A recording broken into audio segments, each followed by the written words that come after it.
The House will be in order.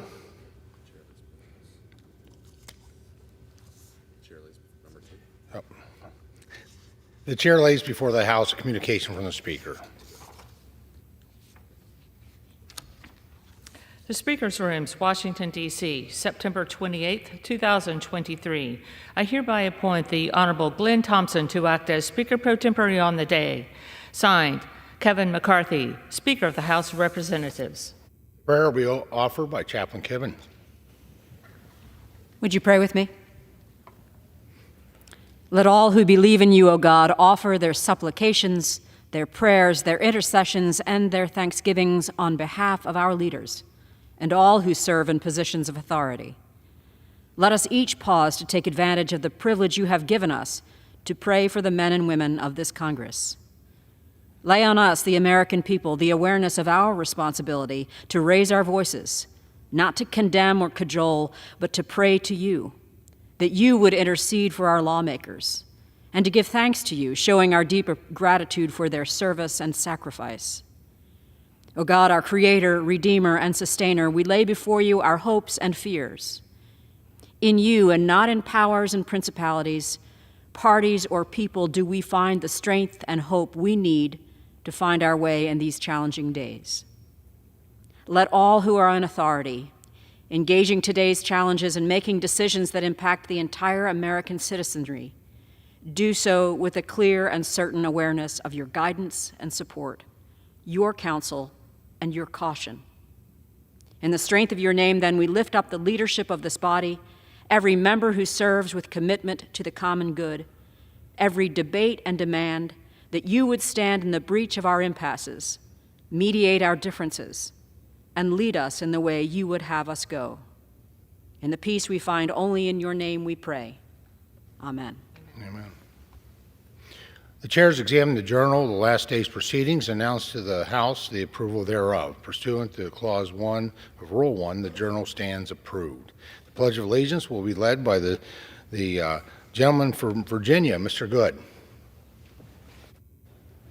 I pledge allegiance to the flag of the United States of America and to the republic for which it stands, one nation under God, indivisible, with liberty and justice for all. The chair will entertain up to 15 requests for 1-minute speeches on each side of the aisle. For what purpose does the gentleman from Virginia seek recognition?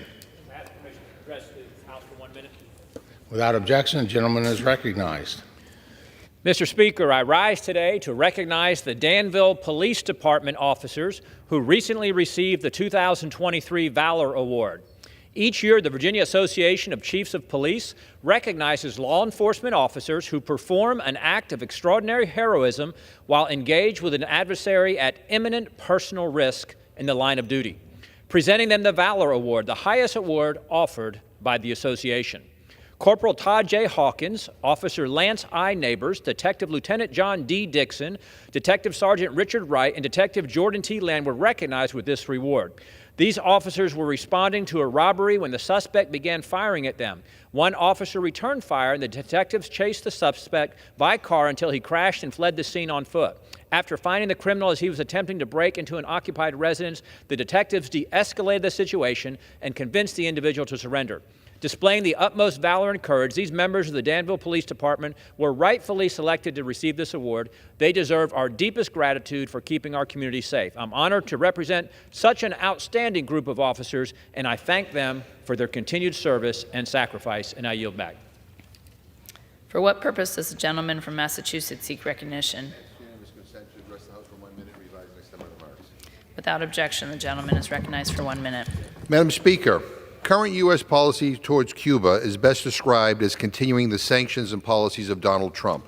Every day, our policies hurt the Cuban people. One thing the United States can do to provide relief is to remove Cuba from the state sponsor of terrorism list. There is absolutely no reason for Cuba to be on that list, none, and its impact affects nearly every global financial and economic institution. Many European nations and U.S. allies want to help relieve the suffering of the Cuban people, especially in the areas of health and basic needs. But their hands are tied because of the SST list and its onerous financial restrictions and punishments. Our policy is a relic from the Cold War, and quite frankly, it's cruel. It drives increased migration to our southern border, and it makes no sense. It's an embarrassment. Madam Speaker, I voted for Joe Biden, not Donald Trump.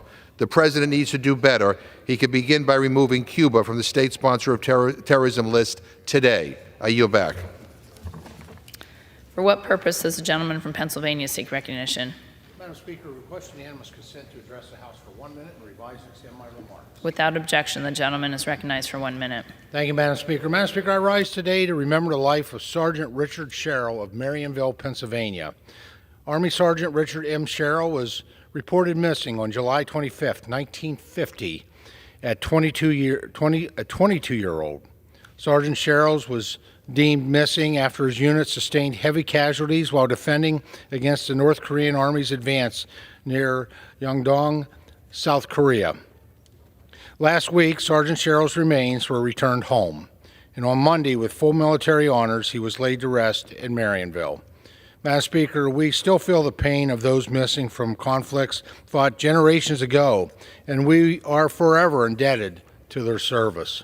My prayers are with Sergeant Sherrill's family during this solemn time. It is my hope with his return, his family is able to find peace and solace in knowing their loved one died a hero in the service to the nation. Thank you, Madam Speaker, and I yield back the balance of my time. For what purpose does the gentlewoman from Virginia seek recognition? Madam Speaker, I request unanimous consent to address the House and revise my remarks for 1 minute. Without objection, the gentlewoman is recognized for 1 minute.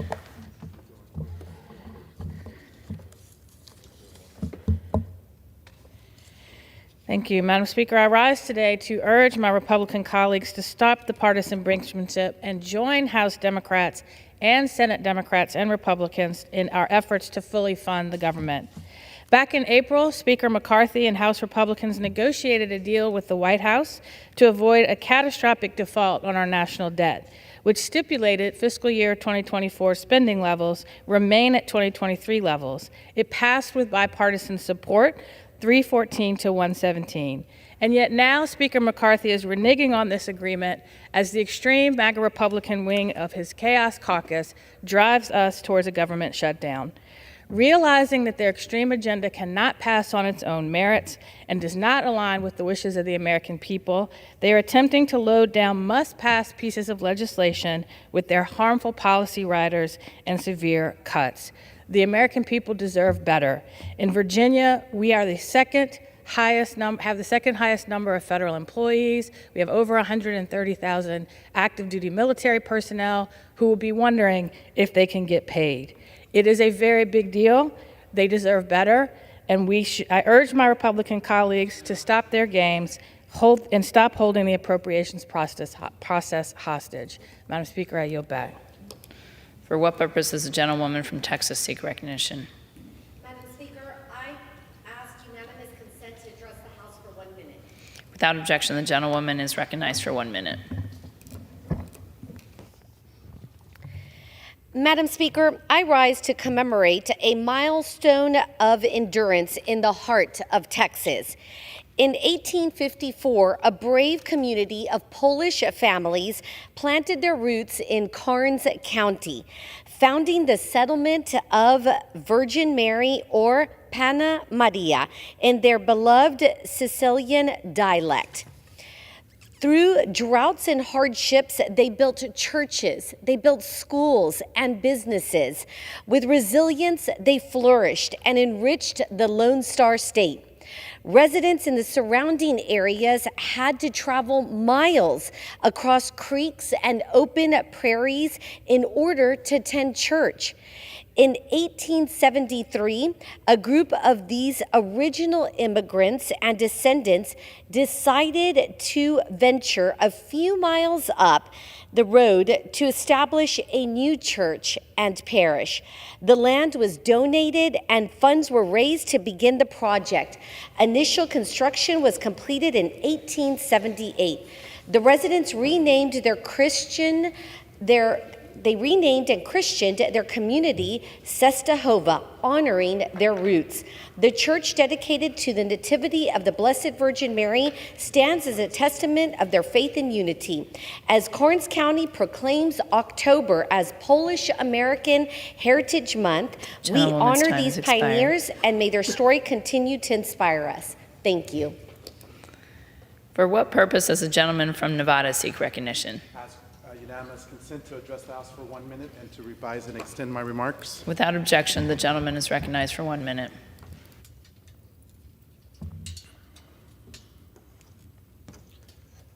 Madam Speaker, I rise today to introduce my legislation, the Pay Workers What They've Earned Act. As we face this extreme MAGA Republican shutdown caused by Speaker McCarthy's unwillingness to work in a bipartisan fashion, we must remember the lessons of past shutdowns.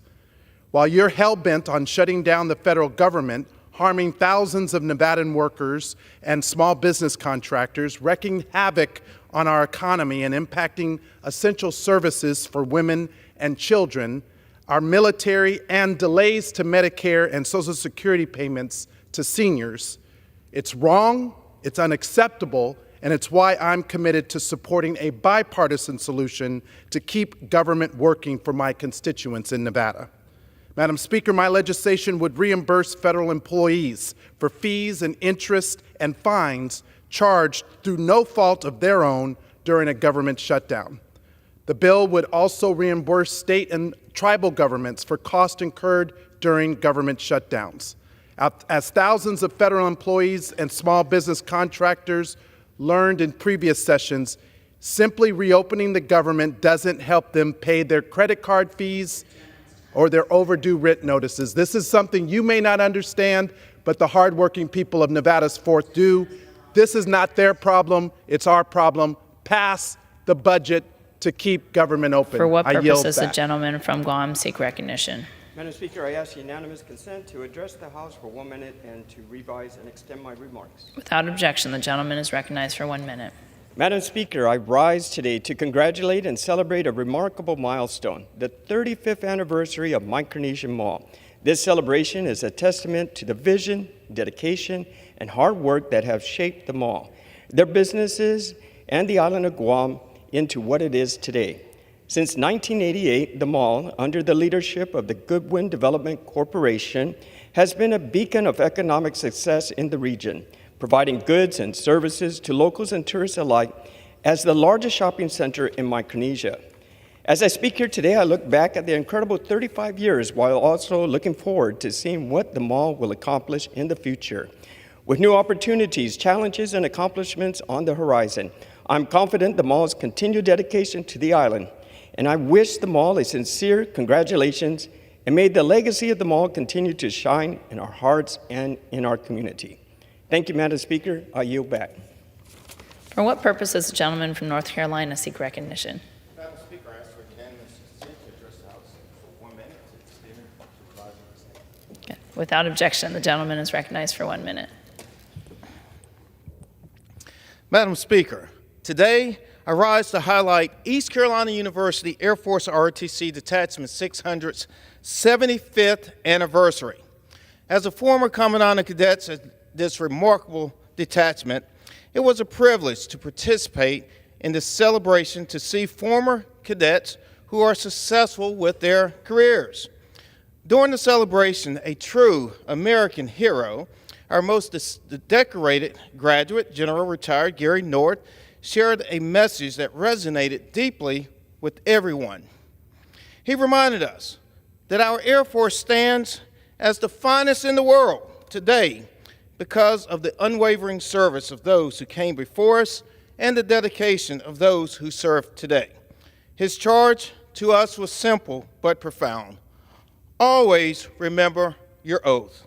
This oath is our commitment to protecting our Constitution, our values, our great nation, and our way of life. May God bless our Air Force and Detachment 600. Go Pirates! May God bless America. Madam Speaker, I yield back. Thank you. For what purpose does the gentleman from Kansas seek recognition? Madam Speaker, I rise to address the House for 1 minute and to revise and extend my remarks. Without objection, the gentleman is recognized for 1 minute. Madam Speaker, I rise today to discuss the urgency of reauthorizing the Farm Bill. This is my 23rd speech about the importance of this legislation, going back a year and a half. American consumers deserve the strongest possible farm bill, as do the American farmers, ranchers, and producers who face endless hurdles as they work tirelessly to feed, fuel, and clothe the world. Mother Nature is a fickle business partner. Markets fluctuate, and overly burdensome federal regulations only make things more difficult. We are seeing drought, high interest rates, and high input costs wreak havoc on the American family farm, and the Farm Bill is our chance to protect the future of American food and agriculture. I said all along that my top priorities for the Farm Bill in order are, number one, to strengthen and maintain crop insurance, number two, to promote trade, and three, conduct rigorous oversight of the executive branch. This Farm Bill must invest powerfully in research and innovation if America is going to remain the undisputed world leader in food science technology. Producers are working tirelessly. We need to work just as hard to pass something as soon as possible to ensure the strongest safety net possible for farmers, ranchers, and agriculture producers across Kansas and the country. Thank you, Madam Speaker, and with that, I yield back. For what purpose does the gentlewoman from Virginia seek recognition? Mr. Speaker, I rise for 1 minute speech. Without objection, the gentlewoman is recognized for 1 minute. Mr. Speaker, I rise today to stand up for the men and women serving in America's armed forces. I'm working day in and day out to prevent a government shutdown in just over 48 hours. If Congress can't reach a deal on government funding before Saturday night, those serving in our military will not receive their paychecks. I will not allow the men and women who put their lives on the line to protect our country to go without pay. That's why I introduced the Pay Our Troops Act, which would ensure our troops, including the Coast Guard, will be paid on time no matter what. As we continue working to avoid a government shutdown, my bipartisan legislation would give our troops the financial reassurance they deserve. Our service members shouldn't suffer because of Washington's dysfunction, especially not at a time when inflation and interest rates continue to hurt our military families. I'm a Navy veteran, a Navy spouse, and a Navy mom. I know firsthand that far too many of our service families live paycheck to paycheck. In fact, 1 in 3 families have less than $3,000 in savings. For the sake of those families and all of our military families, I'm committed to getting our economy back on track by cutting wasteful spending. I'm also committed to ensuring our service members get a paycheck no matter what's happening here in Washington. Mr. Speaker, if there's anything that can unite us, it should be taking care of our troops. I believe that we can make common sense spending cuts while still responsibly funding our government and maintaining our national security. While we continue working to prevent a government shutdown, I urge my colleagues to join me in providing financial certainty to our military families by supporting the Pay Our Troops Act. Thank you, and I yield back. For what purpose does the gentleman from Florida seek recognition? Mr. Speaker, I ask unanimous consent that all members have 5 legislative days to revise and extend their remarks and include extraneous material on H.R. 4665, and that I may include tabular material on the same, Mr. Speaker. Without objection. Pursuant to House Resolution 723 and Rule 18, the Chair declares the House in the Committee of the Whole House on the State of the Union for the consideration of H.R. 4665. The Chair appoints the gentlewoman from Virginia, Ms. Kiggins, to preside over the Committee of the Whole. Coming back.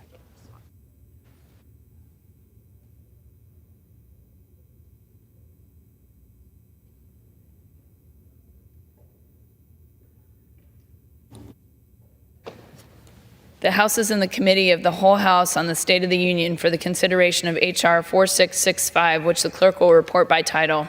A bill making appropriations for the Department of State, Foreign Operations, and related programs for the fiscal year ending September 30, 2024, and for other purposes. Pursuant to the rule, the bill is considered read the first time. General debate shall be confined to the bill and shall not exceed 1 hour, equally divided and controlled by the chair and ranking minority member of the Committee on Appropriations or their respective designees. The gentleman from Florida, Mr. Diaz-Balart, and the gentlewoman from California, Ms. Lee, will each control 30 minutes. The chair recognizes the gentleman from Florida. Madam Chairwoman, thank you so much. I am proud to speak on the fiscal year 2024 Department of State, Foreign Operations, and related programs appropriations bill for floor consideration today. Anybody who's read the bill, you know that it's pretty straightforward. If you are a friend an ally of the United States, this bill supports you. But if you are an adversary or are cozying up to the adversaries of the United States, then frankly, you're just not going to like this bill. I am extremely proud of this legislation, which was carefully and thoughtfully developed over many, many months. In my judgment, it reflects the values and the interests of most Americans. We carefully reviewed all the organizations and programs that receive U.S. taxpayer dollars in this bill. And among the key factors, let me be very blunt, it's whether investments advance our national security interests, whether they can show demonstrated results, and our need to reduce the national debt and to reduce spending in a responsible way. So the State and Foreign Operations and Related Programs Bill totals $51.5 billion. It cuts $8.2 billion, that's a 14% reduction, below the 2023 enacted level, and $17 billion, or 25% below the President's request. In fact, it is $2.7 billion below the FY19 enacted level, and it's $288 million below even the fiscal year 15 enacted level. So because of those cuts, of those responsible reductions, we are now able to prioritize funding for the national security threat posed by the Chinese Communist Party. Look, it's time that the U.S., that we get serious about that malign, destabilizing, negative actions of the Communist Chinese Party around the world. So this this bill does precisely that in an unprecedented manner. So let me talk a little bit about that.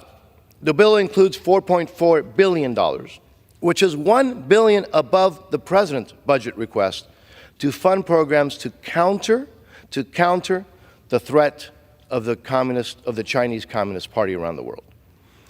For the first time, this bill includes $500 million in foreign military financing for Taiwan.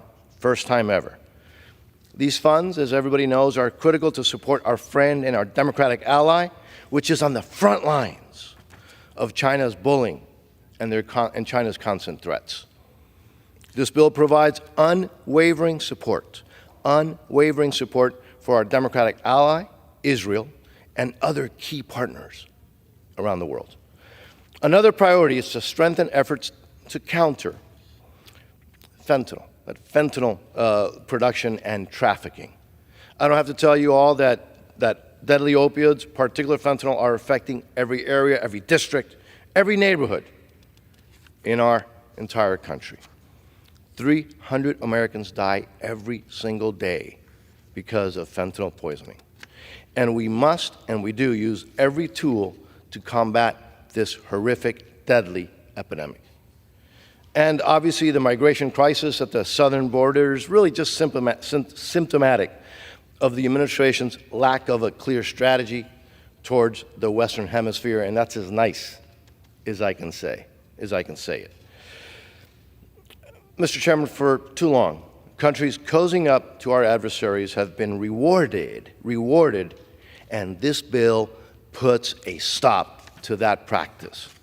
This bill also recognizes the growing threat of authoritarian regimes, even here in our own hemisphere and around the world. Therefore, it fully funds democracy assistance accounts in support of freedom and human rights where they are most threatened. Now, before discussing funding for the United Nations, I just want to remind folks, members, and also anybody who might be watching, who's running the show at the UN. It would be hard to even make this stuff up, but unfortunately, remarkably, what I'm about to tell you is true. So, Russia was chair of the UN Security Council during the month of April. Yeah, you've heard me right. Iran is currently an elected vice president of the UN General Assembly. Communist China, whose genocide against the Uyghurs and their bullying around the world is notorious.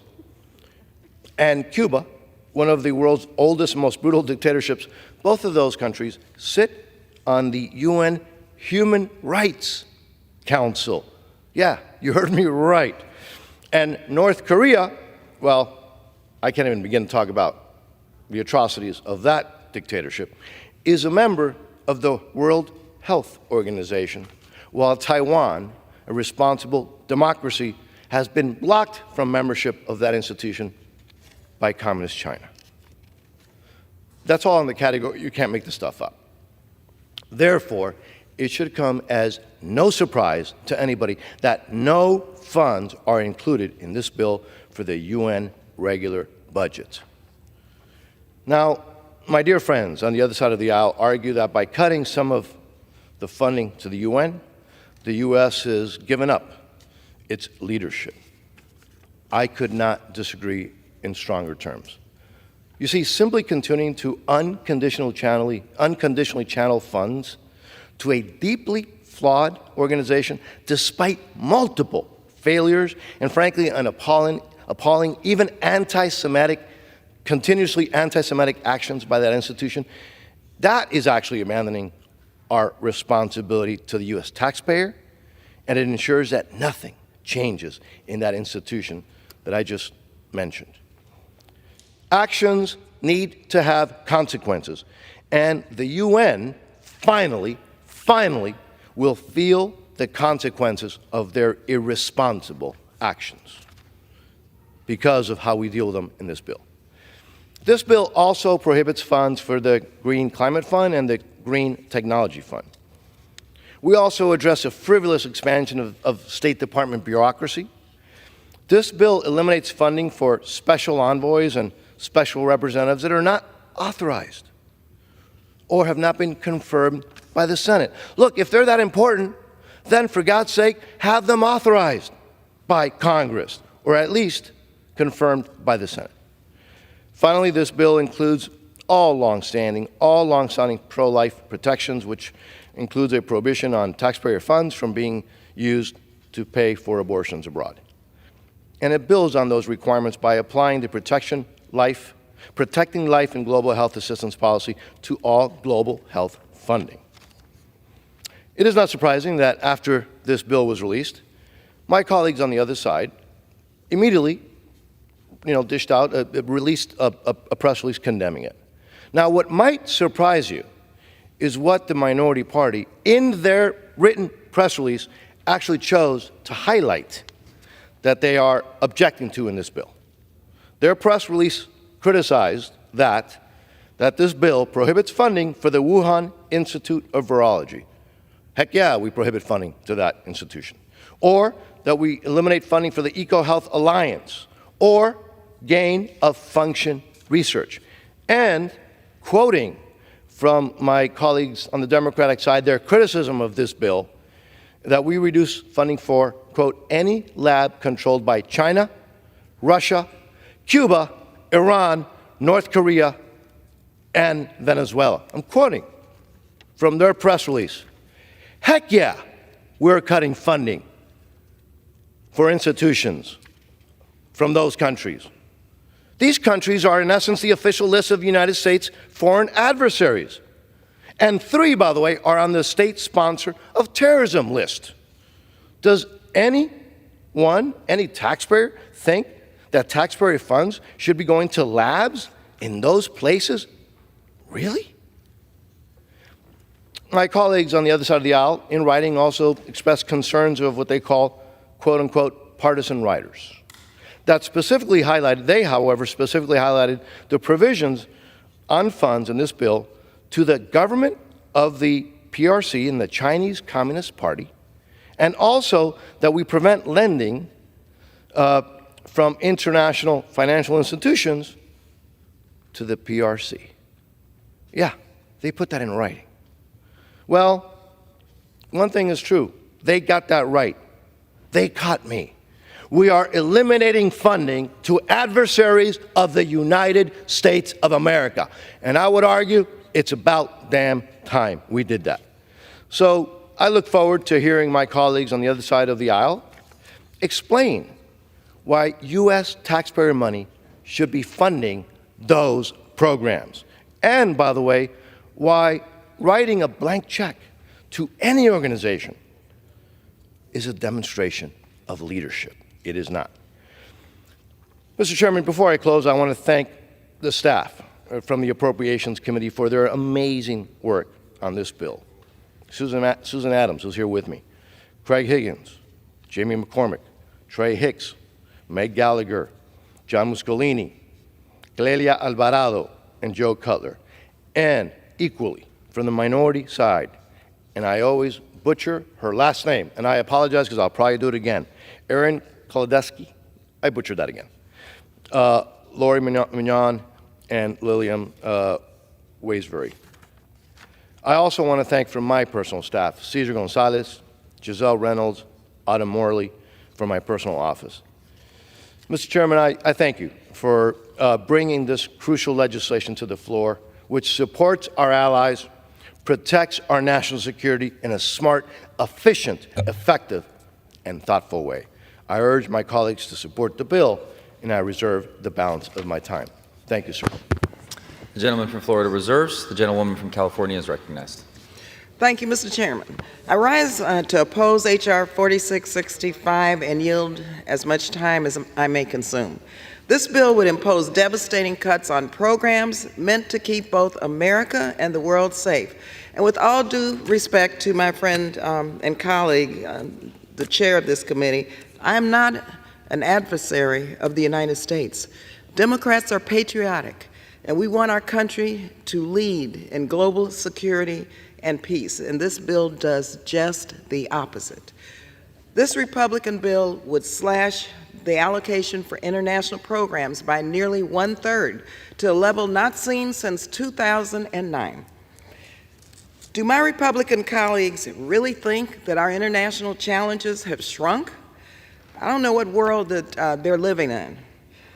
The bill undermines the fight against climate change, and it would destroy our influence at the United Nations during a time when China and Russia are working to expand their voice and their role. Most outrageously, the bill would gut programs intended to help the most vulnerable people in the world, undermining American global leadership and making a mockery of our human values and leaving a huge void for adversaries to fill. I've spent much of my time in Congress talking about the 3 Ds of our national security: diplomacy, development, and defense. Each of these has a role to play in keeping our country safe and secure and creating a world where kids and our grandkids can prosper.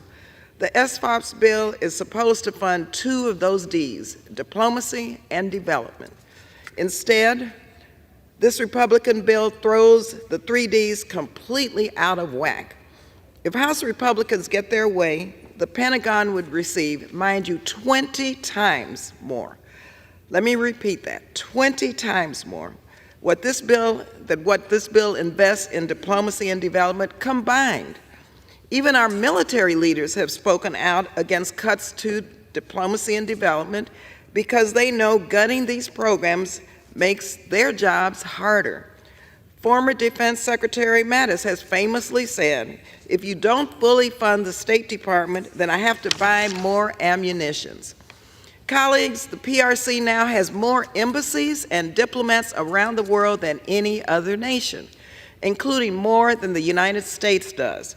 But Republicans would cut funding for our embassies and diplomats by $1.2 billion. We have watched as the PRC challenges us at the United Nations and other multilateral institutions, working to insert their values of authoritarianism and disrespect for human rights. But Republicans are proposing to cut funding to the United Nations, leaving our adversaries waiting to fill the void that we leave behind. The Republican bill asks our diplomats and development professionals to do more monitoring, reporting, and oversight, but then it shortchanges them of the funding that they need for operations and staffing. This is quite sinister. The bill invites the culture wars into foreign policy by making diversity, drag queens, and critical race theory, boogie men and boogie women, distracting us from the real life or death challenges facing our world. Doesn't make any sense. On this bill, the bill also takes a really dishonest approach to the threat posed by climate change. Right now, people all around the world are confronting the impacts of human-caused climate change, life-threatening temperatures, crop failures, floods, and severe weather. They need help confronting the problem we largely created. Yet the majority pretends that our climate finance investments are about controlling the planet's temperature like some sort of global thermostat. That's not how it works. We have countries that might literally not exist in a generation because of the changes that are already happening. We are spending billions each and every year, both here at home and overseas, dealing with humanitarian emergencies and responding to ever stronger storms, raging fires, and devastating droughts. Failing to invest in adapting to the new reality means continued and escalating conflict and crisis, which puts Americans and people everywhere at risk. Around the world, 218 million women, 218 million women do not still have access to the tools needed to decide when and how to have a baby. While hundreds of thousands of them die in childbirth, we are going to make it harder for women to access care through both policies and reduced funding in this bill. And I'm very upset about how this bill attacks efforts to strengthen diversity in our foreign policy workforce. The rich diversity of the United States is one of our greatest strengths. People around the world, religious and ethnic minorities, people with disabilities, LGBTQ+ people, they look first to the United States for support and inspiration as they seek to claim their human rights.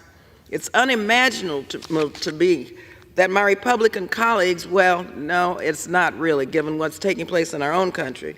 But once again, you all see a threat in efforts to make sure that our diplomats and development experts reflect and respect that same diversity. The world is watching us. The world is full of threats that don't respect borders, from climate change to pandemics to assertive dictators. Most countries would prefer to partner with the United States to confront these challenges.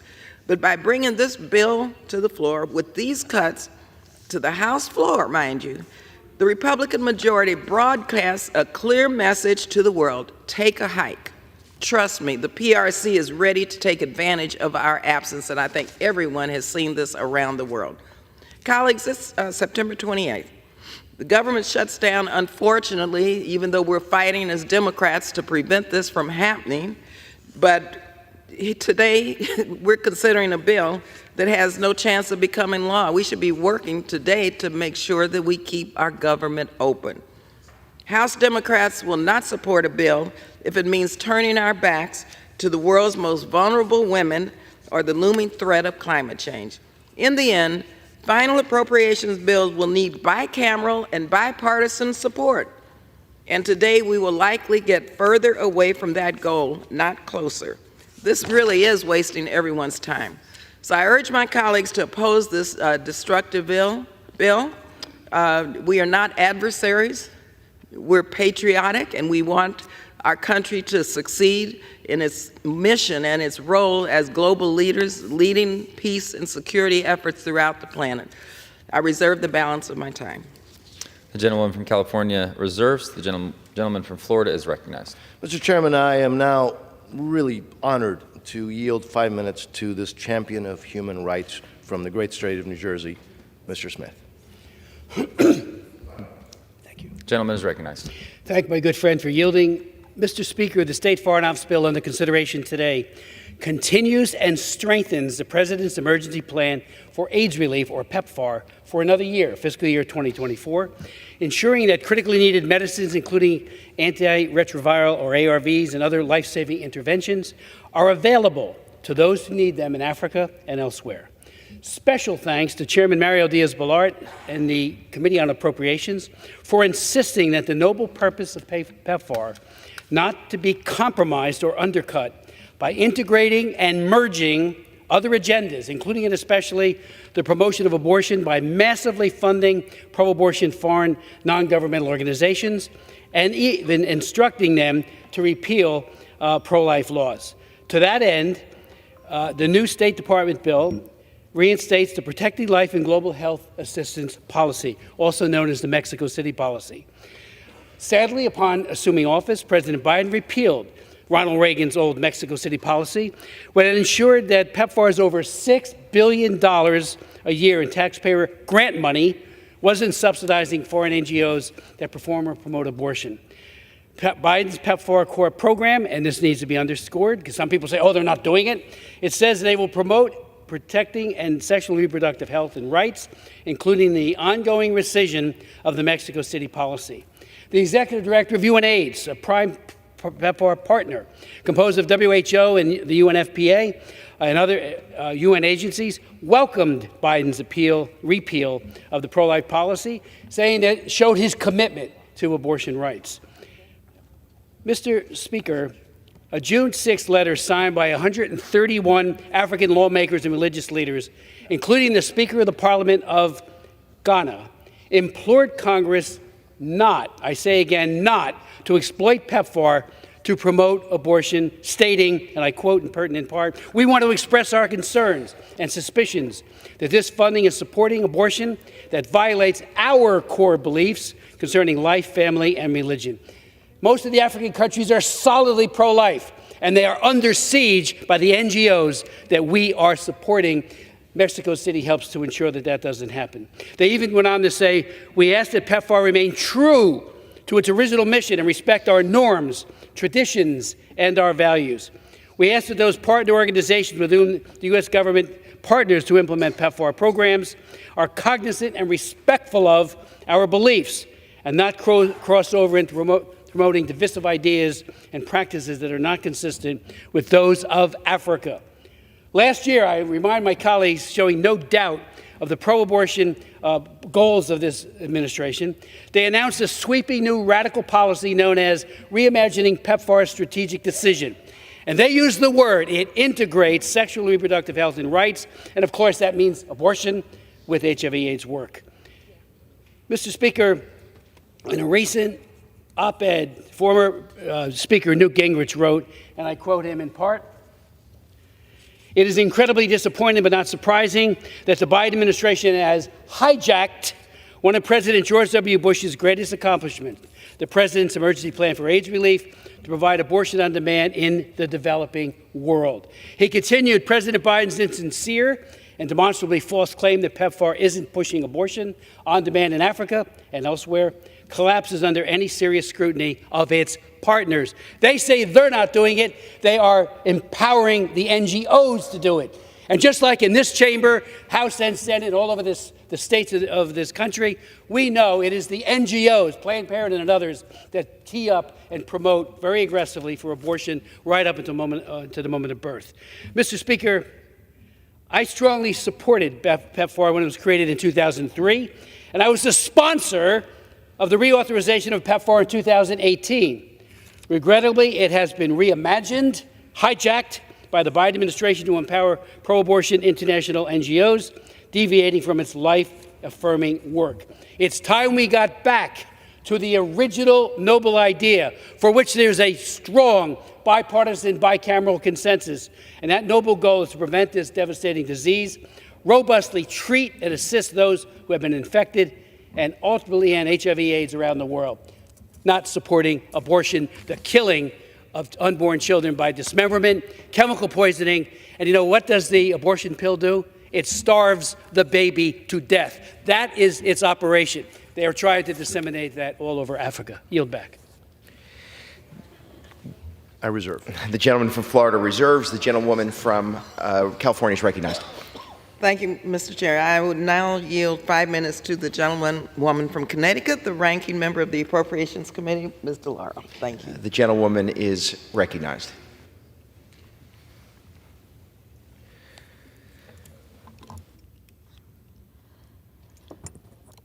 Mr. Speaker, I rise in opposition to the 2024 State Foreign Operations and Related Programs Funding Bill. I want to begin with comments from President Trump's former Secretary of Defense, Mark Esper. He had this to say in response to this very bill's cut of the state and foreign operations allocation. And I quote, "When we don't lead, we create a vacuum that will be filled instead by China." He continued, "America's leadership needs more than just military capability. Diplomacy and foreign assistance are part of it too."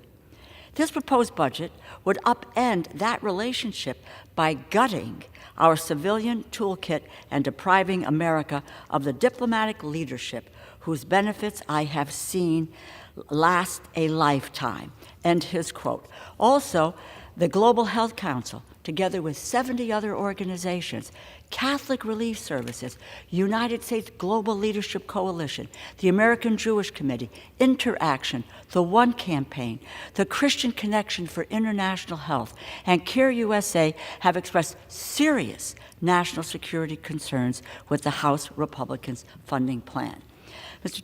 Chair, I plan to submit a compilation of these concerns for the record. We are told that this 2024 State and Foreign Operations Funding Bill is tough on our adversaries. The opposite is true. This bill cedes America's position as the leader of the global community. It weakens our national security, shortchanges foreign assistance, hinders our ability to address the climate crisis, and harms women around the world. This is a reversal of the United States' historic position on the world stage and promotes isolationism. We are supposed to be leaders of the free world.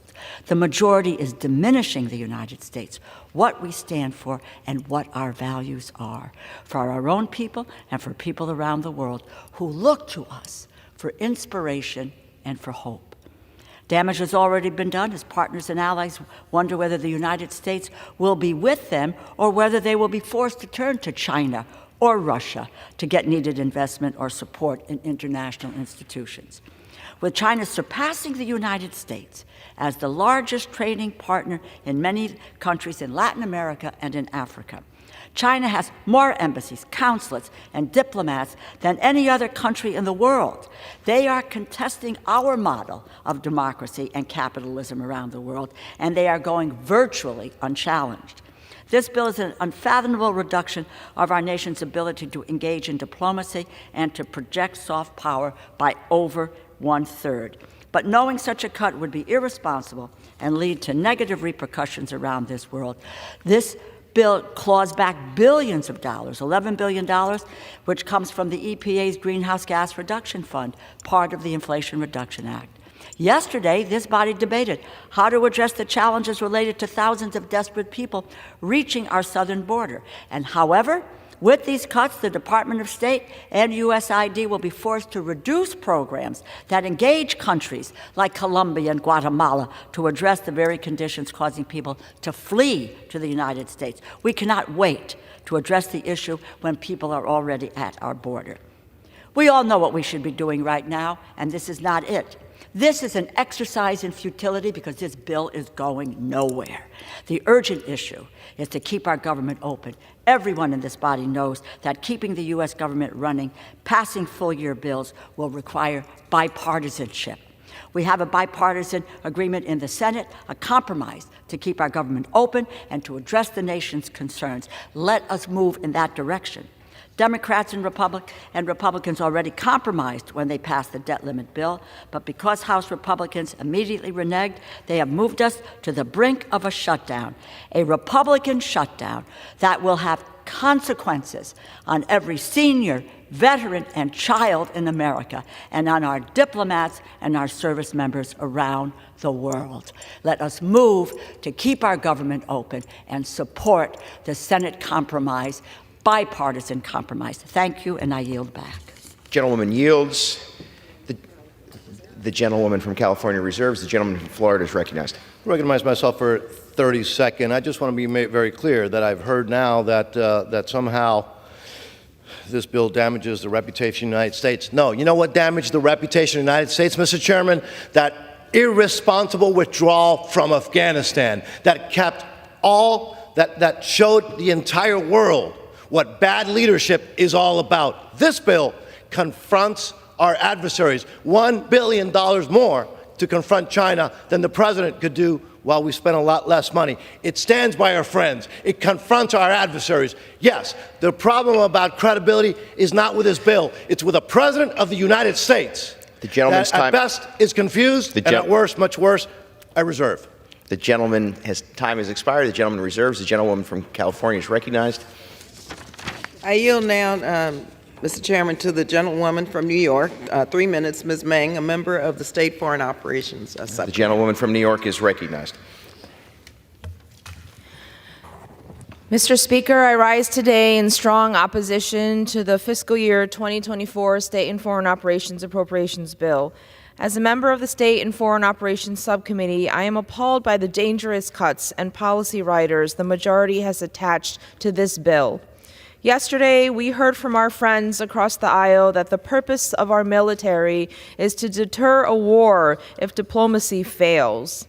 Cutting funding for our State Department to levels not seen since 2009 and proposing eliminating funding for USAID not only cedes America's position as a leader on the world stage, but also eliminates funding for the very programs that seek to prevent violence and advance stability in areas vulnerable to conflict. This bill weakens our national security, not enhances it. This bill also harms women all around the world, from eliminating our contributions to critical multilateral agencies, including UN Women and UNFPA, to cutting bilateral and multilateral international reproductive health funding by nearly a third.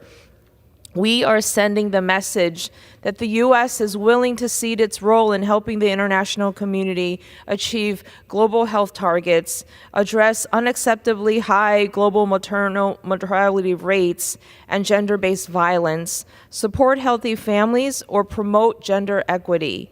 This is all at the behest of the majority's culture war. I do not accept the premise that we are willing to risk 8.2 million women and couples losing access to contraceptive services, resulting in 2.7 million more unintended pregnancies, leading to 1.1 million additional unplanned births and an additional 4,700 maternal deaths. Women and girls deserve better. I urge my colleagues to oppose this harmful legislation. Thank you, and I yield back. The gentlewoman yields. The gentlewoman from California reserves. The gentleman from Florida is recognized. I reserve. The gentleman reserves. The gentlewoman from California is recognized. Mr. Chair, I yield 3 minutes now to the gentlewoman from Florida, a member of the State and Foreign Operations Subcommittee, Ms. Franklin. The gentlewoman is recognized. Thank you, Madam Chair. Mr. Speaker, I rise in strong opposition to the 2024 State Foreign Operations Appropriations Act because it cedes our leadership in the global community, it undermines human rights, it diminishes access to health care, education, food, and economic security for millions around the world. So why should we care? It comes down to this. When people have access to the basics in life, it means a greater risk for hopelessness and instability. And gutting climate change activities only escalates the consequences. And for Americans at home, that means less trading partners, more danger from violent extremists, global pandemics, and even war. We live in a very complicated world, and this bill undermines diplomacy and commitments to our allies, our partners, and to make the world a better place in which to live, upending our commitments to the United Nations and turning our back on decades of relationship building, leaving a vacuum for unfriendly countries to fill. And if it's not enough, it hurts the most vulnerable women and girls in the world, slashing funding for women's health care, family planning, and blocking access to reproductive care. And let me make it clear to the politicians in this room, women, not the folks in this hall, should decide whether and when a woman should start or continue a family. Tragically, this bill is going to leave our country and the world less healthy, less safe, and even more divided, and so I must sadly urge my colleagues to vote against it. And I yield back. The gentlewoman yields. The gentlewoman reserves. The gentleman is recognized. Reserve. The gentleman reserves. The gentlewoman from California is recognized. Mr. Chair, I yield now 3 minutes to the gentlewoman from Florida, the ranking member of the Military Construction and Veterans Affairs Subcommittee, Ms. Wasserman Schultz. The gentlewoman is recognized. I thank the gentlelady for yielding. Thank you, Mr. Chairman, and I rise in opposition to the State and Foreign Operations Bill, all while having tremendous respect for my colleague from Florida, with whom I share many points of view, but certainly not his on the State Foreign Operations Appropriations Bill before us. Here we are for the fourth time this week, bringing forward a bill that has no chance of becoming law. This bill is supposed to invest in programs and people that ensure the national security of the United States, protects her interests abroad, and promotes our democratic values around the world. This bill is supposed to show that the United States stands up for our allies and democratic values while countering adversaries on the global stage. This bill is supposed to fund the programs that improve the lives of women and girls around the world by investing in education, health, and economic development. It is supposed to ensure the United States can effectively wield our soft power. Instead, this bill packages devastating cuts with petty partisan riders. It needlessly harms our career service members and diplomats. It sends a message that the United States is willing to abdicate our role as a moral superpower, a role China and Russia are eager to fill. This bill says we will abandon our allies, our interests, and our democratic agenda, all to cater to the whims of an extreme fringe. The world is at an inflection point, more complex, more rife with threats than ever before. If there's any doubt, just look around. Russia has committed war crimes in Ukraine, and China has ratcheted up its aggression in the Indo-Pacific and ruthlessly cracked down on dissent at home. Authoritarians and dictators prop each other up from Latin America to the Middle East. They all bait us. They all bait the United States, challenging us to step up or stand down. In the face of that, this bill abdicates our responsibility to offer a viable alternative to protect allies and our vital interests here and around the globe. We all know that when we gut programs to promote global education and health, when we cast aside entrepreneurship support, and when we neglect multilateral institutions doing vital work, we undermine our ability and credibility to protect and defend, to truly make sure that we can keep the world safe with our allies. We lose our seat at the global table to ruthless thugs, dictators, and fascists when we try to pass harmful policy like this bill proposes.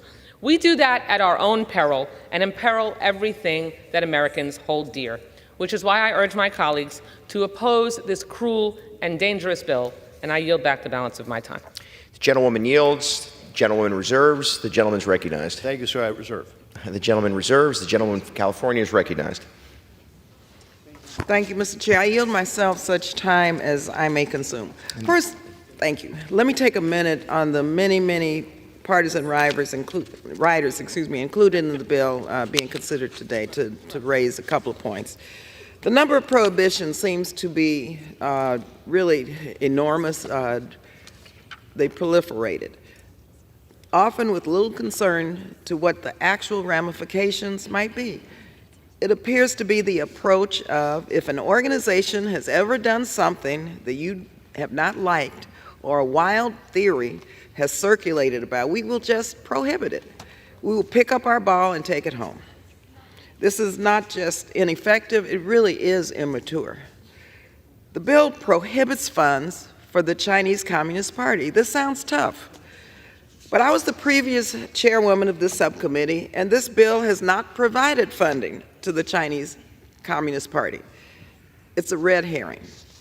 It prohibits scientific cooperation with countries we do not like, not stopping to consider that while there may be or not be active collaboration currently, there may come a time when it is the United States' best interest to partner, not with the government, but with the people, with scientists, to pursue common goals. Indeed, we carried on scientific cooperation with the Soviet Union during the Cold War. not because we agree with their government, but it was in our own interest. The bill prohibits gain-of-function research. That sounds good, but my colleagues consider that this same prohibited research is producing new therapies for cancer and cystic fibrosis. This research also helps us produce insulin for people with diabetes. Has the majority considered what the cost will be of cutting this off? The bill prohibits funding for the World Health Organization because they won't admit Taiwan. It is the member countries of the WHO that are making this decision, not the organization.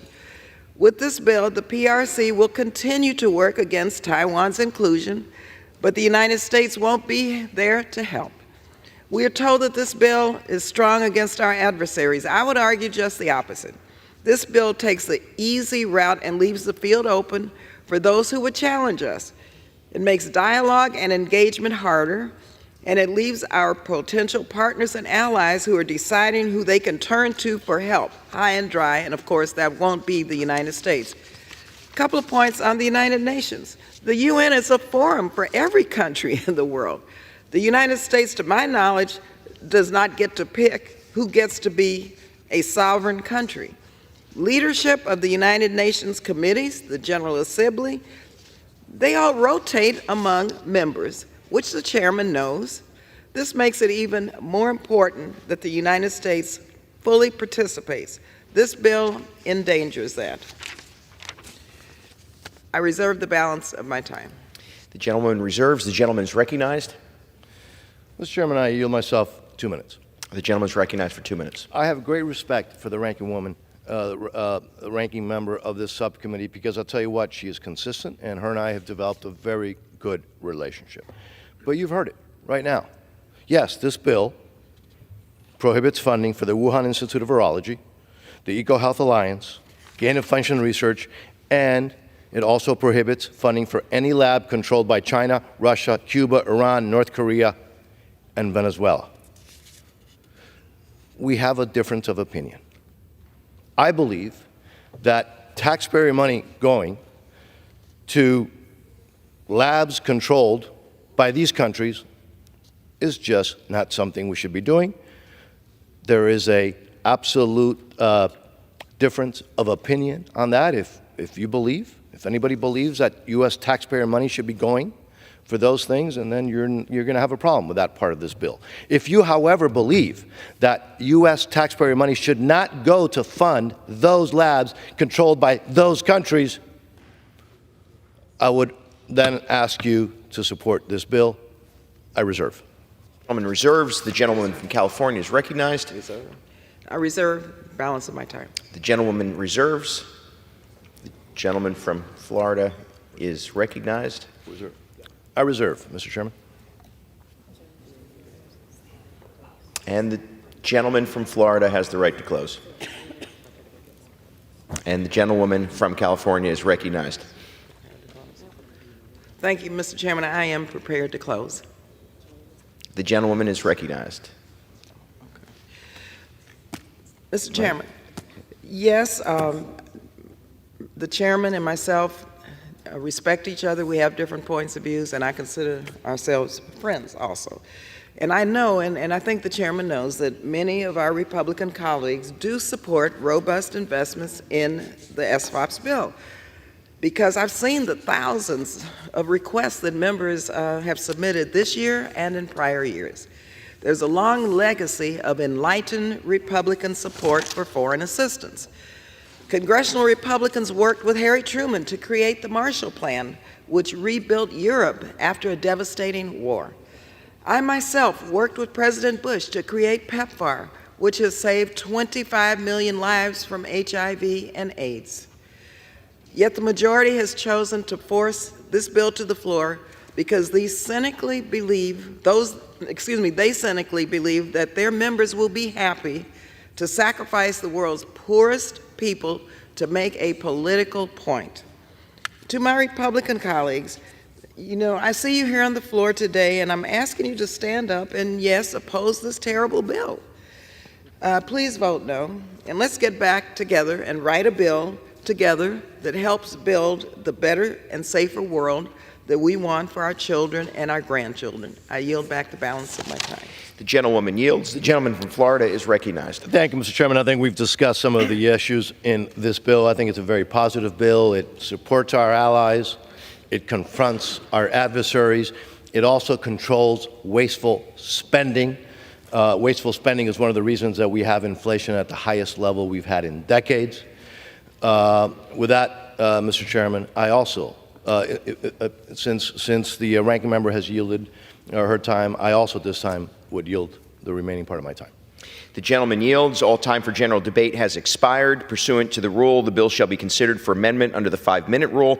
The amendment printed in Part C of House Report 118-216 shall be considered as adopted, and the bill as amended shall be considered read. All points of order against provisions in the bill as amended are waived. No further amendment to the bill as amended shall be in order except those printed in Part D of House Report 118-216. Amendments on block described in Section 9 of House Resolution 723 and pro forma amendments described in Section 13 of that resolution.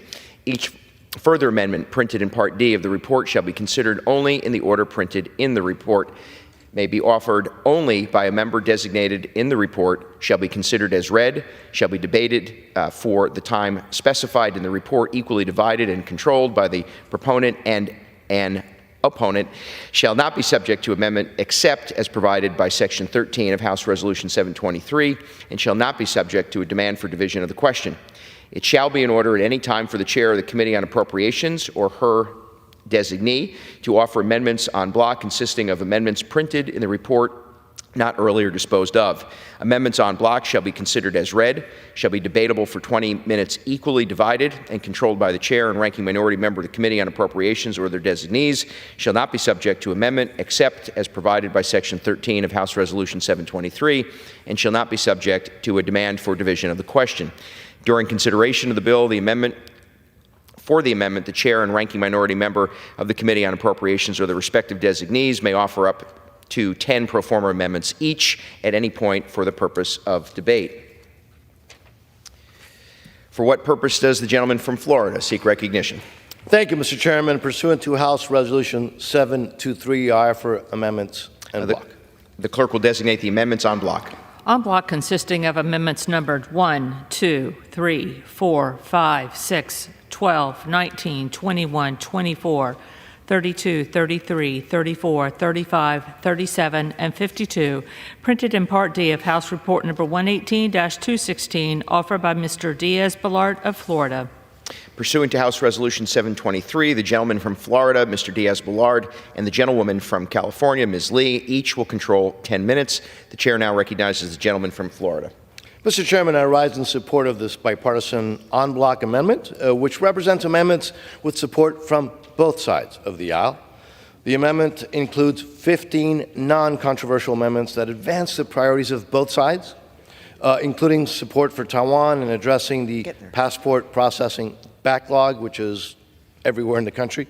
So I would respectfully urge my colleagues to support this amendment, and I reserve the balance of my time. The gentleman reserves. The gentlewoman is recognized. Thank you, Mr. Chairman. I rise in support of this en bloc. There's a list of bipartisan amendments in this to address various members' priorities, and I appreciate the collaborative way in which we've agreed on this package. I urge my colleagues to support this and will yield back. The gentlewoman yields. The gentleman is recognized.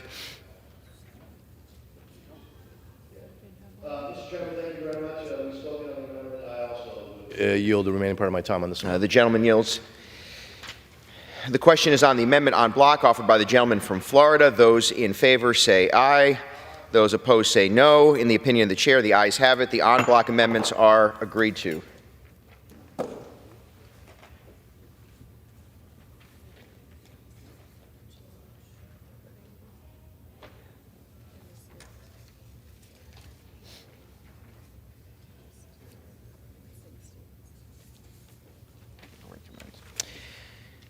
The chair understands that amendment number 7 will not be offered. Mr. Crane. Okay. It is now in order to consider Amendment Number 8, printed in Part D of House Report 118-216. For what purpose does the gentleman seek recognition? Mr. Chair, I rise to offer Amendment Number 8 as a designee of Mr. Biggs of Arizona. The clerk will designate the amendment. Amendment number 8, printed in Part D of House Report number 118-216, offered by Mr. Crane of Oklahoma. Arizona. Pursuant to House Resolution 723, the gentleman from Arizona, Mr. Crane, and a member opposed, each will control 5 minutes. The chair now recognizes Mr. Crane. Thank you, Mr. Chairman. I rise today to speak in support of this amendment, which eliminates nearly $39 million in funding for the United States Institute of Peace. This institute funds programs located in several adversarial nations, including China, Pakistan, and Russia. Their mission is to combat violence and promote peace through education. However, the institute covers areas such as gender equality, LGBTQ+ rights, climate policy, hardly topics related to peace between nations. The United States Institute of Peace claims to prioritize U.S. national security while using U.S. funds to counsel and mitigate feuds with known enemies of the United States. The expenses of this institute, whose mission would be better accomplished by nonprofits, charities, and religious groups, is an undue burden on the American taxpayer. I urge the passage of this amendment to prevent this unnecessary funding and work towards getting our fiscal house in order. And I yield back. The gentleman reserves. The gentleman yields back. Yield back. Thank you. For what purpose does the gentlewoman seek recognition? Thank you, Mr. Chairman. I rise in strong opposition to this amendment. The gentlewoman is recognized. It's really hard to believe that you all want to eliminate funding for the Department of Peace, P-E-A-C-E. The Institute of Peace is one of the best tools the United States has to bring people together to prevent wars. Government officials, civil society, practitioners, and defense experts to really creatively solve our world's thorniest issues. Congress created the United States Institute for Peace for this purpose in 1984. USIP applies practical solutions in conflict zones and provides analysis, education, and resources to those working for peace. Peace is patriotic, my Republican friends. USIP has specialized teams of mediators, trainers, and others in some of the world's most dangerous places, and works to equip communities with the skills necessary to prevent or resolve their own violent conflicts before they threaten the United States. I hope you understand that peace is the only option that we have to war. USIP works on the ground with local partners on the root causes of conflict that all too frequently result in America's military gains or diplomatic and development investments going to waste. In a world that becomes more dangerous and complex every day, we need the services and the creative thinking of the United States Institute for Peace. Once again, it's hard to believe that Republicans oppose peace. I guess that it says that war is the option for settling conflicts, and I think the American people are war weary and support our efforts for peace, and it's really a shame and disgrace that you're, uncovering this issue with you all in terms of your really opposition to peace. I reserve the balance of my time. The gentlewoman has the only time. No, excuse me. I yield back. The gentlewoman yields. Members are reminded to direct their comments at the chair. With time expired, the question is on the amendment offered by the gentleman from Arizona. Those in favor say aye. Those opposed say no. In the opinion of the chair, the ayes have it. The amendment is agreed to.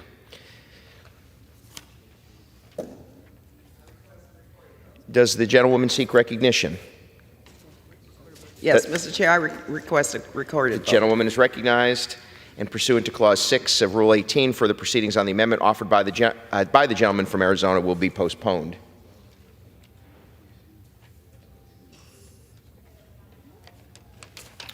Chair understands that amendment number 9 will not be offered.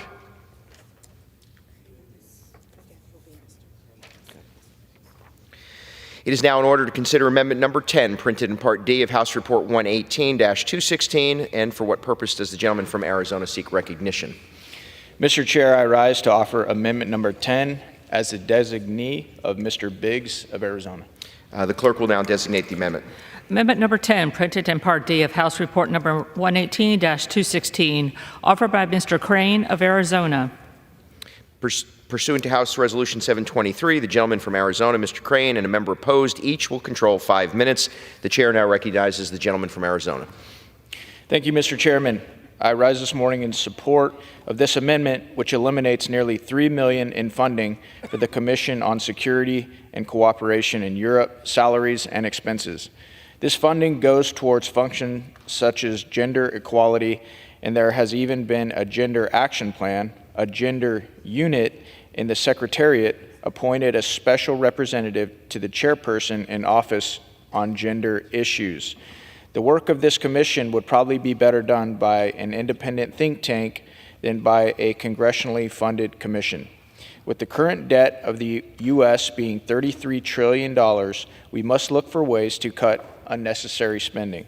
The work of this commission is not unique to it, and similar consolation, if necessary, could be found in third-party sources that do not affect the already distressed national debt. I urge passage of my amendment to prevent this unnecessary funding and work towards getting our fiscal house in order, and I yield back. The gentleman yields. For what purpose does the gentleman from California seek recognition? I rise in opposition to this amendment. And the gentleman is recognized. Mr. Chairman, the OSCE is the world's largest regional security organization and has been critical in addressing the violent aggression of Russia. The OSCE is actively engaged in conflict prevention, conventional arms control, peacekeeping, promoting good governance, and human rights, the rule of law programming, also border security measures, counter-narcotics work, efforts to combat organized crime, anti-corruption and anti-money laundering activities, and election support. The OSCE is currently leading a special monitoring mission in Ukraine. This mission is an unarmed civilian mission tasked to observe and to report on the situation resulting from ongoing Russian aggression, to facilitate dialogue among all parties to restore peace, P-E-A-C-E, and to monitor and support the implementation of the ceasefire and other tenets of the Minsk peace agreements. It's the only nonpartisan international body that maintains a continuous presence at the line of contact between the Ukrainian armed forces and Russian-led forces in eastern Ukraine. Peace in Ukraine, that's P-E-A-C-E, will be through organizations like the OSCE. I'm completely perplexed by my colleagues and can't figure out why they would not find this a good investment of taxpayer dollars. I urge my colleagues to oppose this amendment, and I reserve the balance of my time. The gentlewoman has the only time. I yield now 2.5 minutes to the gentleman from South Carolina, Mr. Wilson. The gentleman is recognized. Thank you, Mr. Chairman. As we're here today, we appreciate so much the leadership of Chairman Mario Diaz-Balart. He is so correct earlier to identify the appeasement of Afghanistan has endangered all American families in the continuing global war on terrorism, with Afghanistan sadly now becoming a safe haven for terrorists. As the chairman of the Helsinki Commission, I strongly support the continuation of its very meaningful work. For nearly 50 years, the U.S. Helsinki Commission, uniquely made of senators and members of Congress with rotating chairmanship of House and Senate members, has worked to promote American values in Europe and the former Soviet Union. It is a small professional staff support bicameral, bipartisan commissioners to advance American national security and national interests of human rights, military security, and economic cooperation in 57 countries. It is a fulfillment of the dream of Barry Goldwater and Ronald Reagan of why not victory. The Commission has worked with fellow legislative members from each country to ensure respect for freedom of religion, to defend those persecuted from criticizing dictatorships, to fight against corruption, and to prevent human trafficking. It is a vital forum in the ongoing worldwide conflict between dictators with rule of gun who are opposing democracies with rule of law. We must stand and meet the challenge of power coming from the barrel of a gun. Commissioners have worked with countries to update their religious laws to allow smaller Christian and other groups to practice freely. Commissioners have put together numerous legislative proposals to counter corruption, including by highlighting the priority of anti-corruption in U.S. foreign policy, providing further authorities to end the impunity enjoyed by kleptocrats, and preventing them from entering the United States, and highlighting the work of U.S. law enforcement to recover stolen money hidden in America. Commissioners have authored much of the anti-human trafficking legislation here, and with the leadership of Chairman Chris Smith, and set standards for preventing human trafficking internationally. Most recently, the Commission has focused on supporting Ukrainian children who have been forcibly relocated by kidnapping or who have experienced extreme trauma of war. With only a small staff, the Commission has had a large impact. It is crucial that this important work continues and the Commission be funded for its future. I yield back the balance of my time. The gentleman yields. The gentlewoman is recognized. Yield back. Let's see, do we have any? Yes, I will yield to 30 seconds to Mr. Smith. I The thank gentlewoman my good friend yields. for yielding. The gentleman is recognized. Thank you. I rise in opposition to this amendment. I associate myself with the remarks of my distinguished chairman. I've been on the Helsinki Commission, served on it since 1982. It's a remarkable commission. We get political prisoners out of prison. We did it during the Soviet times. Worked with Steny Hoyer, he was chair, I was chair, he was ranking member. It is truly a bipartisan commission that promotes democracy, human rights, and as my good friend mentioned a moment ago, we also combat horrible things like human trafficking. I'm the special rep for human trafficking, and we are making a difference. So the gentleman's please time vote is no on this amendment. The gentleman's time has expired. The gentlewoman from California is recognized. I yield back. The gentlewoman yields. The question is on the amendment offered by the gentleman from Arizona. Those in favor say aye. Those opposed say no. In the opinion of the chair, the ayes have it. The amendment is agreed to. Okay. Does the gentlewoman Mr. Chairman, seek recognition? I request a roll call vote, please.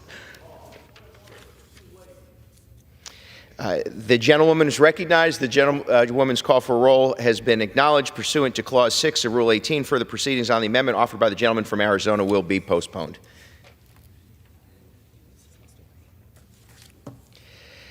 It is now in order to consider Amendment Number 11, printed in Part D of House Report 118-216. For what purpose does the gentleman from...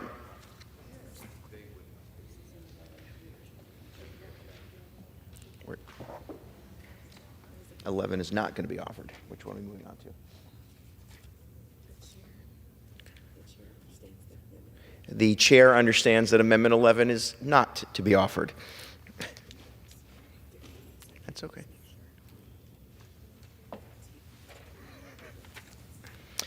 It is now in order to consider Amendment Number 13, printed in Part D of House Report 118-216. For what purpose does the gentleman from Arizona seek recognition?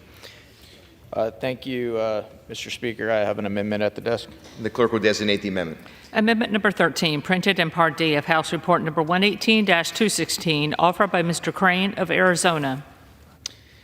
Pursuant to House Resolution 723, the gentleman from Arizona, Mr. Crane, and a member opposed each will control 5 minutes. The chair now recognizes the gentleman from Arizona. Thank you, Mr. Speaker. I rise this morning to offer my amendment to State and Foreign Operations and Related Programs Appropriation Act, which would reduce funding for USAID by 50%. USAID was established over 60 years ago with the noble intention of fostering the advancement of the developing world, a goal that could benefit the United States by creating new trade partners and stable neighbors. Unfortunately, current budget allocation at USAID indicate a shift towards a social and cultural agenda that caters to the radical priorities of woke global elites. USAID has become a front for unelected bureaucrats to impose woke nonsense and harmful agendas across the globe, all on the U.S. taxpayers' dime. We shouldn't continue to fund this organization that aims to undercut American values and objectives. Cutting USAID's funding by 50% would dramatically conserve taxpayer resources, otherwise wasted abroad on programs that do little to nothing to advance American interests. In fact, our core interests are instead undermined by these programs that include climate change, alarmism, and wasting money on ridiculous studies and programs that promote distorted gender ideology. I urge my colleagues to vote in favor of this amendment to prevent American tax dollars from being wasted on an agency bent on sabotaging our best efforts around the globe. Thank you, Mr. Speaker. I reserve my time. The gentleman reserves. The gentleman, for what purpose does the gentleman seek recognition? I rise in strong opposition to this amendment. The gentlewoman is recognized for 5 minutes. Mr. Chairman, the United States Agency for International Development's global operations are essential to defending United States national security, asserting United States leadership and foreign policy influence, and advancing stability, security, and prosperity worldwide. This account supports a direct hire workforce focused on advancing the most critical and effective foreign assistance programs and ensuring strong relationships and stewardship and accountability of U.S. taxpayer dollars. A 50% reduction to the operating expenses account would devastate USAID operations, including its workforce and its ability to implement critical foreign assistance and humanitarian assistance programs. At this level, the agency would be forced to reduce permanent U.S. direct hire levels by about 1,845 positions. U.S. aid would cut approximately 965 foreign service and 880 civil service positions. This 50% workforce reduction would require a reduction in force, since eliminating the backfilling of positions lost through attrition would achieve only about an 8% cut. USAID would significantly reduce its presence overseas, including closing some missions, once again leaving this void for our adversaries. This would leave these missions without American personnel to deliver aid from the American people and ensure our national security through development and humanitarian assistance. This drastic staff cut would leave programs extremely vulnerable to waste, fraud, and abuse, and impair the agency's ability to respond to ongoing and future natural and human crises, pandemics, and development challenges. It also will result in the termination of programs overseas, once again creating a void for our adversaries to fill. This amendment is really counterproductive. We can't short fund staff charged with managing our foreign assistance programs and expect them to be effective. If we reduce our development efforts, we are not countering Russia and the PRC's influence. We are opening the door for their expanded global influence. I urge my colleagues to oppose this amendment, and I reserve the balance of my time. The gentleman reserves. The gentleman is recognized. Thank you, Mr. Chairman. I'd like to yield 2 minutes to my colleague from Florida. The gentleman from Florida is recognized for 2 minutes. Strong support of my colleague from Arizona's amendment to cut funding to USAID. So for the American taxpayer watching, USAID is essentially a venture capital fund that Americans pay for, that invest in businesses and economic development in other countries overseas. So at a time when we're $33 trillion in debt, facing $2 trillion annual deficits in this country, it would seem to me to be an easy decision to reduce the investments that we're borrowing money from China to go make in Albania or the developing world. That seems like an easy thing to do, but yet our colleagues call it drastic. Look, I would take USAID fund down to zero. They would fund it to the tune of billions of dollars. So maybe a compromise position is that we would be willing to send USAID everything that was found in Senator Menendez's jacket. Maybe that is something that can bring us all together, that if there's going to be international bribe money paid and we're going to be involved in it, rather than sourcing it from the American taxpayer, we could source it from corrupt Democrat politicians. I'm here to bring us together. I yield back. The gentleman yields. Thank you, Mr. Chair. I yield back the remainder of my time. The gentleman yields, and members are reminded to refrain from engaging in personalities. Well, the gentlewoman from California is recognized. Thank you, Mr. Chair. And I yield 1 minute to the gentleman from Florida, Mr. Diaz-Balart. The gentleman is recognized. Thank you, Mr. Chairman. I respectfully rise in opposition. Look, the gentleman from Arizona brings up, I think, really legitimate reasons for his concern and the out-of-control spending, and frankly, what this administration has done. Now, however, because of that, the operating account of USAID in this bill has been significantly reduced, below the FY19 enacted level. Now, as the gentleman is aware, we get to the point, if we do further reductions, that this account, frankly,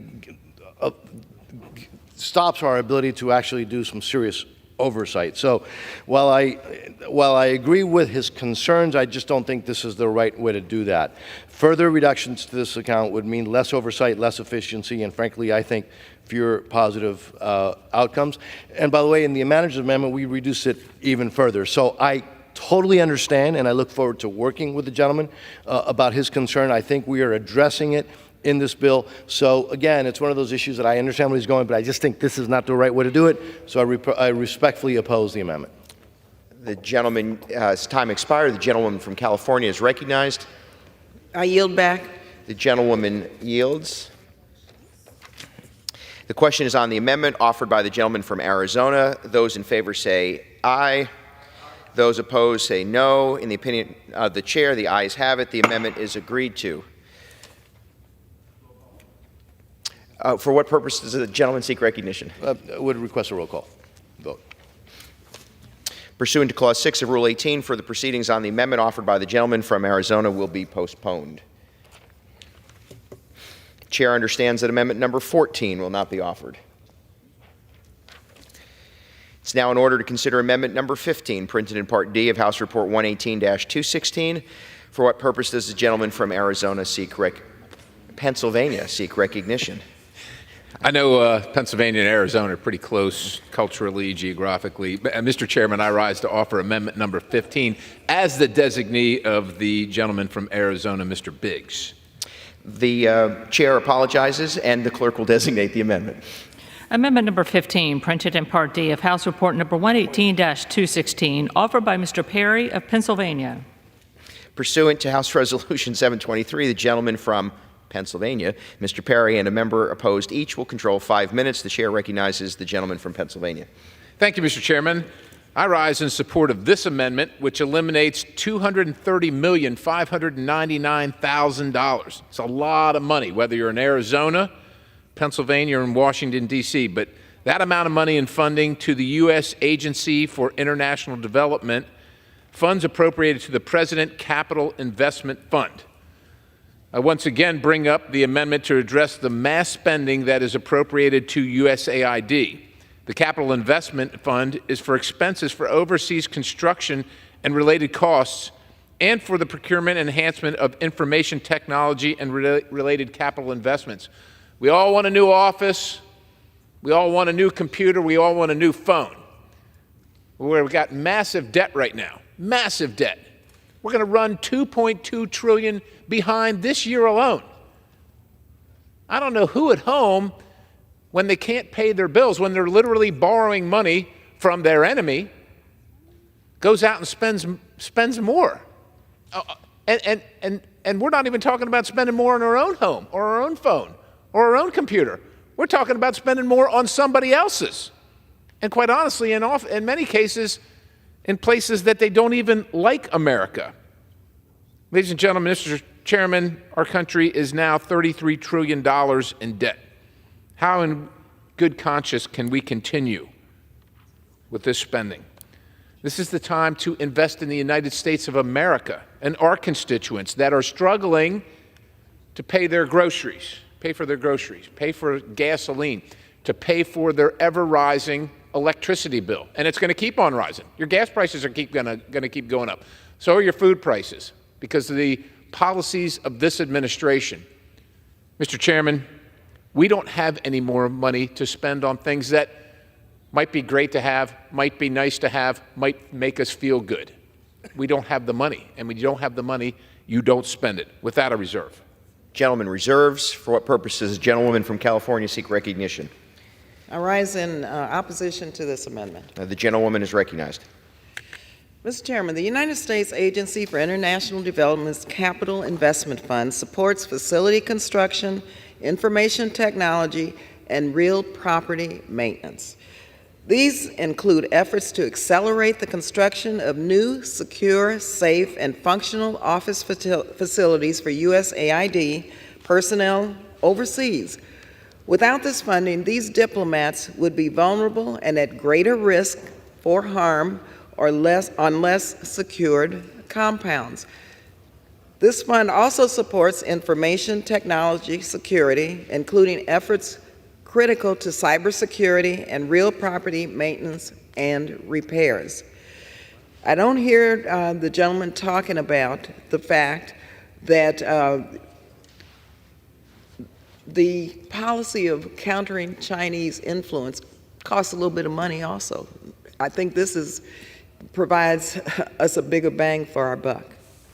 Without this funding, the agency would be unable to upgrade and secure the IT environment against external and internal threats that could damage our national security and expose personally identifiable information of not only Americans, but the participants we assist in times of crisis. This amendment is short-sighted, and I urge my colleagues to oppose it. I yield back. The gentlewoman yields. The gentleman is recognized. I thank the chair, and I agree with the gentlelady from the other side of the aisle.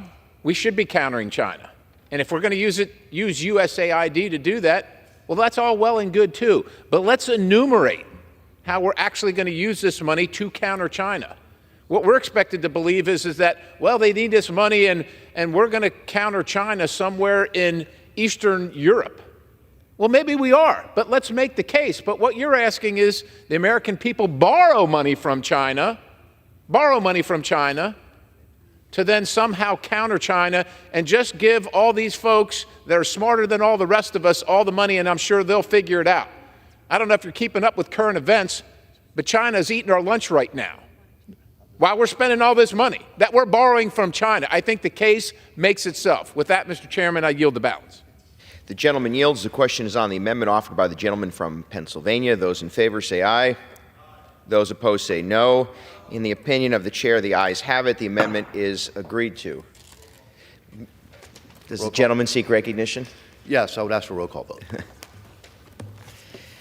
Pursuant to Clause 6 of Rule 18, further proceedings on the amendment offered by the gentleman from Pennsylvania will be postponed.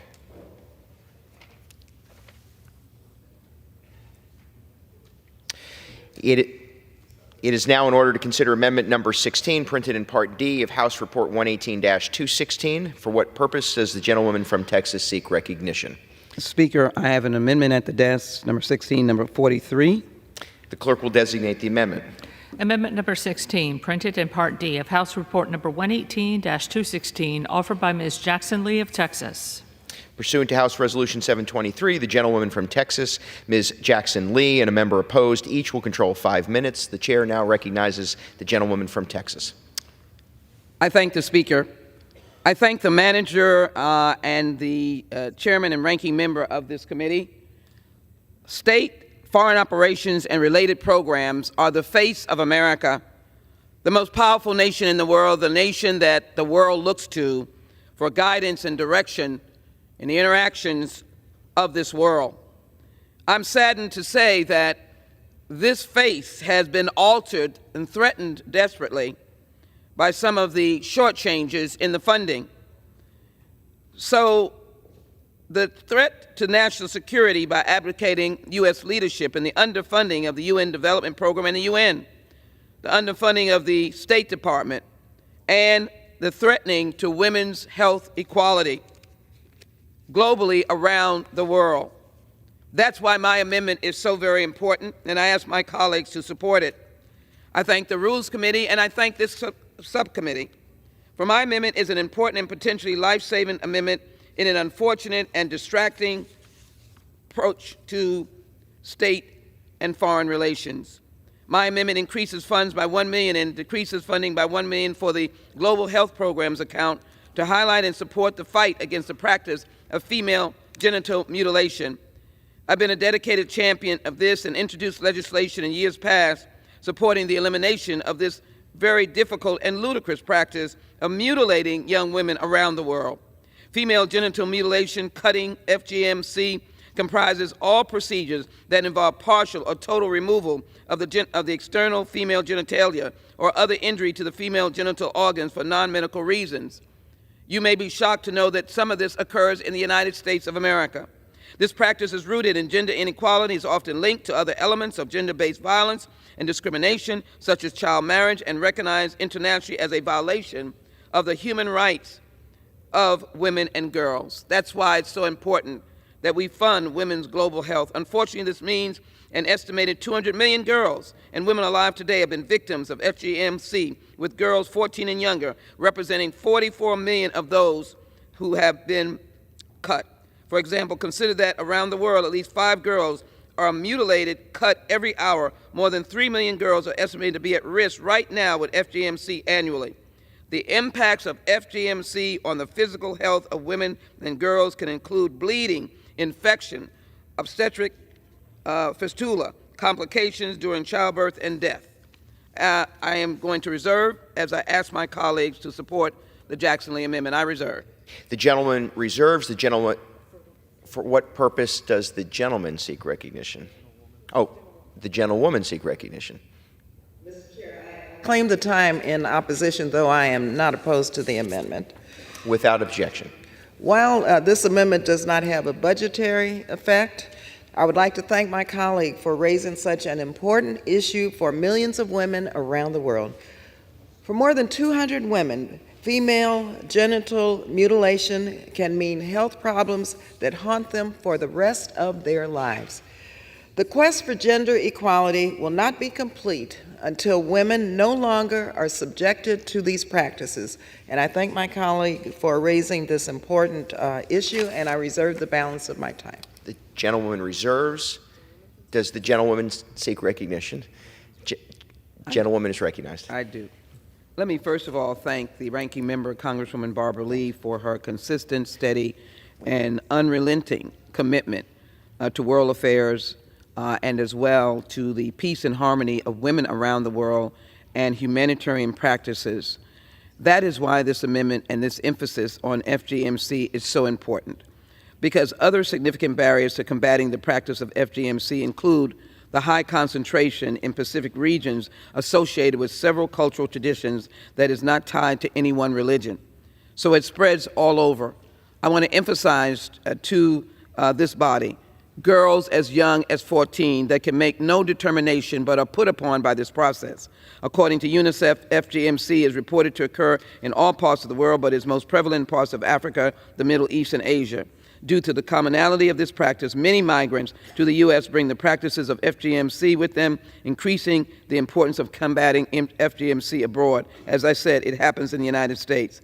Our amendment prioritizes funding for foreign assistance to combat female genital mutilation, cutting, and internationally recognized violation of the human rights of girls and women so that it can finally come to an end.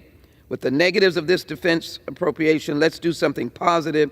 I urge of this State Department appropriations, I urge my colleagues to vote in favor of the Jackson-Lee Amendment, notwithstanding the vast, extensive work that is going on that is without restraint of dealing with FGMC around the world.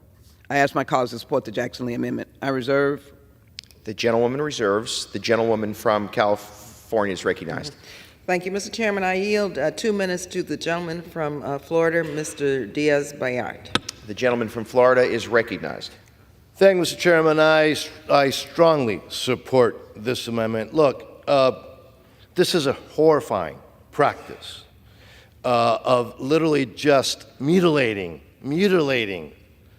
women around the world. An estimated 200 million women and girls have undergone this form of female genital mutilation, including, by the way, ones who are 15 or younger. And I don't have to tell you about the extreme psychological and physical harm that this does to these young girls and to the women.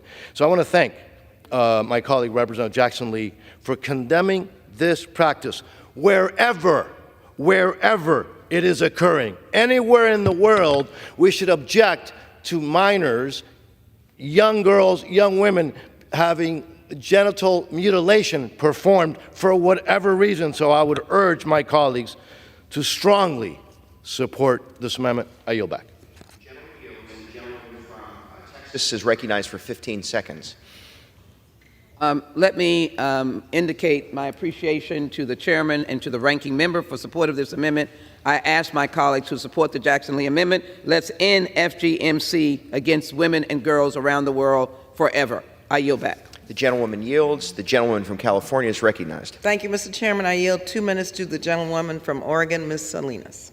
The gentlewoman is recognized. Thank you. Mr. Chairman, I rise in opposition to this bill for reasons beyond what I can list in the allotted time, but primarily because it would force America to abdicate its leadership role on the global stage. This bill contains too many harmful provisions to count. But for the benefit of the American people, I'll do my best to summarize a few of them. This bill would severely reduce our ability to combat the climate crisis. It would make massive cuts to global health programming through USAID and the WHO. It would shortchange economic and humanitarian assistance and global peacekeeping funding. And as if those self-imposed restrictions on our international leadership weren't bad enough, my Republican colleagues are using this bill as a Trojan horse for more poison pill writers, just as they've done with other appropriations bills. The majority's obsession with anti-choice, anti-LGBTQ, anti-diversity politics preclude them from putting forth a bill that has any chance of becoming law.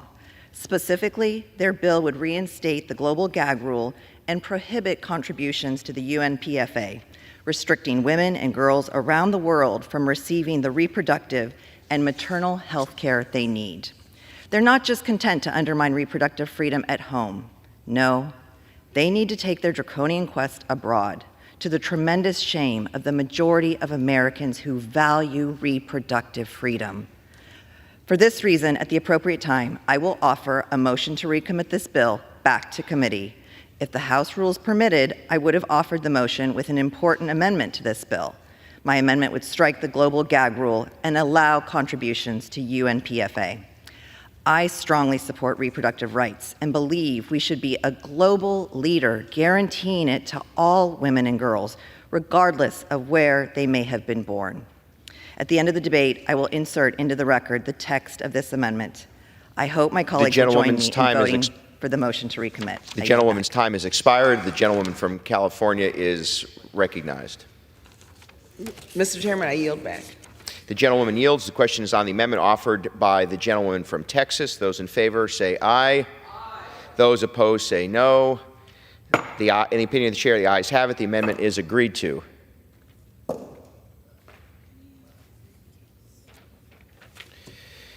It is now in order to consider amendment number 17, printed in Part D of House Report 118-216. For what purpose does the gentleman from Florida seek recognition? Mr. Speaker, I have an amendment at the desk. The clerk will designate the amendment. Amendment number 17, printed in Part D of House Report number 118-216, offered by Mr. Gates of Florida. Pursuant to House Resolution 723, the gentleman from Florida, Mr. Gates, and a member opposed each will control 5 minutes. The chair now recognizes the gentleman from Florida. Thank you, Mr. Speaker. This amendment reduces the amount of funding allocated to USAID by $4.5 billion. As I've mentioned earlier, USAID is a vehicle through which the American taxpayer pays for economic development in other countries. I think instead we should spend more money on the economic development of our own country, and actually, if we spent less money overall, we probably would see less inflation, more prosperity, and the type of economic growth that we saw during President Trump's time in office.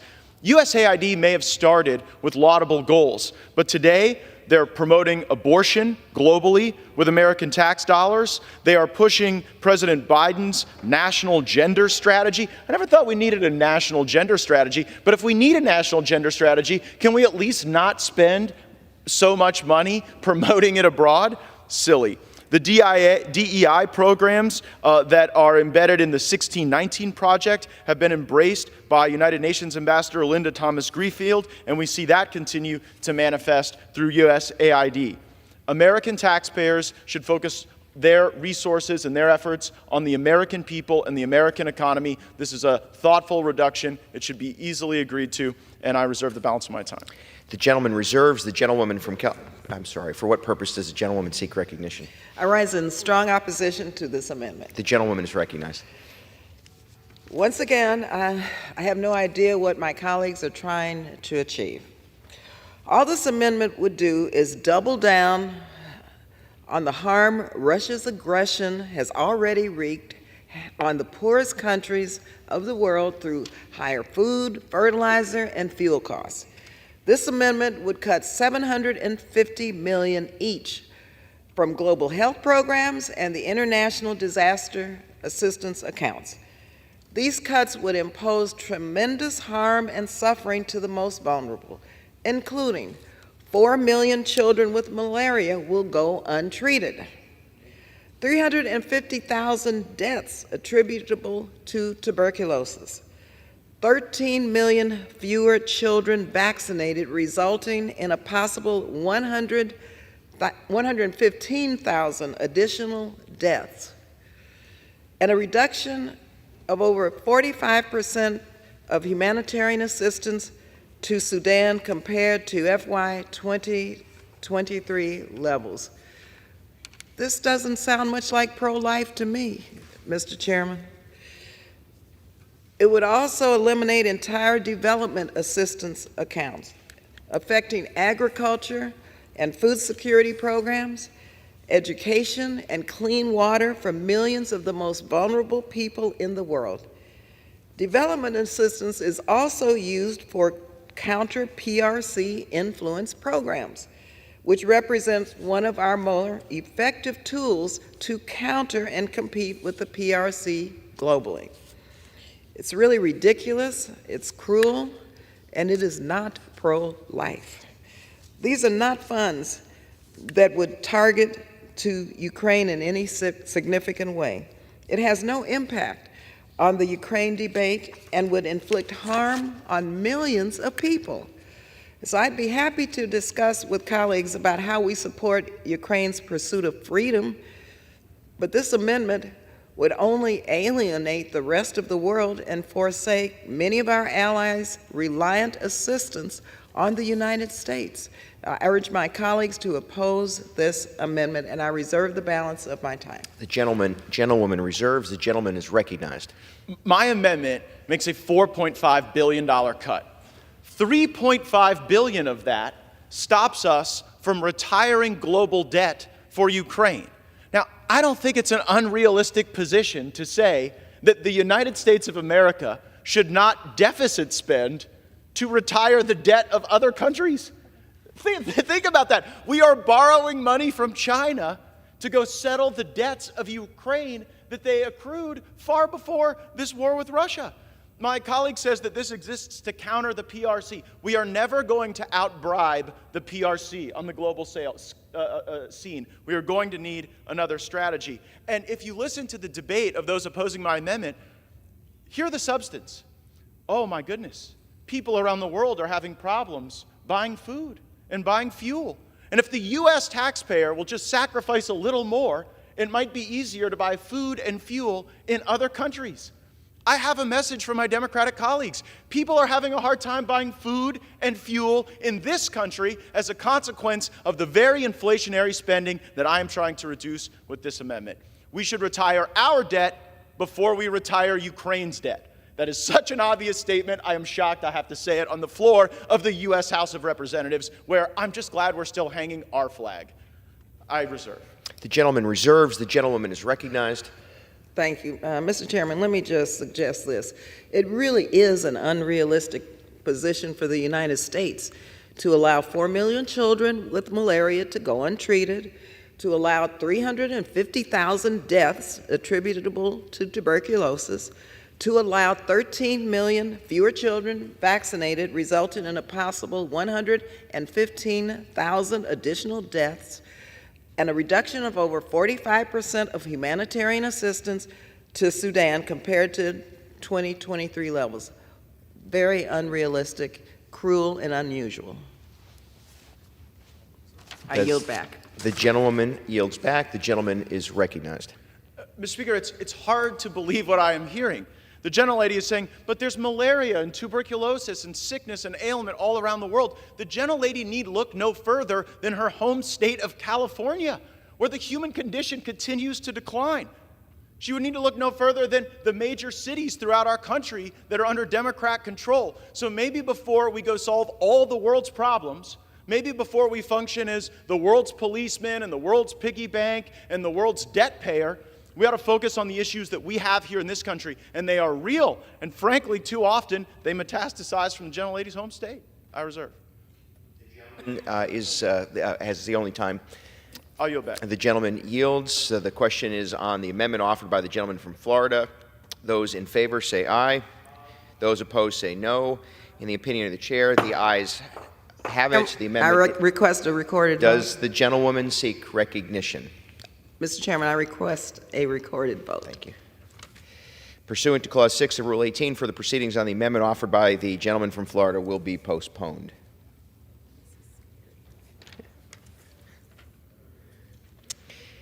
It is now in order to consider Amendment Number 18, printed in Part D of House Report 118-216. For what purpose does the gentleman from Pennsylvania seek recognition? Mr. Chairman, I've got an amendment at the desk. The clerk will designate the amendment. Amendment number 18, printed in Part D of House Report number 118-216, offered by Mr. Perry of Pennsylvania. Pursuant to House Resolution 723, the gentleman from Pennsylvania, Mr. Perry, and a member opposed each will control 5 minutes. The chair now recognizes the gentleman from Pennsylvania, Mr. Perry. I thank the chairman. When everyday Americans, like the folks I have the honor to represent in Pennsylvania's 10th congressional district, have too many expenses, they're simply forced to cut back. They don't have any choice. That's what they've had to do in this high inflation, high cost of living Biden economy, where gas, food, seemingly everything. I don't know that anything's gone down, but for sure, food, gas, electricity prices are just going up and up. So what do folks do at home? They don't go out to eat as often. They don't have a meal with their family out. They might have to cancel a few subscriptions, put off some repairs around the house, put off buying a new pair of shoes, you name it. The point is that they pare back their spending sometimes to the bare bones because they got to keep a roof over their head and food in their bellies. Now, the paring back that I just discussed is something that this body, this institution, has been unwilling, unable, simply refused to do now for decades. Decades, $33 trillion worth of that. Many of my colleagues on this side of the aisle have highlighted via amendment the wasteful, bloated spending that this place has perpetuated, especially during the pandemic. Unbelievable amounts during the pandemic. And I appreciate the work of the chairman. He has worked diligently to bring this thing back closer to in line with some reality, but there are still places we can cut.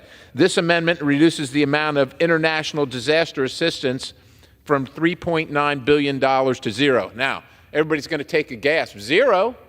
International disaster assistance. Ladies and gentlemen, In our country, the disaster assistance account is zero. It's dried up. The good gentleman from Florida, his state just suffered a hurricane. But there ain't no disaster money for them. What about the folks in Hawaii? What about the folks all across the country dealing with floods and fires? There isn't any money in the United States of America for them, but heaven forbid, we got to make sure we're all around the globe helping all those folks at the expense of the people in America. I'm not trying, and no one's trying to be punitive or cruel here. The fact is that this process is broken, and the results of it are broken. And the American people are tired of being broke from what we do here in Washington. This is a nearly $4 billion line item that we simply can't afford. We want to be helpful. Every single one of us wants to help. But we're using the money that other people earn to help other people overseas, while the people that earn the money are struggling, and that is immoral and unacceptable. I reserve. The gentleman reserves. For what purpose does the gentlewoman seek recognition? Mr. Chairman, I rise in strong opposition to this amendment. The gentlewoman is recognized. U.S. Aid's International Disaster Assistance Account, or IDA, is a critical tool which supports our country's foreign policy objectives and serves as a lifeline for millions of people. The IDA account provides life-saving support, including food, shelter, emergency health care, sanitation and hygiene, and critical nutrition services to the world's most vulnerable and hardest to reach people. And this assistance is needed now more than ever. After 20 years of decline, there are more people facing hunger now than in 2019, almost 30% of the global population. Regardless of whether you have faith or not, I think that our values compel us to really address those in most need, not only in our own country, but yes, throughout the world. It's important to provide this humanitarian assistance because it's morally the right thing to do. Once again, those who are people of faith or not do this because it really does solidify our commitment to humankind and also, yes, our leadership and influence throughout the world. It's unthinkable that the United States would stop providing this support to those who have lost everything through a natural disaster or conflict. I am really ashamed that the Republicans want to do this. It's really a disgrace. I urge my colleagues to oppose this amendment. I reserve the balance of my time. The gentlewoman reserves. The gentleman is recognized. Thank you, Mr. Chairman. I'm glad that the gentlelady mentioned people of faith and their care for people, not only in their community, but around the globe. And it's awesome. And in the church that I attend, that's exactly what we do. And that's exactly what we should do. Be our brother's keeper. Be our brothers and sisters' keeper. But the good Lord never said, force your brother to be someone else's keeper. That's between them. And that's exactly what we're doing here, is forcing people that can ill afford their own bill and their own tragedies that they're suffering in the United States to pay for the tragedies in other places. And that's immoral. With that, I yield the balance. The gentleman yields. The gentlewoman is recognized. I reserve the balance of my time. The gentlewoman has the only time remaining. I yield back. The gentlewoman yields. The question is on the amendment offered by the gentleman from Pennsylvania. Those in favor say aye. Aye. Those opposed say no. In the opinion of the chair, the ayes have it. The amendment is agreed to. For what purpose does the gentlewoman seek recognition? I request a recorded vote. Pursuant to Clause 6 of Rule 18, further proceedings on the amendment offered by the gentleman from Pennsylvania will be postponed.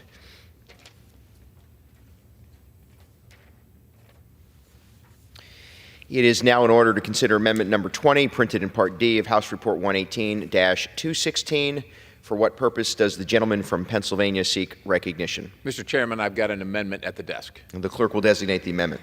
Amendment Number 20, printed in Part D of House Report Number 118-216, offered by Mr. Perry of Pennsylvania. Pursuant to House Resolution 723, the gentleman from Pennsylvania, Mr. Perry, and a member opposed each will control 5 minutes. The chair now recognizes the gentleman from Pennsylvania, Mr. Perry. Thank you, Mr. Chairman. This amendment reduces the amount of economic support funding from $2.9 billion to $1.8 billion.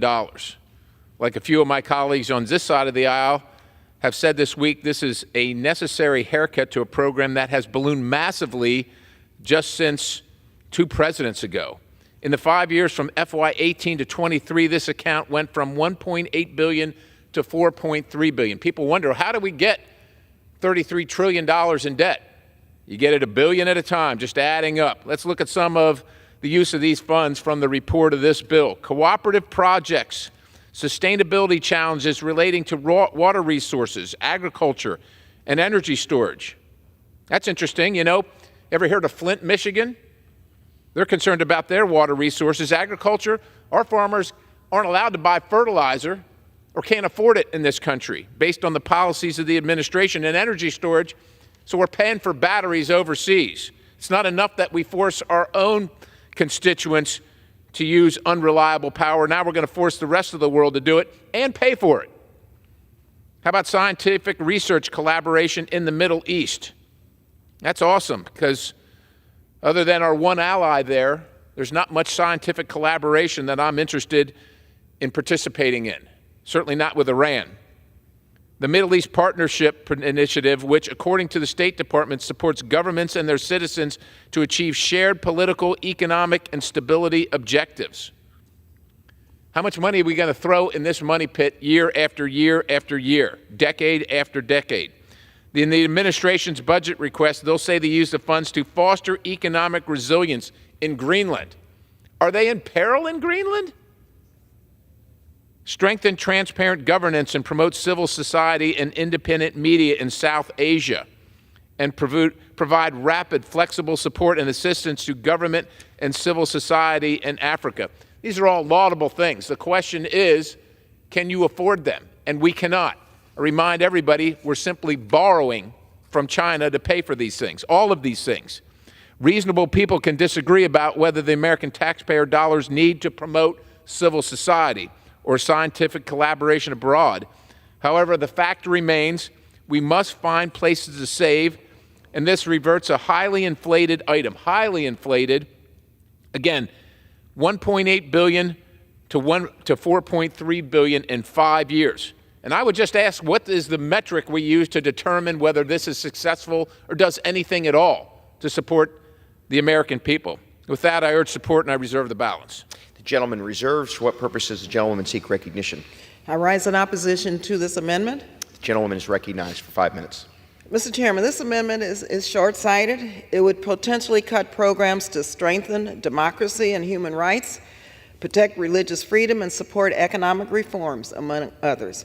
Many of these programs counter malign influences and provide an alternative to the PRC's influence. Financing also activities. These programs also offer and demonstrate another narrative from the authoritarianism promoted by the government of the PRC.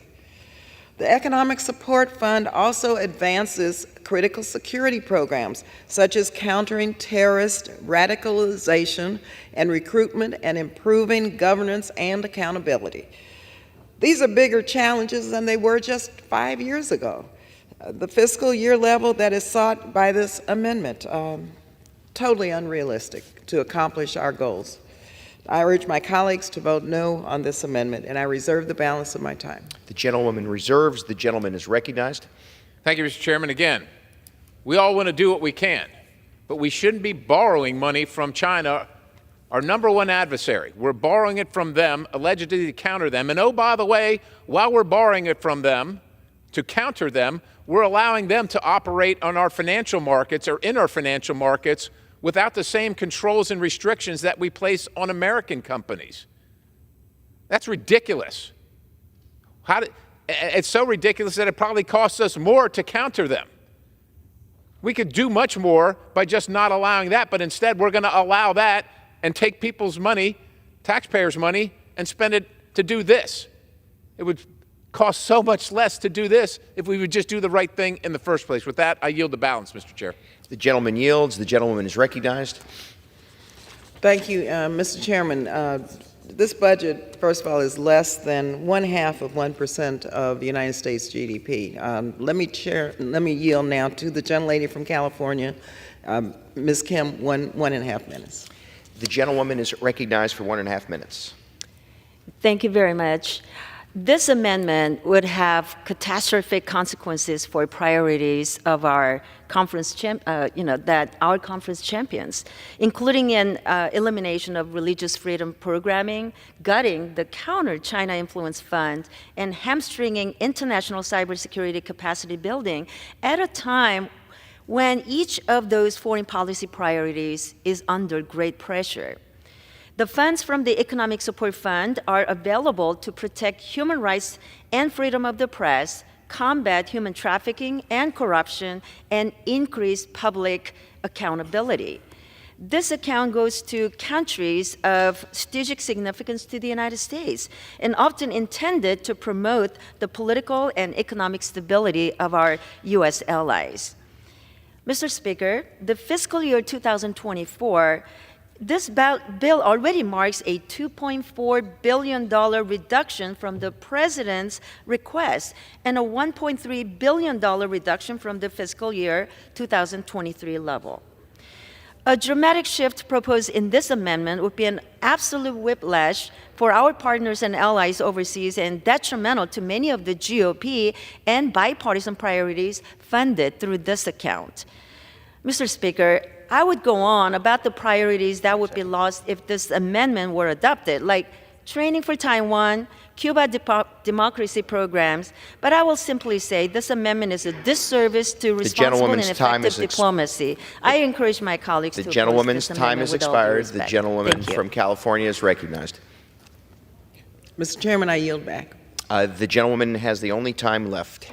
Oh, you yield back. Apologize. The gentlewoman yields. The question is on the amendment offered by the gentleman from Pennsylvania. Those in favor say aye. Those opposed say no. In the opinion of the chair, the ayes have it. The amendment is agreed to. For what purpose does the gentleman seek recognition? I would ask for a recorded vote. Pursuant to Clause 6 of Rule 18, for the proceedings on the amendment offered by the gentleman from Pennsylvania will be postponed. It's now in order to consider Amendment Number 22, printed in Part D of House Report 118-216. For what purpose does the gentleman from Pennsylvania seek recognition? Mr. Chairman, I have an amendment at the desk. The clerk will designate the amendment.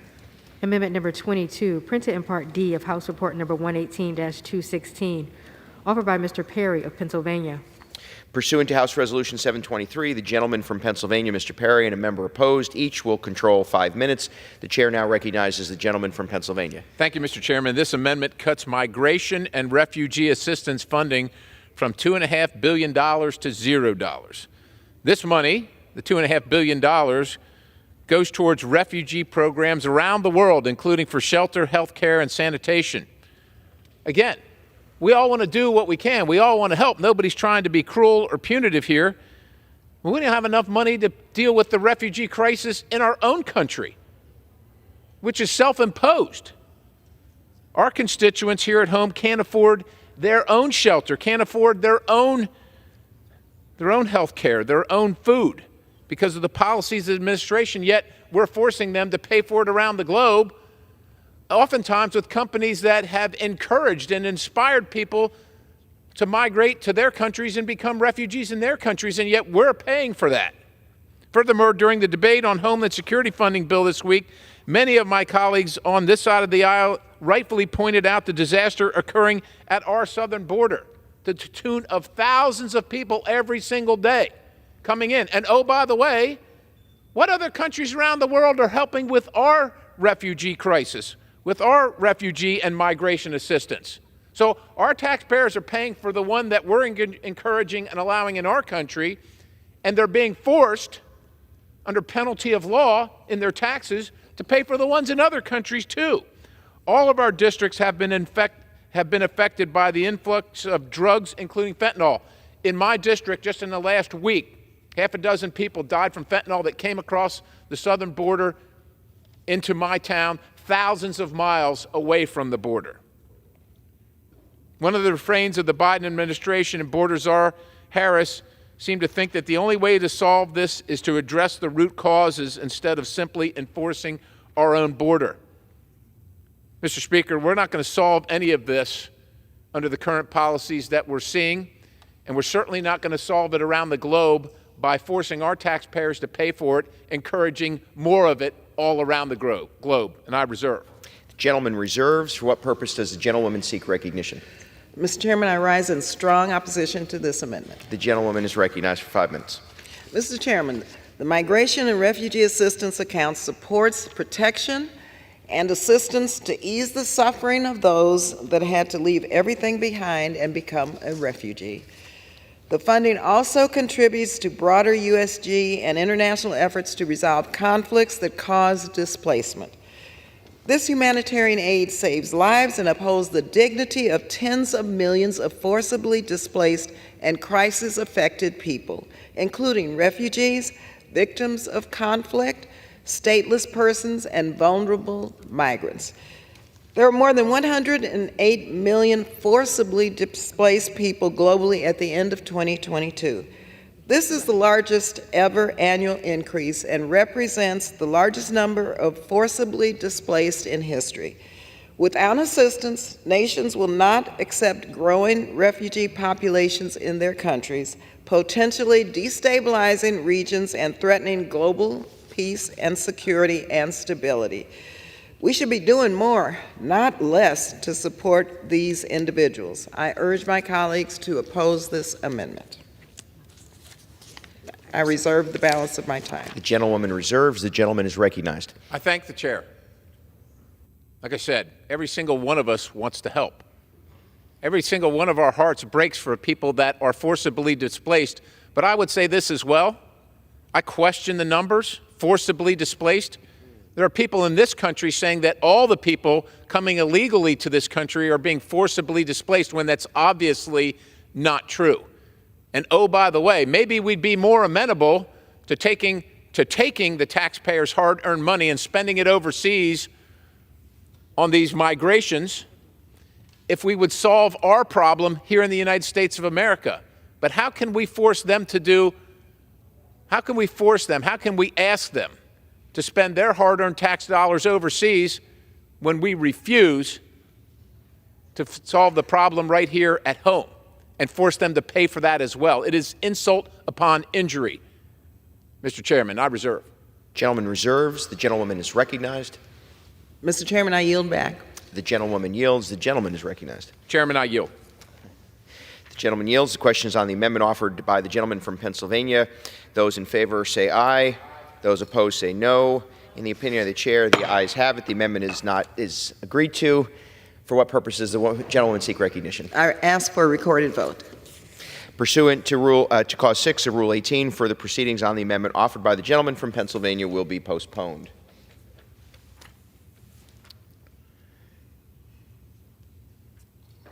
It is now in order to consider amendment number 23, printed in Part D of House Report 118-216. For what purpose does the gentleman from Tennessee seek recognition? Mr. Chairman, I have an amendment at the desk. The clerk will designate the amendment. Amendment number 23, printed in Part D of House Report number 118-216, offered by Mr. Ogles of Tennessee. Pursuant to House Resolution 723, the gentleman from Tennessee, Mr. Ogles, and a member opposed each will control 5 minutes. The chair now recognizes the gentleman from Tennessee for 5 minutes. Thank you, Mr. Chairman. When we fund specific programs, we should ask ourselves one question: what is the real return on investment? In the case of the Peace Corps, we're spending a little over $410 million. Is the investment worth it, given the rising cost of food and gas? Is it appropriate for Congress to prioritize the Peace Corps over our veterans? Prioritize the Peace Corps over securing our border? And keep in mind, my proposed cut is a modest cut. So how is the Peace Corps justifying its budget in light of financial hardships borne by millions of Americans today?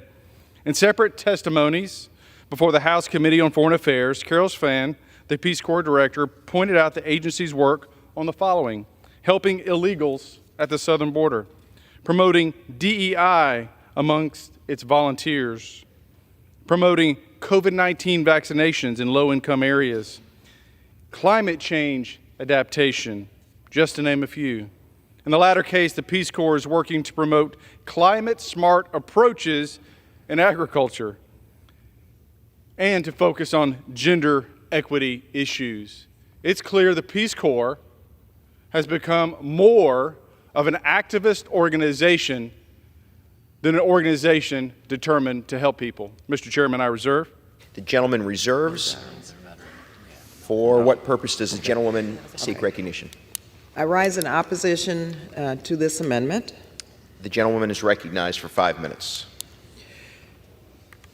Mr. Chairman, the Peace Corps is one of the best investments in public diplomacy that we make. And there is no way that Democrats have prioritized Peace Corps over veterans. We support our veterans. We support the Peace Corps. What better ambassadors do we have than young American people willing to spend 2 years overseas and building goodwill with people around the world?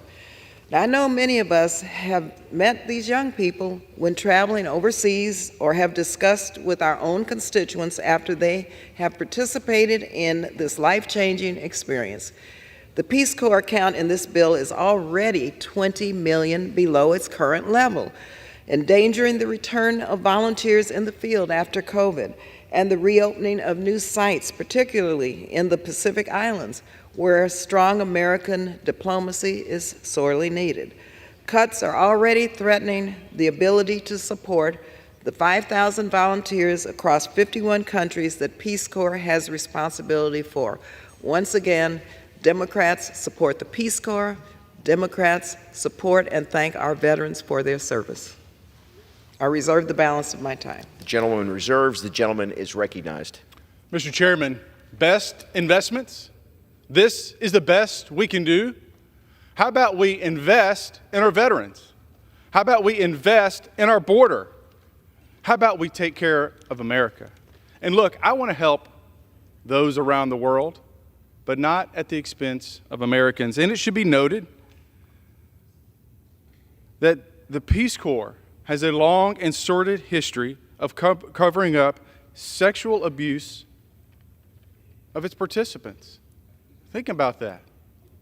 Are we going to aid and abet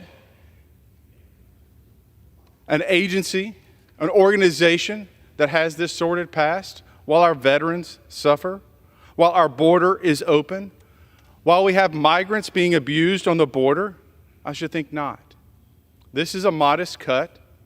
It simply returns the funding back to pre-COVID levels, merely a $14 million cut.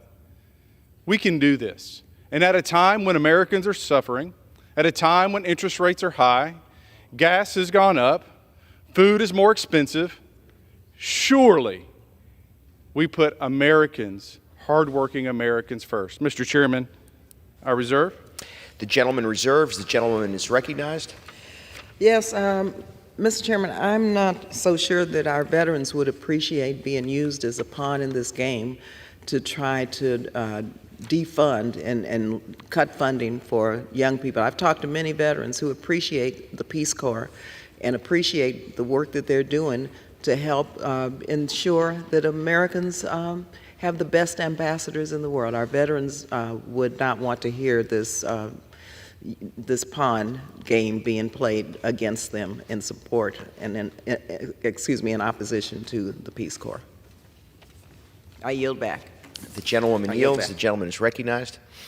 Mr. Chairman, I would argue that the Gold Star families would like for us to invest in our veterans. I would argue the veterans that are homeless would like for us to invest in our veterans. When we look at the suicide rates among our servicemen and women, we should be investing in our veterans. And so to say that putting our veterans first is using them as a pawn is offensive. Mr. Chairman, I thank you. I ask my colleagues to support this. I ask that we put our veterans and our Americans first. Thank you, and I yield back. The gentleman yields. The question is on the amendment offered by the gentleman from Tennessee. Those in favor say aye. Those opposed say no. In the opinion of the chair, the ayes have it. For what purpose does the gentlewoman seek recognition? Mr. Chairman, I ask for a recorded vote. Pursuant to Clause 6 of Rule 18, further proceedings on the amendment offered by the gentleman from Tennessee will be postponed. The chair understands that amendment numbers 25 through 26 will not be offered. It is now in order to consider amendment number 27, printed in Part D of House Report 118-216. For what purpose does the gentleman from Mississippi seek recognition? Mr. Chairman, I have an amendment at the desk. The clerk will designate the amendment. Amendment number 27, printed in Part D of House Report number 118-216, offered by Mr. Kelly of Mississippi. Pursuant to House Resolution 723, the gentleman from Mississippi, Mr. Kelly, and a member opposed, each will control 5 minutes. The chair now recognizes the gentleman from Mississippi for 5 minutes. Thank you, Mr. Chairman. I rise in support of my amendment to reduce funding to the Global Environment Facility Fund from $139 million to $129 million, or by $10 million. We do well what we measure. That's what my father always told me growing up. We do well what we measure. Unfortunately, many of the organizations and many of the money that is spent by America are not measured well. We need to force people to prioritize and to account for the funds that they spend. This is a small little cut. Americans are struggling every day as they face high gas prices, inflation due to the reckless spending of this administration, and the radical climate change agenda of the Biden administration. My amendment claws back just a little bit of those hard-earned tax dollars going to fund climate change initiatives outside of our borders. I encourage my colleagues to vote in support of my amendment, and remember, we do well what we measure. I reserve the balance of my time. The gentleman reserves. For what purpose does the gentlewoman seek recognition? I rise in opposition to this amendment. The gentlewoman is recognized for 5 minutes.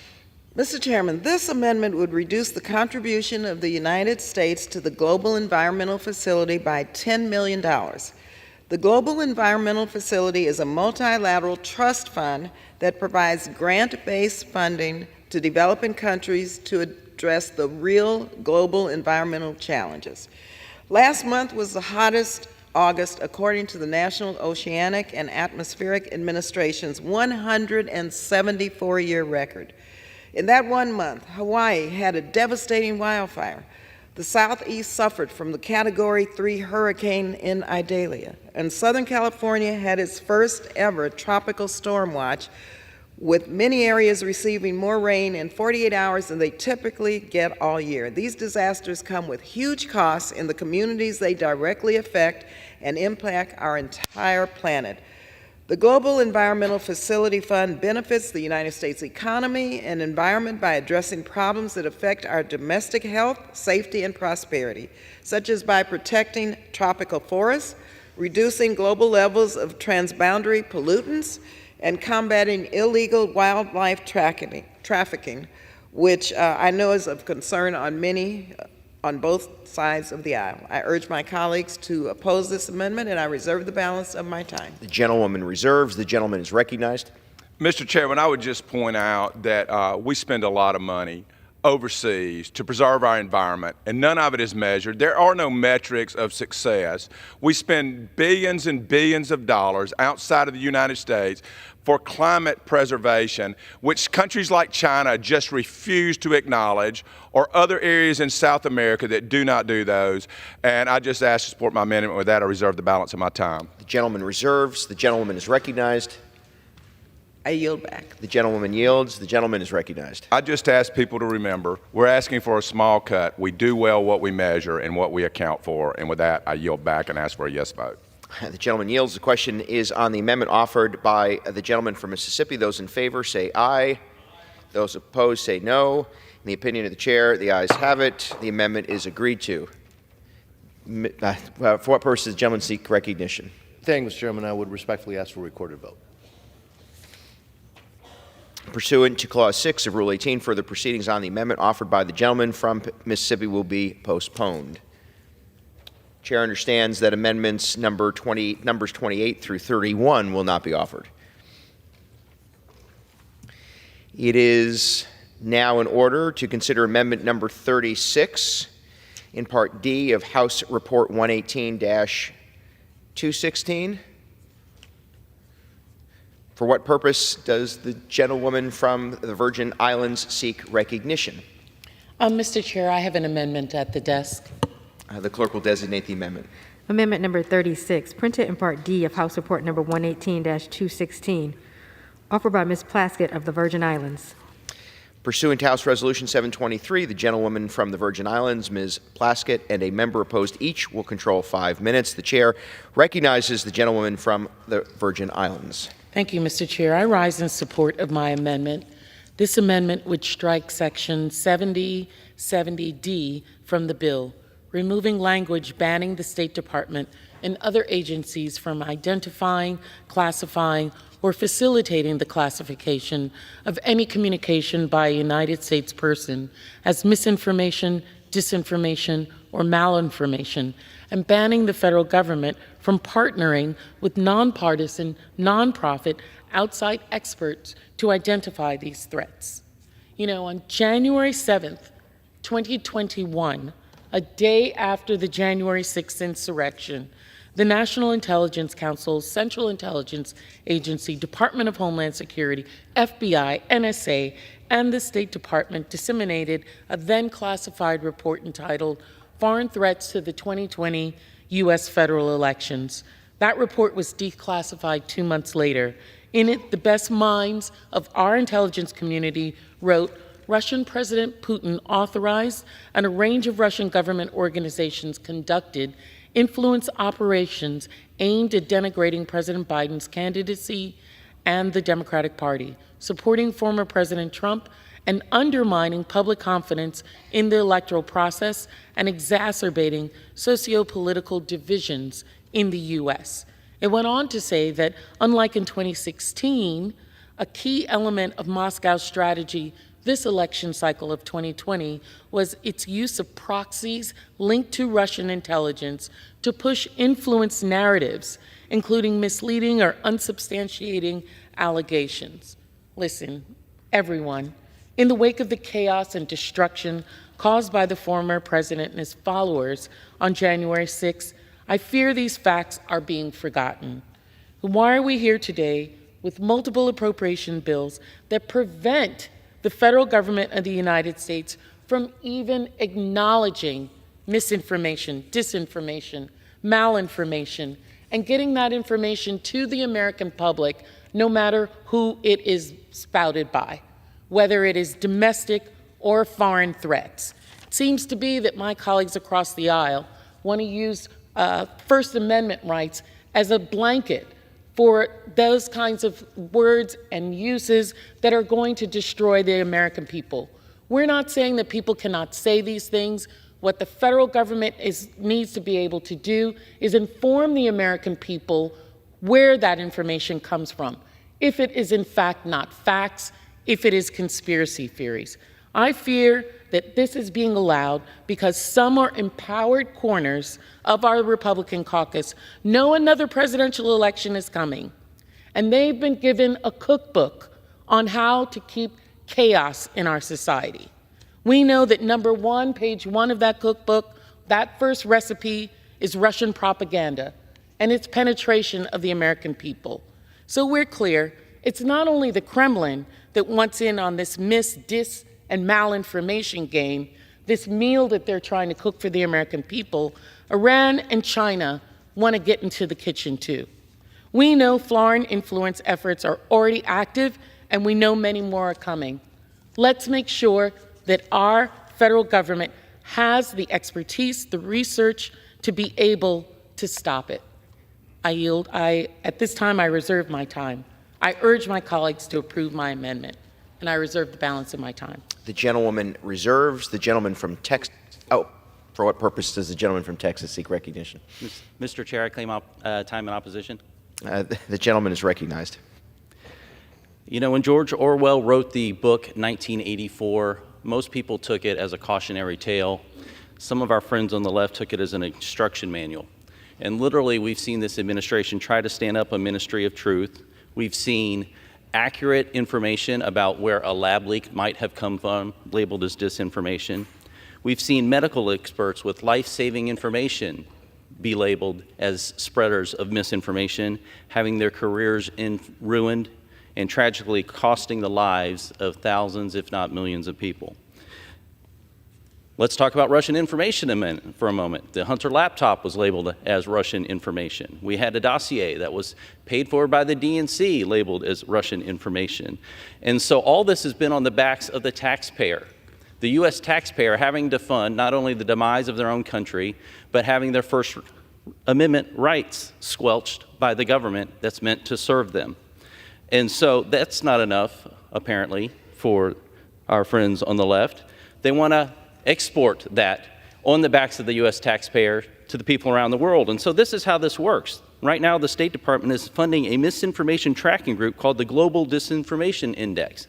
And they have labeled some news outlets like the American Spectator, Newsmax, the Federalist, the American Conservative, One American News, The Blaze, the Daily Wire, Real Clear Politics, The Reason, and the New York Post as potential spreaders of misinformation. And so they created this list and they aggregate this list to potential sponsors. And basically the word is, don't put any advertisement on these sites because they might be, quote, spreaders of misinformation. And so this is a way to strong arm and try to drain them of any sort of finances, all sponsored by the U.S. taxpayer.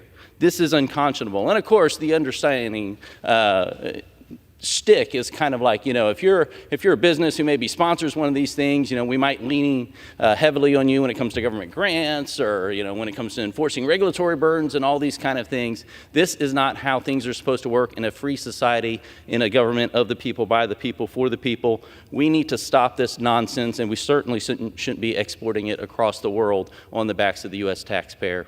And I reserve. Gentleman reserves. The gentlewoman is recognized. Thank you, Mr. Chair. Let me just say that private media companies acting in their own business interests and in understood interests of public health in the midst of global pandemics, as well as our democracy and its maintained, are going to do what they think is best for their bottom line. That's what drives them.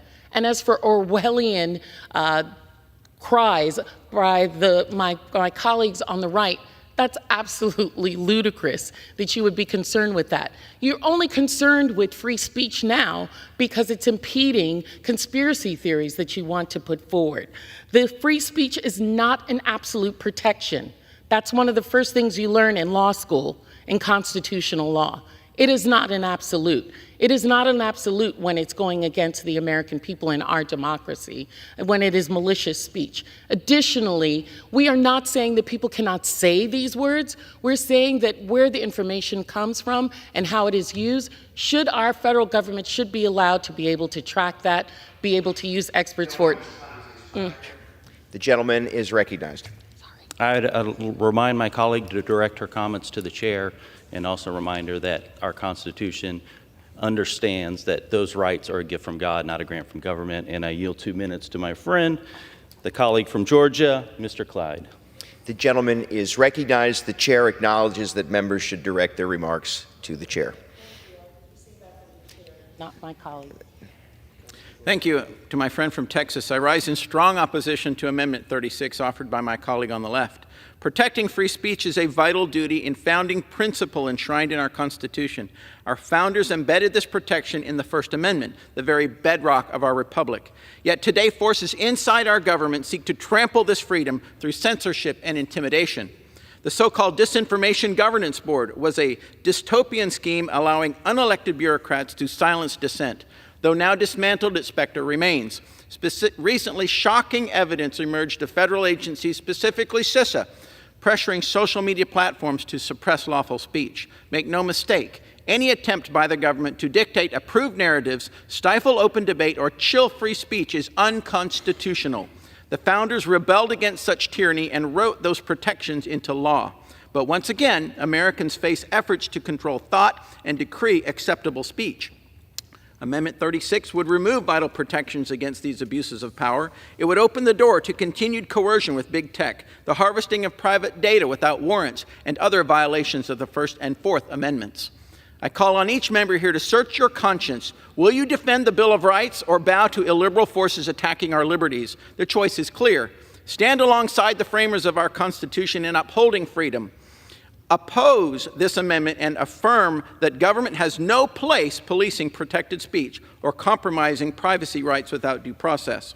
The American spirit rejects thought control and censorship. Our Constitution enshrines the right to voice beliefs openly, however controversial.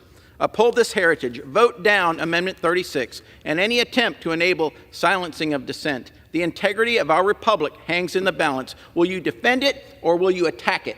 Amendment 36 attacks it, and so I urge all my colleagues to vote against it. Thank you. And I yield back to the gentleman. The gentleman yields. The gentleman from Texas is recognized. I may ask how much time we have remaining? The gentleman has 15 seconds remaining. I'll yield back. The gentleman yields. The questions on the amendment offered by the gentlelady from the Virgin Islands. Those in favor say aye. Those opposed say no. In the opinion of the chairs, the chair of the noes have it. For what purpose does the gentlewoman seek recognition? I ask for a recorded vote. Pursuant to Clause 6 of Rule 18, further proceedings on the amendment offered by the gentlewoman from Virgin Islands will be postponed.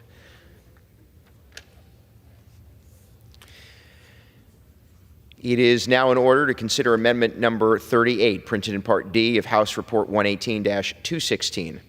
For what purpose does the gentleman from Wisconsin seek recognition? I have an amendment at the desk. And the clerk will designate the amendment. Amendment number 38, printed in Part D of House Report number 118-216, offered by Mr. Tiffany of Wisconsin. Pursuant to House Resolution 723, the gentleman from Wisconsin, Mr. Tiffany, and a member opposed each will control 5 minutes. The chair now recognizes the gentleman from Wisconsin for 5 minutes. Mr. Speaker, my amendment would prevent the enforcement of several arbitrary, self-imposed State Department restrictions that limit communication and cooperation between U.S. officials and their counterparts in Taiwan. This amendment is similar to one that was adopted earlier to the Department of Defense Appropriations Bill. As I discussed then, these restrictions are not required by any provision of law and have been put in place at the behest of Communist China. They make it difficult for senior U.S. officials to travel to Taiwan and to interact with their Taiwanese counterparts. In essence, these guidelines are designed to prevent and limit high-level bilateral cooperation. Not only does this make little sense, it is in direct conflict with existing laws that call for expanding such cooperation, such as the Taiwan Travel Act. Mr. Speaker, a State Department memorandum should never trump the laws we pass in this body or outsource American foreign policy to the CCP. My amendment will make sure that neither of those things happen by scrapping these restrictive guidelines. I ask for a yes vote on this amendment, and I reserve. The gentleman reserves. For what purpose does the gentlewoman seek recognition? I rise in opposition to this amendment. The gentlewoman is recognized for 5 minutes. Mr. Chairman, first, the executive branch has the ability to determine how the United States engages and manages our relationship with Taiwan. It had that ability during the last administration. That's because Congress left it to the executive branch to conduct diplomacy and the recognition or non-recognition of foreign states and governments in this case. If you wish to legislate how the executive branch should engage with Taiwan, then mark up a separate bill in Foreign Affairs Committee that just deals with that. But in the absence of that, the executive branch needs to determine how to handle diplomatic engagements abroad. Again, the last administration did just that. It's their job to weigh multiple equities and balance delicate factors that are simply not considered by this amendment today. The gentleman knows that Taiwan is a sensitive geopolitical subject with respect to our relations with the People's Republic of China. That's why we have a select committee in the House on it.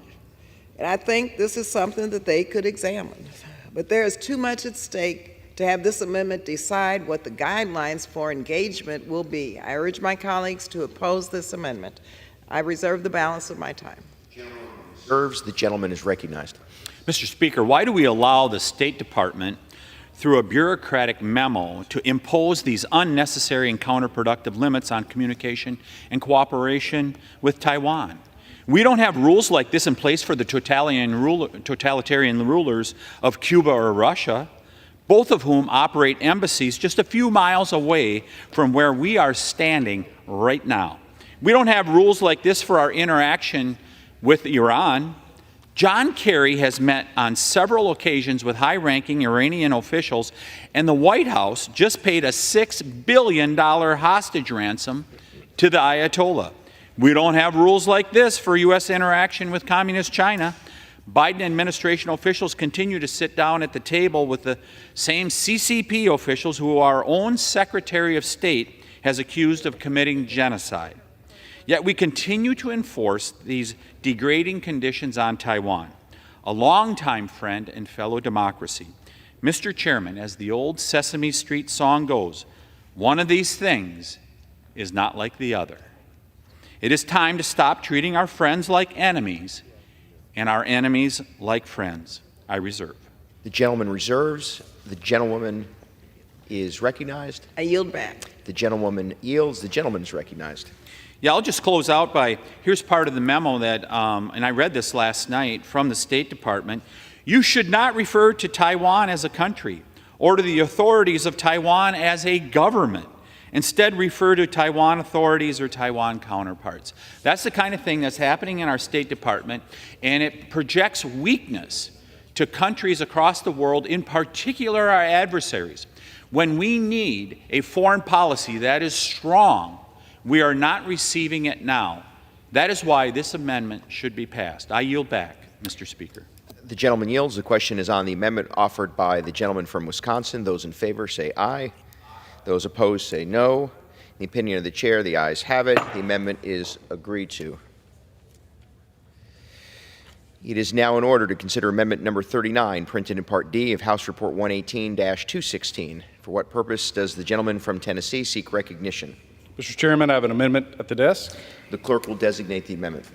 Amendment number 39, printed in Part D of House Report number 118-216, offered by Mr. Ogles of Tennessee. Pursuant to House Resolution 723, the gentleman from Tennessee, Mr. Ogles, and a member opposed, each will control 5 minutes. The chair now recognizes the gentleman from Tennessee for 5 minutes. Thank you, Mr. Chairman. If you want to come up with the right policy position on an issue related to foreign affairs, talk to Anthony Blinken first, and then do the opposite. We've all seen the Secretary's inability to be correct about any major foreign policy concern for the last 20 years, whether that be Iraq, Libya, Yemen, giving the Iranians $6 billion to deploy, as their president says, wherever they need it, or Afghanistan. He is undoubtedly one of the most professionally ineffective and incompetent individuals to the title of Secretary of State. But if incompetence by itself were sufficient ground to remove a Senate-confirmed cabinet official, the president would have very few advisors left. In the case of Secretary Blinken, it's about incompetence and perhaps outright corruption. For instance, Secretary Blinken received more than $5,000 in payment from the former Prime Minister of Pakistan, who notably praised the Taliban, received more than $5,000 for speaking at a bank opening in China, offering advisory services to a Japanese company who invested heavily in a CCP company that was blacklisted by Trump. Let's take one more. Mr. Blinken's consulting firm, West Exec Advisors, it advertised its ability to help American colleges secure CCP donations without compromising their Pentagon research grants. Think about that. Usurping America's rules for engagement with the CCP. That advertisement, by the way, was removed just 2 weeks prior to Joe Biden's acceptance of the Democratic Party's presidential nomination. We've since learned that from former acting CIA Director Mike Morrell that the infamous Spies Who Lie letter, a letter that impacted a presidential race, was led by no one other than Anthony Blinken. The letter, signed by 51 intelligence experts, was intended, according to Morrell, to give Joe Biden a way to refute the Hunter Biden laptop story ahead of a presidential debate. You think this would be worthy of investigation, if not outright impeachment, but certainly defunding. Mr. Chairman, I reserve. The gentleman members are reminded to refrain from engaging in personality towards the President. For what purpose does the gentlewoman from California seek recognition? Mr. Chairman, I rise in opposition to this amendment. The gentlewoman is recognized. Mr. Chairman, this is really despicable to target dedicated public servants and threaten their livelihoods. Public servants doing their jobs and carrying out the policy of the administration, regardless of which administration it is, they serve, and they should be commended, not demonized. Our government is dependent on being able to attract the best talent to bring their skills to public service, especially when in most cases they could earn much more in the private sector. Who is going to be willing to do that if their names can be dragged through the political mud? Secretary Blinken is a dedicated public servant who has proudly represented the United States while serving in multiple high-level positions. This is not how we solve policy differences. We should not make it personal and about people doing their jobs. I urge my colleagues to oppose this amendment, and I reserve the balance of my time. The gentlewoman reserves. The gentleman is recognized. Mr. Chairman, serving the country or serving Hunter Biden, because we know through the work of Senators Johnson and Grassley that Hunter Biden kept his Burisma colleagues apprised of meetings and emails he held with Mr. Blinken. Mr. Blinken had previously said to Senate staffers that he wasn't aware of any communications with Hunter Biden, aside from one in-person meeting, which is a materially false statement and should subject him to criminal penalties under 18 U.S.C. 1001. Of course, the U.S. Congress never holds anyone accountable for misleading Congress, so why tell the truth? Mr. Chairman, Blinken has lied to Congress. He worked to prevent critical information, including the July 2021 dissent cable, from being reviewed by this chamber until confronted by the gentleman from Texas. He clearly has a closer relationship with Hunter Biden than he let on, and further engaged in questionable activities prior to serving as Secretary of State, very little of which has been investigated or vetted. These questions deserve to be asked. I urge adoption of this amendment and defunding of Mr. Blinken. I reserve. The gentleman reserves. The gentlewoman is recognized. Well, Mr. Chairman, this, quite frankly, is unconstitutional. First of all, it doesn't make any sense. Secondly, and it really sends the worst signal in the world for those young people who want to go into public service, serving our country and serving our country. I'm really shocked and urge a no vote on this amendment. I yield back. The gentlewoman yields. The gentleman's recognized. Mr. Chairman, William Holman, with the Holman Rule, did actually come up with a way to defund someone like the Secretary. But back to the Secretary, there should be accountability for our botched Afghanistan withdrawal, for helping establish the Islamist theocracy that is in power there today, the insult to the memory of those who lost their lives at Abbey Gate. This man is responsible. He is complicit. I urge adoption of this amendment. He should be defunded, and quite frankly, I would say he should be impeached. Thank you, Mr. Chairman. I yield back. Gentleman yields. The question is on the amendment offered by the gentleman from Tennessee. Those in favor signify by saying aye. Those opposed, no. In the opinion of the chair, the ayes have it. The amendment is agreed to. It's now in order to consider amendment number 40, printed in Part D of House Report 118-216. For what purpose does the gentleman from Tennessee seek recognition? Mr. Chairman, I have an amendment at the desk. The clerk will designate the amendment. Amendment number 40, printed in Part D of House Report number 118-216, offered by Mr. Ogles of Tennessee. Pursuant to House Resolution 723, the gentleman from Tennessee, Mr. Ogles, and a member opposed, each will control 5 minutes. The chair now recognizes the gentleman from Tennessee for 5 minutes. Mr. Chairman, I thank you. I'm a big proponent of Israel, our closest ally in that region.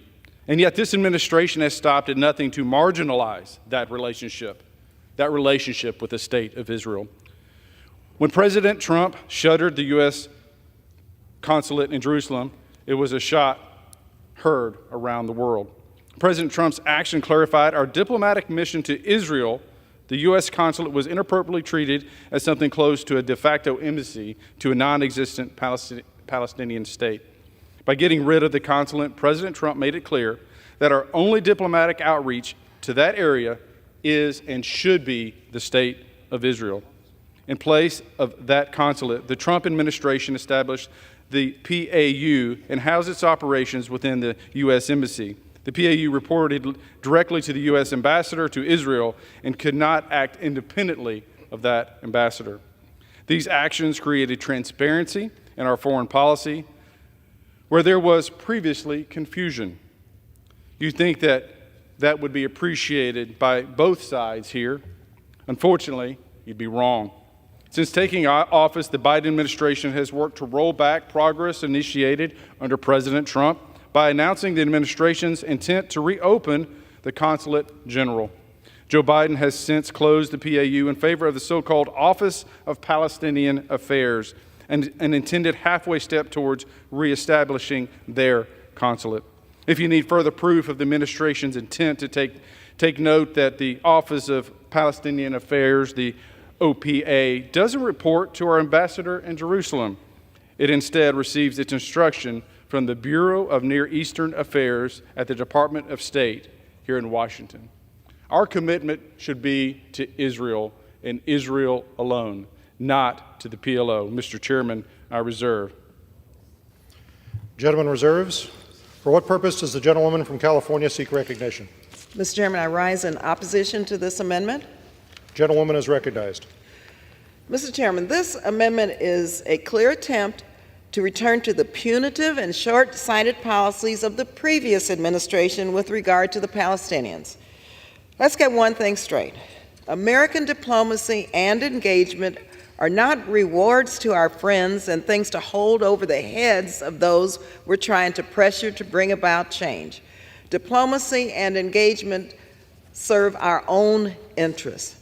United States policy to support a two-state solution in the Middle East, that's the United States policy, the only path to peace, and to avoid any steps by any party that makes that goal harder to reach. By keeping a channel of communications open, the Palestinian Affairs Unit is an important part of that strategy. I have and will continue to urge the Biden administration to reset U.S. relations with the Palestinian people and to resume the United States' role of credible and constructive leader in the region. I urge my colleagues to oppose this amendment, and I reserve the balance of my time. The gentlewoman reserves. The gentleman from Tennessee is recognized. Thank you, Mr. Chairman. To my colleague, I thank her for the idea of communication. Mr. Chairman, we need communication with folks from around the world. But as far as diplomatic missions, Mr. Chairman, we should be focused on Israel. The creation of the Office of Palestinian Affairs is an affront to both our most important ally in the world and to U.S. law, which clearly states that Jerusalem should be the undivided capital of Israel, the Jerusalem Embassy Act of 1995. The OPA is unfortunately just the latest in a legacy of foreign policy driven by an animus toward the state of Israel. This should be a bipartisan bill, Mr. Chairman. Israel is our greatest ally in that region, arguably one of our greatest allies in the world. And to diminish that is really unjust. Mr. Chairman, I reserve. Gentleman from Tennessee reserves. Gentlewoman from California is recognized. Yeah, Mr. Chairman, just to clarify and to tell the truth, this is a unit.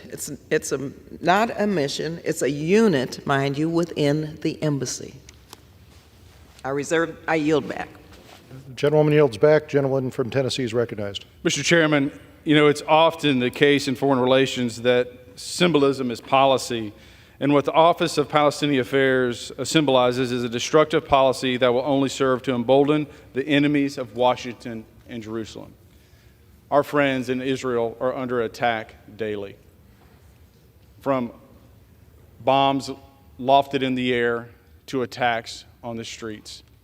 And to do anything but have unwavering diplomatic support really jeopardizes lives. it threatens their sovereignty, and we must stand with our important ally, the State of Israel. Mr. Chairman, I urge the adoption of this bill. I would urge my colleagues for this to be unanimous. Thank you, Mr. Chairman. I yield back. The gentleman yields back. All time for debate having expired, the question is now on the amendment offered by the gentleman from Tennessee. Those in favor say aye. Aye. Those opposed say no. In the opinion of the chair, the ayes have it. The amendment is agreed to.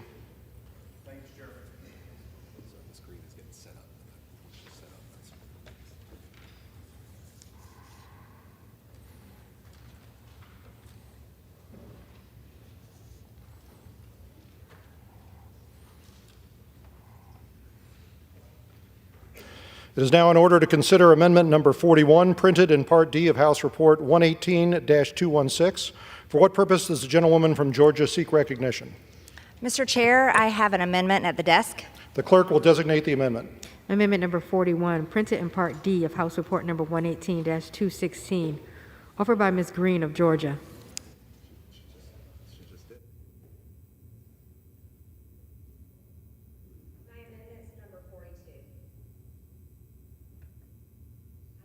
Unanimous consent to withdraw amendment number 41.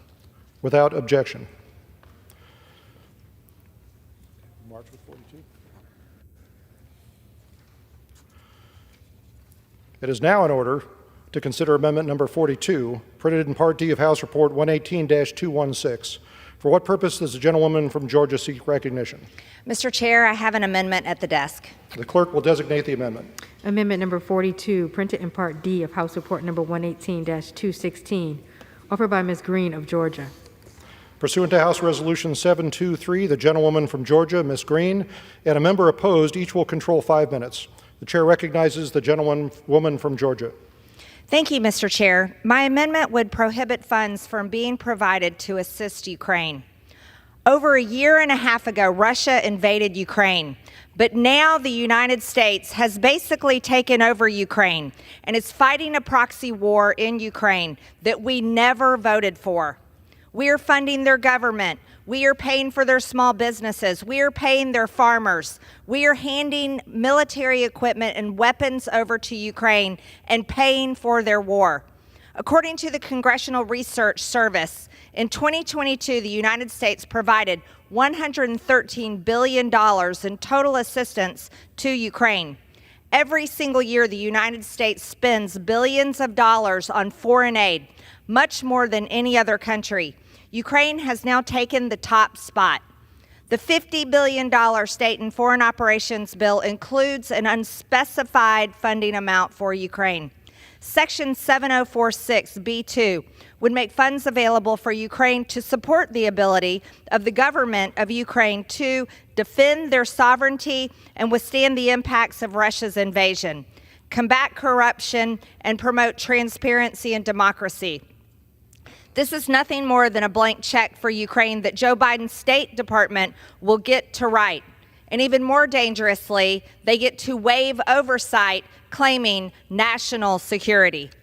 All this will do is fuel another never-ending war and push the United States even closer to the brink of nuclear holocaust.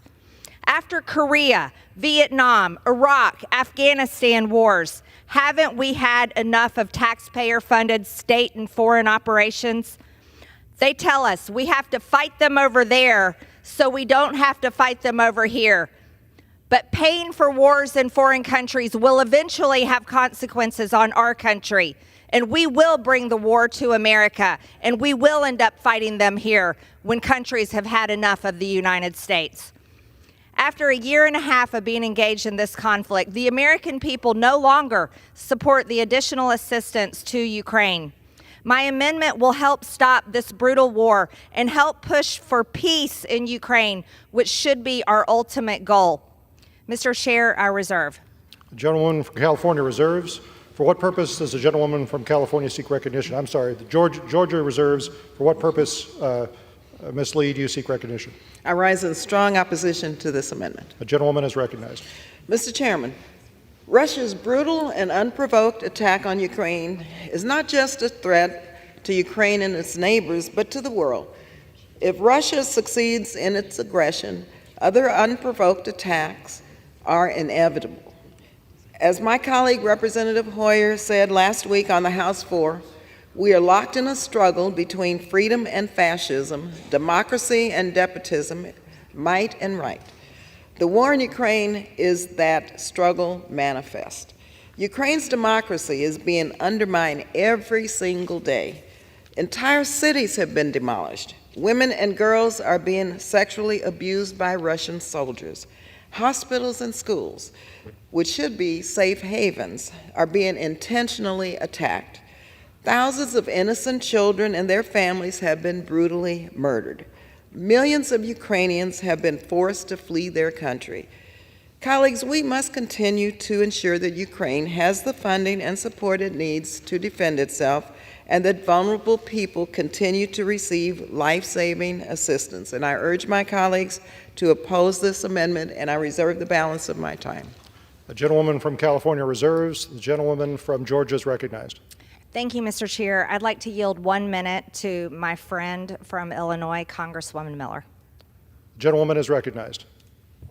Thank you, Congresswoman Green. Joe Biden has forced Americans to foot the bill for hundreds of billions of dollars to Ukraine while our southern border is being invaded by terrorists, drug cartels, gangs, and human traffickers. I oppose sending any additional money to Ukraine oligarchs in a proxy war that we are being dragged into because Ukraine was paying the Biden family $1 million a year in cash.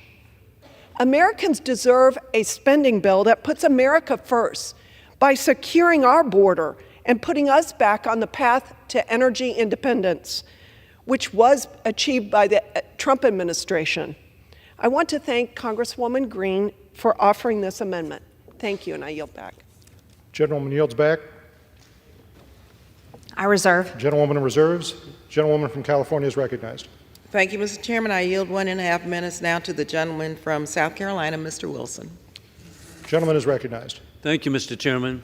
Sadly, the world is in a conflict we did not choose between dictators with rule of gun opposing democracies with rule of law. War criminal Putin began the current murderous conflict invading Ukraine, shocked to find out that Ukrainians courageously resisted. The brave Ukrainian people are an inspiration to the world, as they know Putin falsely claims Ukraine does not exist, as Putin is trying to reassemble the evil empire of the Soviet Union.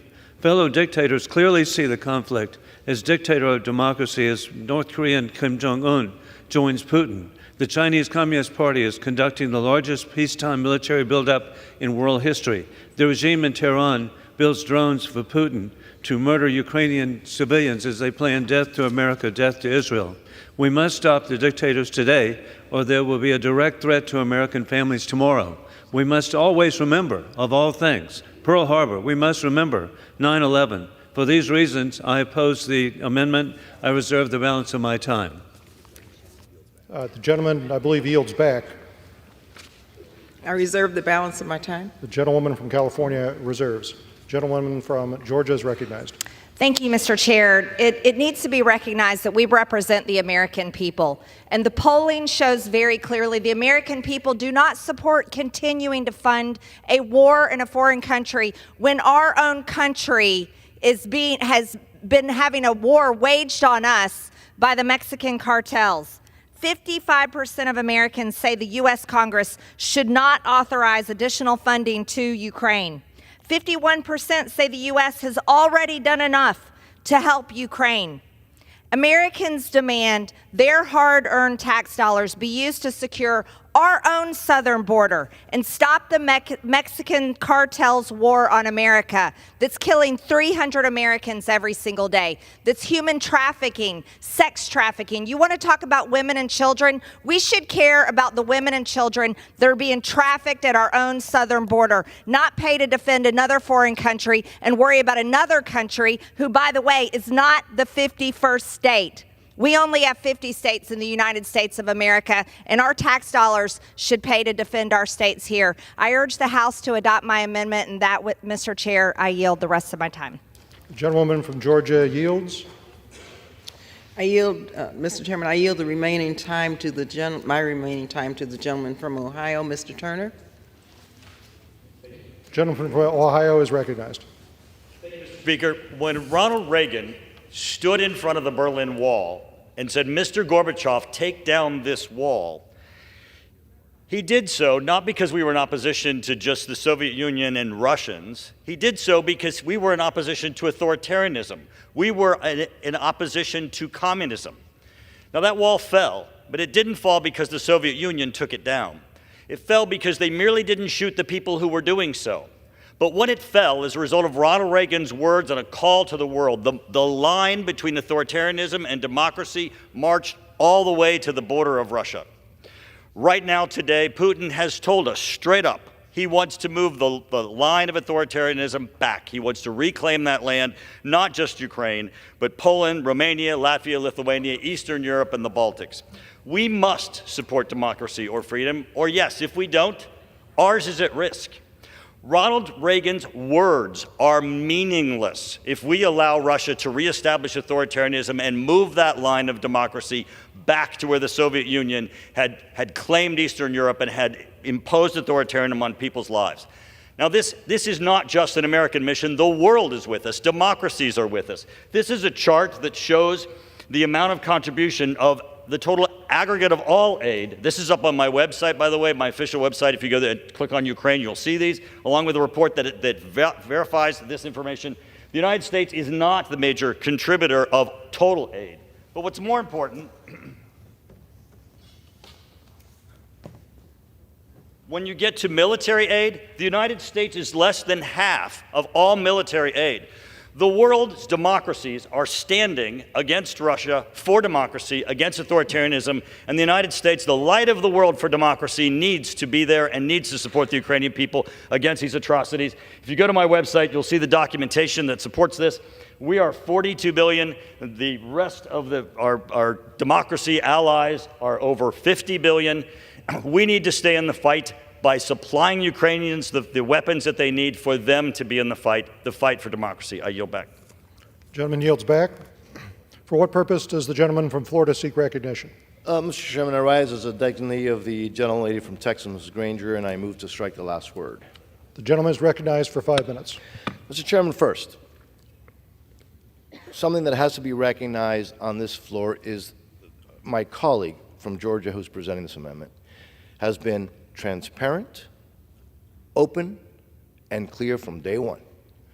And that is something that is not always seen in this body, and I think we need to recognize that. And I think that's something that has to be respected, regardless of if one agrees or disagrees with her. And I think that's something that has to be recognized. Now, I just want to take the opportunity to talk a little bit about the bill. I clearly recognize my colleagues, and it's not only her, frustration about the administration's lack of transparency, lack of articulation, lack of a strategy, how the funds have been used, on the communication from A to Z.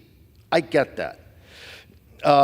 And so while there are no funds directed for the Ukraine in this bill, there are a lot of directives in this bill for accountability for any assistance going to Ukraine. And let me just take a moment to read the list of requirements that must be completed before one single penny would be used to go to Ukraine from this bill.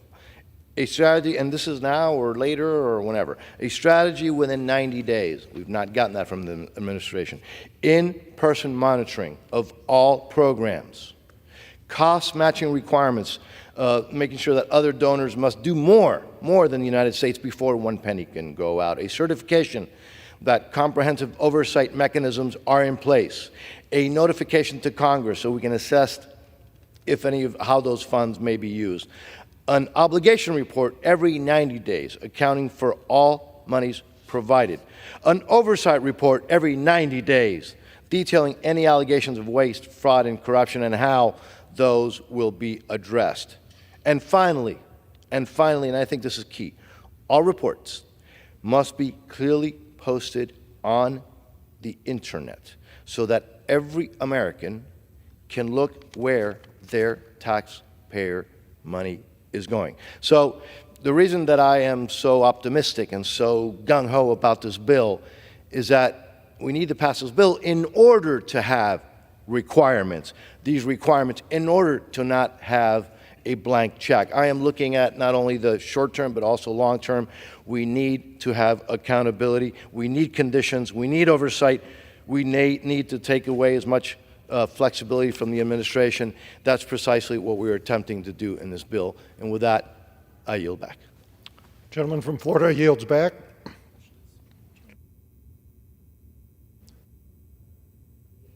California yields back.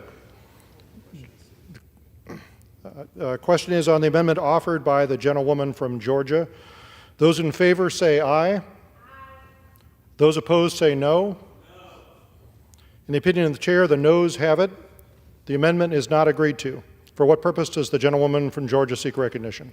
Mr. Chair, I ask for a recorded vote. Recorded vote has been requested pursuant to Clause 6 of Rule 18. Further proceedings on the amendment offered by the gentlewoman from Georgia will be postponed.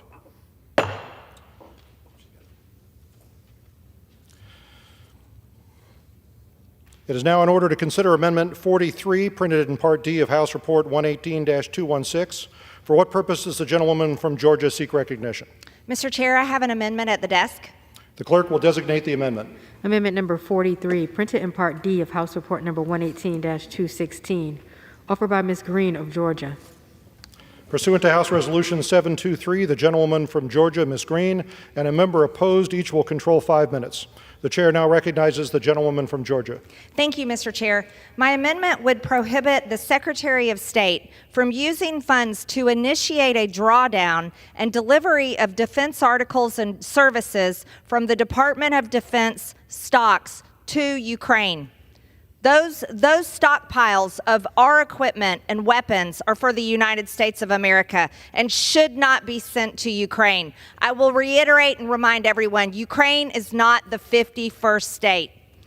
Just this past weekend, when we were sent home, I had an emergency town hall in my district, and many of my constituents showed up. Most of them were veterans, and they made it very clear to me that they would rather fight a war at our southern border against the Mexican cartels that are leading an invasion into our country, thousands and thousands every single day, smuggling deadly fentanyl across our border, many other drugs, and killing 300 Americans every single day, than they ever support a single penny of their hard-earned dollars to go fight a war in Ukraine. Our veterans are fed up, and there's 22 million of them in this country. They want our border defended. The Secretary of State plays a central role in the initiation and coordination of these drawdowns, and they put Ukraine first. Since August 2021, the Secretary has exercised authority delegated by the President to direct 44 drawdowns of defense articles and services from the United States Department of Defense to Ukraine, which, by the way, is not the 51st state. As our southern border is being invaded every day, Joe Biden and Antony Blinken are shipping all of our weapons and equipment to Ukraine. Nearly a week ago, President Biden announced that the Department of Defense is sending an additional security assistance package valued up to $325 million more American hard-earned tax dollars, which would include AIM-9M missiles for air defense, additional ammunition for high-mobility artillery, rocket systems, Avenger air defense systems, 50 caliber machine guns to counter unmanned aerial systems, 155 millimeter artillery rounds, 105 millimeter artillery rounds, tube launch, optically tracked, wire guided missiles, Javelin and AT-4 anti-armor systems, over 3 million rounds of small arms ammunitions, 59 light tactical vehicles, demolitions, munitions for obstacle clearing, and spare parts, maintenance, and other field equipment. By the way, that also goes with our money paying farmers in Ukraine while our farmers are going broke, paying small businesses in Ukraine while our small businesses are going out of business under Biden's ridiculous inflation. This is America last across the board. This security assistance package will utilize assistance previously authorized under presidential drawdown authority for Ukraine. This is utterly disgraceful. This administration will continue to deplete our military readiness and strength in favor of fueling another forever war in Ukraine that the American people no longer support.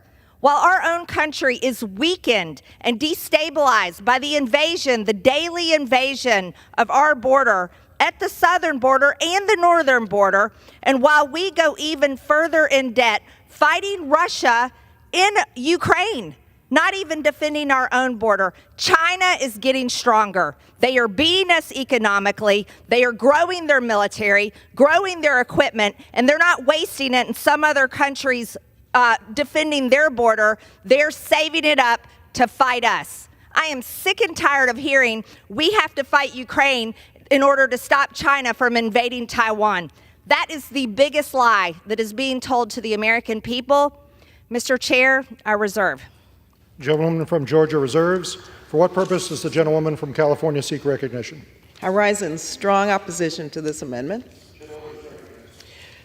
Mr. Chairman, Russia's brutal and unprovoked attack on Ukraine is not just a threat to Ukraine, as I said earlier, and its neighbors, but also to the world. If Russia succeeds in its aggression, other provoked attacks are inevitable. Drawdown of existing equipment has proven to be the fastest and most efficient way to get defensive weapons, mind you, defensive weapons to Ukraine. We must continue to ensure Ukraine has the military equipment and material it needs to defend itself. These materials are determined by the Department of Defense to be not to be needed, domestically, and supplying them to Ukraine will not endanger U.S. readiness. The stakes cannot be higher. Russia will not stop with Ukraine if the resolve of the world is not clear. And remember, this is the most efficient way to get defensive weapons to Ukraine. I urge my colleagues to oppose this amendment, and I reserve the balance of my time. Gentlewoman from California reserves. Gentlewoman from Georgia is recognized. Yes, Mr. Chair, I'd like to give 1 minute to Congressman Matt Gaetz from Florida. Gentlelady only has 45 seconds remaining. 45 seconds. Gentleman is recognized. Thank you, Mr. Speaker. The reason we are here debating these issues is because my colleague from Georgia, Congresswoman Green, has found where there are distributions that could possibly be used to go to Ukraine, and she is fighting admirably, often alone, and she is the reason that we are actually making some progress in this Congress to comport the will of this body to the will of the American people who think we have sent too much to Ukraine. Okay, $115 billion. It is inflationary, it is escalatory, and it could likely lead to an accident that could sleepwalk us into World War III. I'm in strong support of the Taylor-Greene Amendment and all of her amendments to engage in this very noble effort to stop the United States from funding the war in Ukraine. I yield back. Gentleman yields back. Gentleman's time has expired. Gentlewoman from California is recognized. No, Mr. Chairman, I'd like to yield 1.5 minutes on my time to the gentleman from South Carolina, Mr. Wilson. Gentleman is recognized. Thank you, Mr. Chairman. As a 31-year Army veteran myself and the grateful father of 4 sons who have served overseas, I want America to maintain peace through strength. As a senior member of the Armed Services Committee, I know firsthand we have the capability of drawdown, not reducing our capabilities. When concerns were expressed that providing 31 Abrams tanks to Ukraine reduced our defense, I quickly researched that we have 8,000 tanks available, and actually the 31 were in excess. I support the proven Republican policies of Barry Goldwater and Ronald Reagan of why not victory over dictators. Peace through strength with American leadership has led to the largest number of nations living in democracy in world history as fascism was defeated and communism crushed. Ukraine should receive the weapons it needs to achieve victory of restoring Ukrainian territorial integrity.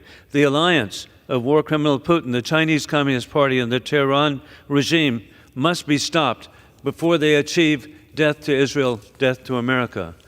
I urge as quickly as possible that we provide the equipment that can bring peace to the region by bringing the equipment to the people of Ukraine who are so bravely fighting back against the war criminal Putin. Therefore, I oppose this amendment, and I reserve the balance of my time. Gentleman yields back. Gentlewoman from California is recognized. I yield back. The gentlewoman yields back. All time for debate having expired, the question is now on the amendment offered by the gentlewoman from Georgia. Those in favor say aye. Aye. Those opposed say no. In the opinion of the chair, the noes have it. The amendment is not agreed to. For what purpose does the gentlewoman from Georgia seek recognition? Mr. Chair, I ask for the recorded vote. Recorded vote has been requested pursuant to Clause 6 of Rule 18. Further proceedings on the amendment offered by the gentlewoman from Georgia will be postponed.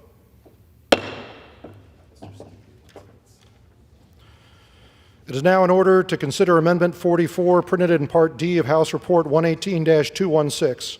For what purpose does the gentleman from Florida seek recognition? Thank you, Mr. Speaker. I have an amendment at the desk. The clerk will designate the amendment. Amendment number 44, printed in Part D of House Report number 118-216, offered by Mr. Stubbe of Florida. Pursuant to House Resolution 723, the gentleman from Florida, Mr. Stubbe, and a member opposed, each will control 5 minutes. The chair recognizes the gentleman from Florida. Thank you, Mr. Speaker. I encourage my colleagues to answer the question: how can we justify appropriating America's hard-earned taxpayer dollars to a foreign military that emboldens Hezbollah and their reign of terror and hate for America?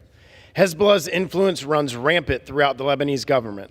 Even advocates of aid to the Lebanese military concede that Hezbollah's influence runs rampant throughout the Lebanese government. What matters is not the addressee, it is the address, Hezbollah's house.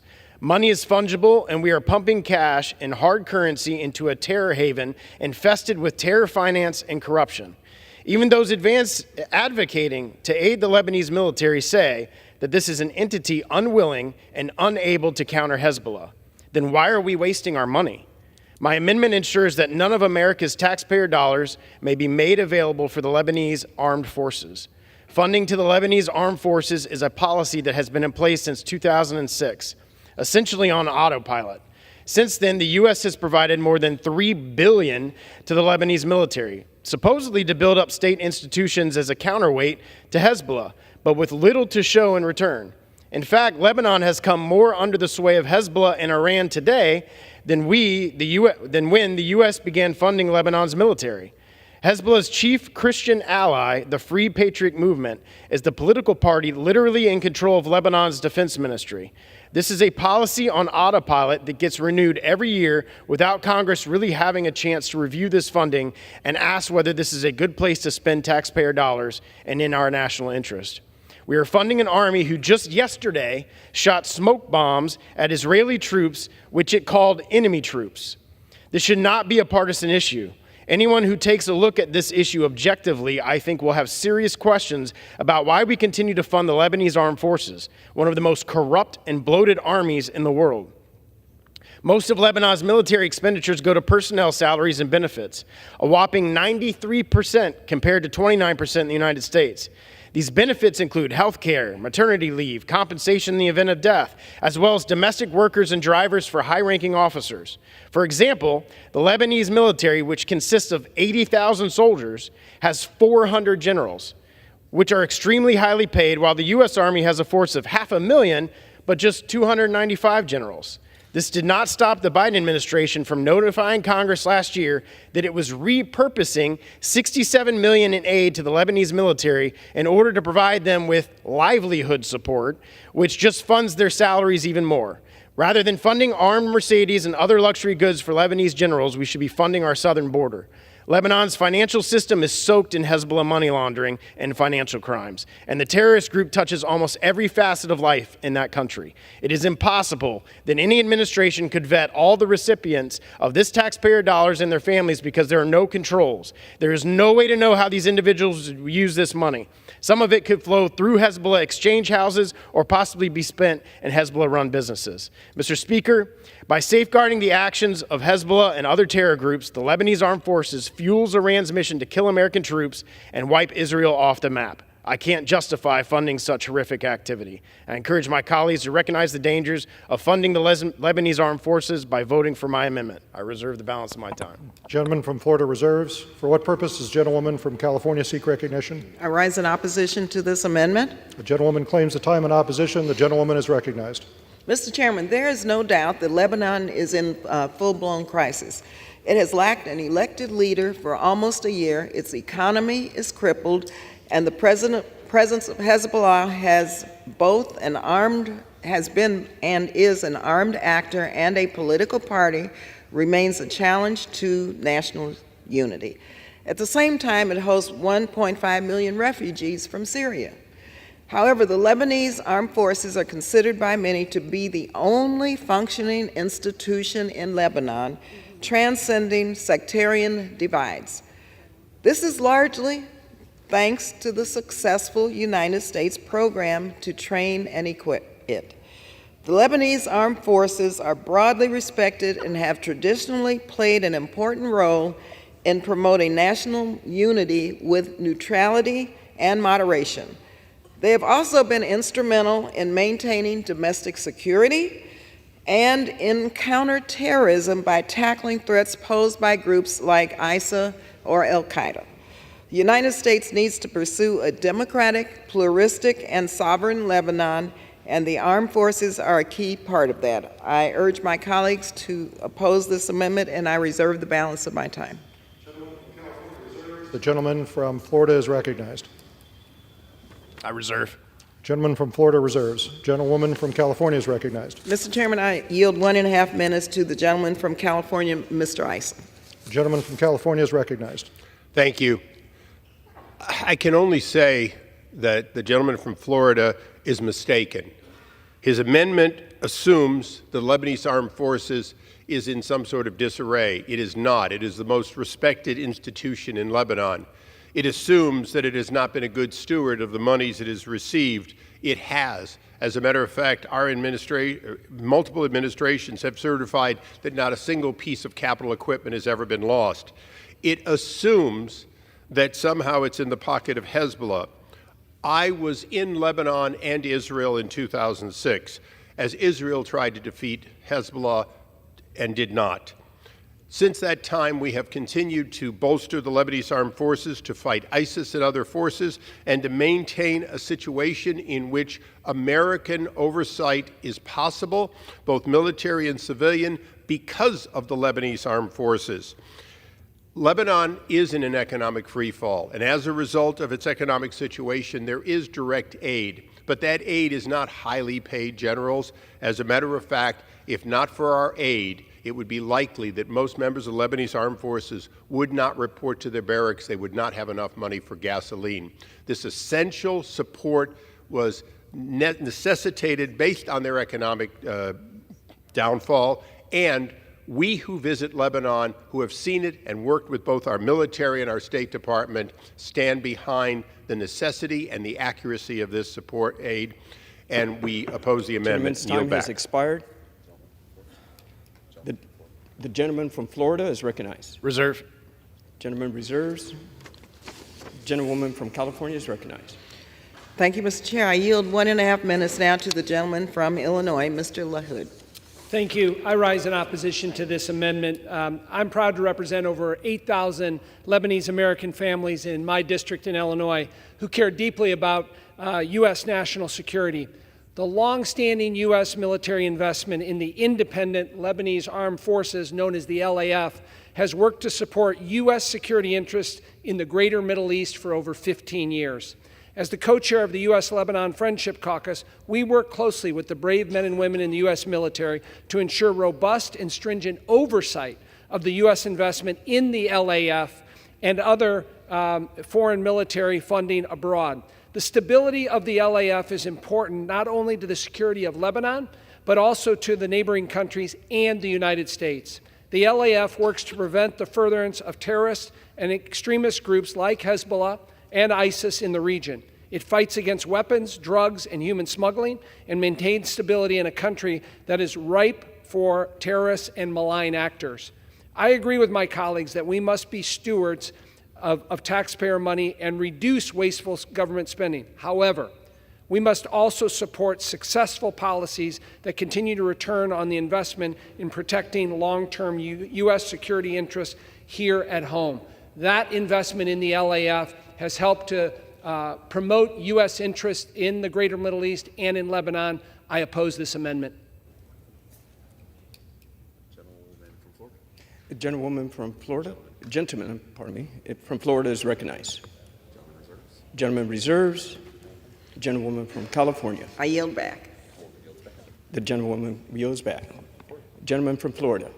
Thank you, Mr. Speaker. It was described on the other side, and I'm quoting, a full-blown crisis in Lebanon. Why in the world would we send money to a country that is recognized by the opposition to be in a full-blown crisis? And other speakers said that this money goes to pay the salaries of Lebanon's soldiers. And if they don't receive this money, some of these soldiers won't be able to pay for their gas. Since when is it the American taxpayers' responsibility to pay the salaries of Lebanese soldiers and ensure that they can get from one place to another? I've watched the debate on this floor for the last week or so, and we're giving money to the Palestinians. We're giving money to Lebanon. We're going to put $500 million to Jordan for their border wall while we're not securing our border. The American people are sick and tired of giving foreign governments money and not putting America first. We have a $33 trillion deficit, and we're more concerned in this body to give money to Lebanon, Jordan, Iraq, Ukraine, you name it. It's time to put America first. The American people have asked us to do that. That's why they put us in charge of the House. I yield back. The question is on the amendment offered by the gentleman from Florida. Those in favor say aye.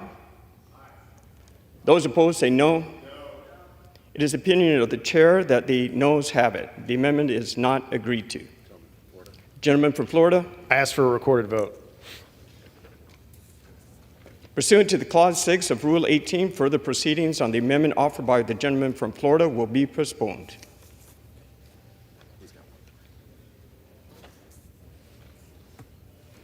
It is now in the order to consider amendment number 45 printed in Part D of House Report 118-216. For what purpose does the gentleman from Florida seek recognition? Mr. Speaker, I have an amendment at the desk. The clerk will designate the amendment.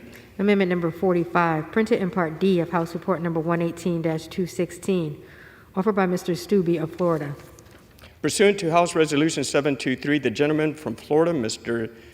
Stubbe, and the member opposed each will control 5 minutes. The chair recognizes the gentleman from Florida.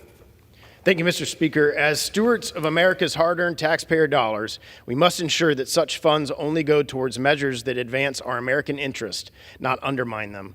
We have provided billions of dollars to Iraq and lost thousands of lives in that country.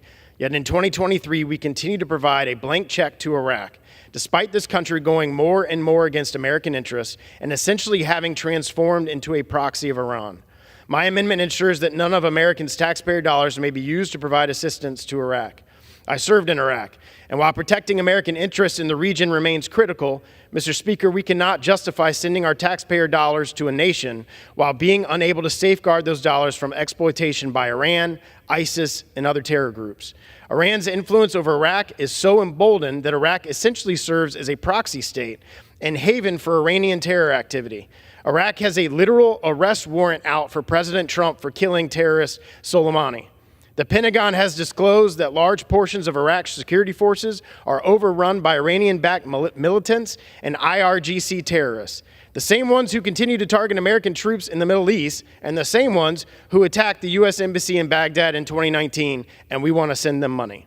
This money is not countering terrorism. On the contrary, throwing millions of dollars at a country which uses its resources to put Iranian-backed terrorists on the payroll, terrorists which have attacked U.S. forces and the U.S. Embassy, is insane. This does not give us leverage.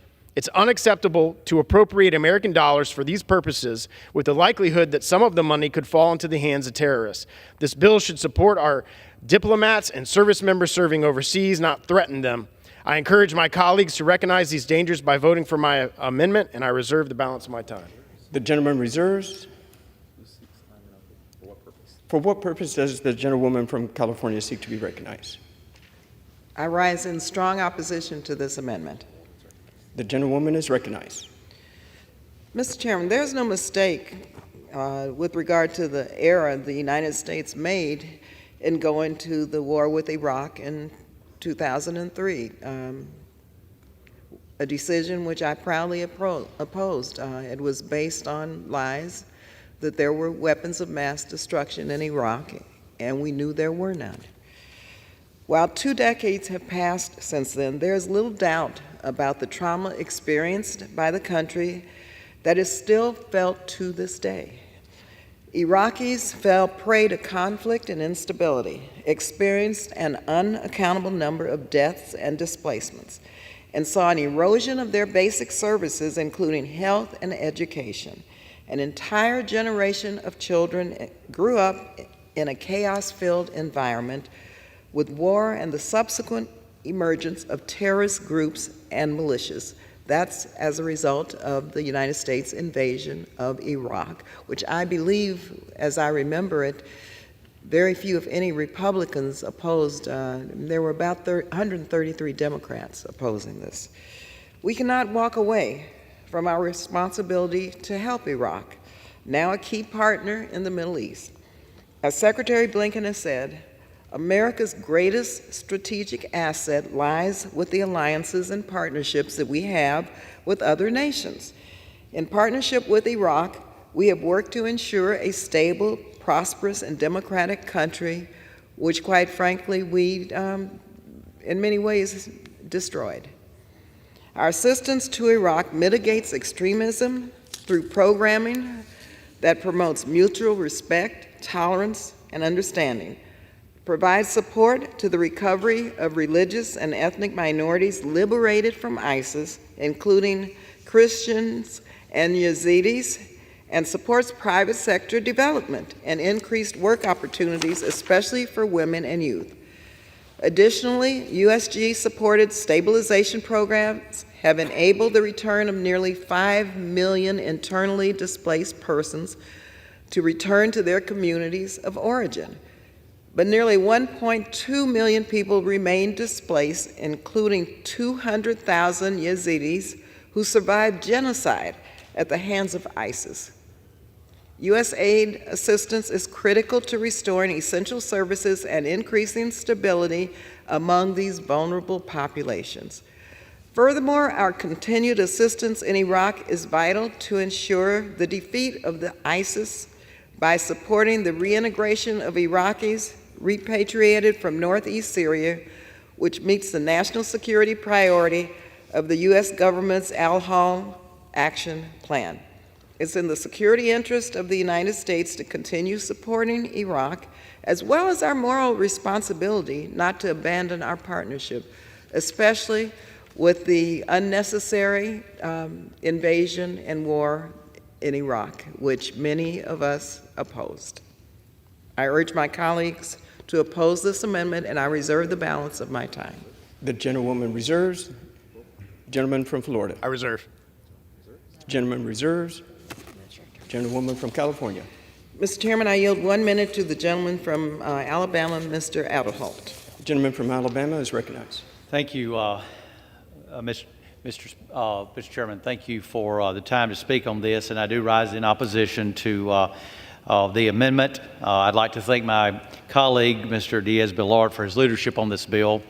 And while certainly I don't think any of us want to send American dollars for terrorists, I do think this amendment would effectively prohibit financial assistance that is key to protecting religious minorities in Iraq. The United States has long been committed to the principle of promoting religious freedom around the world, and our support for Iraq for this purpose is no exception. As drafted, the amendment before us would eliminate critical assistance to religious and ethnic minorities, including the Christian Chaldeans, the Syrians who have been victims of the ISIS extremism and genocide. These people have suffered unspeakable horror in the name of their religious beliefs and quite honestly, their Christian beliefs, and they needed our assistance. And I would encourage my colleagues to oppose this amendment, and I yield back. Gentleman from Florida. Reserve. Gentleman reserves. Mr. Chairman, I yield 1 minute to the gentleman from California, Mr. Issa.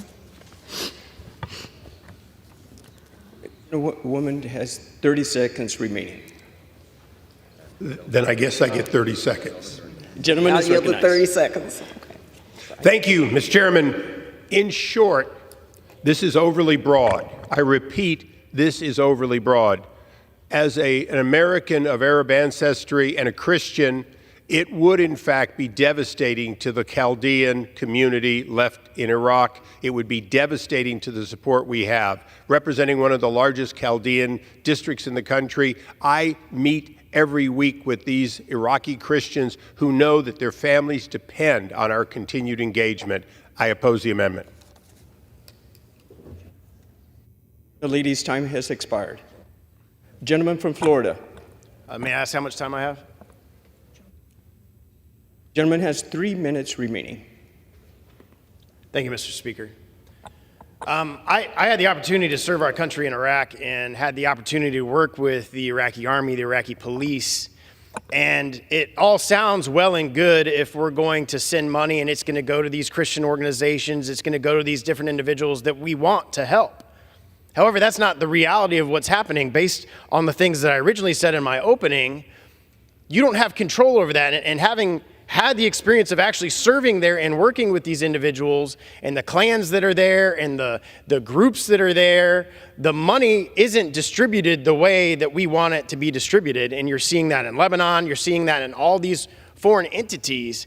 And it's very interesting to me to stand up here and listen to my colleagues who talk about cutting spending and that we have a deficit and that we have a spending problem in Washington, and they would rather prioritize monies to Iraq, to Lebanon, to Palestine, to Ukraine over the needs that we have in this country.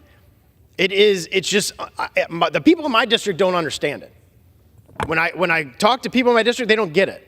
They don't understand why we would prioritize sending our hard-earned tax dollars to countries that are completely corrupt and hate us with no assurances that it's going in the places that it's going.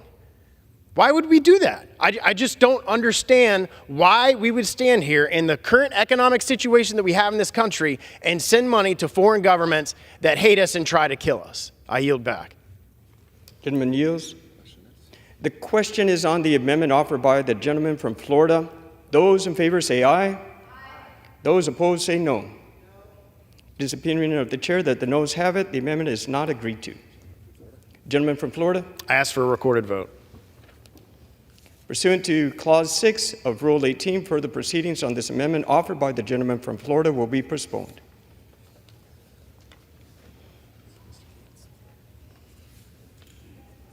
It is now in order to consider Amendment Number 46, printed on Part D of House Report 118216.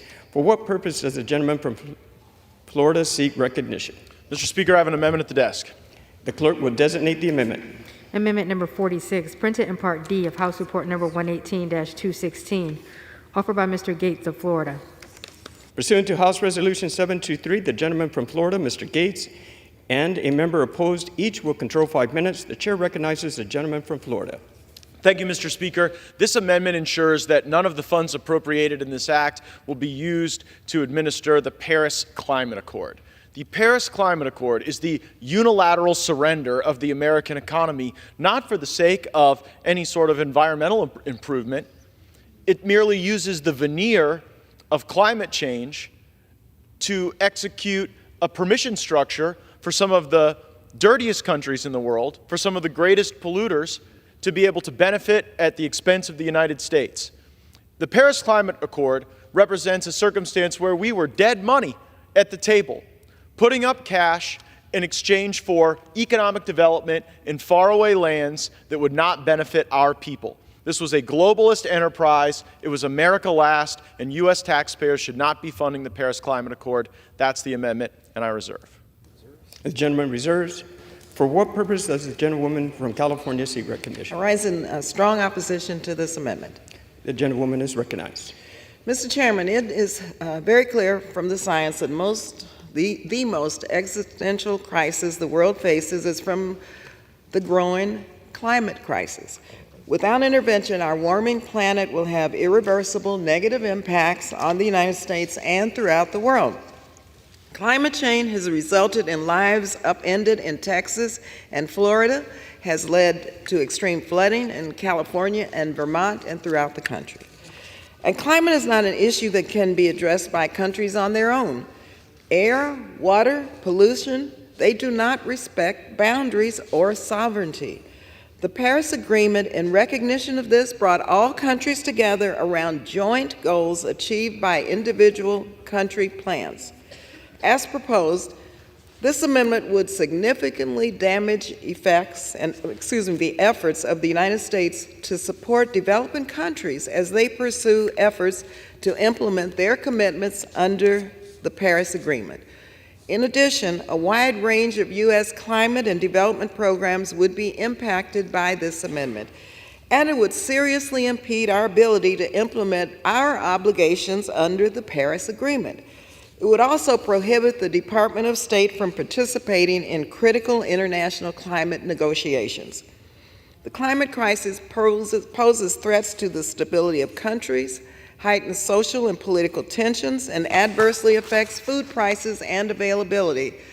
And this is according to our own military. The need for foreign assistance will only increase if we do not address this significant driver of crises around the world. I urge my colleagues to oppose this amendment. I reserve the balance of my time. Gentlewoman reserves. Gentleman from Florida is recognized. I'd yield such time as you may consume to Chairman Diaz-Balart. Gentleman is recognized. Thank you. I want to thank the gentleman from Florida because he raised some, I think, very important issues regarding the Paris Agreement. Look, even if it were true that global emissions will result in this global apocalypse in the distant future, the truth is that most developing countries are irrelevant in any climate model used to speculate about temperatures 100 years down the road. These countries have emissions that are nearly frankly undetectable when compared to the real culprits, which are China and other countries in Asia, which, by the way, are exempt, by the most part, from this climate accord. So while our bill already prohibits funds for the Green Climate Fund, the Clean Technology Fund, and other vehicles that could be used to carry out this Paris Agreement, I agree, and I thank the gentleman, that we should ensure that no parts of this wasteful spending, this really virtue signaling, is allowed to continue. So I thank the gentleman, and I strongly support his amendment. I yield back. Thank you, sir. Sir. Gentleman reserves. Gentlewoman from California is recognized. Yes, Mr. Chairman, many of our developing country allies have made it very clear that strengthening their ability to address climate change and the threat that it poses is an overriding national priority, and they are looking to the United States for support. I was in COP27 in Egypt a couple of years ago, and this is exactly the message that was sent. The FY24 House SFOPS bill willfully ignores the changing climate and its implications for so many other global challenges this bill is intended to address, including promoting food and water security, global health, the protection of tropical forests, and other vital natural resources, and social and political stability in strategically important regions. According to the World Bank, climate change could pull 132 million people back into extreme poverty by 2030 and could drive the internal migration of an additional 216 people by 2050. Every one of our districts have been challenged by severe drought, rainfall storms, and heat. We are continuing to spend more and more on humanitarian needs caused by these disasters, both domestically and abroad. We need to get ahead of these crises. Helping communities cope, especially those with the least means to do so, is both moral and smart. Why are we demonizing these programs and cutting ourselves off from valuable tools? These are not problems anyone can solve alone. We must work with others, which make cooperation and our multilateral tools work. That's what we need, such as the Clean Technology Fund, the Green Climate Fund, the Global Environmental Facility. All of these and more are so important. I reserve the balance of my time. Gentlewoman reserves. Gentleman from Florida is recognized. It is neither moral nor smart to drive our nation deeper into debt, to jeopardize the future of this country so that we can engage in a globalist virtue signal. If this global agreement were real and benefiting our country, I think you'd find more people that were open-minded about a desire to ensure that we have an environment that is good for all of the inhabitants of the planet Earth. But unfortunately, that's not what the Paris Accord did. The Paris Accord required the United States to put up the cash, and then it gave the exemptions to China and India and the worst polluters on the planet Earth. So this isn't a question about whether or not we support the environment. This is a question about whether or not, under the veneer of environmentalism, we are going to kill American jobs, kill American manufacturing, make our country less competitive, drive down our GDP, while China and India play us like fools. We are better than that. The underlying bill does great work to ensure that our resources are directed to America's interests, not to these interests of these global institutions. I would encourage adoption of the amendment, and I yield back the balance of my time. Gentleman Rios back. Gentlewoman from California is recognized. Yes, Mr. Chairman, just one point I'd like to mention with regard to the climate emergency, which it is. You know, our young people deserve a future. They deserve a planet that is here for them. And I think we need to understand that the work we do in this House, or that we are not doing, really affects their future and their lives and their livelihoods. I yield back. Gentlewoman yields back. The question is on the amendment offered by the gentleman from Florida. Those in favor say aye. Aye. Those opposed say no. It is the opinion of the chair that the ayes have it. The amendment is agreed to. Mr. Chairman. Gentlewoman from California is recognized. I request a recorded vote. Pursuant to Clause 6 of Rule 18, further proceedings of this amendment offered by the gentleman from Florida will be postponed.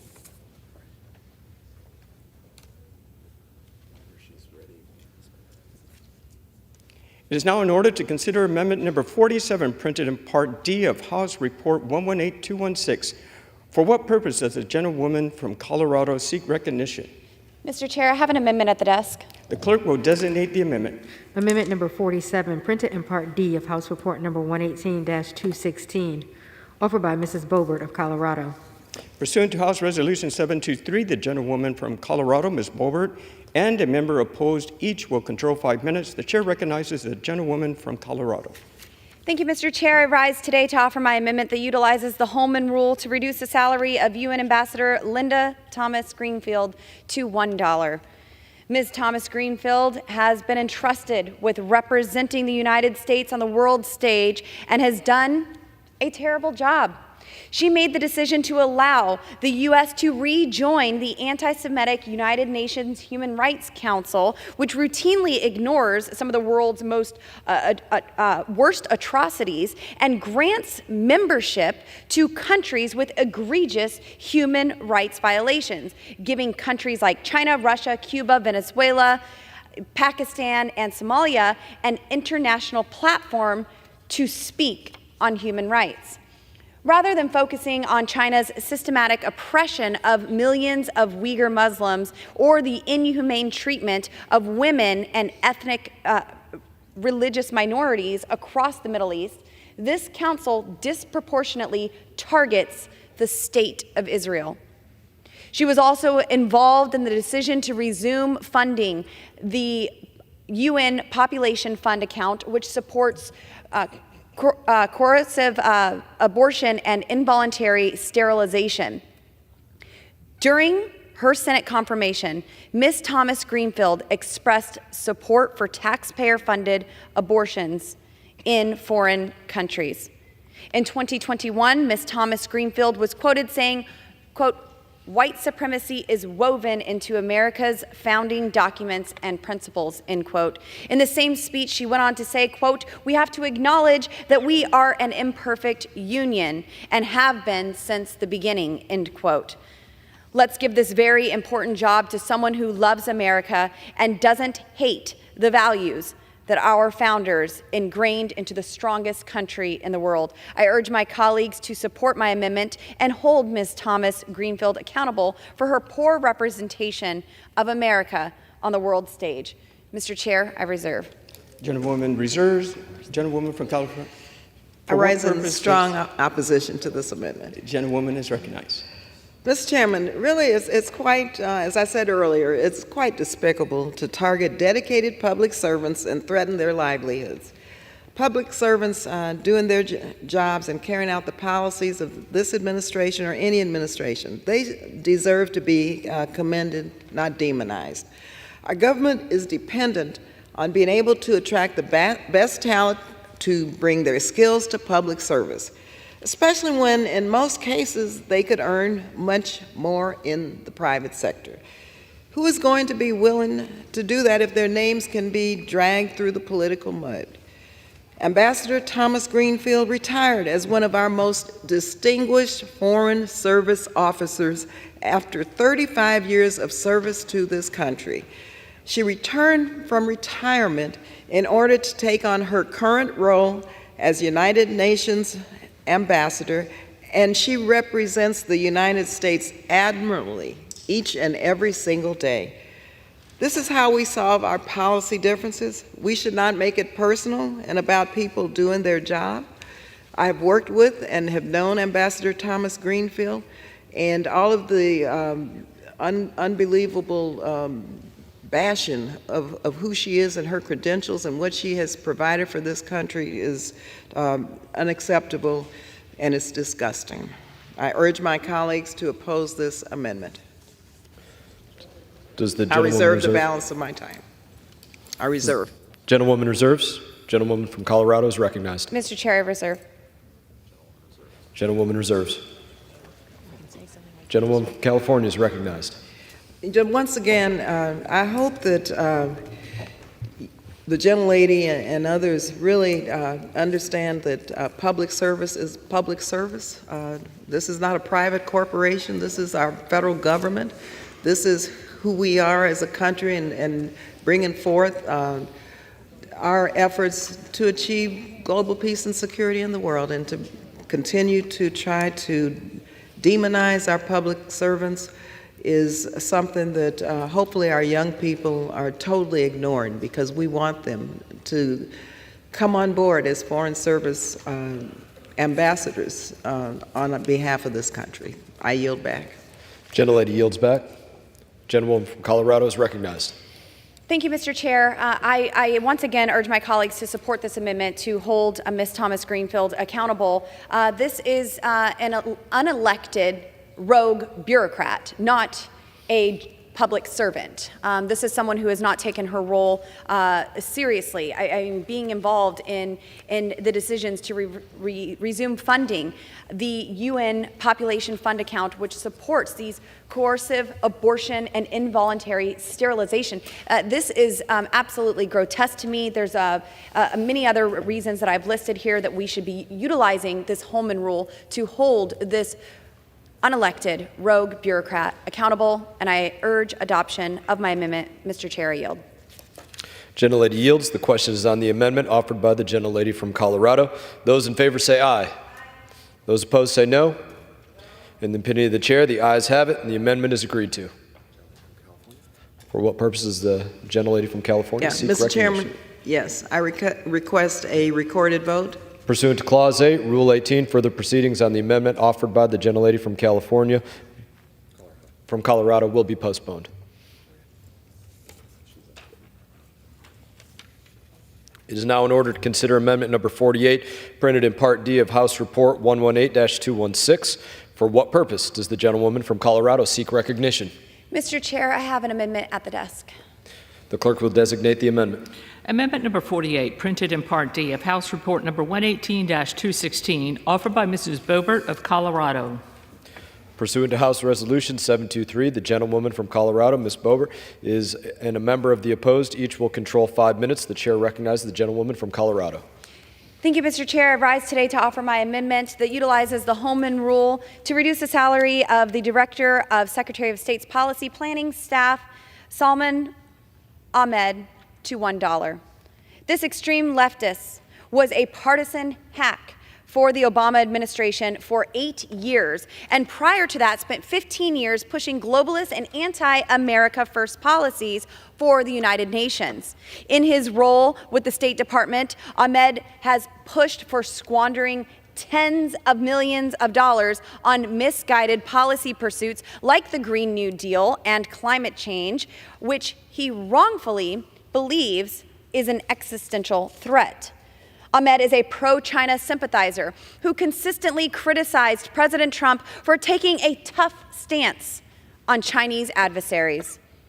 As the director of the Secretary of State's policy planning staff, Ahmed also played an instrumental role in the disastrous withdrawal from Afghanistan. This poor planning and not well thought out withdrawal resulted in the death of 13 American heroes, a shameful surrender to the Taliban that left our own lifeless. Ahmed is a principled player and one of the main reasons America has become an embarrassment on the global stage. Our brave men and women in uniform and department public servants overseas deserve better than Salman Ahmed. I urge my colleagues to support my amendment and hold Mr. Salman Ahmed accountable for his terrible performance and reduce his salary to $1. Mr. Chair, I reserve. The gentlelady reserves. For what purpose does the gentlelady from California seek recognition? Yes. Mr. Chairman, let me just say very briefly that I'm in opposition. Yeah, I'm in opposition. No, I'm sorry, in opposition, yeah. But The gentlelady is recognized. Just to repeat once more, these amendments really are disgusting. They're a mockery of our serious foreign policy debates. They're harassing in many ways our public servants, and they become really about vengeance. I reserve the balance of my time. Gentlelady reserves. Gentlelady from Colorado is recognized. Mr. Chair, I see nothing wrong with taking a stand as an elected official to hold unelected rogue bureaucrats accountable.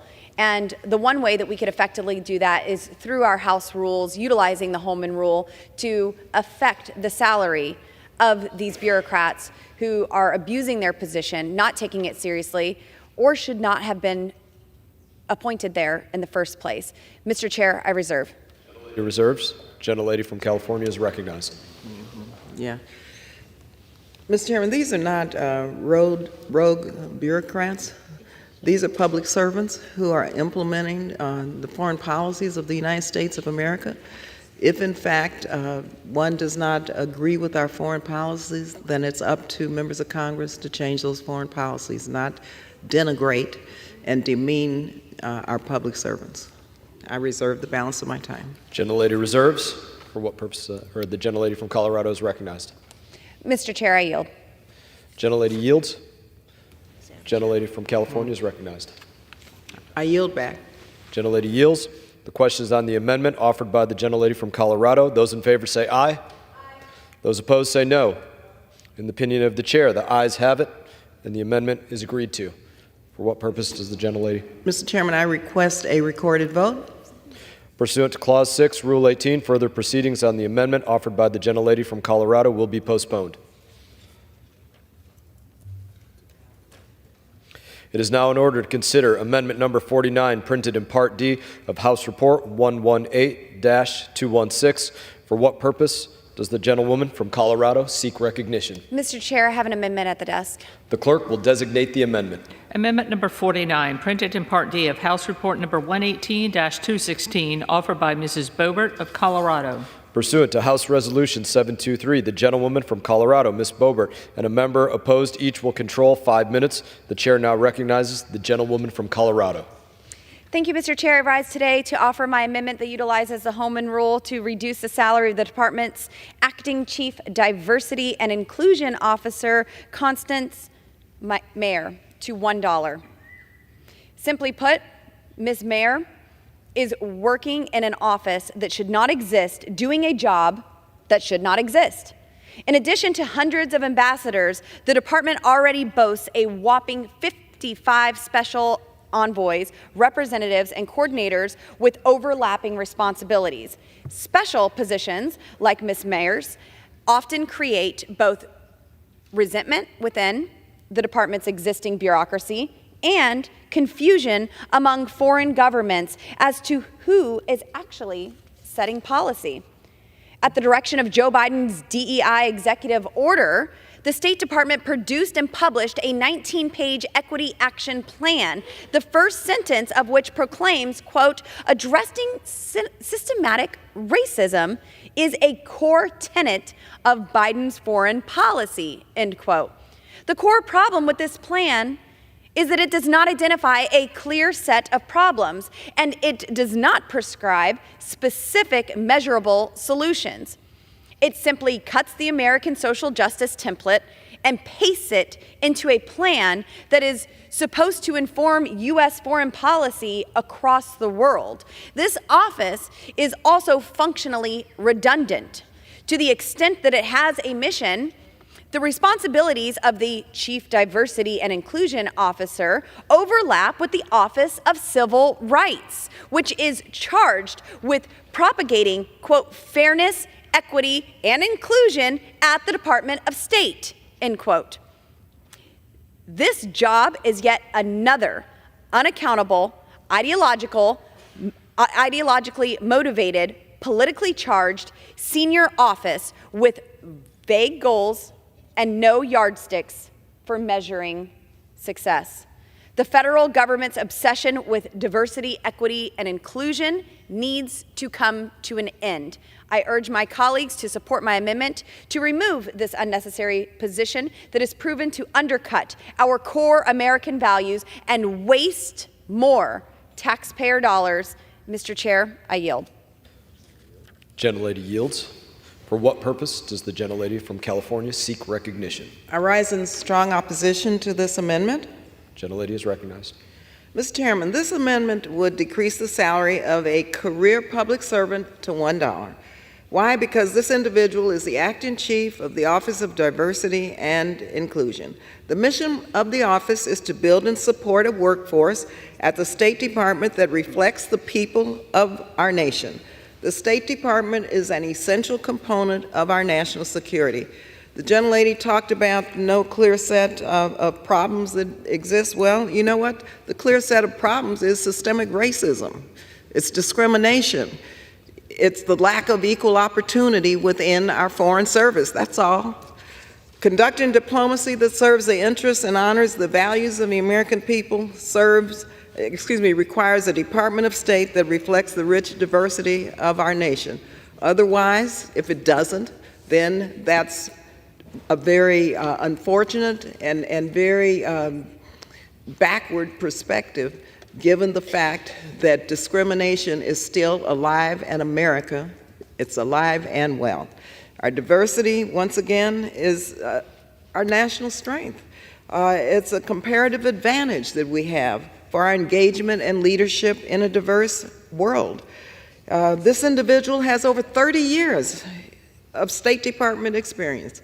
She should not be personally demonized and targeted for her work on behalf of our nation. What she is doing is trying to ensure that we honor our pledge to live up to liberty and justice for all, and it's going to take some intentional work of the State Department to correct hundreds of years of racism. I yield. I reserve the balance of my time. Gentlelady has the only remaining time. The gentlelady from California has the only remaining time. I yield 2 minutes now to the gentlewoman from Texas, Ms. Jackson Lee. The gentlewoman from Texas is recognized. Mr. Speaker, I am so proud to be an American. And I'm proud to be an American because the world watches as this experiment of so many different communities, racial and ethnic and religious groups have come together. And by and large, we have been successful by our United States military, by our educational system, by our neighborhoods, and so proud to be a Houstonian, an eclectic city with so many different wonderful, diverse communities, including the LGBTQ+ community. And so I rise today with shock and dismay because my good friend from Colorado has followed a train wreck of amendments against those of color and diversity, as well as the LGBTQ plus community. Day after day, after all of these appropriations, these poison pill riders of getting rid of the Civil Rights Office, getting rid of the Diversity and Inclusion Office is absolutely absurd. And why? Because I lived exclusion in this nation. But it didn't make me bitter. We worked, we struggled, we marched, we died. Those in the civil rights movement died. Dr. King was killed because he insisted on a place that the character of your integrity would not discriminate because of the color of your skin. Some have turned that around. But what he was saying is that race exists, and it still does, in discriminating against people that are different and diverse. Why did I have honors classes and yet no college recruitment came, or I was not invited to any college recruitment in my high school? Why did I not have an acceptance in any college because of not being drawn to any college recruitment? Because of For the what purpose difference. does the gentlelady from Colorado seek recognition? Mr. Chair, I request unanimous consent to reclaim the balance of my time. Is there objection? Without objection, so ordered.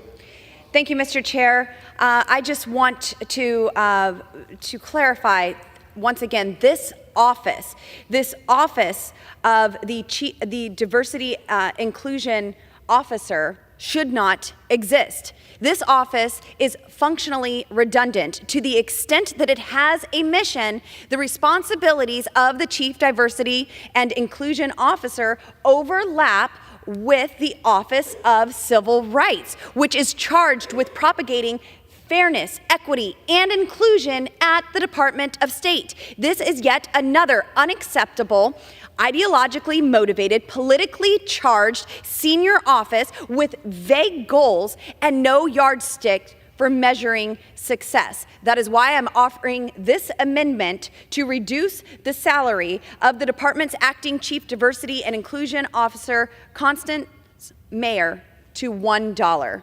Mr. Chair, I yield back the balance of my time. Gentlelady yields back. The gentlelady from California is recognized. No. Oh, do I have any time?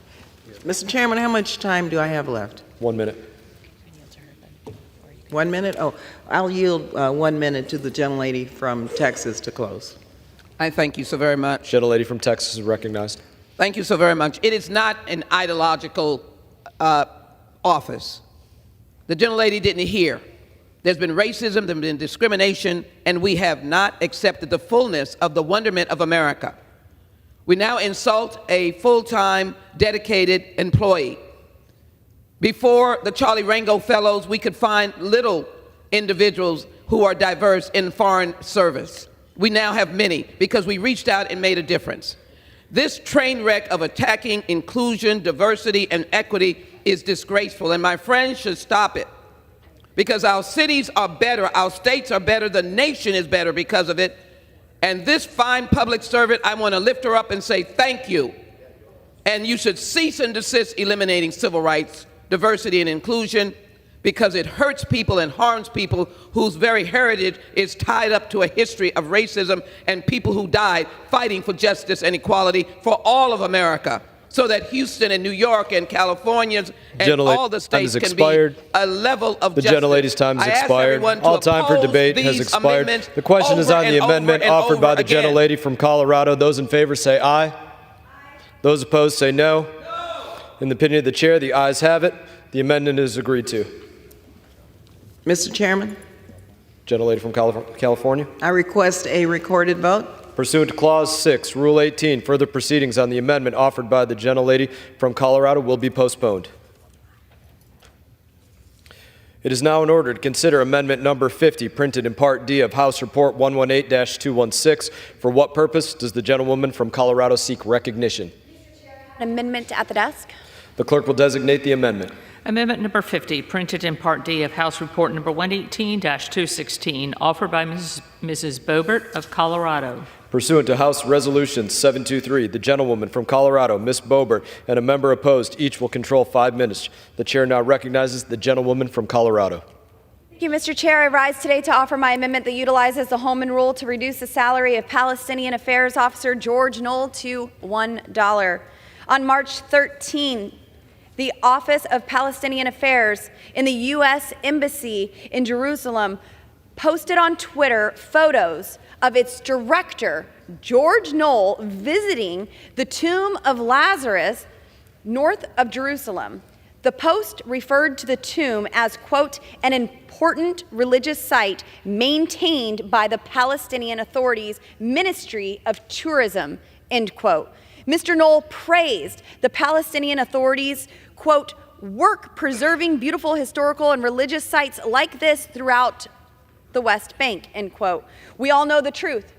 Instead of preserving beautiful historical and religious sites throughout Judea and Samaria, the Palestinian Authority is deliberately destroying them. Shortly after this exchange, the State Department published its country report on human rights practices. The section on Israel was incredibly hostile. This report attacks Israel for denying prison furloughs to Palestinian terrorists, fighting terrorism, and preventing unrestricted illegal immigration. From Knoll's praise for the Palestinian Authority, which is committed to erasing Jewish history, to the State Department's denunciation of Israel's right to defend itself and enforce its laws, the Biden administration's abusive treatment of Israel needs to end.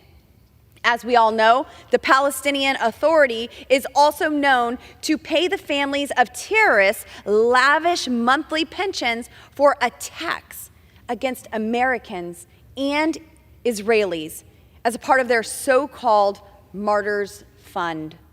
The taxpayers here in this country should not be footing the bill to pay a government employee to praise a terrorist organization. I urge my colleagues to support my amendment. Mr. Chair, I reserve. Gentlelady reserves. For what purpose does the gentlelady from California seek recognition? Yes, Mr. Chairman, I rise in strong opposition to this amendment. Gentlelady is recognized. Once again, the target of this amendment has been a career member of the Foreign Service for 26 years and served all around the world. Now, the majority already passed an amendment to defund the Palestinian Affairs Unit at the United States Embassy. It's very clear to me that what the majority is attempting to do is to decimate our Foreign Service and its public servants.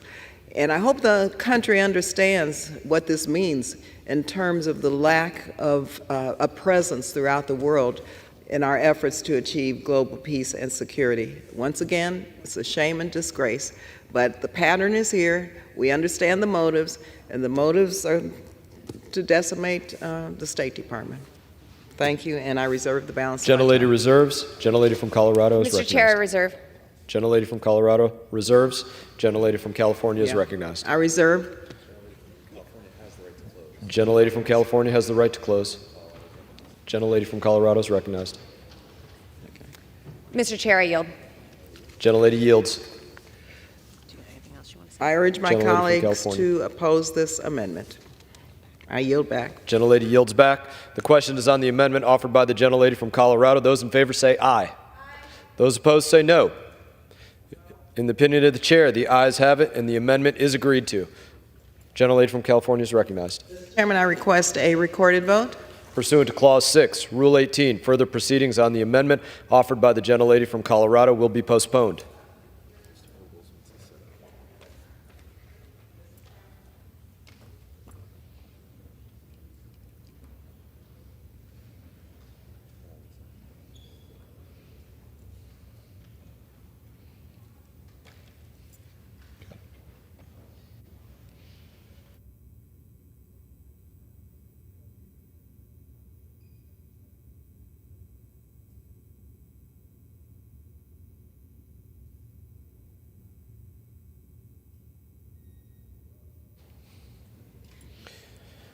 It is now in order to consider amendment number 51 printed in Part D of House Report 118-216. For what purpose does the gentleman from Tennessee seek recognition? I have an amendment at the desk. The clerk will designate the amendment. Amendment number 51, printed in Part D of House Report number 118-216, offered by Mr. Ogles of Tennessee. Pursuant to House Resolution 723, the gentleman from Tennessee, Mr. Ogles, and a member opposed, each will control 5 minutes. The chair recognizes the gentleman from Tennessee.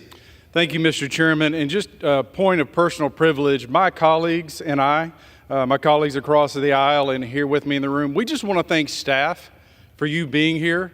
This is long days and long nights, and I thank you. Thank you, Mr. Chairman. In August 2021, as America looked in horror at the beginning of what would soon become the greatest foreign policy disaster of the 21st century, then Pakistani Prime Minister Imran Khan praised the takeover of Kabul, joyfully proclaiming that the Taliban had thrown off the shackles of slavery. Some Americans may have been puzzled that Pakistan, a designated major non-NATO ally of the United States, would have been so bold as to support America's enemies back in 2021.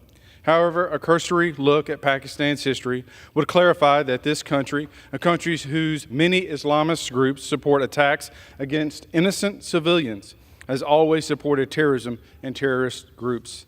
The Haqqani Network, a designated foreign terrorist organization whose members now play a role of kingmaker in Afghanistan, is a proxy of Pakistan's Inter-Services Intelligence, or ISI, and has been for decades. Along with many elements of the Taliban, the network was regularly given safe haven in Pakistan to operate and evade apprehension. The coordination between the Haqqani network and Pakistan was so strong that in 2011, then chairman of the Joint Chiefs of Staff, Admiral Mullen, described the network as a veritable arm of the Pakistani intelligence. The Haqqani network is guilty of horrific terrorist attacks against U.S. service members. Perhaps not coincidentally, it was the Haqqani network who was put in charge by the Taliban of security of Kabul 1 week before the tragedy at Abbey Gate. It claimed the lives of 13 U.S. service members and wounded many more. Mr. Chairman, I urge adoption. I reserve. Gentleman reserves. The gentlelady from Texas. For what purposes does the gentlelady from Texas seek recognition? Mr. Speaker, I claim the time in opposition. Gentlelady is recognized. Mr. Speaker, we all mourn for the loss of our brave soldiers, not only at the time of evacuation, but also in the wars in Afghanistan and Iraq and throughout America's history. But the State Department is the face of our international policies that will create the opportunities for engagement and collaboration and change. I chair the Pakistan Caucus, that is one of the largest caucus of members of the United States Congress who understand the relationship that the United States and Pakistan has enjoyed for 76 years. What my colleague speaks of is not the Pakistan government or people. Over the decades, both countries have built a multifaceted and diverse relationship driven by cooperation in areas such as defense, counterterrorism, trade, investment, agriculture, IT, energy, climate, health, and education. And during the raging aspects of the Afghan war, many Pakistan soldiers lost their lives fighting terrorism. The cooperation is rooted in our shared democratic values that they're still working to improve, and human rights as well. Today, the bilateral relationship is moving in the right direction. This past year, both countries have recently held dialogues on security and non-security areas. These include trade, investment, renewable energy, climate change, health, education, as well as security cooperation, counterterrorism, and defense. The Pakistan diaspora has doctors and lawyers and business persons in our communities, and they are contributors philanthropic to the needs of this country. And in the U.S. withdrawal from Afghanistan, Pakistan assisted United States in safe and secure evacuation of its citizens. I know some who went through Pakistan. And so I believe this is a wrong-headed and wrong decision. This will have a negative impact. And in the midst of a horrific flood that has caused the loss of life of so many, and one of the most catastrophic floods that happened in years, 30 million people impacted. I was the first American to be in that area this past year. So I ask my colleagues to oppose the amendment. With that, I reserve. Gentlelady reserves. The gentleman from Tennessee is recognized. Thank you, Mr. Chairman. And like my colleague, I too believe in relationships and dialogues. But when you're in a relationship with a country that consistently undermines and attacks you, then maybe that's not a relationship that's worth being in. Because billions upon billions of assistance to Pakistan, we've learned a few things. Insofar as Pakistan goes after terrorists, it does so selectively. It often targets those who are allied with our friend in India. Second, despite the enormous financial leverage we've historically had with Islamabad, we cannot obtain several key concessions, including the release of Dr. Shakil Afridi, a man who assisted in the capture of Osama bin Laden. Instead, Pakistan has conditioned the release of Afridi on his releasing we have to release a known terrorist. Little wonder that President Trump canceled $300 million in security aid to Pakistan back in 2018 due to its horrific record of going after militants in the border region between Pakistan and Afghanistan. They are an adversary in the region. And I'm not talking about the people, but the government in control undermines the United States, our interest, and even our partner, India. I reserve. Gentleman reserves. Gentlelady from Texas is recognized. Mr. Speaker, how much time do I have? Gentlelady has 3 minutes remaining. I'm pleased to yield 1 minute and 30 seconds to the gentlelady of California, the ranking member of the Subcommittee. Gentlelady from California is recognized. Thank you very much, Mr. Chairman. Thank the gentlelady for yielding. And just let me make a couple of points. First of all, 2023 marks the 76th anniversary of our partnership with Pakistan, the 5th largest country in the world by population. Strengthening Pakistan's economy, education system, delivering humanitarian assistance such as the support we provided for the devastating floods that they faced in 2023. And I remember the gentlelady from Texas, we were in Africa, and she left Africa and went over to Pakistan to help with the response to the devastating humanitarian tragedy that occurred in Pakistan, and I wasn't able to go with her, and I want to thank her for her leadership in representing the United States. But we must maintain the stability of the country and the region and help spread the extremism that we see surfacing. So it's up to us, I think, to provide U.S. aid and assistance to Pakistan for programs that promote peace and security. And this is important just based on our humanitarian concern for people who have had the impact and have to live through the impact of such devastation. So I oppose this amendment, and I thank the gentlelady for yielding. Gentlelady reserves. I reserve. Gentleman from Tennessee is recognized. Thank you, Mr. Chairman. All this amendment aims to do is continue mainstream U.S. policy in the State and Foreign Operations Bill. In 2021, Country Report on Terrorism regarding Pakistan highlighted, once again, Pakistan's continued listing as a jurisdiction with strategic deficits in its AML-CFT system. Pakistan does not sufficiently support anti-money laundering efforts. It doesn't support laying waste to terrorists in the border region. And a Gallup poll of Pakistanis reflected that 72% of Pakistanis see us as an enemy. So we spend billions and billions of dollars. They attack us and they see us as an enemy.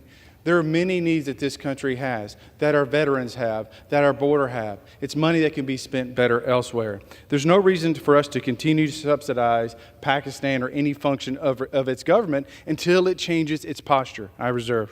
Gentleman reserves. Gentlelady from Texas is Mr. recognized. Speaker, who has the right to close? Gentleman from Tennessee has the right to close. Gentleman has 45 seconds. Thank you, Mr. Chairman. Bleeding hearts can argue all they want about wanting to support Pakistan despite the overwhelming support for their overwhelming support for terrorism in and without its borders. I'd say our money is better spent elsewhere. And for what it's worth, according to a classified Pakistani government document publicly released last month, the Biden administration apparently encouraged the overthrow of the former Prime Minister of Pakistan because he didn't want that country to abandon its neutrality stance on Ukraine.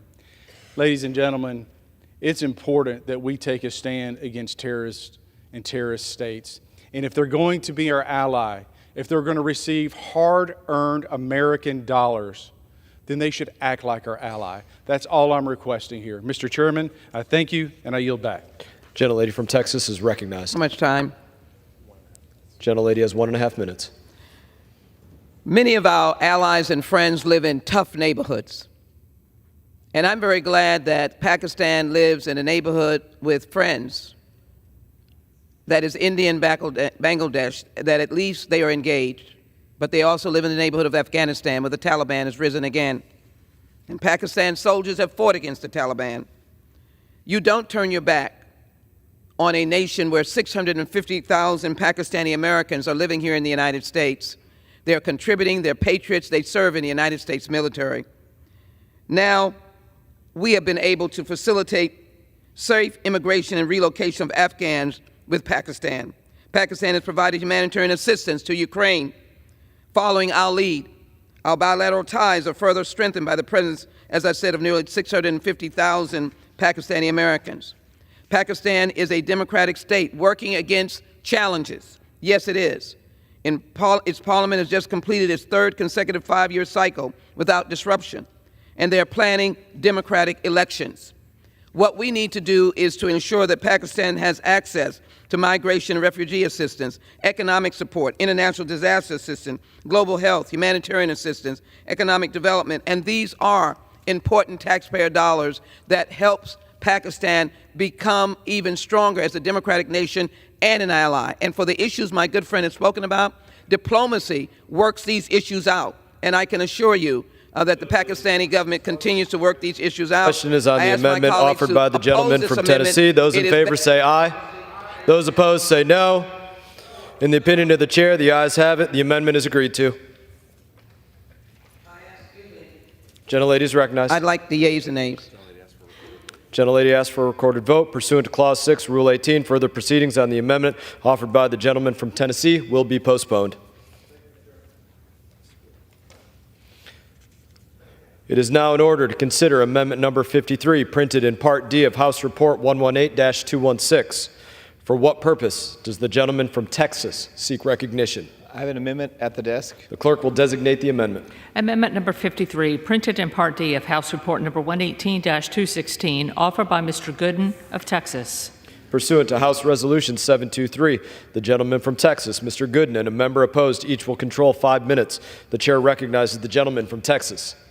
Thank you, Mr. Chairman. I rise to urge my colleagues to support Amendment 53 to H.R. 4665 that puts an end to international organizations from circumventing our immigration laws. The Global Compact for Safe, Orderly, and Regular Migration is an anchor that ties down our nation's right to determine our own immigration policies and handcuffs our government from acting in its own best interest. The United Nations should not be making immigration law for our country. President Trump rightfully pulled us out of this compact. President Biden, I believe, wrongfully put us back in. And what this amendment does is it restricts any funding that will go to compliance with this.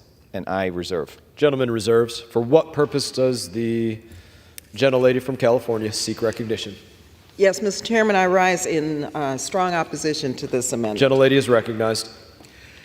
Mr. Chairman, the global impact for safe, orderly, and regular migration supports humane migration around the world. It is the first intergovernmental agreement to cover all dimensions of international migration at a time when we are facing a migration crisis, as my colleagues like to remind us of.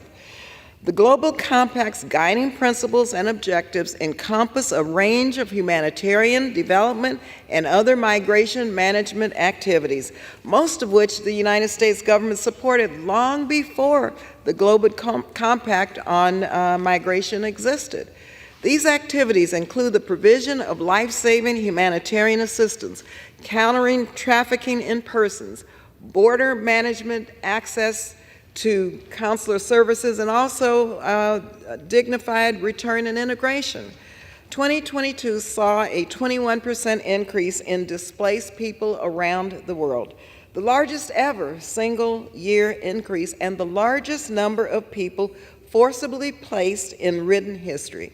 It's only common sense to work with others on this challenge. I urge my colleagues to oppose this amendment, and I reserve the balance of my time. Gentlelady reserves. Gentleman from Texas is recognized.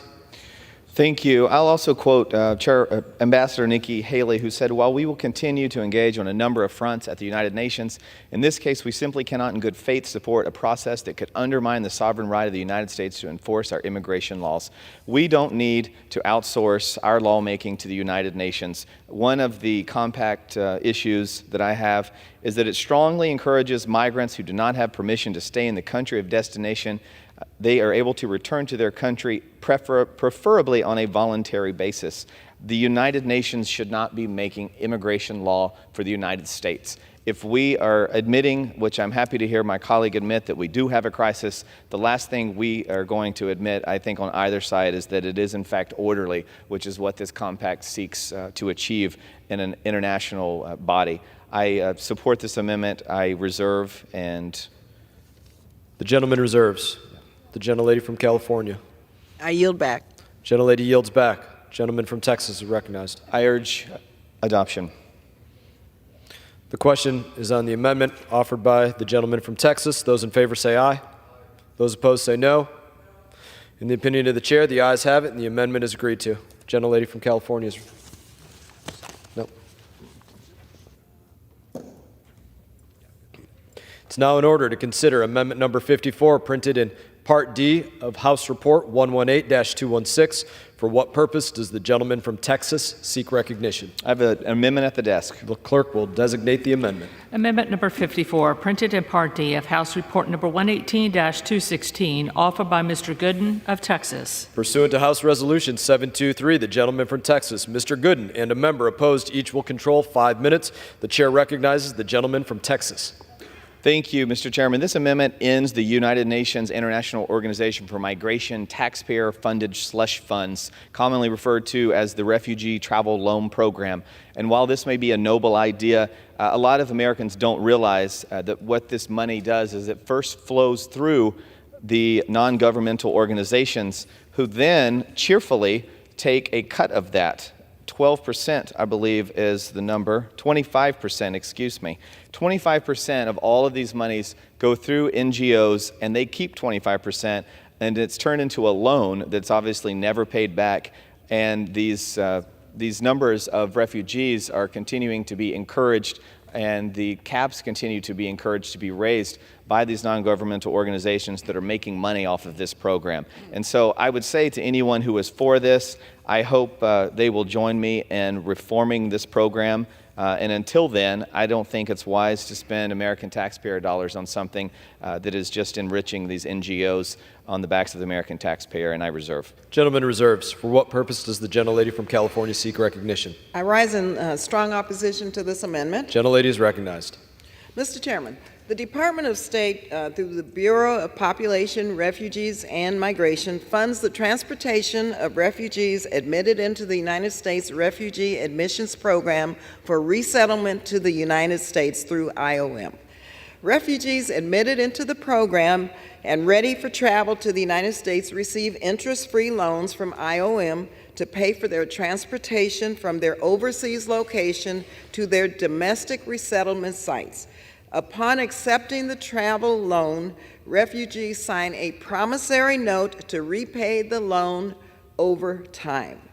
The transportation is provided in the form of a loan, not a grant, because the core belief of the program is that refugees' financial participation in making repayments against their debt will strengthen their determination to make a success of their migration. In a melting pot like the United States, which some have probably forgotten, I shouldn't have to remind anyone of the valuable contributions of refugees to our nation. Maybe I do need to remind the other side of this. Refugees from Afghanistan, Burma, or Yemen are seeking a new, more stable home, and they deserve our support. I urge my colleagues to oppose this amendment. I reserve the balance of my time. The gentlelady reserves. The gentleman from Texas is recognized. It is true that this is issued as a loan, but less than 1% of these have been paid back. So these aren't real loans. These are giveaways of taxpayer dollars to refugees. And I don't have a problem supporting refugees, legitimate refugees, but what really bothers me is that these non-government organizations are taking a 25% cut.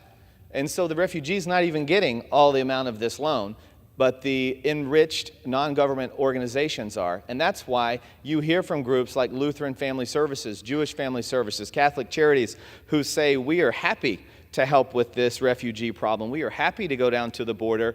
We are happy to help facilitate this loan program because we know that we're not going to be on the hook for any of this money. It's the American taxpayer. And in fact, we're going to get a 25% cut of whatever fake loan we give out. So I think it's really un-American, in fact, to force the American taxpayer to fund this ridiculous program. And the fact that we have charitable organizations profiting off of it and encouraging more and more of it is offensive to me as well. I reserve. The gentleman reserves. The gentlelady from California is recognized. Thank you, Mr. Chairman.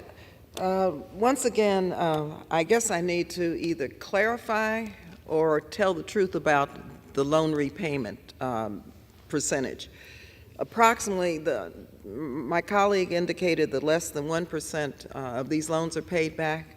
But I have to tell you, approximately 81% of all IOM travel loan amounts are repaid within 10 years. And as the end of fiscal year 2022, 84% of IOM travel amounts were repaid within 15 years. That is the truth. I reserve the balance of my time. Gentlelady reserves. The gentleman from Texas is recognized. I urge passage and I yield. Gentleman yields back. Gentlewoman from California is recognized. I yield. Gentlelady yields. The question is on the amendment offered by the gentleman from Texas. Those in favor say aye. Those opposed say no. In the opinion of the chair, the ayes have it, and the amendment is agreed to. Mr. Chairman, Gentlelady is recognized. I request a recorded vote. Recorded vote is requested pursuant to Clause 6, Rule 18. Further proceedings on the amendment offered by the gentleman from Texas will be postponed. It is now in order to consider Amendment Number 55, printed in Part D of House Report 118-216. For what purpose does the gentlewoman from Colorado seek recognition? Mr. Chair, I have an amendment at the desk. The clerk will designate the amendment. Amendment number 55, printed in Part D of House Report number 118-216, offered by Mrs. Boebert of Colorado. Pursuant to House Resolution 723, the gentlewoman from Colorado, Ms. Boebert, and a member opposed each will control 5 minutes. The chair recognizes the gentlewoman from Colorado. Thank you, Mr. Chair. I rise today to offer my amendment that ensures no funds to enforce or implement a COVID-19 vaccine mandate for international travelers. This simple, straightforward amendment will ensure that Joe Biden's bureaucrats can never, ever again implement or enforce another ludicrous and unscientific vaccine mandate for international travel. When this rule was in place from 2021 to earlier this year, it made everyday life so much harder for so many people. From tearing apart family reunifications to punishing companies overseas for doing business with America, just a few stories my congressional office has come across include the mother of a Dutch tourist who died on the Appalachian Trail was unable to come to the United States to collect her son's body. A woman's fiance who lives in Canada has been unable to visit her on American soil for the past 3 years. A man working for a company in the United Kingdom who is unable to travel to the United States for business meetings. And a family in New Hampshire with Canadian in-laws has been unable to have Canadian family members visit for Christmas in the United States since COVID started. My colleagues on the other side of the aisle have already started ramping up the new round of COVID hysteria. Last month, it was reported that TSA team members were told that they will receive new guidelines on how the restrictions will evolve, and that by mid-October, pilots, flight staff, passengers, and airport patrons will be required to once again wear masks. Allegedly, administration officials were told that it was not a matter of if, but when COVID numbers rise. The Biden administration plans to roll out a new round of COVID restrictions. Moreover, numerous federal agencies have reported purchasing more COVID-19 equipment and have awarded contracts to private companies to help enforce COVID-19 pandemic-era safety protocols. Joe Biden's unilateral vaccine mandates posed an existential threat to our system of government. It is long past time Congress takes our Article 1 authority outlined in the Constitution to rein in Biden's overreaching mandates that are trampling on our liberties. The Biden administration fumbled the bag on handling COVID last time around. We should all be concerned that hysteria regarding the new COVID-19 variant will be used as justification to return to shutdowns, mandates, restrictions, and so much more, despite the fact that the evidence shows that these measures did nothing to combat this virus. COVID is over. Let's ensure Biden's bureaucrats don't have the power to impose unpopular and unconstitutional liberty-stripping vaccine mandates again. I urge my colleagues to support my amendment and put an end to this COVID hysteria led by the branch COVIDians, Joe Biden. And Mr. Chair, with that, I reserve. Gentlelady reserves. The gentlelady from California is recognized. For what purpose does the gentlelady from California seek I rise in strong opposition to this amendment. The gentlelady is recognized. Thank you, Mr. Chairman. First of all, let me just state a fact. President Biden, Vice President Harris saved many, many, many lives. Secondly, this amendment would prohibit the use of funds to enforce or implement a COVID-19 vaccine mandate for individuals traveling outside of the United States. But guess what? Let me just point out that there is not and has not been a COVID vaccine requirement for travelers outside of the United States. I don't know why we would mandate people leaving the United States to be vaccinated, and the gentlelady knows that. Those requirements usually and always, well, usually and most of the time for countries that have those requirements, they're set by those countries for people entering their borders. Once again, this is disingenuous, and I'm determined to tell the truth about what the majority is trying to do and what message they're trying to send. You know, setting a health requirements for travelers coming into the United States may be an important health response, but that would not be a decision by the State Department. So I'm not sure what this amendment really is trying to achieve. As the COVID pandemic continues to remind us, and yes, COVID is still alive and well, infectious diseases do not abide by national boundaries. And while some would like to act like COVID is over, it is not. In the United States, more than 500 people die from COVID each week. That's a fact. That's a fact. It is clear to those families that COVID is not over. New variants are an expected part of the evolution of viruses and can be more aggressive, transmittable, or cause more severe disease than the original strain. That's a fact. Our nation's public health officials need to have options available to them to protect our communities as we continue to live with COVID as well as other infectious diseases. That is a fact. I urge my colleagues to oppose this amendment. I reserve the balance of my time. The lady reserves.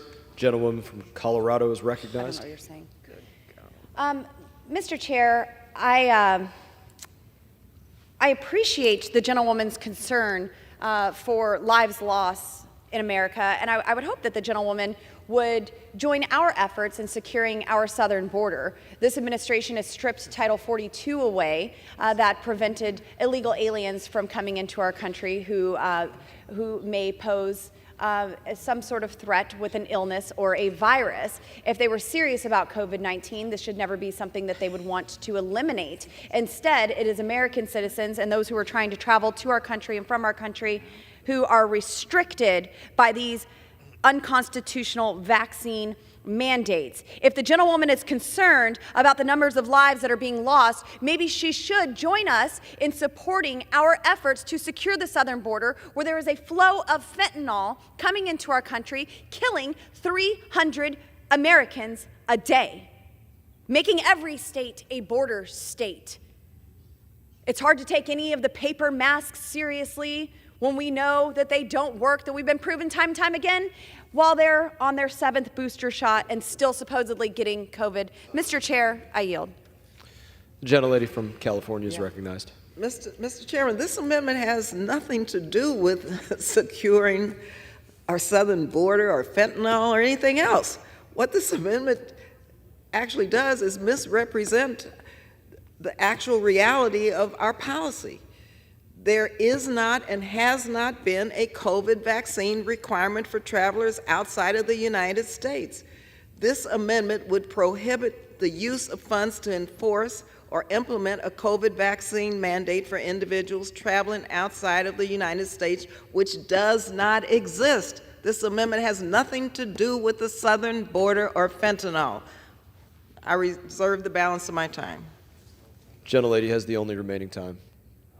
Okay, I yield back. Gentlelady yields back. The question is on the amendment offered by the gentlelady from Colorado. Those in favor say aye. Those opposed say no. In the opinion of the chair, the ayes have it, and the amendment is agreed to.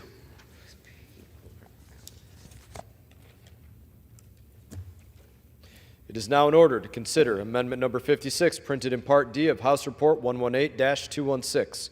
For what purpose does the gentleman from West Virginia seek recognition? I rise in support of the amendment. The clerk will designate the amendment. Amendment number 56, printed in Part D of House Report number 118-216, offered by Mr. Mooney of West Virginia. Pursuant to House Resolution 723, the gentleman from West Virginia, Mr. Mooney, and a member opposed, each will control 5 minutes. The chair recognizes the gentleman from West Virginia.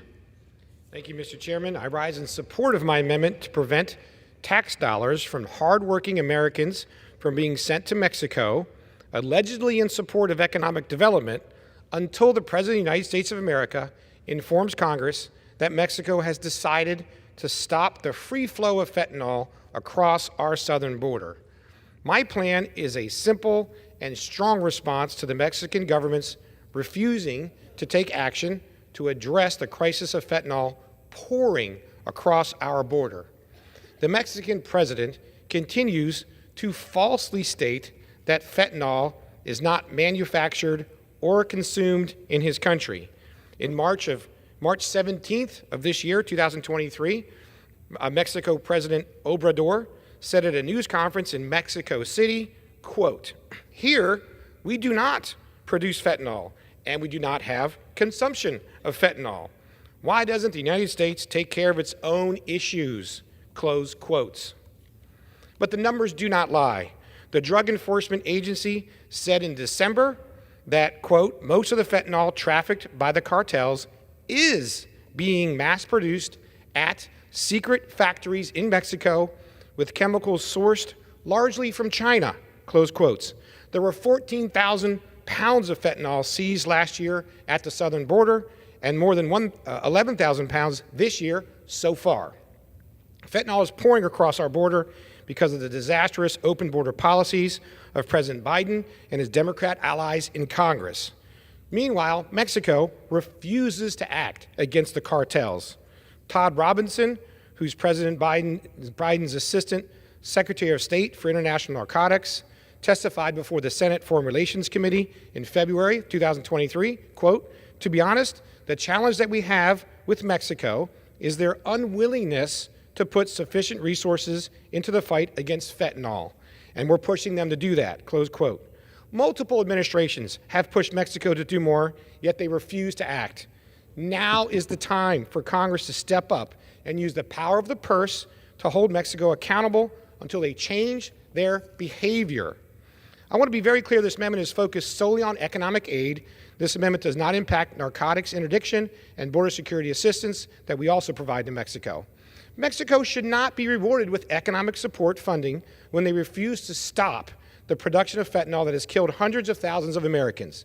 West Virginia in particular has been hit hard by the drug epidemic, and a lot of the poison on our streets can be traced directly back to Mexican drug cartels.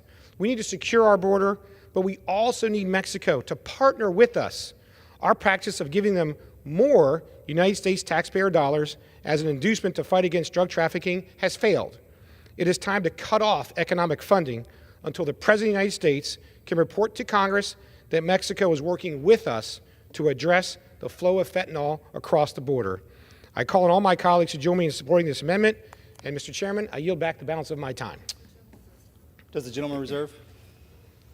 I yield back the balance of my time. The gentleman yields back. For what purpose does the gentlewoman from California seek recognition? I rise in strong opposition to this amendment. The gentlewoman from California is recognized for 5 minutes. Mr. Chairman, United States relations with Mexico are strong and vital. Our two countries share a 2,000-mile border with 55 active ports of entry, and our bilateral relations with Mexico have a direct impact on the lives and livelihoods of millions of Americans. I was born and raised in a border town of El Paso, Texas, and I know the importance of the exchanges and the support between Mexico and the United States. Our significant cooperation on issues including trade and economic reform, entrepreneurship and innovation, and energy cooperation are as critical today as they have ever been. Cutting ESF assistance to Mexico would have severe detrimental impacts, crippling the work we do to reduce violence, build a better business environment, and address the root causes of migration. Without our continued support, our assistance to keep youth released from prison from recommitting criminal offenses and being recruited by cartels and other criminal organizations would not be able to continue. The work we do to level the playing field for investors, which includes bringing greater transparency to corrupt business practices and promoting growth in key sectors central to the United States businesses, and such as semiconductors, for example, all of this would be negatively impacted. And cutting ESF would undermine our work to create economic opportunities in high out-migration areas in Mexico's least developed areas and states. A prosperous and safe Mexico should not only and will not only benefit the Mexican people, but us as well. I urge my colleagues to oppose this amendment. I yield back. The gentlewoman from California yields. The question is on the amendment offered by the gentleman from West Virginia. Those in favor say aye. Those opposed say no. In the opinion of the chair, the ayes have it. The amendment is agreed to.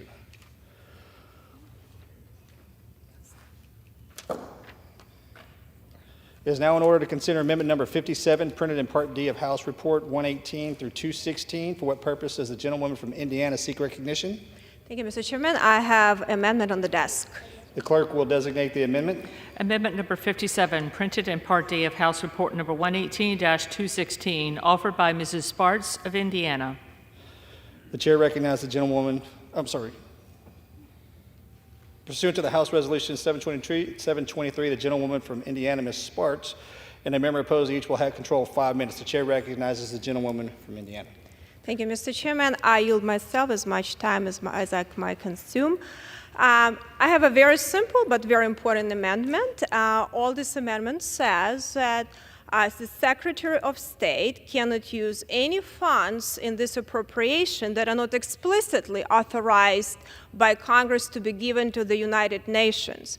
And I think it's very important. I've been in the trenches quite a bit with a lot of conflicts and where people are dying in many countries. And American people are very generous and help a lot of people around the world, but we want to make sure that this money don't go to very fancy executives that pay themselves big salaries in UN and drive in very fancy cars, eating steak dinners, and stay in very fancy hotels while people next door are dying, but actually go to the people that American people are willing to help with. So I think it's very important that unauthorized funds by Congress wouldn't be frivolously given by the Secretary of State. I think it's the intent of Congress, and I think this is a very good amendment, and I urge my colleagues to support it, and I reserve. Does the gentlewoman reserve? I reserve. The gentleman from Indiana reserves. For what purpose does the gentlewoman from California seek recognition? I rise in strong opposition to this amendment. The gentlewoman from California recognized for 5 minutes. Mr. Chairman, I recently returned from representing the United States at the United Nations General Assembly, and I would be happy to talk to any of my colleagues about the value of our partnership with the United Nations system.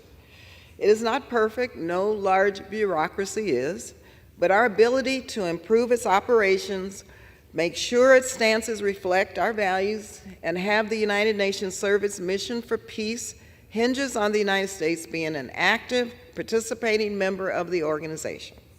Organizations like UNICEF deliver last-mile education and health services in over 120 countries.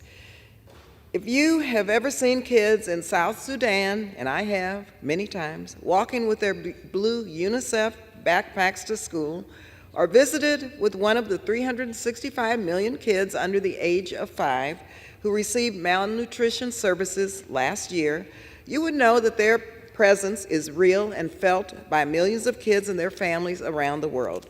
This amendment would cut off contributions to UNICEF.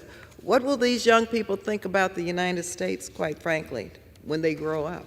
I don't think they'd be very happy to know that we actually cut off the humanitarian assistance, especially in what UNICEF delivers on behalf of the United States. United Nations Development Program worked with 26 countries in 2021 to implement national action plans to tackle radicalization, registered 38 million new voters, 80% which of these 38 million, they were women, and helped 82 countries adopt digital platforms for commerce and governance, cutting down on corruption. This amendment would cut off contributions to UNDP and many others. So I fully support the authorization of these entities, but we all know that will not happen overnight. So while we work towards that goal, we can't cut off participation and support. Once again, we're retreating from our responsibilities as a global leader throughout the world. I urge my colleagues to oppose this amendment. I reserve the balance of my time. Gentleman from California reserves. The gentleman from Indiana is recognized. Mr. Chairman, I think gentle ladies misrepresented this amendment. This amendment says if Congress doesn't authorize these funds, they shouldn't be spent by the other branch and given to UN. That should preclude from Congress doing its job and actually authorizing the fund. And I tell you, this organization failed. Many people around the world. Let's see what millions of people are dying in Africa. And when I talk to these people, they haven't seen, the big impact that UN is doing. They failed to deter from conflicts, including like Ukraine. I haven't seen them on the ground, Ukraine and Poland. And we have a major issue around the world. I saw what's happening in countries in South America. Don't tell me when our ally in the Middle East says we're not giving money. I just went there to this corrupt organization, what's happening in Syria and other countries. Don't tell me that this organization didn't fail the American people, the people around the world. And if our Congress is going to continue this, we need to look seriously why they cater to Russia and China at the expense of American taxpayer with their hard-earned money. So I think Congress needs to do its job, and before any money will be given to this organization, they have to be accountable to American people, and they have to be authorized. So if Congress authorizes money and give it to Secretary of State to provide to United Nations, you still can do that. But we have to start doing our job because a lot of people are suffering around the world. And if America doesn't stand up for anyone, no one else will. And American people expect accountability from our hard-earned money. And I hope that it could be on a bipartisan basis because there are a lot of people make a lot of money around the world over there. They have a very high-paying jobs, but a lot of poorer people, including Africa, are dying. And I think we have to be accountable and responsible for that, and it shouldn't be a partisan issue. We actually went just bipartisan Cadell, and both committee chair and subcommittee chair on the Middle East were concerned what they hear about UN from real people. Not exactly that UN, they have this job and to protect their salaries and live a very good life, but actually real people that are suffering. And we're willing to help real people that are suffering. But we need to put pressure on UN to start be accountable to American people. And I hope and urge my colleagues to stand up with the people, not with large special interest groups that lobbying a lot of things here and destroying our republic and destroying peace around the world. These organizations were created for some purposes and they failed. So maybe it's a time to rethink what kind of structure we should have that actually benefit the peace around the world. And I reserve. The gentleman from Indiana reserves. The gentlewoman from California is recognized. Yeah, thank you very much, Mr. Chairman. I guess I'm totally confused then, because I don't know why we would want to cut off the funds for children through UNICEF, UNDP, and other agencies, when in fact the gentlelady should go on and then take this to the Foreign Affairs Committee. That's where her initiative belongs in terms of the authorizing process. That belongs in the Foreign Affairs Committee. It doesn't belong here on an appropriations bill to defund programs that are providing badly needed services, badly needed malnutrition services for children. We can't just cut off this. These are appropriated funds. The Authorization Committee authorizes, and that's where this belongs. Does the gentlewoman reserve? I yield back. The gentlewoman from California yields. The gentlewoman from Indiana is recognized. Well, I just want to tell one more time.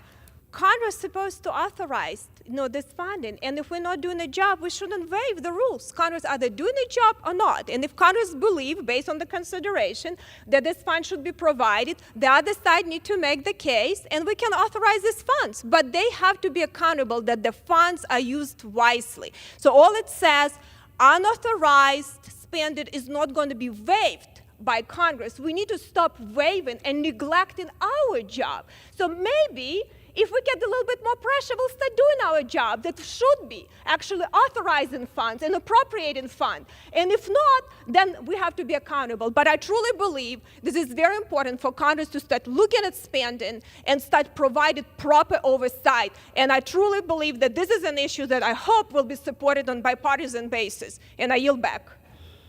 The gentlewoman yields. The question is on the amendment offered by the gentlewoman from Indiana. All those in favor say aye. Aye. All those opposed say no. No. In the opinion of the chair, the ayes have it. The amendment is agreed to. Yes, ma'am. I ask for a recorded vote. Pursuant to Clause 6 of Rule 18, further proceedings on this amendment offered by the gentleman from Indiana will be postponed.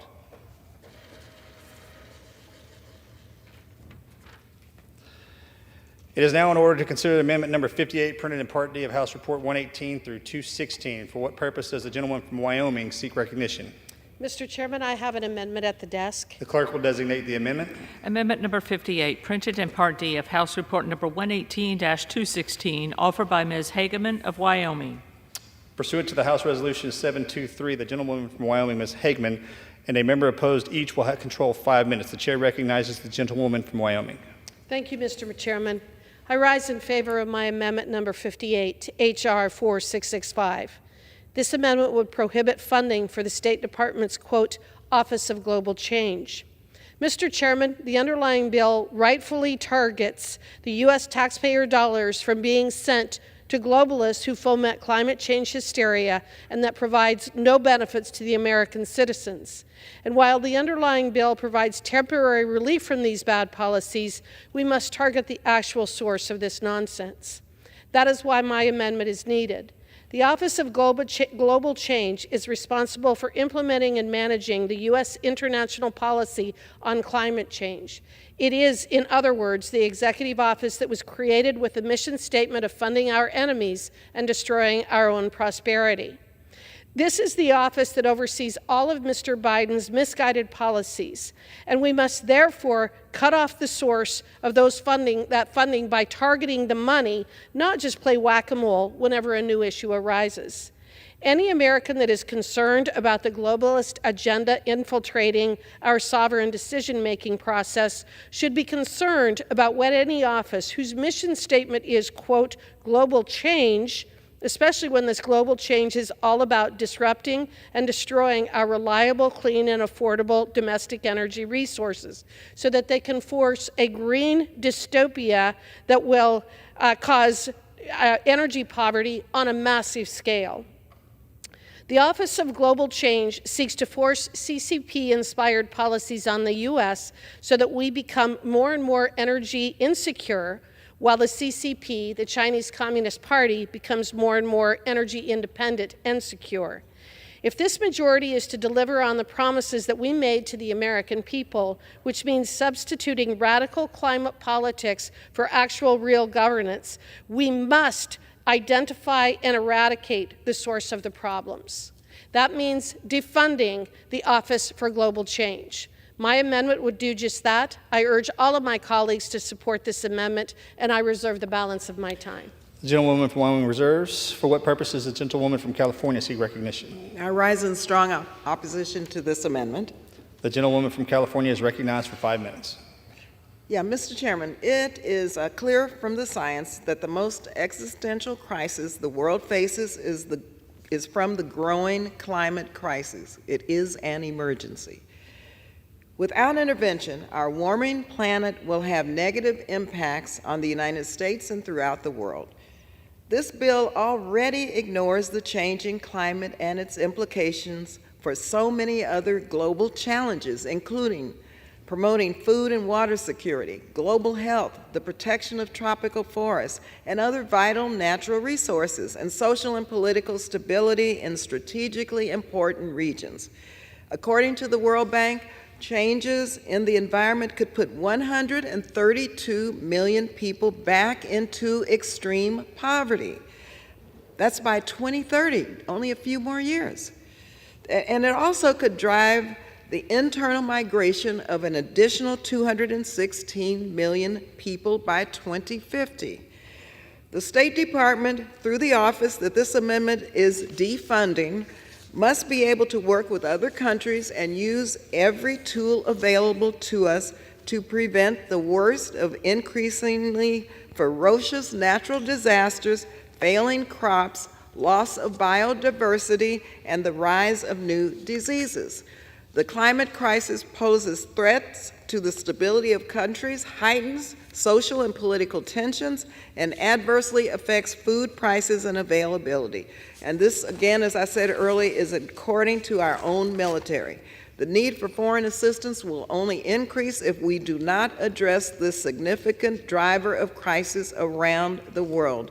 At COP27, this is what we heard over and over and over again. And so it's critical that we continue to fund the work of this office, and I urge my colleagues to oppose this amendment. I reserve the balance of my time. The gentlewoman from California reserves. The gentlewoman from Wyoming is recognized.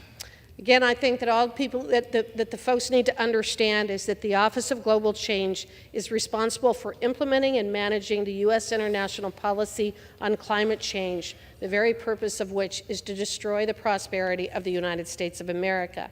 As I listen to my colleagues on the other side talk about the, quote, existential crisis that we face because of climate change, or the other rote talking points that they use, what you find is that none of those talking points, none of that hysteria is actually rooted in science, other than political science. Every decision that has been made by the Biden administration in relation to energy poverty, or in relation to energy policy, has resulted in real, immediate energy poverty for thousands, if not millions, of people across the United States of America. The failed policies of this administration have been visited upon us from the very moment that Joe Biden took office, when he started canceling pipelines to be able to deliver affordable, clean, accessible, reliable energy. I find it to be absolutely astounding to listen to the other side talk about issues of poverty and things around the world when we have an administration who right now with their policies is creating that very policy here. We watch the border crisis as we see millions of people pouring across the border. We see what is happening in our inner cities. We see what is happening with people who have to make a decision about buying food or buying gasoline, and yet they want to talk about funding an agency that the very purpose of which is to visit energy poverty around the world upon millions and millions of people. I urge my colleagues to vote in favor of Amendment 58. We do not need an Office of Global Change. We need to defund it. That is the purpose of my amendment, and I reserve the balance of my time. The gentleman from Wyoming reserves. The gentlewoman from California is recognized.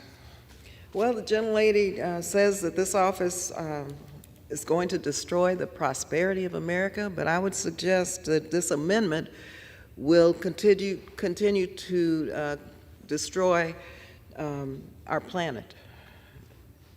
Our young people deserve better. I reserve my time. The gentlewoman from California reserves. The gentlewoman from Wyoming is recognized. I yield back. The gentlewoman from Wyoming recognizes. I yields back, excuse me. I yield back. The gentleman from California yields. The question of the amendment offered by the gentlewoman from Wyoming. Those in favor say aye. Aye. Those opposed say no. In the opinion of the chair, the ayes have it. The amendment is agreed to. For what purposes does the woman from California seek recognition? I ask for a recorded vote. Pursuant to Clause 6 of Rule 18, further proceedings on the amendment offered by the gentleman from California will be postponed. Gentlewoman from Wyoming will be postponed.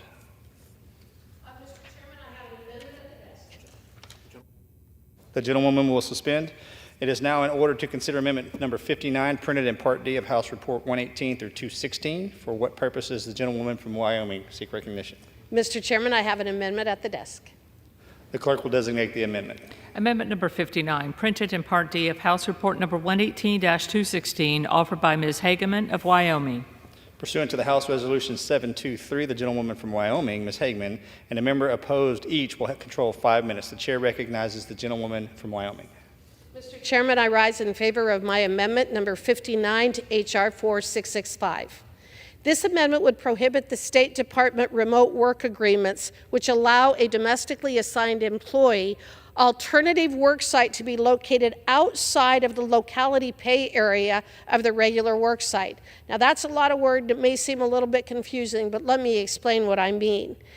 What it is at bottom is it is time for the federal workforce to return to work. This has been the policy of the Republicans in the 118th Congress majority, and my amendment would bring the State Department in line with this stance. Several concerns with federal telework and remote work arose during COVID. One concern, rightfully echoed by countless Americans struggling to make ends meet, was whether federal workers were receiving increased locality pay based off the cost of living in larger cities, while they were actually working remotely from a different location where the cost of living was much less. So, Mr. Chairman, you can imagine my concern when I found that the State Department's Foreign Affairs Manual defines its remote work agreements as full-time core telework arrangements in which the teleworker's alternate work site is located outside of the locality pay area of the regular work site for the employee's position of record. Remote and telework for federal employees should be used sparingly. It should be used to accommodate health issues. It should be used during a crisis. In other words, during select situations. It should not be used as a hidden benefit for federal workers and so that they can pocket extra cost of living cash. Our Republican House majority should be committed to reforming federal remote work so it is fair and reasonable and used only when needed. I urge my colleagues to support my amendment, and I reserve the balance of my time. The gentlewoman from Wyoming reserves. For what purpose does the gentlewoman from California seek I rise in opposition to this amendment. The gentlewoman from California is recognized for 5 minutes. Mr. Chairman, I understand the underlying wish for all of us to get back to the way things were prior to the onset of the COVID pandemic. However, a total ban seems a bit excessive. The government as a whole is in competition with the private sector for workers. The priority of where they live has changed for some workers, and without being offered this flexibility, the State Department may find it more difficult to recruit or retrain exceptional employees, which seems to be the goal of some on the other side. Technology now exists that was never contemplated only a few years ago. And it opens new possibilities for how to be effective, productive participants in any office, whether physically present or not. We need to ensure that our national security and effective diplomacy is conducted by the most capable employees. Options should be available to the department. I urge my colleagues to oppose this amendment. One reserve. I yield back. The gentlewoman from California yields. The gentlewoman from Wyoming is recognized. Mr. Chairman, I think there's a misunderstanding on the other side of the aisle as to the purpose of my bill. The purpose of this bill is very simple. If you're being paid to live in Denver and work in Denver, and your cost of living is associated with living in Denver, you should not be able to live in a little tiny town of 300 people 200 miles away that has a substantially less cost of living, but continue to receive your benefits based upon the more expensive cost of living that is in Denver, Colorado.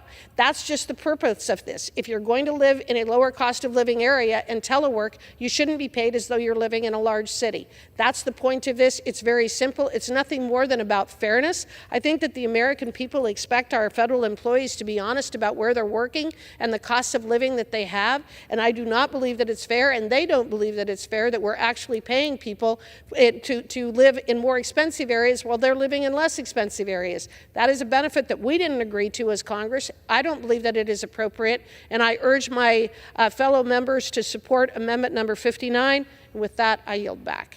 The gentlewoman from Wyoming yields. Gentlewoman from California yields. The question is on the amendment offered by the gentlewoman from Wyoming. Those in favor say aye. Those opposed say no. No. In the opinion of the clerk, the ayes have it. The amendment is agreed to.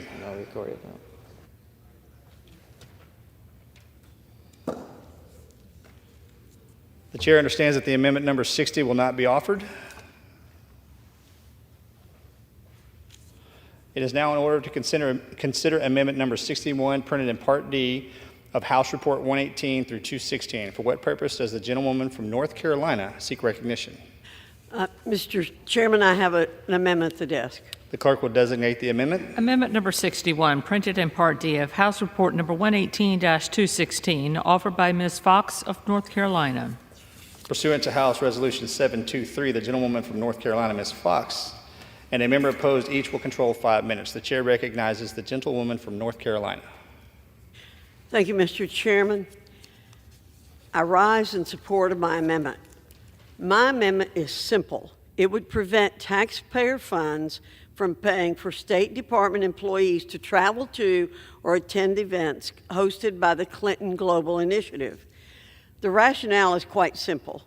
The Clinton Global Initiative has engaged in blatant corruption and influence peddling that would make even Hunter Biden blush. In perhaps its most famous episode in 2014, Hillary Clinton approached the Moroccan government about hosting a Clinton Global Initiative conference in Morocco. The Moroccans fronted the money for the event by funneling it through a state-owned enterprise that was extracting and exploiting phosphates from a non-self-governing territory, Western Sahara. This sleight of hand amounted to condoning Morocco's sovereignty over this disputed land. You heard that right. It was cash for sovereignty deal formulated just as former Secretary of State Clinton began her run for president of the free world. This deal was so rotten that even the Huffington Post deemed Fox News' investigation into this matter a, quote, brutal, clean hit on Hillary Clinton's campaign, end quote. Indeed, the Clinton Global Initiative scandals are myriad and include an episode uncovered by the New York Times revealing undisclosed donations linked to the sale of U.S. uranium production to a Russian government agency. As expected, the Clinton Global Initiative was unable to withstand the scrutiny and shuttered shortly after the 2016 campaign. That is, until late last year, when the organization reconstituted itself. Its operations are no longer dark, and this is the first state and foreign operations appropriations bill considered since its resurrection. It has since morphed into a factory of radical elitist woke schemes. Just last week, the Clinton Global Initiative convened in New York to discuss how to reshape our economy to tackle the left's pet projects that will make life for ordinary Americans more expensive and worse. Given the State Department's enmeshment with the Clintons and the initiative, we need to send a clear message. No more coordination with the U.S. government, no more conferences with corrupt governments at the expense of the oppressed people of the globe, no more representation and participation by the State Department, an end to its commingling with official policy, and hopefully the beginning of the end of this corrupt organization's influence on U.S. policymaking. Americans simply can't afford more radical policies purveyed by an organization that allows the global elite to buy and influence American foreign policy. Join me in condemning the Clinton Global Initiative's misconduct. I urge my colleagues to support my amendment, and I reserve the balance of my time. The gentlewoman from North Carolina reserves. For what purpose does the gentlewoman from California seek recognition? I rise in opposition to this amendment. The gentlewoman from California is recognized for 5 minutes. Mr. Chairman, boy, is this the level we've gotten to tell the State Department what meetings they cannot attend? Will we start saying what meetings they have to attend? The Clinton Global Initiative is a platform for government, philanthropy, business, media, and academia to discuss identified problems and to brainstorm solutions. We should be encouraging such collaboration. The problems facing the world are daunting, and solutions will not come from one place. Let's take good ideas from wherever we can and not micromanage who goes to what meetings. I urge my colleagues to oppose this amendment, and I reserve the balance of my time. The gentlewoman from California reserves. The gentleman from North Carolina is recognized. Thank you, Mr. Chairman. I see that my colleague has not refuted any of the things that I've said about the Clinton Global Initiative. Why in the world, again, would we ask American taxpayers to pay for people from the State Department to attend these conferences when they're likely not to gain anything positive from them and support a corrupt organization? I reserve. The gentlewoman from North Carolina reserves. The gentlewoman from California is recognized. Yes, Mr. Chairman, I understand what this amendment does, and I don't accept the fact that it's a corrupt organization, and I do know the importance of these meetings and conferences in terms of us coming together for solutions to lead us to global peace and security. I reserve the balance of my time. The gentlewoman from California reserves. The gentlewoman from North Carolina is recognized. Mr. Chairman, may I inquire as to how much time I have left? 1.5 minutes. 1.5 minutes. 1.5 minutes. Mr. Chairman, we have a terrific debt on our hands in this country. We don't need to be spending any money that is not absolutely necessary to spend. Curbing attendance at meetings such as the Clinton Global Initiative is a good way for us to chip away at that debt and to save the American taxpayers some money. I think this is an excellent amendment. I believe that my colleagues will see that it's an excellent amendment, and I will continue to advocate for its passage, and I reserve. The gentlewoman from North Carolina reserves. Gentlewoman from California is recognized. Yes, Mr. Chairman, finally, I'll just say what this does is another attempt to chip away at our diplomacy. I yield the balance of my time. The gentlewoman from California yields. The gentlewoman from North Carolina is recognized. Thank you, Mr. Chairman. I appreciate the opportunity to offer this amendment. I believe, again, that it is good for us to highlight this organization and the fact that we do not need people from the State Department attending its meetings. And with that, I yield the balance of my time. The gentleman from North Carolina yields. The question is on the amendment offered by the gentlewoman from North Carolina. Those in favor say aye. Those opposed say no. In the opinion of the chair, the ayes have it. The amendment is agreed to. And I request a recorded vote. Pursuant to Clause 6 and Rule 18, proceedings on the amendment offered by the gentlewoman from North Carolina will be postponed.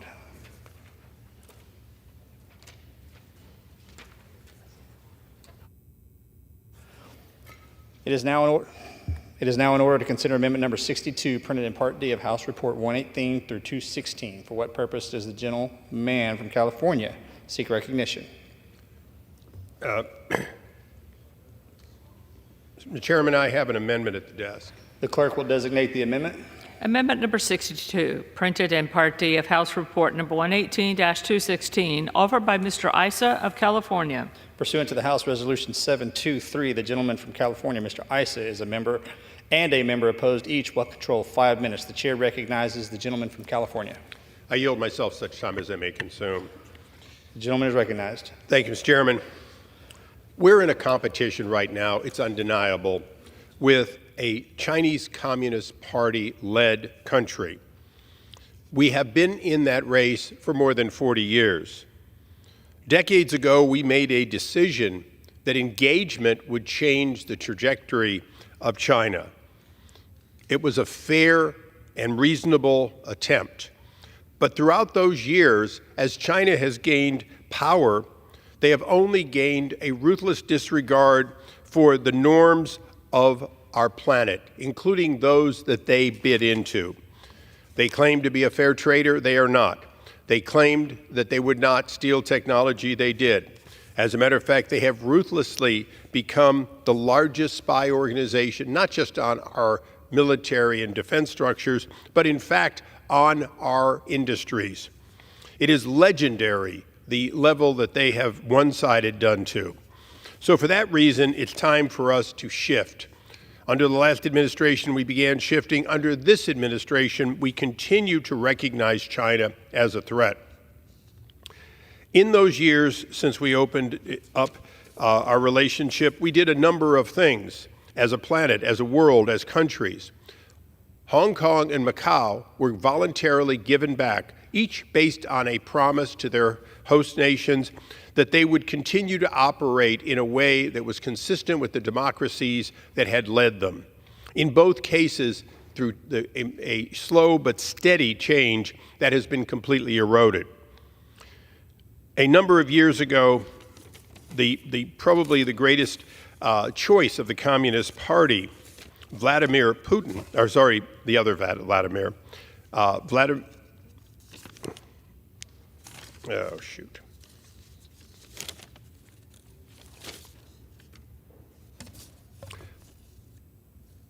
It is an old communist statement that I think bears repeating, and that is that when we will be hung, when capitalism will be hung, they will be hung with a rope that we sold to the communist. It is time to stop selling rope to China. And with that, I reserve the balance of my time. The gentleman from California reserves. For what purpose does this gentlewoman from California seek recognition? I rise in strong opposition to this amendment. The gentlewoman from California is recognized for 5 minutes. Mr. Chairman, this Science and Technology Agreement, or STA, with the PRC was extended for 6 months this past August and does not commit us to a longer-term extension. The extension will allow the administration time to amend and strengthen the terms of the STA. Without the STA, the United States would lose valuable insight into China's technical advances. Additionally, many STA outcomes have been deeply beneficial to the United States and the rest of the world. This includes determining the importance of folic acid supplementation in preventing birth defects and decreasing China's air pollution, which blows across the Pacific, contributing to our West Coast air pollution. Opponents of this agreement cite concerns that the PRC would exploit civilian research partnerships for military purposes. However, all legitimate concerns about information sharing can be addressed through modifications to the STA rather than eliminating it entirely. I urge my colleagues to oppose this amendment. I reserve the balance of my time. The gentlewoman from California reserves. The gentleman from California is recognized. Earlier, I attempted to have the quote of Vladimir Lenin that the capitalist will sell the rope with which we hang them. This is exactly what we've been doing. But there's another truism that came from Einstein. Insanity is doing the same thing over and over again, expecting a different outcome. If the administration wants to negotiate something new and bring it to us in a way in which we believe the outcome will be different, let them do it. But to simply continue doing the same thing with decades and currently tens of thousands of actual hits on our country to steal our technology by the Chinese Communist Party daily, something that our administrations have said. And it's no longer one of those in which they're stealing ancient technology or they're trying to catch up. When one of our cabinet officers recently visited China, She arrived only to find them demonstrating 5G technology and 7-nanometer chip technology in order to show us that they had stolen the technology necessary to be cutting edge in the cellular world and in the chip production. With that, I reserve. Gentleman from California reserves. The gentlewoman from California is recognized. Yeah, Mr. Chairman, this amendment would not allow only renegotiation. That's why I oppose it. I reserve the balance of my time. Gentlewoman from California reserves. The gentleman from California is recognized. I'll continue to reserve. The gentleman reserves. The gentlewoman from California has the right to close. I yield back. The gentlewoman yields back. In closing, every day this administration tells us the nature of the kind of technology theft that's going on. The conclusion of this amendment is simply the result of the very statements made, not by the previous administration, but by the current administration. And this supports the recognition that it's time to make real change. The amendment does it. And with that, I yield back and urge Gentleman from support of the California amendment. yields. The question is on the amendment offered by the gentleman from California. Those in favor say aye. Those opposed say no. In the opinion of the chair, the ayes have it. The amendment is agreed to. It is now in order to consider amendment number 63, printed on Part D of House Report 118 through 216. For what purpose does the gentleman from Tennessee seek recognition? Thank you, Mr. Speaker. I rise to speak on my amendment, which will reduce the salary of the special assistant to the Gentleman director. wish to suspend? Does the gentleman have amendment at the desk? Yes. The clerk will designate the amendment. Amendment number 63, printed in Part D of House Report number 118-216, offered by Mr. Burchett of Tennessee. Pursuant to House Resolution 723, the gentleman from Tennessee, Mr. Burchett, and a member opposed each will control 5 minutes. The chair recognizes the gentleman from Tennessee. Thank you, Mr. Speaker. This amendment would do one thing. It would reduce the salary of the special assistant to the director of programming at Voice of America to $1. This amendment follows an internal investigation which concluded the special assistant to the director of programming at Voice of America had misused federal taxpayer dollars, and lied on her resume. She was fired under the previous administration and then rehired at the beginning of this administration. Mr. Speaker, I submit to you that people who misuse taxpayer dollars have no business being paid by taxpayers, and they should be fired. We need to get rid of corruption in our government. My amendment would do just that, and I'm requesting to reduce her salary to $1. I reserve. The gentleman from Tennessee reserves. For what purpose does the woman from California seek recognition? Mr. Chairman, I rise in strong opposition to this amendment. The gentlewoman from California is recognized for 5 minutes. Mr. Chairman, once again, the subject of this amendment has been a public servant. This public servant has worked at USAGM for nearly 25 years, speaking truth to Iranians and promoting democratic values of American society. Once again, if we have policy issues, let's discuss it. But please, we have to stop demeaning our public servants. I yield. The gentleman from California yields. The gentleman from Tennessee is recognized. Mr. Speaker, I'd submit to you that the duty of folks that work for the American taxpayer is not to lie and not to take taxpayer money illegally. And I reserve the remainder of my time, I believe. The gentleman has the only time remaining. I yield. The gentleman from Tennessee yields. The question is on the amendment offered by the gentleman from Tennessee. Those in favor say aye. Those opposed say no. In the opinion of the chair, the ayes have it. The amendment is agreed to. For what purpose does the gentleman from California seek recognition? I request a recorded vote. Pursuant to Clause 6 of Rule 18, further proceedings on the amendment offered by the gentleman from Tennessee will be postponed.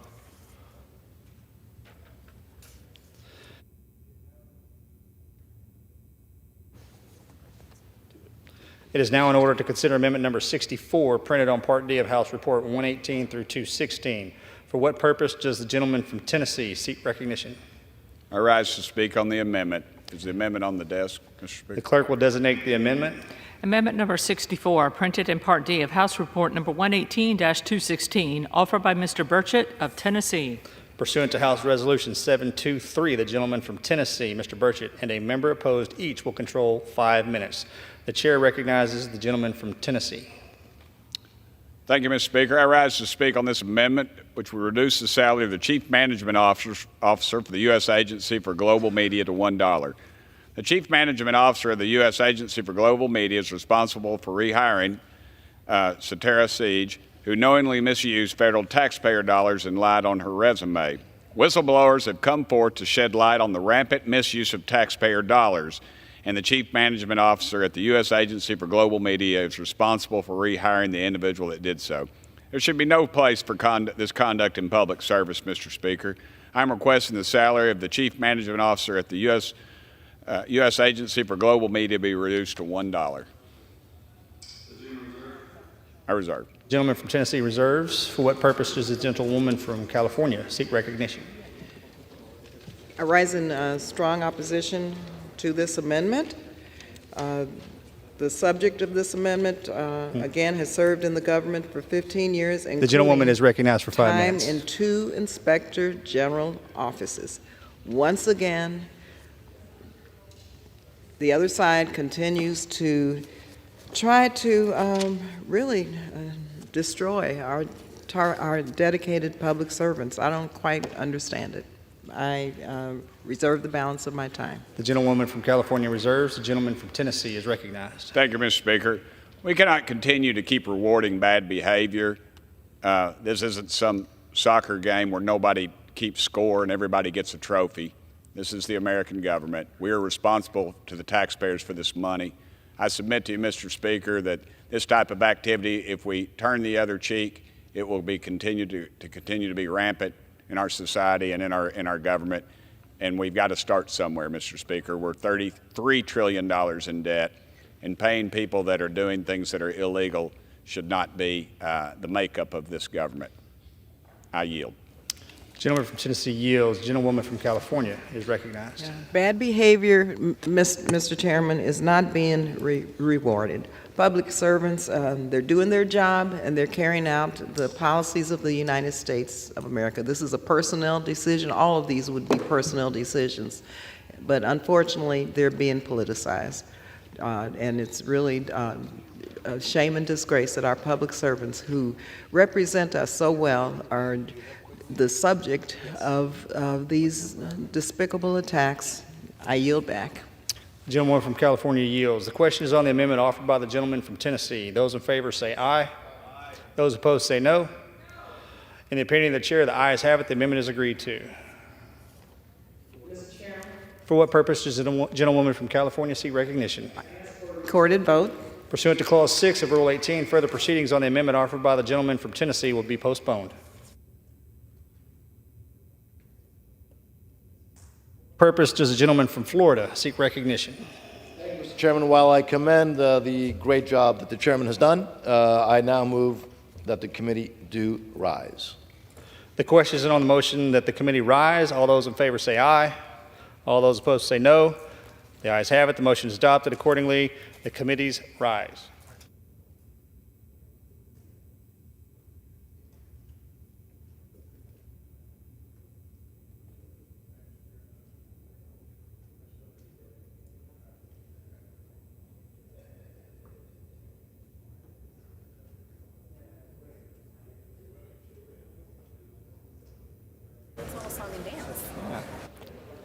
Mr. Chairman. Mr. Speaker, the Committee on the Whole House on the State of the Union had under consideration H.R. 4665 directs me to report that it has come to no resolution thereon. The Chair of the Committee of the Whole House of the State of the Union reports that the committee has had under consideration H.R. 4665 and has come to no resolution thereon.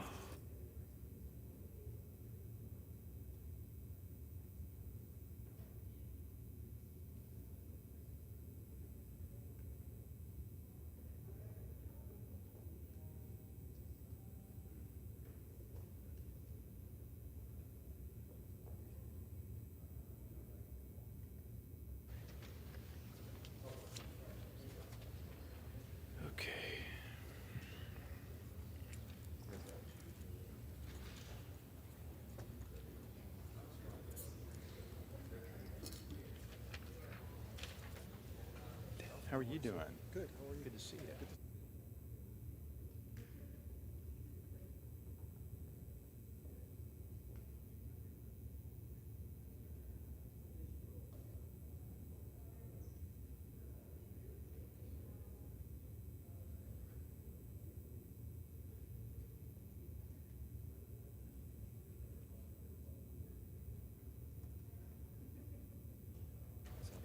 Ready?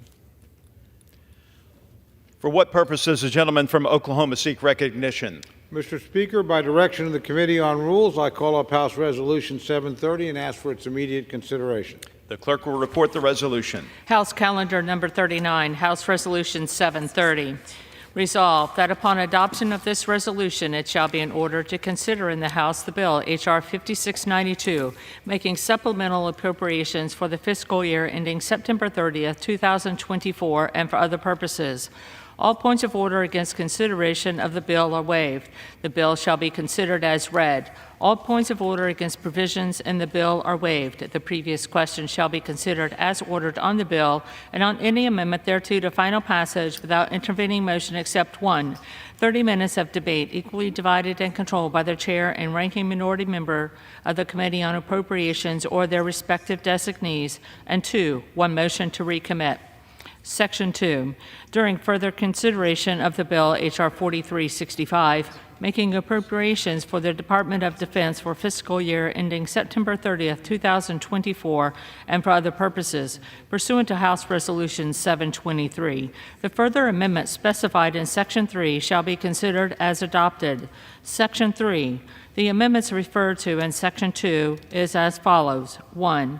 On page 10, line 19, after the dollar amount, insert reduced by $300 million, and 2, strike section 8104. Section 4, during further consideration of the bill H.R. 4367, making appropriations for the Department of Homeland Security for the fiscal year ending September 30th, 2024, and for other purposes, pursuant to House Resolution 723, the further amendment specified in Section 5 shall be considered as adopted. Section 5, the amendment referred to in Section 4 is as follows. Strike Section 406 and strike Section 407 and insert section.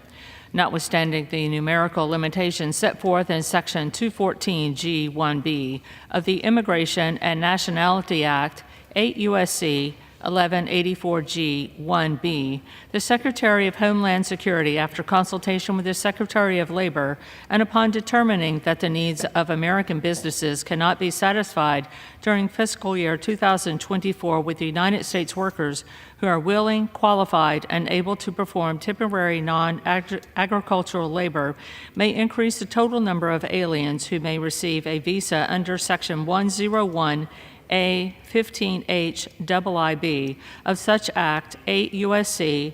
1101 A 15H IIB and such fiscal year above such limitation by not more than the highest number of H-2B non-immigrants who participated in the H-2B returning worker program in any fiscal year in which returning workers were exempt from such numerical limitation. The gentleman from Oklahoma is recognized for 1 hour. Mr. Speaker, for the purposes of debate only, I yield the customary 30 minutes to the gentleman from Massachusetts, my very good friend, Mr. McGovern, the ranking member, full committee, pending which I yield myself such time as I may consume.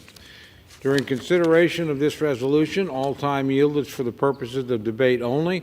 I ask unanimous consent that all members may have 5 legislative days in which to revise and extend their remarks on House Resolution 730. Without objection. Thank you, Mr. Speaker.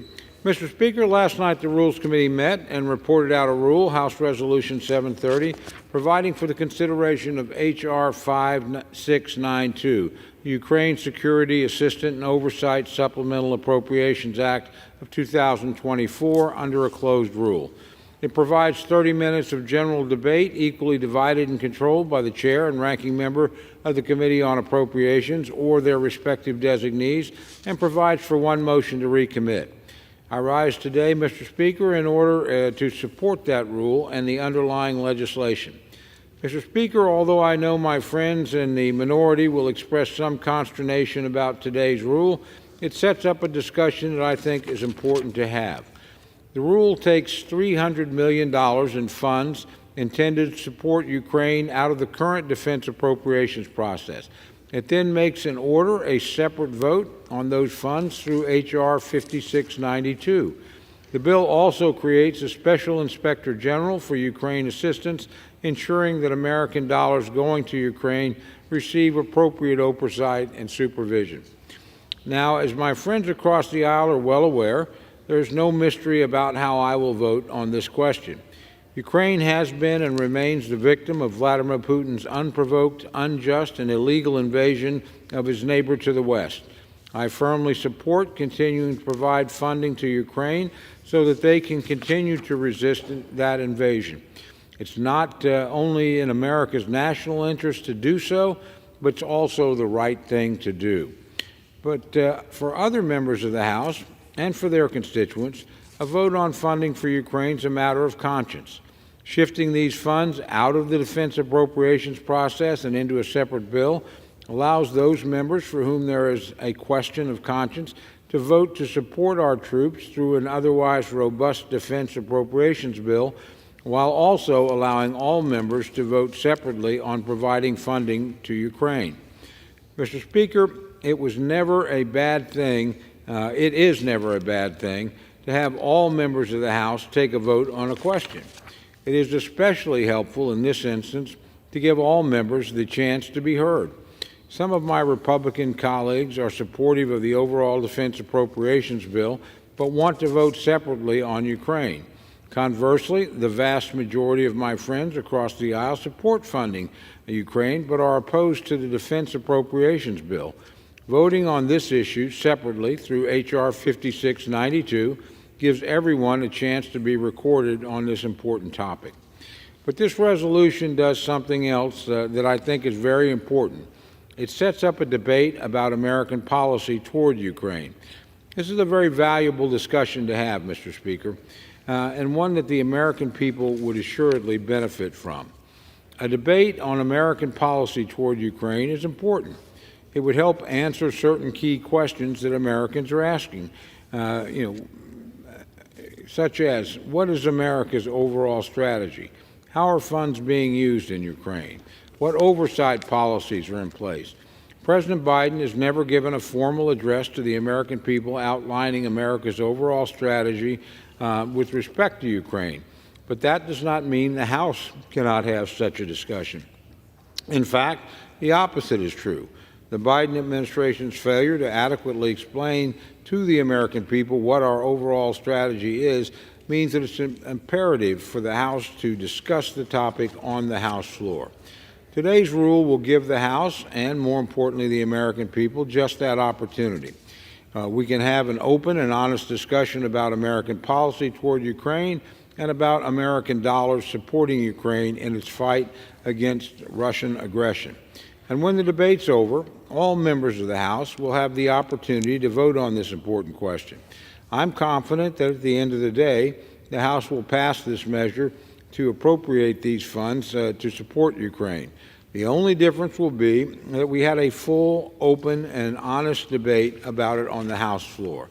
With that, Mr. Speaker, I urge members to support both the rule and the underlying legislation, or underlying measure, and I reserve the balance of my time. Gentleman from Oklahoma reserves. The gentleman from Massachusetts is recognized. Thank you, Mr. Speaker, and I want to thank the gentleman from Oklahoma, my good friend, the chairman of the Rules Committee, for yielding me the customary 30 minutes, and I yield myself such time as I may consume. Without objection.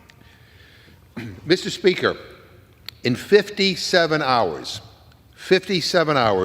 this government will shut down. Federal workers will be sent home. Members of the armed forces will defend our country without pay. Programs that feed hungry moms and newborns will stop. Travelers will face airport delays. Critical research on diseases like cancer and Alzheimer's will grind to a halt. So you would think last night, when the Rules Committee held an emergency meeting, that it would be on stopping the shutdown. That's the actual emergency, Mr. Speaker, that is facing our country.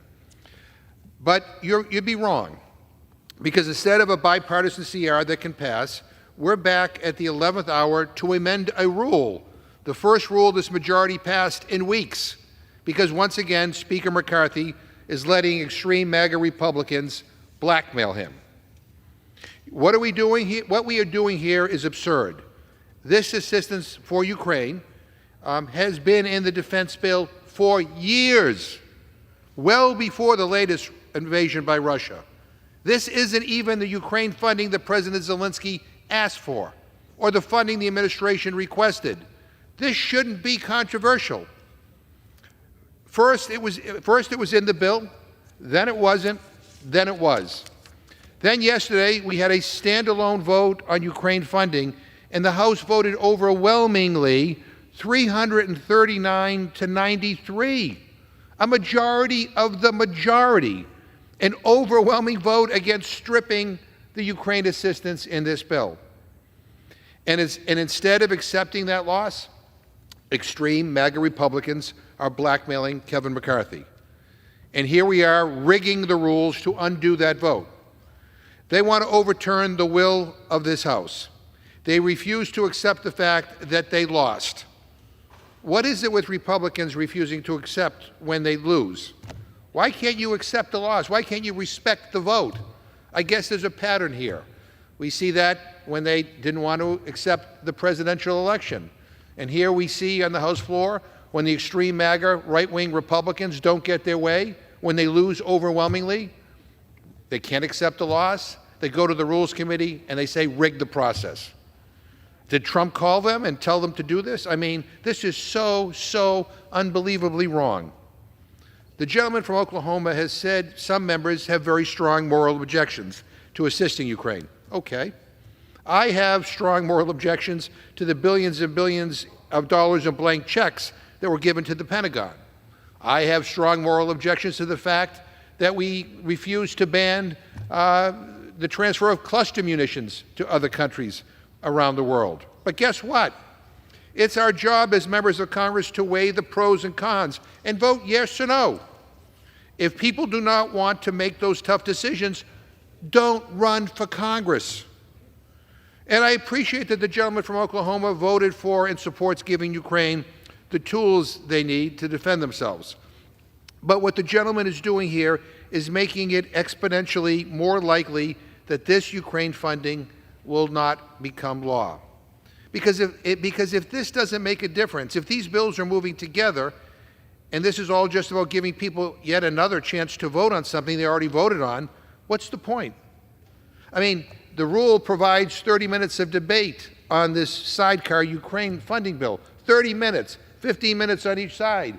Boy, what a debate that's going to be. I mean, come on. And I'll tell you what the point of all of this is. And let me read you the words of our colleague Marjorie Taylor Greene when she left the Republican conference meeting this morning. She told the reporter, and I quote, "We're not funding Ukraine. That's what I heard in there," end quote. Well, let me inform the gentlelady, we all had a chance to vote our conscience, up or down. Those who voted to strike Ukraine aid could go home and tell their constituents that they voted to strike Ukraine aid. It's not that complicated. And what concerns many of us is the signal these extreme MAGA Republicans are sending to Putin. Putin is an authoritarian thug. What he is doing in Ukraine is sick. His troops are shelling nuclear power plants, killing civilians, bombing hospitals, abducting women, massacring people. And my MAGA colleagues want to send him a message. And that message is, just hold on a little longer. Wait a little longer, and you can do whatever you want. This House had a vote, and we are here to overturn it. All because Speaker McCarthy is letting extreme MAGA Republicans blackmail him, because he cares more about keeping his job than doing his job. And I urge a no vote, and with that I reserve my time. The gentleman from Massachusetts reserves. The gentleman from Oklahoma is recognized. Thank you very much, Mr. Speaker. I yield myself such time as I may consume. That objection. Thank you again, Mr. Speaker. I want to begin by reminding my friend, again, we agree on this issue. We both feel strongly in support of Ukraine. I know my friend will vote accordingly. So will I. The reality is this measure actually makes it more likely that Ukraine will get support, not less likely. As a part of the defense bill, that bill may or may not pass. My friends are united in their opposition against that bill for a variety of reasons. That's certainly their right to do so. But they actually do support this particular measure almost unanimously. Why not take it out of a bill that may or may not pass the floor and have a separate vote? My friends will actually be able to vote to move forward something they agree with, and quite frankly, something the majority of my conference agrees with. So, I don't see how this imperils Ukrainian funding. It makes it almost certain. Moreover, I do believe discussion on this floor has considerable merit on this issue. The reality is that we haven't had that discussion. And it's time we did. I wish the president, who I happen to support in this instance, not every nuance of his policy, I think he was too slow to commit here, too slow to get aid there, has been unclear about what the final objectives of this exercise is. And an exercise, I remind everyone, is extraordinarily expensive. It's over $100 billion invested and a request for more. I wish the president would do that. The House is going to endeavor to do that to at least some degree through this discussion. But again, I think it's important to note, if you support Ukraine, you should support this measure, because my friends, who I know sincerely do support that effort, are going to almost and probably unanimously oppose the defense bill in which it's contained. Why in the world would they be upset because we take it out, put it on its own, make it more likely to pass, and frankly do what we're supposed to do around here, actually let every American see how his or her a member of Congress votes on this issue and how they choose to defend it. I just simply think it's the appropriate way to go. Now, I'll be candid with my friend, as I always try to be. It also helps us pass the defense bill. We have some people, because they feel very strongly about this particular issue, that might not vote for the defense bill that otherwise will. So I'm not going to apologize because we strengthen our ability to actually move an important piece of legislation through. But the one thing we do, and it's really not disputable, is we increase the chances that Ukraine will get at least this $300 million of additional training aid that I think they ought to get, and that my friends agree with. So having one more vote on the House floor, particularly in a time when we're having so many, does not seem to me to be a high price to pay. Now, let me, too, Mr. Speaker, quickly address one other point that my friend made. He talked about an imminent shutdown. We are coming close, and my friend is absolutely correct in that. I do remind him that the Rules Committee actually passed a measure a week ago, I believe, roughly a week ago, that actually is a amendment that would continue funding the government while we work out our motions. That amendment's in the rules, come out of the Rules Committee. It can be placed on the floor at whatever time the Speaker and the leadership of the majority choose to do that. So there are vehicles in place to act. I also remind my friend, of course, the United States Senate is doing the same thing. So, I would prefer that we not get as close to the deadline as we are, but we're here. But it's not as if nothing is being done and time in other areas is being wasted. I suspect we will have a vote relatively soon on continuing to support the government, may or may not pass. I suspect the United States Senate will have a similar vote. I suspect that one probably will pass and move to this chamber. So the idea that nothing is being done while trivialities are being debated, I just think dismiss out of hand. I don't think that's the truth. Those issues are coming to a head right now. But again, I end once more with the obvious point. If you care about Ukraine, you ought to be voting for this measure.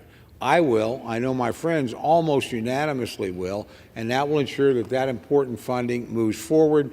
We have a fuller debate on the House floor about American objectives, goals, the price tag associated with that. I think these are all good things, all things where the House is actually doing the right thing, and frankly, where I think the majority is giving the minority an opportunity to move forward something I know they feel passionately about. I share that passion, and that many on our side do.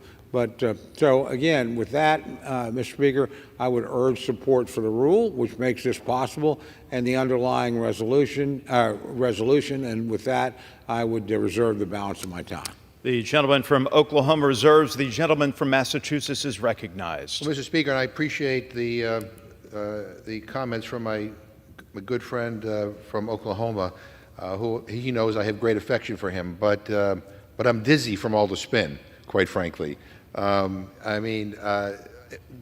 First let me just say about the CR. What we know is that what may or may not pass in the House, based on the fact that the Freedom Caucus seems to be calling the shots, will never pass the Senate. So we know whatever is going to come out of the Rules Committee in the next 24 hours or 48 hours or whatever, if anything, will ever be able to get the votes, not just amongst Democrats, but amongst Republicans in the Senate. Secondly, we do know that the Senate is working in a bipartisan way. They already have cloture to move forward with a process to bring up a CR, an overwhelmingly bipartisan vote. But we know what they pass would pass this House if put on the floor. And the reason why this government will in all likelihood shut down is because the Speaker of the House is so beholden to a small group of the most extreme members that he won't put that on the floor. He will rig it so that we do not have a chance to be able to vote on it. That's how this government will shut down. Secondly, my good friend talks about how this is really no big deal, it's just another vote, and everybody should be happy. But let me ask, if this were good for Ukraine and Ukraine's ability to defend itself against Russia's illegal war, then why would members of the pro-Putin caucus even agree to this? If everyone genuinely thought there was no difference between keeping the funding in the defense bill and moving it separately, why insist on all of this? The answer is really simple. Republicans who seem to be enamored with Putin want this funding sent separately to the Senate because they know that's their best shot to prevent this money from going to Ukraine at all. In fact, when Marjorie Taylor Greene left the Republican conference meeting this morning, and I quoted it already, but I'll quote it again, she said, "We're not funding Ukraine, period." That's what I heard in there, end quote. And we all know that there are senators like Rand Paul, and Tommy Tuberville, who will block a separate Ukraine funding bill from moving forward. They're actively preventing the Senate from completing its work as we speak. This is not a flaw in the sidecar plan. It's a main feature and a goal. So let's be clear. This funding that we're talking about here is long-standing security assistance. It has been in the defense bill for years, even before Putin invaded Ukraine. This is not the supplemental funding that President Zelensky requested when he met with Speaker McCarthy last week. This is not the supplemental funding the administration requested in their emergency funding request, and it is not the supplemental funding that the Senate is trying to put in their bipartisan CR. So spare me the argument that somehow this is a good thing and it gives everybody a chance for their voice to be heard on this topic. If everybody wanted their voice to be heard on this topic, you would have speaker after speaker after speaker right now speaking on this bill and speaking about their concerns about our Ukraine policy. There's no one over there. Let's all be real here about what's happening. And the House already had its voice heard, and it overwhelmingly voted to support funding in the defense bill, a 3/4 majority. You can't get that many people to agree on lunch in this place. And it's a majority of your majority. The pro-Putin extremists didn't like the outcome, so they talked to the Speaker into rigging the vote. That is what this is all about. And Mr. Speaker, so I am here to offer the House the opportunity to demonstrate for a third time that we stand by Ukraine in their time of need. And I urge that we defeat the previous question. And if we do, I will offer an amendment that would strike the provision of the rule eliminating security assistance funding for Ukraine. Mr. Speaker, I ask unanimous consent to insert the text of my amendment into the record, along with any extraneous material immediately prior to the vote on the previous question. Without objection. Mr. Speaker, to discuss this proposal, I yield 3 minutes to the gentlewoman from Minnesota, Ms. McCollum. Gentlelady is recognized. Thank you, Mr. Speaker. Mr. Speaker, Republicans spent 3 weeks trying to bring the Defense Bill Appropriations Act to the floor. 3 times it went to the Rules Committee. The first 2 times, the rule failed on the floor. And it failed in part because a small minority of Republicans do not support any Ukrainian assistance, including support for Ukraine that has been in the base defense bill for 9 years. The Republican conference knew for weeks that this was a problem for them. And that's why they created this pseudo minibus that we're working on the past few days. It's loaded with extreme social policy writers to appease the far right so that their party can even advance a defense bill. Earlier this week, Republicans could have used the Rules Committee to strip out the Ukraine funding from the defense bill.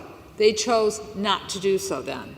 Instead, the Rules Committee made 2 Republican amendments in order to strike any Ukrainian funding. Then that amendment came to the floor, and they asked the House to do its will. The Biggs Amendment was rejected by this House by a vote of 104 to 330. The Gates Amendment was also rejected, 93 to 339. In a closely divided Congress, this is about as clearly bipartisan vote as you can get. In both cases, the Republicans and the Democrats stood together with Ukraine. But the Republicans found out that they still had a problem with the extreme right in their party. Even after the votes, the vocal Republican minority threatened the Speaker again to take down the defense bill, all because the votes didn't go their way. So here we are today. The Speaker has sent the defense bill back to the Rules Committee to override the will of this House in its most basic democratic process of amending bills. It's ironic that the Speaker is so focused on passing the defense bill in such an undemocratic way. He has wasted weeks letting the far right abuse the Republican majority, while at the same time failing to address the impending government shutdown. Today, these extreme members are abusing the entire House of Representatives. Mr. Speaker, members, the lessons from the last 3 weeks could not be more clear. When you don't stand up to bullies, they continue to bully you. And that's what's happening here. The bullies in the Republican conference have won once again at the expense of this institution. And that's why I would ask my colleagues to defeat the previous question. Let's stand up to the bullies in this chamber. Let's strip this outrageous provision from the rule and return this House to regular order, where every vote matters, and where when the vote of the majority of the House speaks, it is respected. I yield back. Does the gentleman reserve? Yes. Thank you. The gentleman from Oklahoma is recognized. Thank you very much, Mr. Speaker. I yield myself such time as I may consume. I want to address 2 points, one that my friend from Massachusetts made about the potential of a government shutdown. As my friend knows, because we spend a lot of time together, particularly recently, I'm very much opposed to a government shutdown. And I'm pleased we have a vehicle out of the Rules Committee to address that. It's not up to me to decide when it comes to the floor, but there is one prepared, and hopefully we'll have an opportunity to vote on this. I remind my friends that during the debt ceiling crisis, they said, oh my gosh, we'll never get out of this without defaulting the debt. My gosh, it's the end of the world. What did the House do? It actually passed its bill and had a negotiating position and sat down with the Senate and the administration and negotiated a settlement. Some like it, some don't like it. You know, it's like anything around here in divided government, it's a compromise, but the reality is we moved and acted before the deadline. We have that ability, and I suspect we will do that before the deadline. I also remind my friends, and again, they would agree with this, I think, the United States Senate is moving, will present a vehicle. We may be in a negotiating position. They, by the way, never passed anything on the debt ceiling on their own. They waited to have a negotiating position from the House and then finally woke up and sat down with us, never moved their own vehicle. This is a normal legislative process. That's an important question, but I agree with my friends about the virtue of shutdown. I think that's actually the sentiment, the overwhelming majority of the House on both sides of the aisle. So we've got something working on that. The Senate has something. We'll see how that plays out over the next few days. In terms of this measure, again, I'm mystified by my friend's position. They're overwhelmingly in favor of support for Ukraine. I share that position, as does the majority of my side of the aisle. Right now, $300 million of that support is embedded in a defense bill that they themselves will oppose unanimously. And we may or may not get everybody on our side. The reality is it's a very narrow majority. People can have a different opinion. We might or might not be able to pass it. But they support that particular measure almost uniformly. Now, when we take it out and say, here's something you support, the majority of us support, why don't we just not risk this in a bill that could go either way? Why don't we just advance this portion of this? That somehow is a problem. I actually see it as something that ensures this particular issue will almost certainly move through the House. Moreover, I think it ensures a more robust discussion and an education on this important measure. The reality is, it's hard for the average American to follow this. We have not had a presidential address laying out the goals, the reasons, the strategy for this. I think more discussion about Ukraine on the House floor would be helpful, not unhelpful, particularly when I think the majority would very strongly, of the chamber, come out in support. So I don't see this in any way as somehow damaging our ability. It sort of clarifies where opinion on this issue in a very narrowly divided House actually is. I think that's a good thing. And I'm not going to apologize, quite frankly, if this helps us get another couple of votes on a defense bill that I think is a good defense bill, move toward a conference with the Senate on the appropriations front, then that's all to the good. I don't have any problem with that. So if I can remove somebody's moral objection or concern, give them an opportunity to express their opinion, whether I agree with it or not, and recruit additional support, I just think that's smart politics, good procedure. But more importantly, and I want to reemphasize this, if you care about Ukraine, you should like this. You should say, gosh, this at least makes sure that training money is going to get there. Gosh, our chances of going there. I won't have to vote against a bill that contains a measure I support. That measure is going to be taken out. I can support that measure, still oppose the bill if I want to. But at least this thing that I care about deeply is actually going to be passed. Again, I think that's a prudent way to proceed. I think it's the right thing to do for Ukraine. And I look forward at that time and that vote to actually voting with my friends in that measure. With that, Mr. Speaker, I reserve the balance of my time. The gentleman from Oklahoma reserves. The gentleman from Massachusetts is recognized. Yeah, Mr. Speaker, again, I have nothing but great affection for the gentleman from Oklahoma. But again, we have to deal with the reality that we're now living in.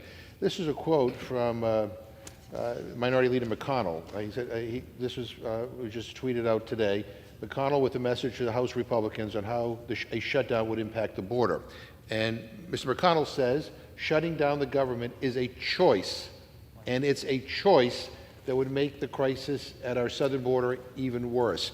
And he says it's a choice because he sees what's happening here. He sees that the Republicans in this chamber have made a choice to shut the government down. And we didn't hear anything today about the border, but yesterday or the day before we did a lot about the border.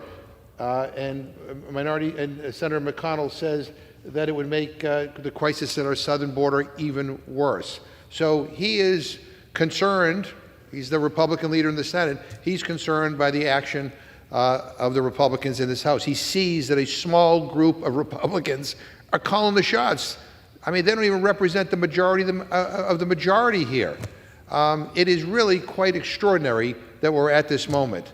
And rather than moving in a direction where we can get a bipartisan CR passed in both the House and the Senate, and one that will be signed by the President, my Republican friends in the House are going in the wrong direction. We're running out of time. Mr. Speaker, I yield 2 minutes to the distinguished gentleman from Illinois, Mr. Quigley. Gentleman is recognized. Mr. Speaker, I oppose this rule, and it concerns me that my friend, the chairman of the Rules Committee, and I believe I say this correctly, described this as part of the normal democratic process. If that's true, then sir, that's the new normal, and it's more evidence of dysfunction and the inability to govern than it is anything else. A few years ago, Fiona Hill said that polarization in this country is now a national security threat because it shows the rest of the world that we can't function, we can't govern. And no one outside this body is going to see this rule and this tactic as anything other than at least an attempt to defund the efforts to help Ukraine. And I get it. The Speaker has the sword of Damocles over his head because of a few number in the far right have disproportionate control. We're not talking about the tail wagging the dog. It's the tip of the dog's tail. And the rest of the world is watching this, understanding the underlying reasons why this so matters. That Ukraine's fight is the reason we fought the Second World War. Ukraine's fight is the reason we formed NATO. It's the reason we formed the United Nations.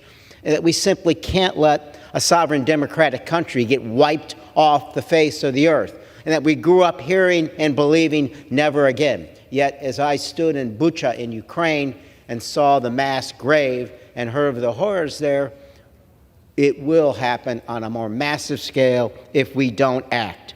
To quote FDR in his last shortest inaugural, we have learned that we cannot live alone at peace, that our own well-being is dependent on the well-being of other nations far away. He was right then, he's right now. Thank you, and I yield back. Does the gentleman reserve? Yes, I do. Thank you. The gentleman from Oklahoma is recognized. Thank you very much, Mr. Speaker. I yield myself such time as I may consume. I hadn't particularly come down here to discuss the border, but I'm delighted to discuss the border. I'm glad my friends are finally interested in the border. We've watched for 2 years as this administration has turned the green light on the border and has escalated dramatically the crossings. The border has been the biggest single disaster of an administration that frankly has been a failure in many different areas. But the border uncontestably is a problem that is created by the administration, owned by the administration, and my friends on the Democratic side of the aisle that actually have presided over this mess. As a matter of fact, when we bring something onto the floor to keep the government open, I suspect there'll be a border measure attached to it. My friends could then eagerly embrace that and actually do something to help on the border, a place where they fought us on H.R. 2, our border security bill, where they've done no oversight, or excuse me, have done nothing but support the administration that has engineered this incredible crisis. I remind my friends, a former Democratic Secretary of Homeland Security, who I admire a lot, Jay Johnson, was once asked what constitutes a crisis at the border. 1,000 illegal entries a day. What was the number yesterday? 10,000? 11,000?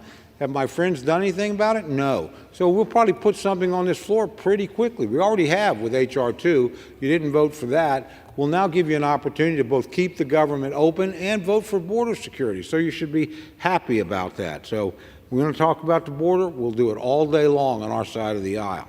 Finally, again, with all due respect to my friends, you're not going to support for the defense bill. I don't have any problem with that. That's your right. You have some concerns. You have some criticism. You are going to support, you do support, aid for Ukraine. So we take it out, we put it out there, say this is something you can support. Majority of our members support it too, but we have some that certainly do not and are vocal in opposition. Why don't we make sure this gets through? I mean, I'm just mystified that this is somehow a problem. We guarantee you something you want is going to pass the House, and you're upset about it. Again, you can express your displeasure in whatever way you want. I suspect when the deal is here, the measure is on the floor, you'll actually vote for it. I'll be happy and proud to vote with my friends on that because of this issue. I share their point of view. So as somebody that supports Ukraine, I think it's a good thing to make sure this portion is going to pass for sure. This portion is going to be visible to the world. There's strong bipartisan support, and we can move on. Finally, again, I'll just go back to the shutdown discussion. If we're going to have that, I suspect we will in the next day or two. They're having it in the United States Senate. Let's see how that plays out. But I do remember my friends telling me the sky was falling on the debt ceiling. Didn't exactly happen that way. Once the House actually passed something, it triggered a serious discussion, actually got the Senate, which had done nothing to actually act and sit down, and we bargained a position. We got it through. Not everybody on my side of the aisle agreed with that. Not everybody on my friend's side agreed with it, but it got done. I see the same process, I hope, working out now. But on this one at least, why don't we make sure we take care of this particular piece of Ukraine funding? I'm sure at some point in the not too distant future, we'll have a discussion about a larger supplemental, and I look forward to that particular debate and discussion. But again, please don't be upset because we're giving you what you want in this area and ensuring that it actually passes and are trying to work with you on it.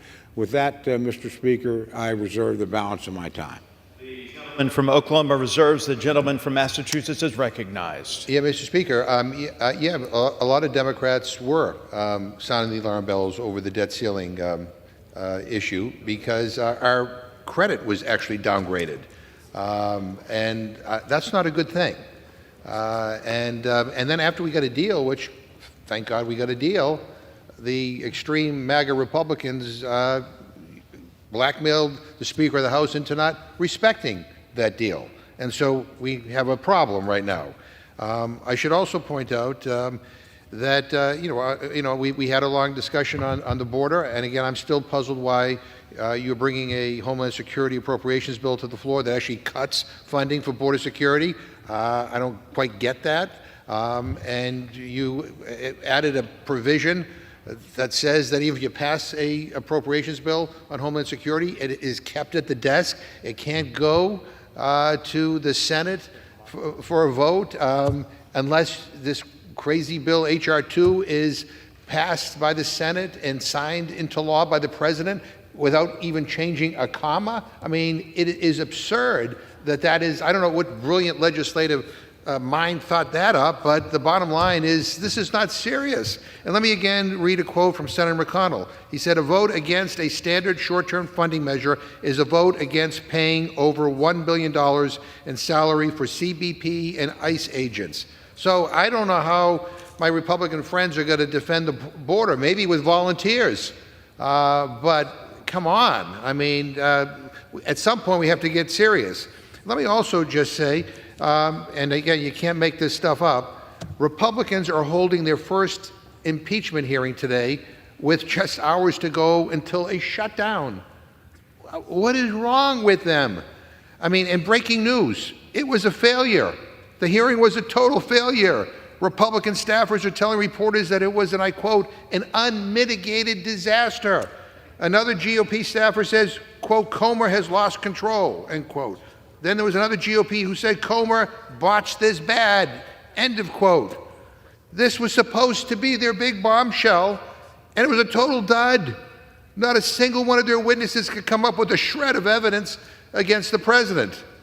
Let's see what they said. And here's their lead witness, Jonathan Turley, who they roll out every chance they can, who's on Fox News constantly. He said, "I do not believe that the current evidence would support articles of impeachment," end quote. That's their star witness. Oh, here's their other lead witness, Bruce Dubinsky. Quote, "I'm not here today to even suggest that there was corruption, fraud, or any wrongdoing," end quote. The list of members on the other side saying this impeachment inquiry is a sham is getting longer and longer by the hour. And the clock keeps ticking toward a shutdown. And instead of a bipartisan CR that can pass, here we are wasting time. Mr. Speaker, I request unanimous consent to insert into the record an article from the Daily Beast entitled, "Star GOP Witness Immediately Pours Cold Water on Biden Impeachment." Without objection. And again, the gentleman mentioned, what's wrong with sending this separate bill to the Senate? I thought I explained that. Let me explain it in 2 words. Paul and Tuberville. I mean, these senators are unhinged. Tuberville is holding up military promotions, and Paul delays everything. And we see that he's trying to delay Senate consideration on the CR. But I mean, sending this over and expecting that there's quick action, I mean, we all know what's going to happen. And we all know that the people like Marjorie Taylor Greene who insisted on this, did so because they think they have a better chance of derailing everything. I mean, I find it interesting, Mr. Speaker, that nobody put their name on this amendment.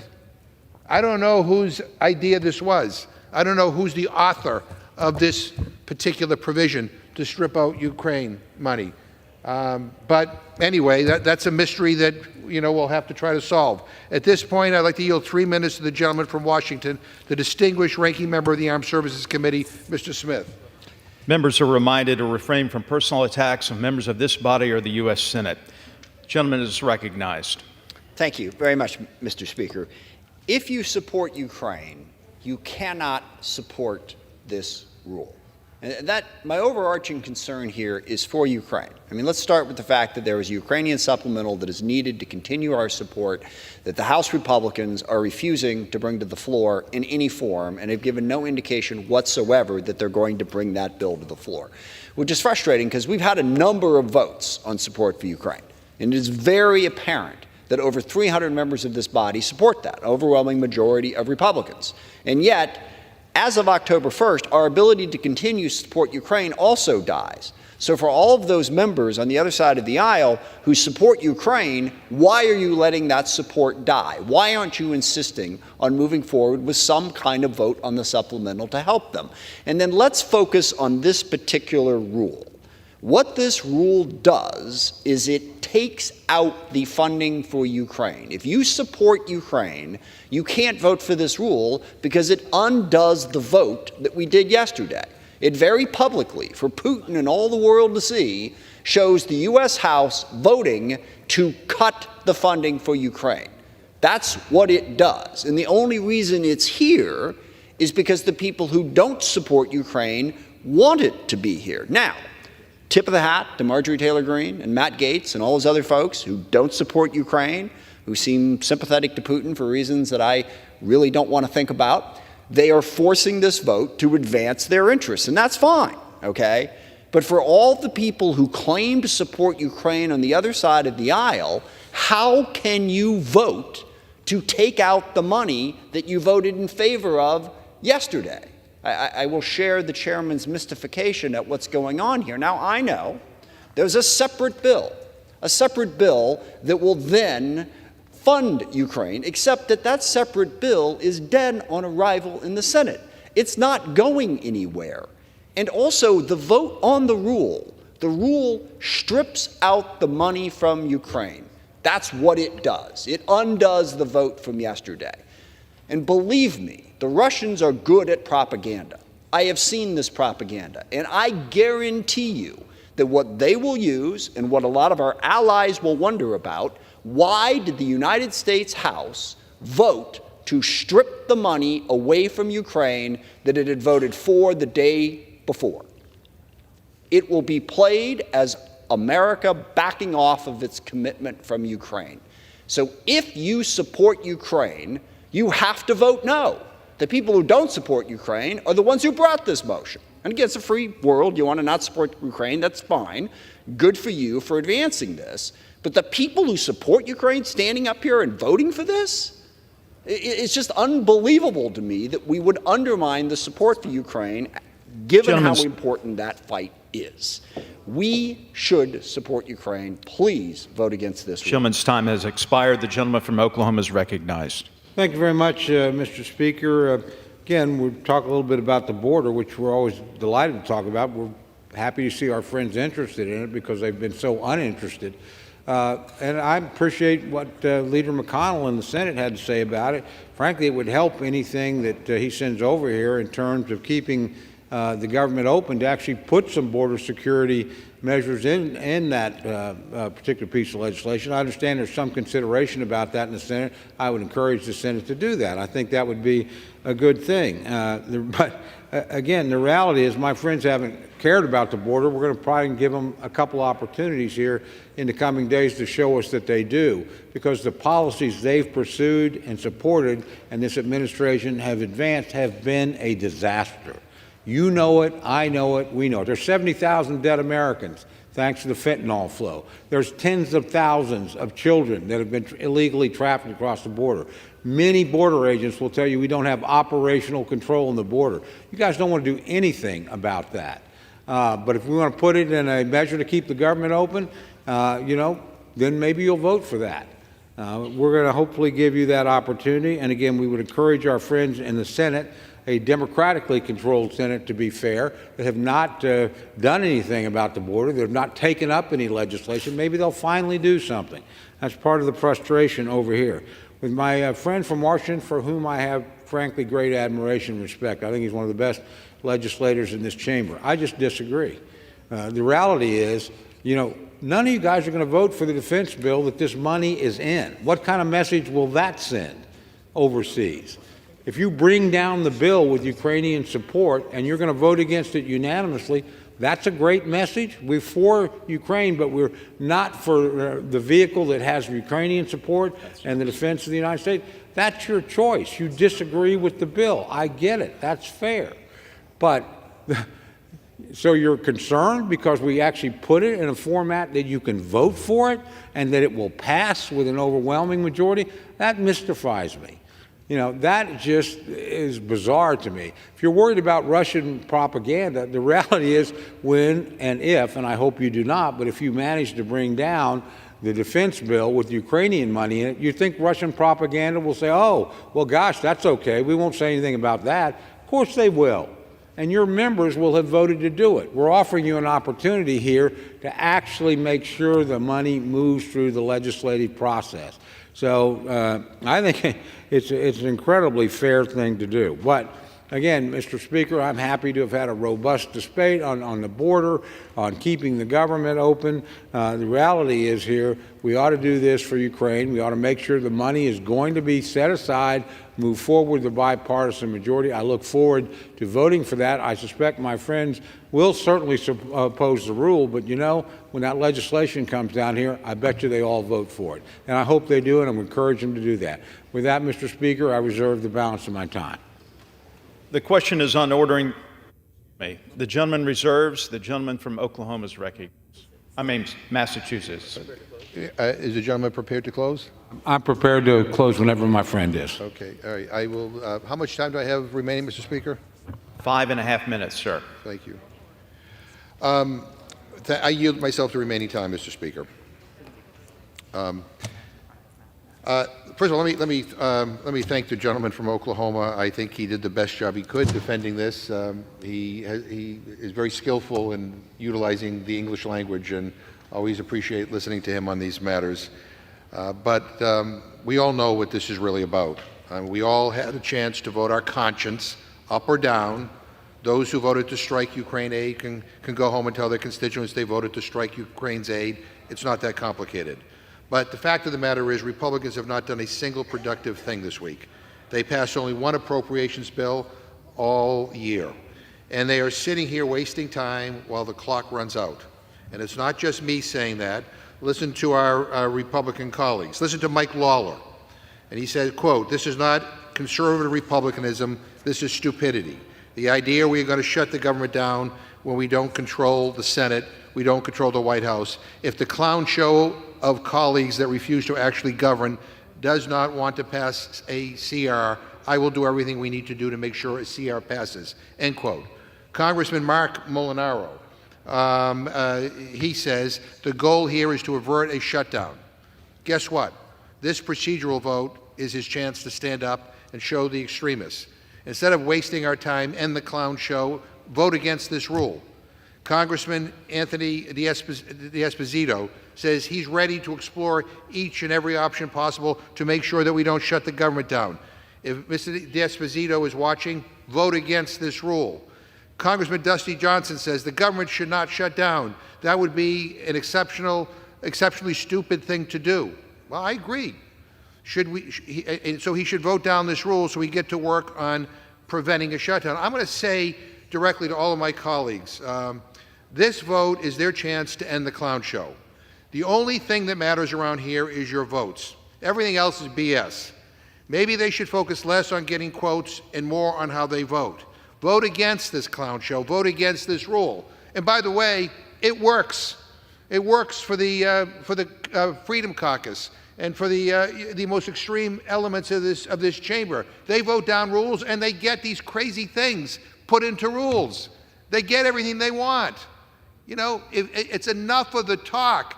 If there are moderate Republicans out there who do not want this government to shut down, now is the time to put your vote where your rhetoric is. Enough of the talk. We need action. And finally, let me say to the chairman of the Rules Committee, let me say, the chairman said 5 days ago, quote, "We will see how this week unfolds," end quote. Well, this week has unfolded, and the Republican Party is still at war with itself, and we are still no closer to avoiding a shutdown. What's happening here is so painfully transparent to anyone that's watching. It's because all Kevin McCarthy seems to care about is keeping his job. He should care about what a shutdown would do to his constituents, but he doesn't. He appears to care more about keeping his job than doing his job. And as I said last night, and I will say again, calling Republican leadership a clown show is doing a disservice to actual working clowns. This process is one of the most rotten, corrupt, rigged things I have seen in all my time here. Shame on the Speaker. I have never seen anything like this. Using the rules to overturn a Democratic vote on the House floor. Again, the vote was 339 to 93. 339 to 93. I mean, we don't get votes like that around here, and yet one member, we don't even know who's responsible for the language that we are dealing with here today. No one put their name on it, but this is awful, and I strongly reject this whole process. But I again make an appeal to the moderate Republicans, if there are any out there. You know, stand with us, show us with your vote that you want things to change now, that you do not want to shut down. Vote down this sham rule and force the leadership to go back up to the Rules Committee and do what they should have done a long time ago. Work on a CR that can get a bipartisan vote in the House, a bipartisan vote in the Senate, and we can avoid a shutdown. And we can prevent a lot of misery for millions and millions of people in this country. Shutdowns, contrary to what you hear by many on the other side of the aisle, are a bad thing. It represents a failure of this institution to do its most basic job, and that is keep the lights on. So I urge my colleagues to vote no on the rule, and with that, I yield back the balance of my time. Gentleman from Oklahoma is recognized. Thank you very much, Mr. Speaker. I yield myself the balance of my time, and I certainly want to begin by returning my respect to my good friend, the ranking member of the Rules Committee. We argue, we fight, we disagree, but I know we have great respect for one another. I certainly do for my friend, great personal affection for him, and when we disagree, we might, the tone might go up a little bit, but we remain good friends, and the reality is we have a good working relationship, one which I treasure. I will say on this one, didn't come here particularly to talk about the shutdown, but let's wait and see what happens. This has nothing to do with the shutdown. Absolutely nothing. There's nothing. So saying beat this rules and to say where you stand about the shutdown, they don't connect. This rule is about something else. It's about Ukrainian aid, and frankly, it's also about enhancing the prospect that the Defense Appropriations Bill will actually pass this body. I think that if you actually look at what this does, it enhances the chance that Ukraine aid will survive no matter what. My friends care about that. They're going to vote against the defense bill where the current money is at. They're going to vote against it, every one of them. They're right to do it. They have disagreements with other parts of the bill. So we take a part of the bill they like, put it out on its own. We're going to get a bipartisan vote on it. I think that's a good thing. I think that's something that should be celebrated. I think Congress will have a chance to make a strong statement about Ukraine. I'll actually be voting with my friends on the substance of the bill. That'll probably be lost in the debate over the rule, but the reality is we'll be on the same side on that because we have the same view of the issue. I think that's a very good thing. I think more discussion about Ukraine in the Congress of the United States is a very good thing. Because I think we have some profound differences on our side of the aisle about the merits of this.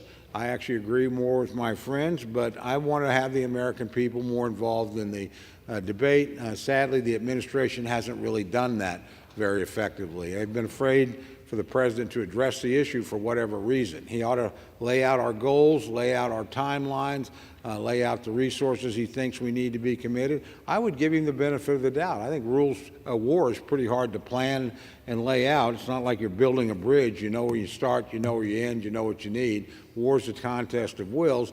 And the president, my free advice would be, it's time for you to talk to the American people and get them more deeply engaged in a project that you and I happen to agree on. We need you to use the bully pulpit more effectively than you have. In the meantime, let's do what we can in the House of Representatives to educate people on this particular issue.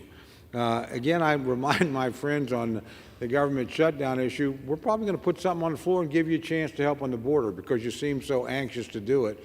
We certainly hope that Senator McConnell, and I know he's working in good faith. I have great respect for Senator McConnell. Add some border security to whatever the Senate does. Then I hope we do what we did on the debt ceiling, sit down, negotiate, find some common elements. I thank my friend for reading all the Republicans that think a government shutdown is a bad idea. You probably didn't know that the Speaker thinks that too, but most of us on our side do. How you avoid that, how you fund the government, what other things you do is another matter entirely. We're working on that, and we'll see how the weekend goes. Finally, Mr. Speaker, before I yield back the balance of my time, I want to once again thank my friend for a robust debate. I look forward to working with him on the Ukrainian issue on a variety of fronts going forward. I would encourage my friends that care about Ukraine to look at the defense bill as well. It needs to pass. If we're worried about $300 million, a lot more important to pass a $880 billion bill that defends our country and puts us in a position to defend liberty. Do that. You'll help Ukraine, and then we can help them separately with these funds, and I'll work with my friends on the supplemental. So, Mr. Speaker, I will yield back the balance of my time and move the previous question on the resolution.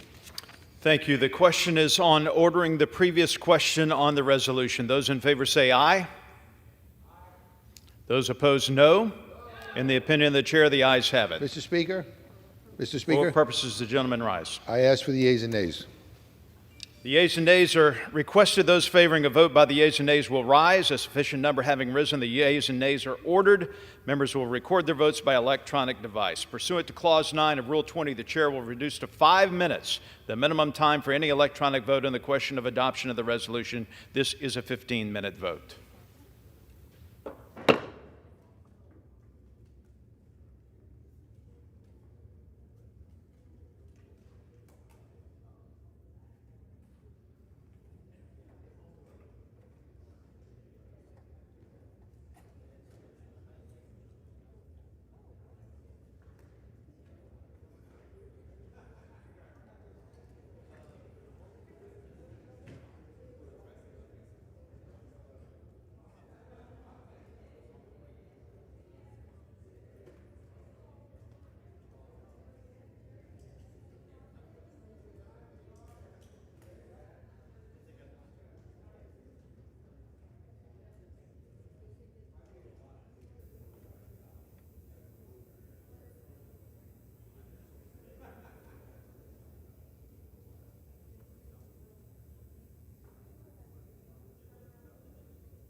anyone wish to change their vote?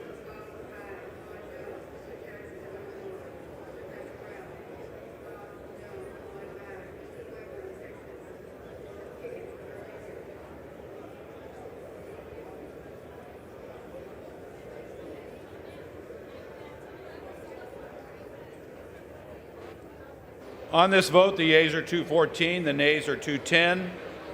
The previous question is ordered. The question is on the adoption of the resolution. Those in favor say aye. Those opposed say no. In the opinion of the chair, the ayes have it.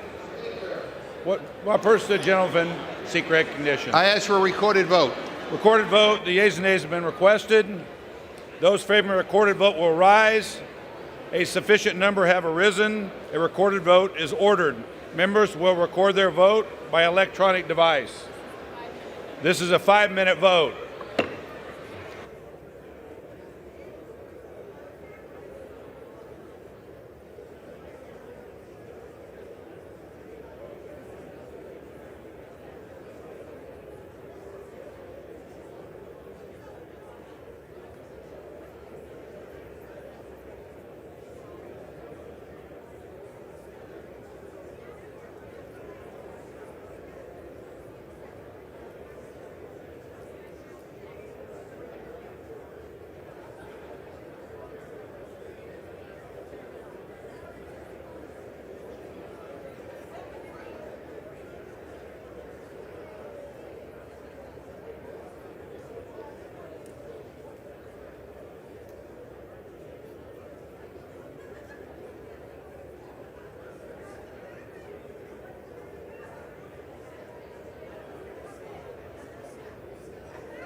One more.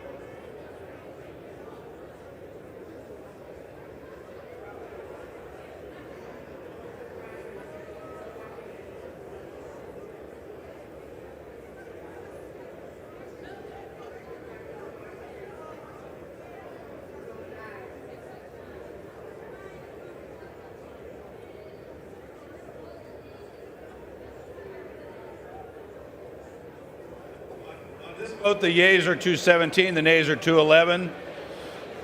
The resolution is adopted. Without objection, the motion to reconsider is laid upon the table.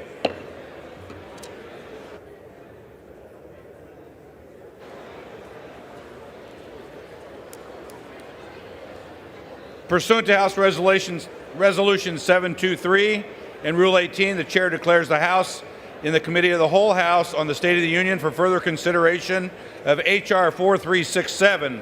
Will the gentleman from Texas, Mr. Weber, kindly take the chair?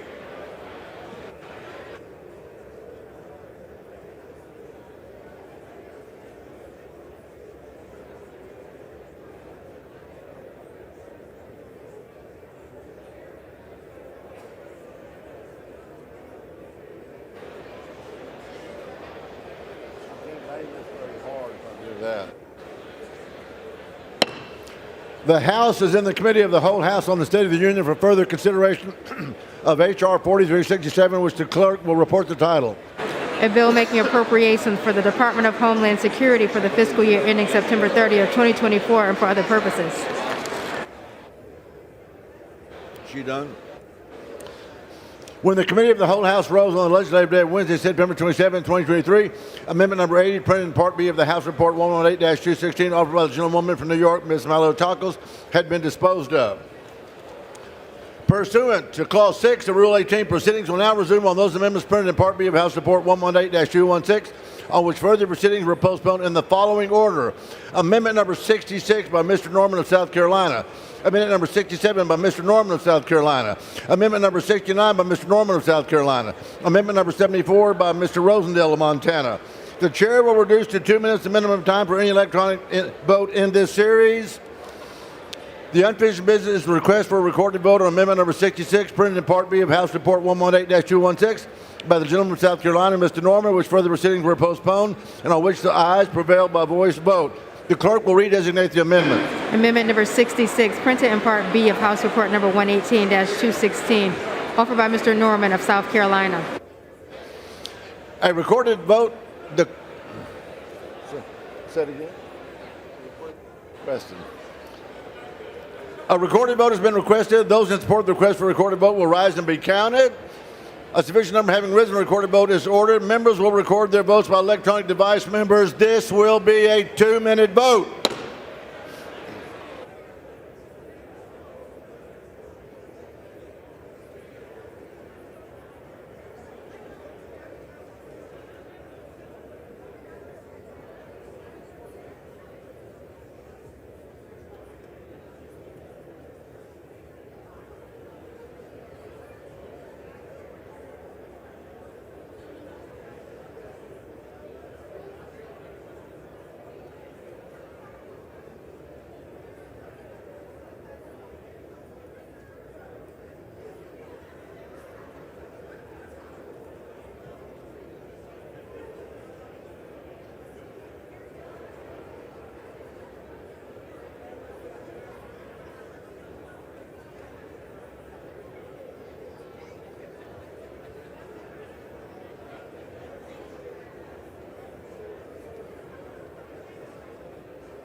Members, you have 1 minute.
Members on this.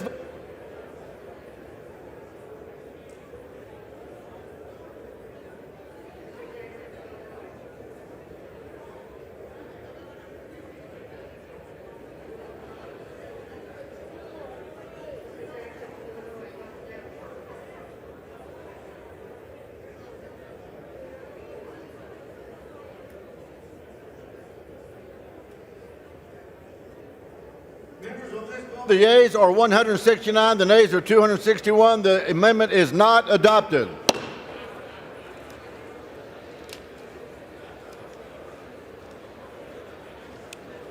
The unfinished business is a request for a recorded vote on amendment number 67, printed in Part B of House Report 118-216 by the gentleman from South Carolina, Mr. Norman, on which further proceedings were postponed and on which the ayes were prevailed by voice vote. The clerk will redesignate the amendment. Amendment number 67, printed in Part B of House Report number 118-216, offered by Mr. Norman of South Carolina. A recorded vote has been requested. Those in support of the request for a recorded vote will rise and be counted. A significant number having risen, a recorded vote is ordered. Members will record their votes by electronic device. This will be a 2-minute vote.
Members, you have 1 minute.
Have all members voted? Are there any members who didn't change their vote?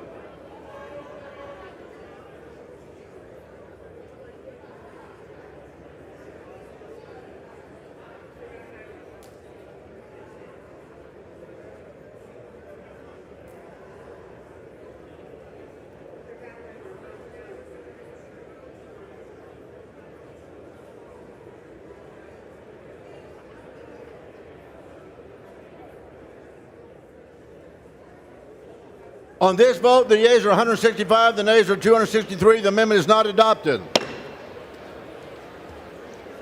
The unfinished business is a request for a recorded vote on amendment number 69, printed in Part B of House Report 118-216 by the gentleman from South Carolina, Mr. Norman, on which further proceedings were postponed and on which the ayes prevailed by voice vote. The clerk will redesignate the amendment. Amendment number 69, printed in Part B of House Report number 118-216, offered by Mr. Norman of South Carolina. A recorded vote has been requested. Those in support of the request for a recorded vote will rise and be counted. A significant number having risen, a recorded vote is ordered. Members will record their votes by electronic device. This will be a 2-minute vote.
Members, you have 1 minute.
Have all members voted?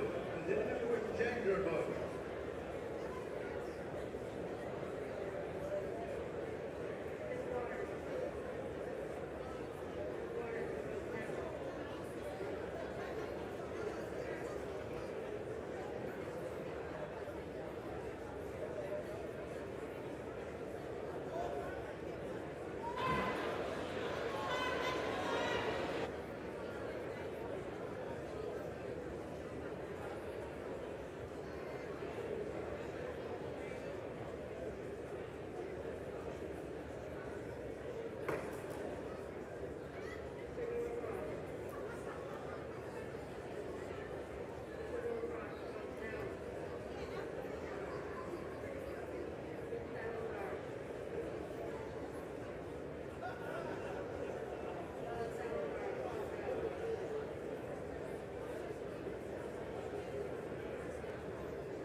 On this vote, the yeas are 170, the nays are 260. The amendment is not adopted.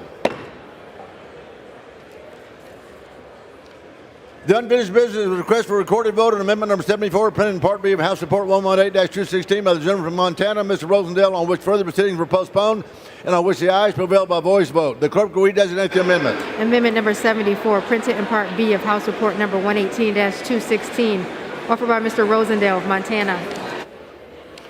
A recorded vote has been requested. Those in support of the request for recorded vote will rise and be counted. A sufficient number having risen, recorded vote is ordered. Members will record their votes by electronic device. This will be a 2-minute vote.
Members, you have 1 minute.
On this vote, the yeas are 75, the nays are 347. The amendment is not adopted.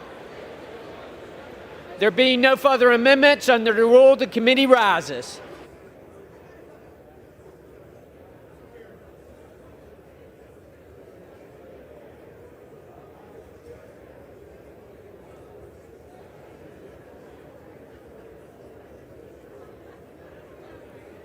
Mr. Chairman. Mr. Speaker, the Committee of the Whole House on the State of the Union has had under consideration H.R. 4367 and pursuant to House Resolution 723, I report the bill back to the House with sundry amendments adopted in the Committee of the Whole. Gotta get my cheaters on. The chair of the Committee of the Whole House on the State of the Union reports that the committee has had under consideration the bill H.R. 4367 and pursuant to House Resolution 723 reports the bill back to the House with certain amendments adopted in the Committee of the Whole. Pursuant to House Resolution 730, the further amendment specified in Section 5 of such resolution is considered as adopted. Under the rule, the previous question is ordered.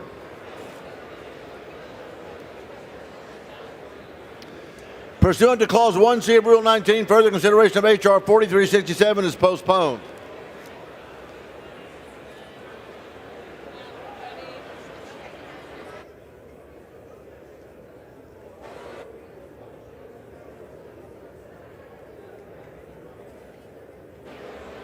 Pursuant to House Resolution 723 and Rule 18, the Chair declares the House and the Committee of the Whole House on the State of the Union for the further consideration of H.R. 4665. Will the gentleman from Texas, Mr. Weber, kindly take the chair?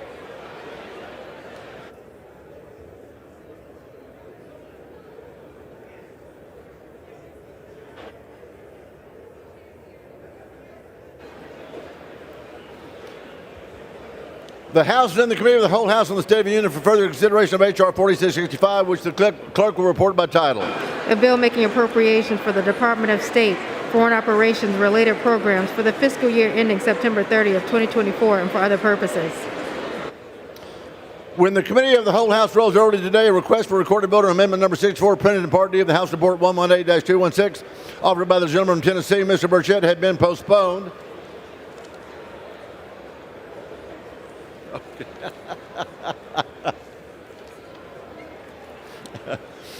Pursuant to Clause 6 of Rule 18, proceedings will now resume on those amendments printed in Part D of the House Report 118-216, on which further proceedings were postponed in the following order.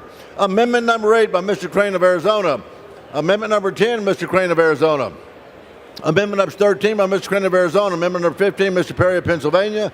Amendment Number 17 by Mr. Getz of Florida. Amendment Number 18 by Mr. Perry of Pennsylvania. Amendment Number 20 by Mr. Perry of Pennsylvania. Amendment Number 22 by Mr. Perry of Pennsylvania. Amendment Number 23 by Mr. Ogles of Tennessee. Amendment Number 27 by Mr. Kelly of Mississippi. Amendment Number 36 by Ms. Plaskett of the Virgin Islands. Amendment Number 42 by Ms. Green of Georgia. Amendment Number 43 by Ms. Green of Georgia. Amendment Number 44 by Mr. Stubbe of Florida. Amendment Number 45 by Mr. Stubbe of Florida. Amendment Number 46 by Mr. Getz of Florida. Amendment Number 47 by Mrs. Boebert of Colorado. Amendment Number 8 by Mrs. Boebert of Colorado. Amendment Number 9 by Ms. Boebert of Colorado. Amendment Number 50 by Ms. Boebert of Colorado. Amendment Number 51 by Mr. Ogles of Tennessee. Amendment Number 54 by Mr. Gooden of Texas. Amendment Number 57 by Ms. Sparks of Indiana. Amendment Number 58 by Ms. Hagman of Wyoming. Amendment Number 61 by Ms. Fox of North Carolina. Amendment Number 63 by Mr. Burchett of Tennessee. Amendment Number 64 by Mr. Burchett of Tennessee. The chair will reduce to 2 minutes maximum time for an electronic vote in this series. The unfinished business request for recorded vote amendment number 8 presented in Part D of House Report 118-216 by the gentleman from Arizona, Mr. Crane, on which further proceedings were postponed and on which the ayes prevailed by voice vote. The clerk will redesignate the amendment. Amendment number 8, printed in Part D of House Report number 118-216, offered by Mr. Crane of Arizona. A request for recorded vote has been requested. Those in support of the request for recorded vote will rise and be counted. Sufficient number having risen, a recorded vote is ordered. Members will record their votes by electronic device. This will be a 2-minute vote.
Have all members voted? Does anyone wish to change their vote?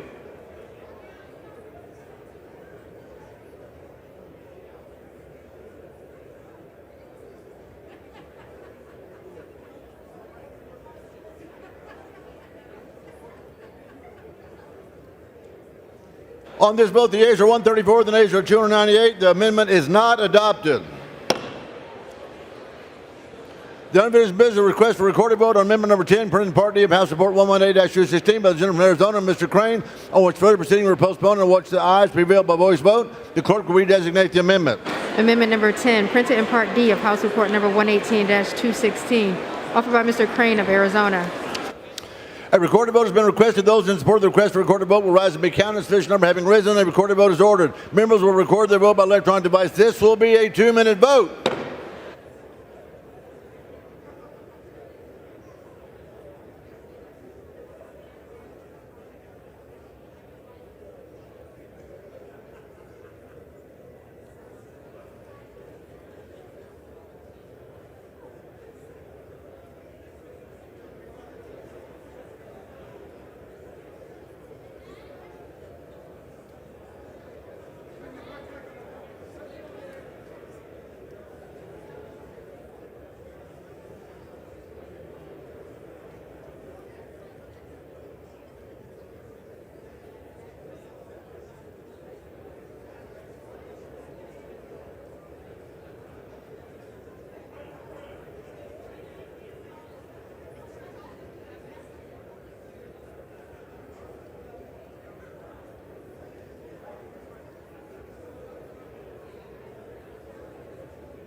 Members, you have 1 minute.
Have all members voted? Does anyone wish to change their vote?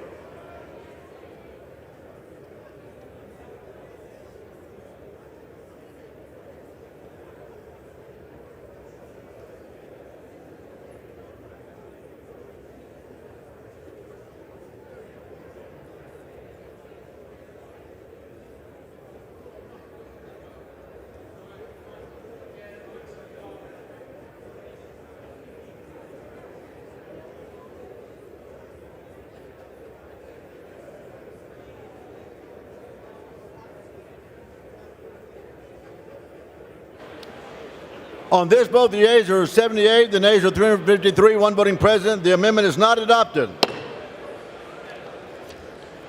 The unfinished business of the request for recorded vote on amendment number 13, printed in Part D of House Report 118-216 by the gentleman from Arizona, Mr. Crane, on which further proceedings were postponed and on which the ayes prevailed by voice vote. The clerk will redesignate the amendment.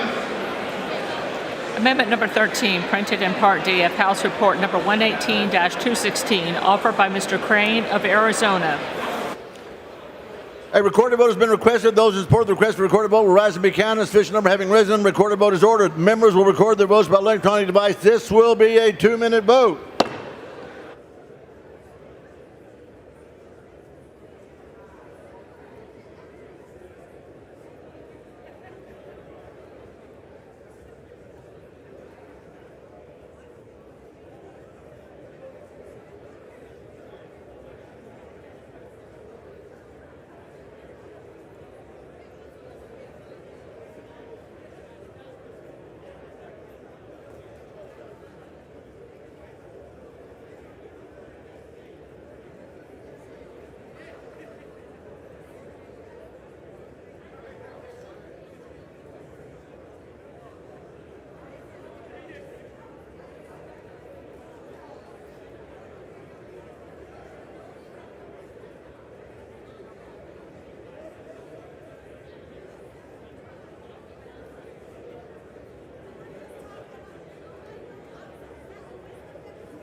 On this vote, the yeas are 102, the nays are 326. The amendment is not adopted.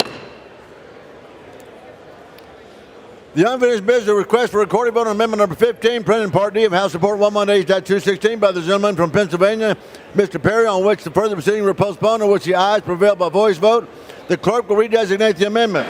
Amendment number 15, printed in Part D of House Report number 118-216, offered by Mr. Perry of Pennsylvania. A recorded vote has been requested. Those in support of the request for recorded vote will rise and be counted. A sufficient number having risen, a recorded vote is ordered. Members will record their votes by electronic device. This will be a 2-minute vote.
On this vote, the yeas are 111, the nays are 315. The amendment is not adopted. The unfinished business of the request for recorded vote, amendment number 17, printed in Part D of House Report 118-216 by the gentleman from Florida, Mr. Getz, on which further proceedings were postponed and which the ayes prevailed by voice vote. The clerk will redesignate the amendment. Amendment number 17, printed in Part D of House Report number 118-216, offered by Mr. Gates of Florida. A recorded vote has been requested. Those in support of the request for a recorded vote will rise to be counted. A sufficient number having risen, recorded vote is ordered. Members will record their votes by electronic device. This is a 2-minute vote.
Members, you have 1 minute.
On this vote, the ayes are 115, the nays are 312. The amendment is not adopted.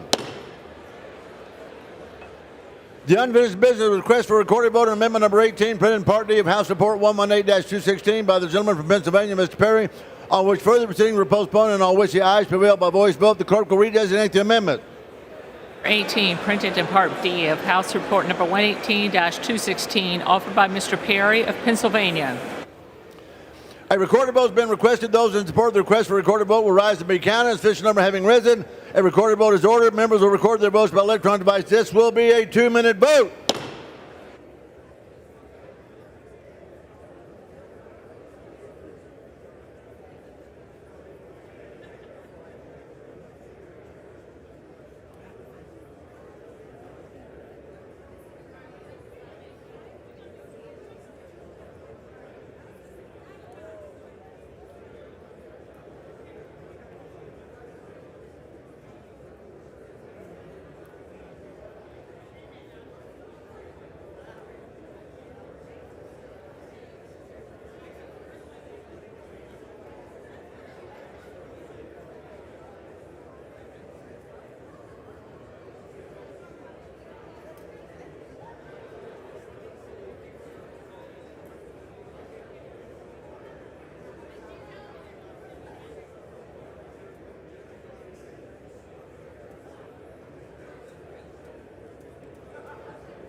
On this vote, the yeas are 86, the nays are 346. The amendment is not adopted.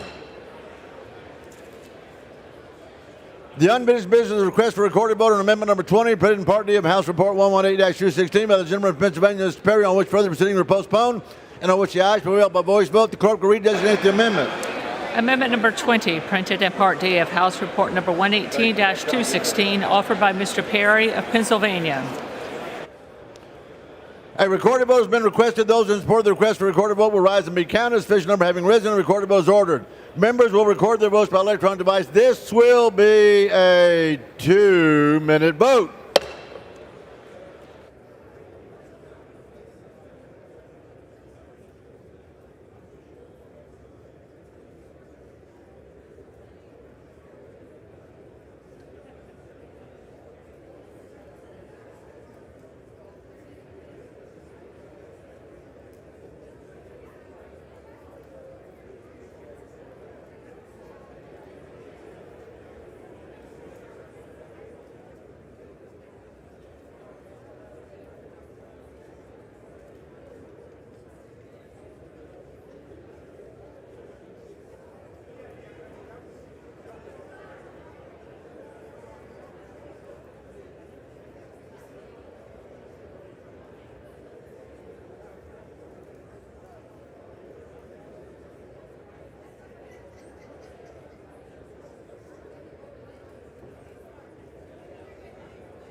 On this vote, the yeas are 133, the nays are 297. The amendment is not adopted.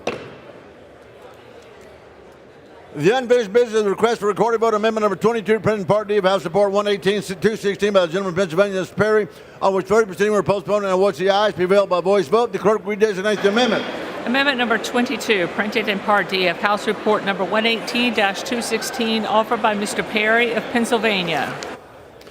A recorded vote has been requested. Those who support the request for recorded vote will rise and be counted. This number having risen, the recorded vote is ordered. Members will record their votes by electronic device. Members, this is a 2-minute vote.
On this vote, the ayes are 121, the nays are 311. The amendment is not adopted.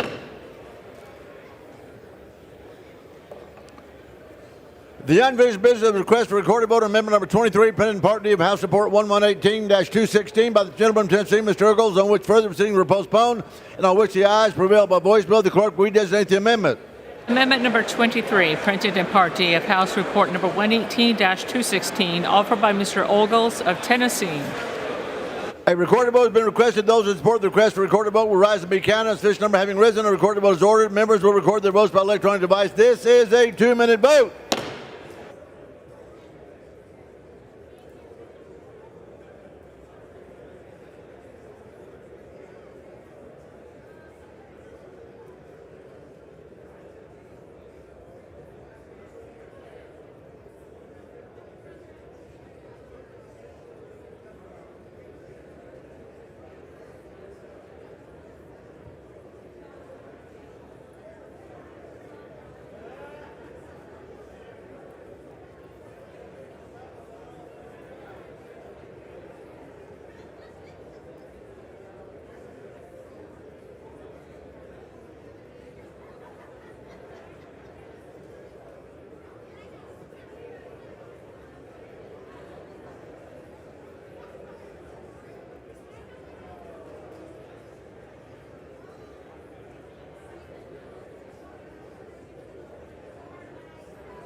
This vote, the ayes are 135, the nays are 295. The amendment is not adopted.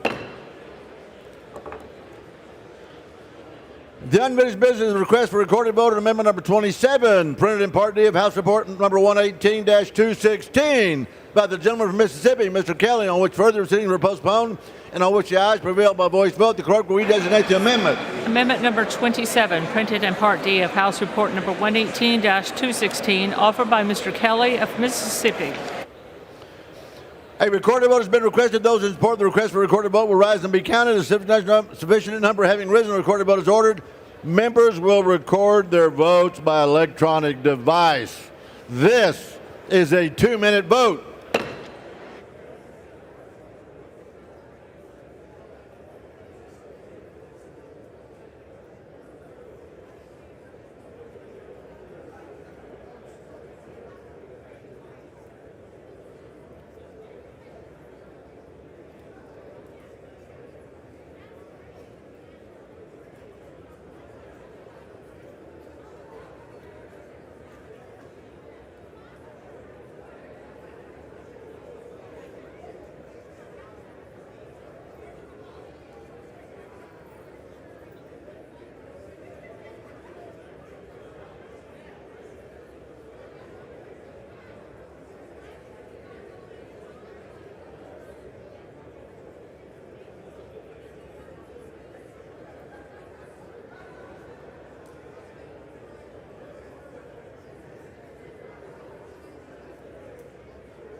On this vote, the yeas were 199, the nays were 231. The amendment is not adopted.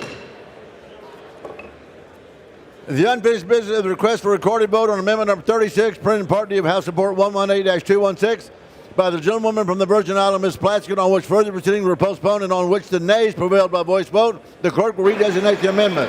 Amendment number 36, printed in Part D of House Report number 118-216, offered by Ms. Plaskett of Virgin Islands. A recorded vote has been requested. Those in support of the request for recorded vote will rise and be counted. A sufficient number having risen, recorded vote is ordered. Members will record their votes by electronic device. This will be a 2-minute vote.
On this vote, the yeas are 195, the nays are 236. The amendment is not adopted.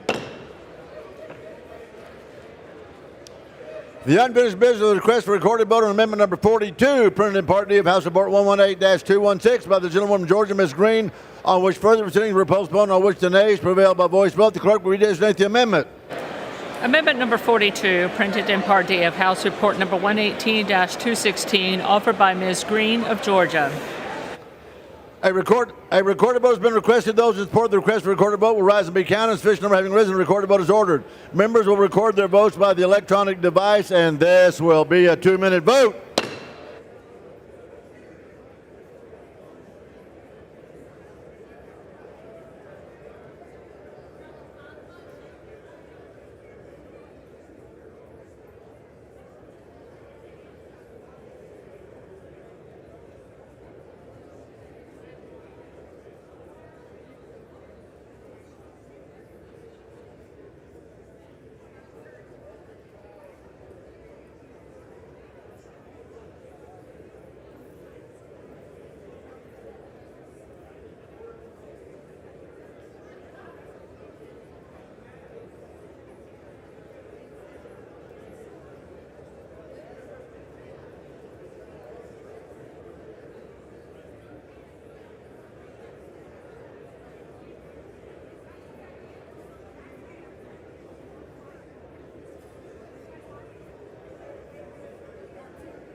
On this vote, the yeas are 90, the nays are 342. The amendment is not adopted.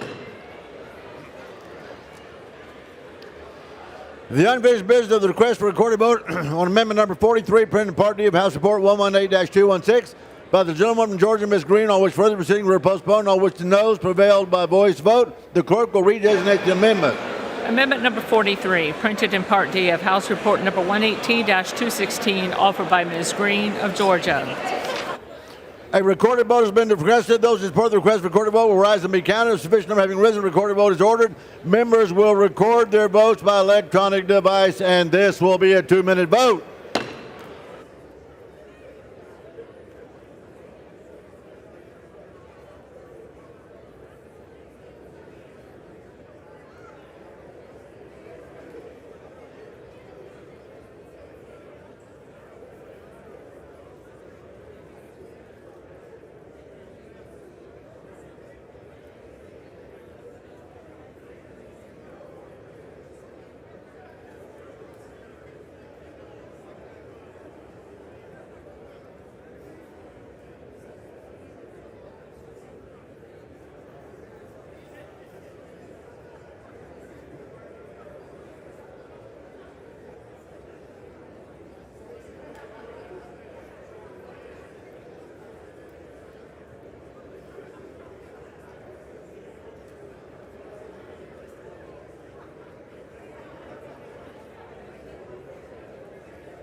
On this vote, the ayes are 92, the nays are 339.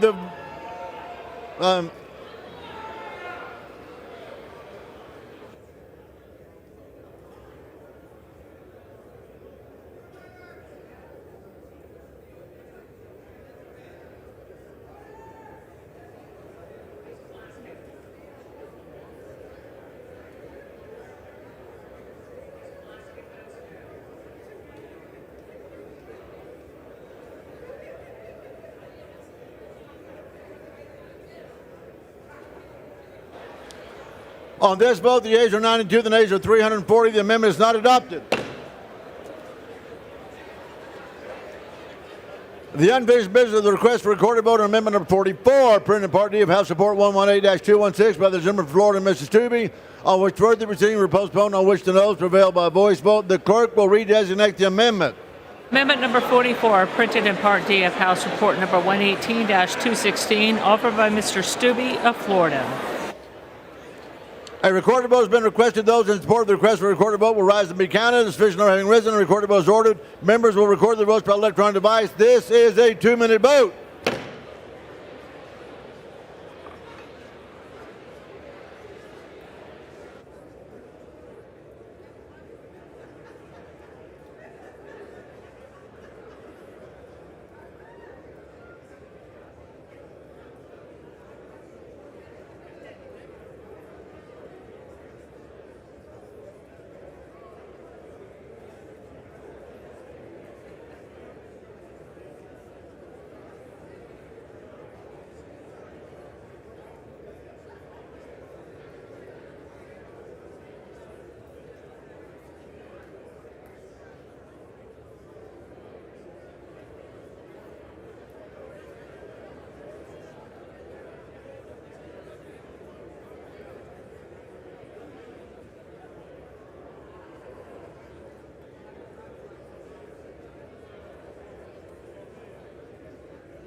This vote, the yeas are 120, the nays are 309 with one present. The amendment is not adopted. The unfinished business of the request for recorded vote on amendment number 45, printed in Part D of House Report 118-216 by the gentleman from Florida, Ms. Stubbe, on which further proceedings were postponed and on which the noes prevailed by voice vote. The clerk will redesignate the amendment. Amendment number 45, printed in Part D of House Report number 118-216, offered by Mr. Stubbe of Florida. A recorded vote has been requested. Those in support of the request for a recorded vote will rise and be counted. Sufficient number having risen, a recorded vote is ordered. Members will record their votes by electronic device. This will be a vote of 2 minutes.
On this vote, the yeas are 104, the nays are 327. The amendment is not adopted. The unfinished business of the request for recorded vote on amendment number 46, printed in Part D of House Report number 118-216 by the gentleman from Florida, Mr. Gates, on which further proceedings were postponed, of which the ayes prevailed by voice vote. The clerk will redesignate the amendment. Amendment number 46, printed in Part D of House Report number 118-216, offered by Mr. Gates of Florida. A recorded vote has been requested. Those who support the request for recorded vote will rise and be counted. Sufficient number having risen, the recorded vote is ordered. Members, you're going to record your votes by electronic device, and they will be a 2-minute vote.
On this vote, the yeas are 219, the nays are 213. The amendment is adopted.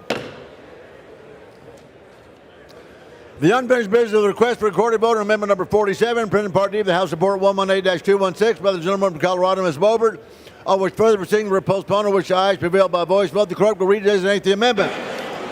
Amendment number 47, printed in Part D of House Report number 118-216, offered by Mrs. Bobert of Colorado.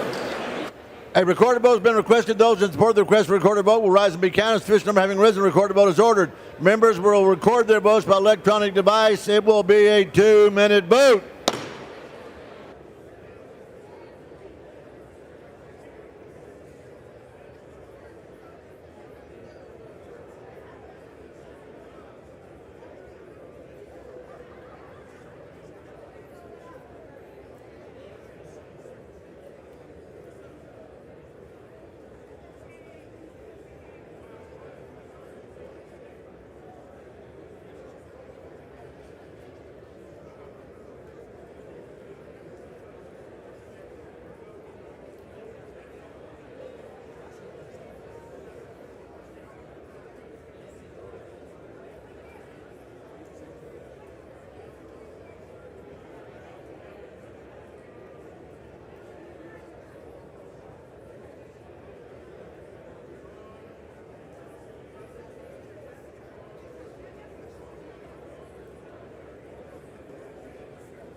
On this vote, the ayes are 151, the nays are 278. The amendment is not adopted. The unfinished business of the request for recorded vote on amendment number 48, printed in Part D of the House Report 118-216 by the gentlewoman from Colorado, Ms. Bobert, on which further proceeding were postponed, and what the ayes prevail by voice vote. The clerk will redesignate the amendment.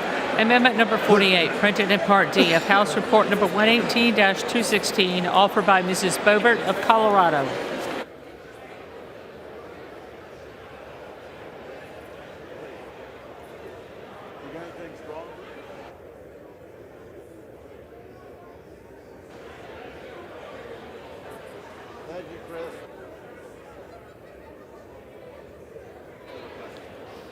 A recorded vote has been requested. Those in support of the request for recorded vote will rise and be counted. Submission number having risen, a recorded vote is ordered. Members will record their votes by electronic device. This will be a 2-minute vote.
On this vote, the yeas are 166, the nays are 265. The amendment is not adopted.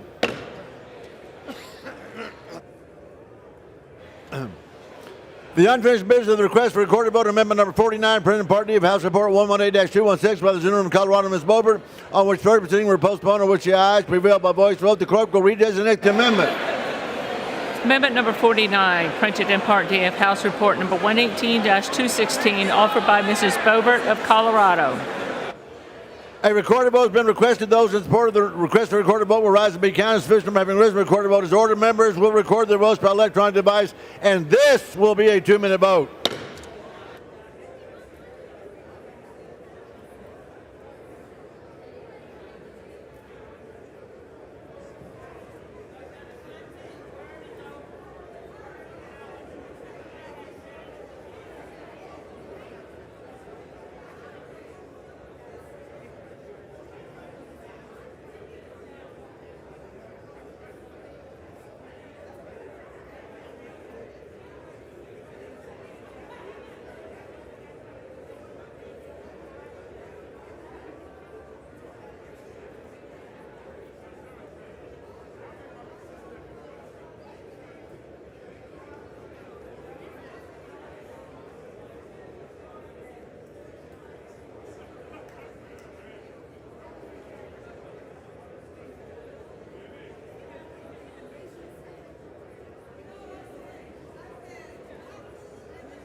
On this vote, the yeas are 187, the nays are 241. The amendment is not adopted. The unfinished business of the request for recorded vote on amendment number 50, printed in Part D of House Report 118-216, by the gentleman from Colorado, Ms. Boebert, on which further proceedings were postponed and on which the ayes prevail by voice vote. The clerk will redesignate the amendment. Number 50, printed in Part D of House Report number 118-260, offered by Mrs. Boebert of Colorado. A recorded vote has been requested. Those in support of the request for recorded vote will rise and be counted. A sufficient number having risen, recorded vote is ordered. Members, you're going to record your votes by electronic devices, and this is going to be a 2-minute vote.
On this vote, the yeas are 191, the nays are 238. The amendment is not adopted.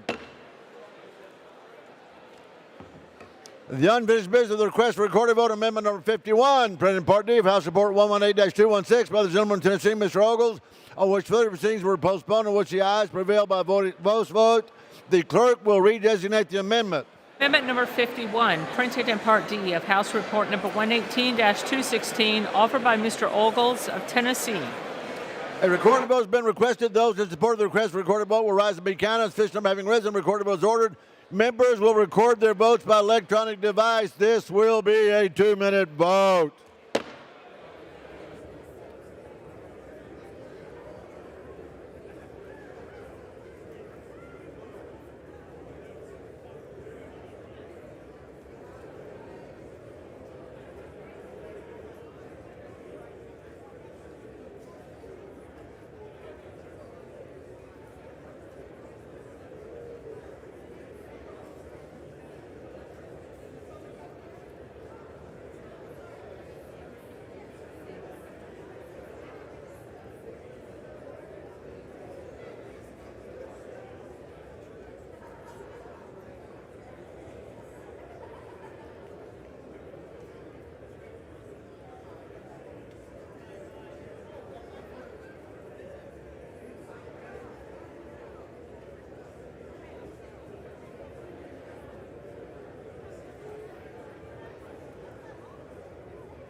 For 132 nays or 298, the amendment is not adopted. The unfinished business of the request for recorded vote, amendment number 54, printed in Part D of House Report 118-216 by the gentleman from Texas, Mr. Gooden, on which further proceedings were postponed and on which the ayes prevailed by voice vote. The clerk will redesignate the amendment. Amendment number 54, printed in Part D of House Report number 118-216, offered by Mr. Gooden of Texas. A recorded vote has been requested. Those in support of the request for recorded vote will rise and be counted. Sufficient number having risen, the recorded vote is ordered. Members will record their votes by electronic device. This will be a 2-minute vote.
Members, you got a minute.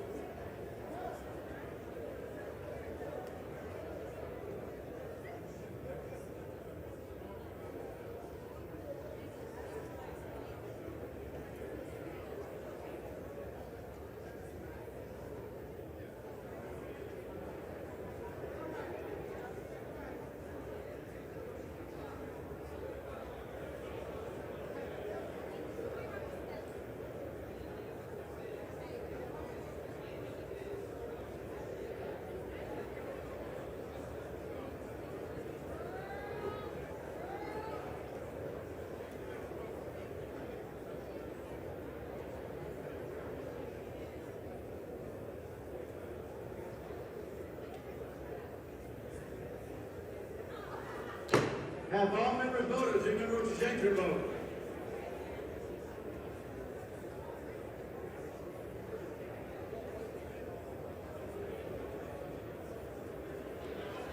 On this vote, the yeas are 198, the nays are 232. The amendment is not adopted.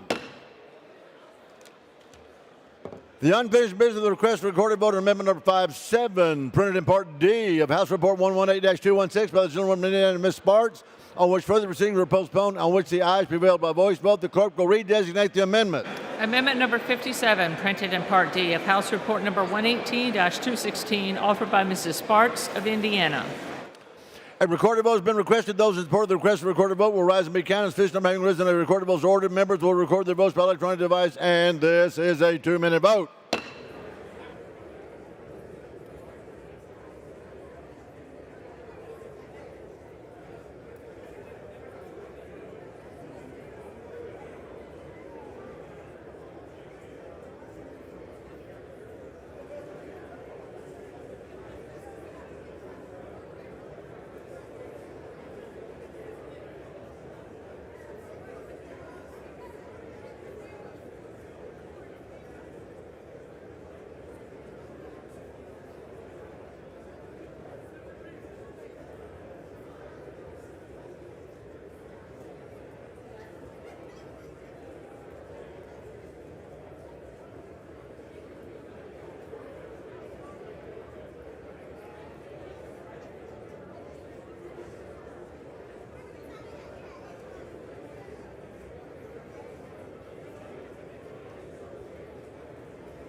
Have all members voted? Does anyone wish to change their vote?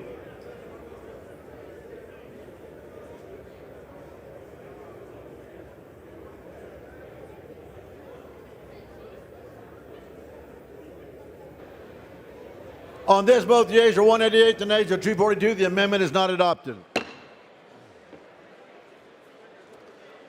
The unfinished business of the request for recorded vote amendment number 58, printed in Part D of House Report 118-216 by the gentleman from Wyoming, Ms. Hageman, on which further proceedings were postponed and on which the ayes prevailed by voice vote. The clerk will redesignate the amendment.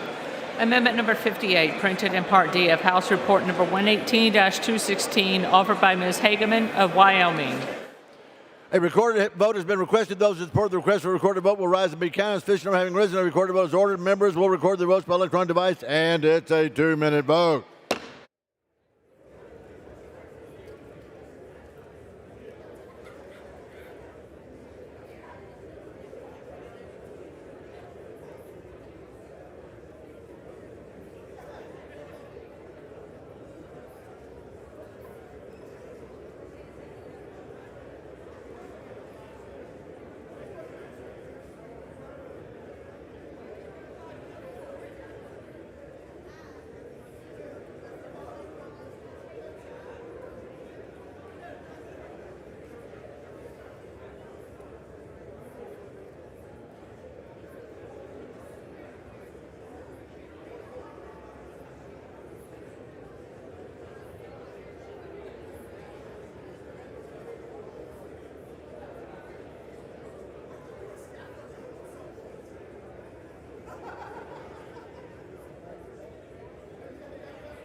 On this vote, the yeas are 213, the nays are 219. The amendment is not adopted.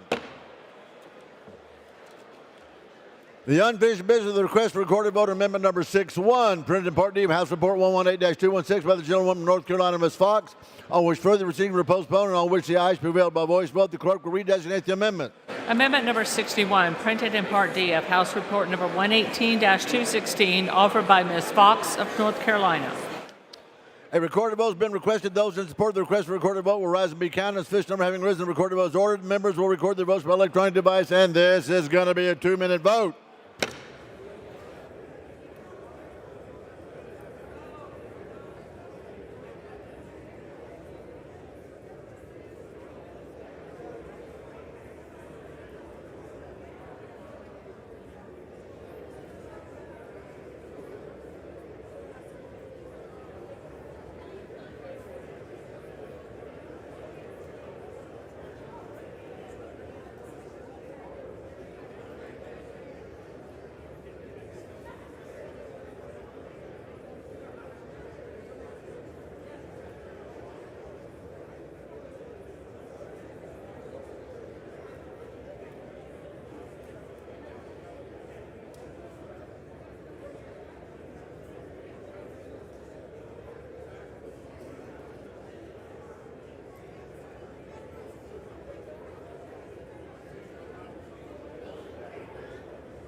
Members.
On this vote, the ayes are 218, the nays are 215. The amendment is adopted.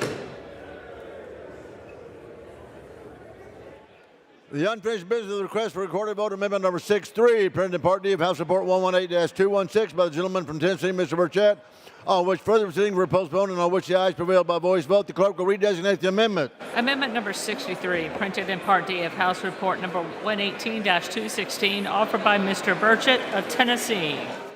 A recorded vote has been requested. Those who support the request for a recorded vote will rise and be counted. Sufficient number having risen, recorded vote is ordered. Members will record their votes by electronic device, and this is a 2-minute vote.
Have all members voted? Does anyone want to change their vote?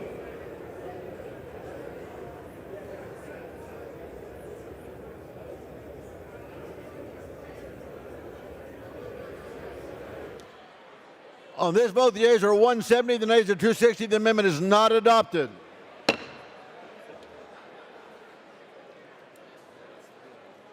still got one left. How can that be? The unfinished business of the request for recorded vote amendment number 6-4, printed Part D of House Report 118-216 by the gentleman from Tennessee, Mr. Burchett, on which further proceedings were postponed and on which the ayes prevailed by voice vote. The clerk will redesignate the amendment. Amendment number 64, printed in Part D of House Report number 118-216, offered by Mr. Burchett of Tennessee. A recorded vote has been requested. Those in support of the request for a recorded vote will rise and be counted. Sufficient number having risen, a recorded vote is ordered. Members will record their votes by electronic device, and this is a 2-minute vote.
Have all members voted? Anybody wish to change their vote?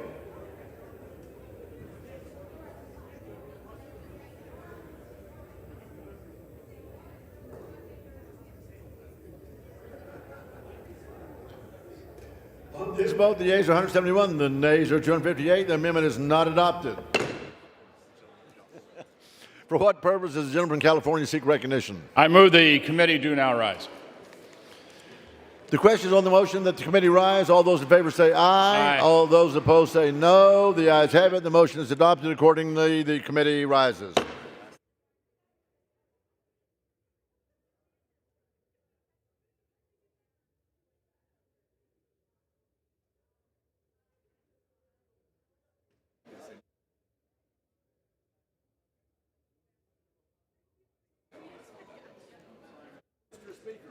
The Committee of the Whole House on the State of the Union, having had under consideration H.R. 4665, directs me to report that it has come to no resolution thereon. The chair of the Committee of the Whole House on the State of the Union reports that the committee has had under consideration H.R. 4665 and has come to no resolution therein.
For what purpose does the gentleman from California, Mr. Calvert, seek recognition? Mr. Speaker, pursuant to House Resolution 730, I call up the bill H.R.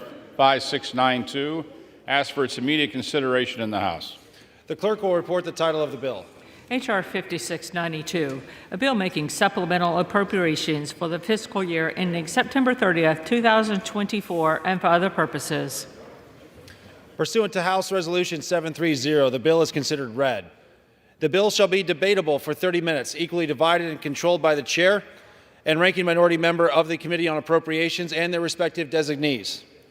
The gentleman from California, Mr. Calvert, and the gentlewoman from Minnesota, Ms. McCallum, each will control 15 minutes. The chair recognizes the gentleman from California, Mr. Calvert. Mr. Speaker, I ask unanimous consent that all members have 5 legislative days to revise and extend their remarks and include extraneous materials on the measure under consideration. Without objection.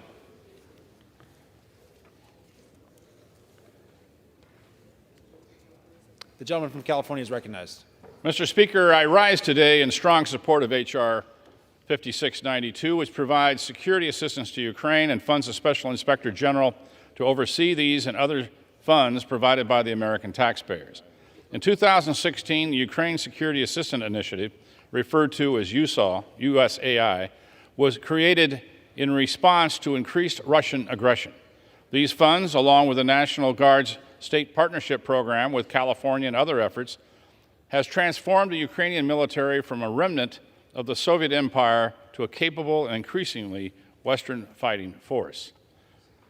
This funding is not sent directly to Ukraine. Since 2016, these funds have been used to pay for the training of U.S. troops to provide Ukrainian troops and U.S. manufactured weapons that we provide to Ukraine.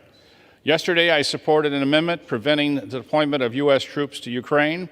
This program allows us to train Ukrainian troops so they can defend their own country. Because of this initiative, the Ukrainian people have degraded the world's third largest standing army and mobilized a continent against an evil actor. I was recently in Germany meeting with Ukrainian forces who were headed to the front lines. I met grandfathers who had left their families in order to learn to operate tanks, young adults who have signed up as interpreters, and American troops who are eagerly training the Ukrainian forces. They were all clear-eyed about their commitment to this fight. General Williams, the commander of the U.S. Army forces in Europe and Africa, said something that stuck it with me.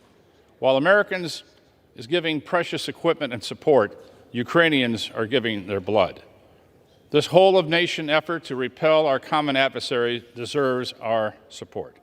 I agree with my colleagues that the Biden administration needs to define our military objectives in Ukraine. We are and will continue to ask those difficult questions. I believe it's our duty to our constituents. I also agree that we need enhanced oversight. The funding in this bill will be subject to all the new oversight provisions that are in the fiscal year 2024 Defense Appropriations Bill. The bill also includes $20 million to fund a new Special Inspector General to improve end-use monitoring and oversight of taxpayer funds provided to assist Ukraine. Mr. Speaker, voting for this bill sends a strong message to Putin, Xi, and our partners in Ukraine. I strongly urge support of this bill, and I reserve the balance of my time. The gentleman from California reserves. The gentlewoman from Minnesota is recognized. Thank you, Mr. Speaker. I yield myself as much time as I may consume. So moved. The Speaker and this House have catered to the extreme right again because they refused to write a defense bill that can get bipartisan support. So here we are again, debating the Ukraine security assistance. As I said during the rules debate, we debated this funding twice yesterday. The Biggs Amendment was rejected by the House by a vote of 104 to 330, and the Gates Amendment was rejected by this House, 93 to 339. We debated this. This House considered similar amendments in the National Defense Reauthorization Act earlier this summer, and at that time, the Green Amendment was rejected by a vote of 89 to 341, and the Gates Amendment was rejected by 70 to 385. These amendments were rejected because a majority of this House stands for preserving democracy. We stand for working with our Democratic allies and preventing Vladimir Putin from seizing land through force. And these amendments were rejected because of the strong bipartisan support for including consistent funding for Ukraine in the base defense bill.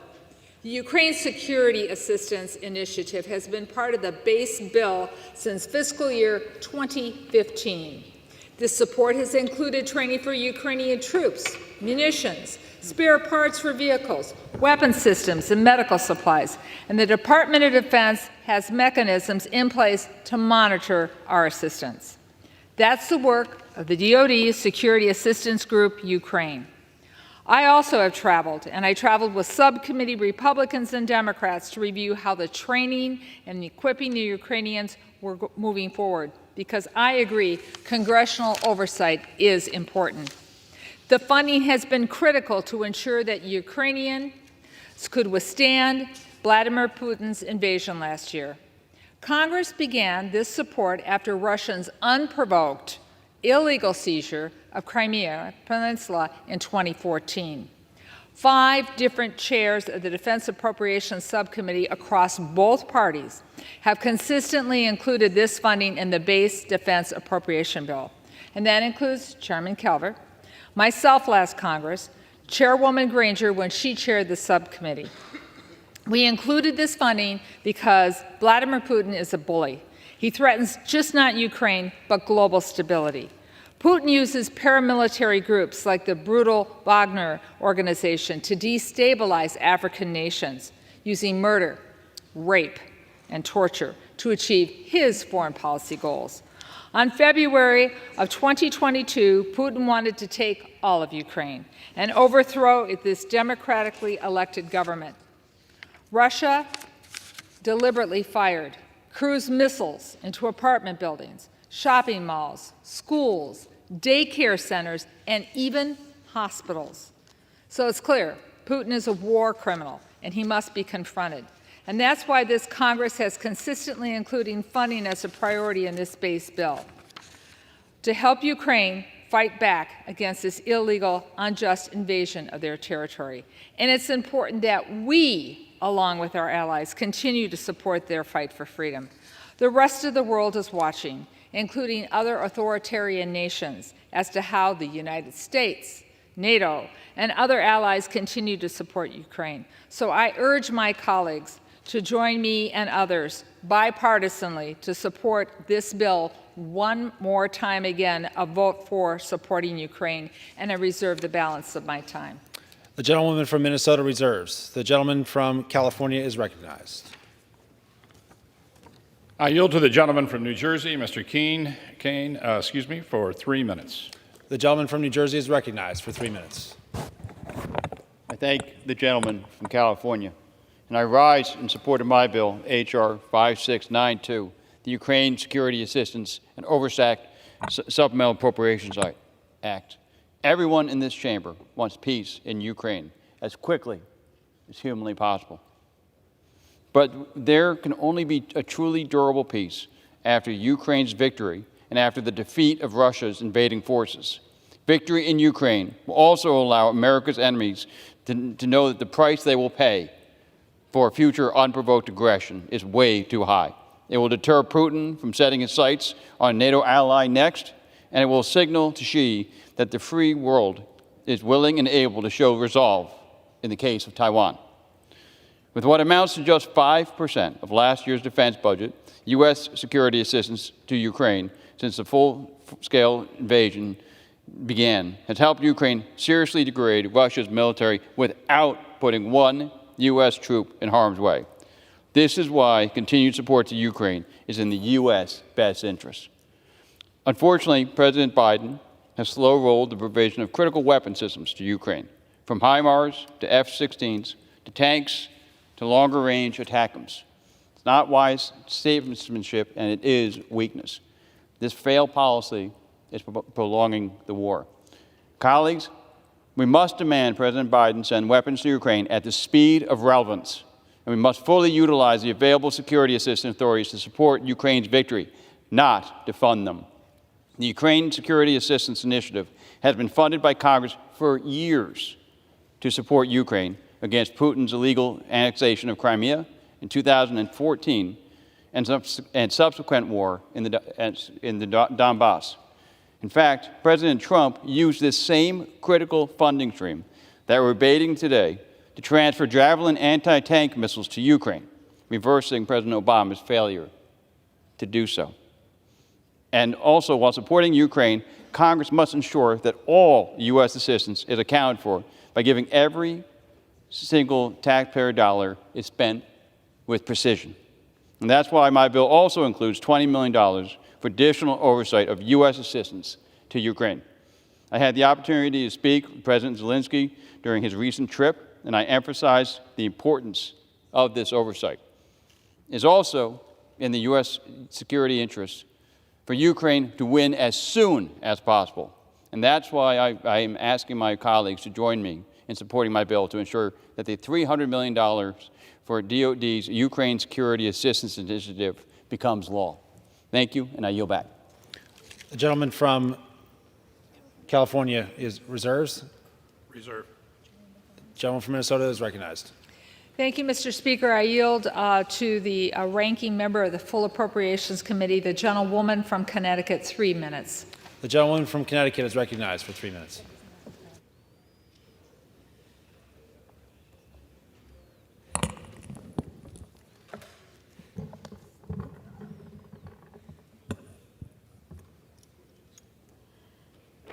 Mr. Speaker, I have witnessed a lot of surprising and at times confounding things in my time in the House of Representatives, especially in this 118th Congress.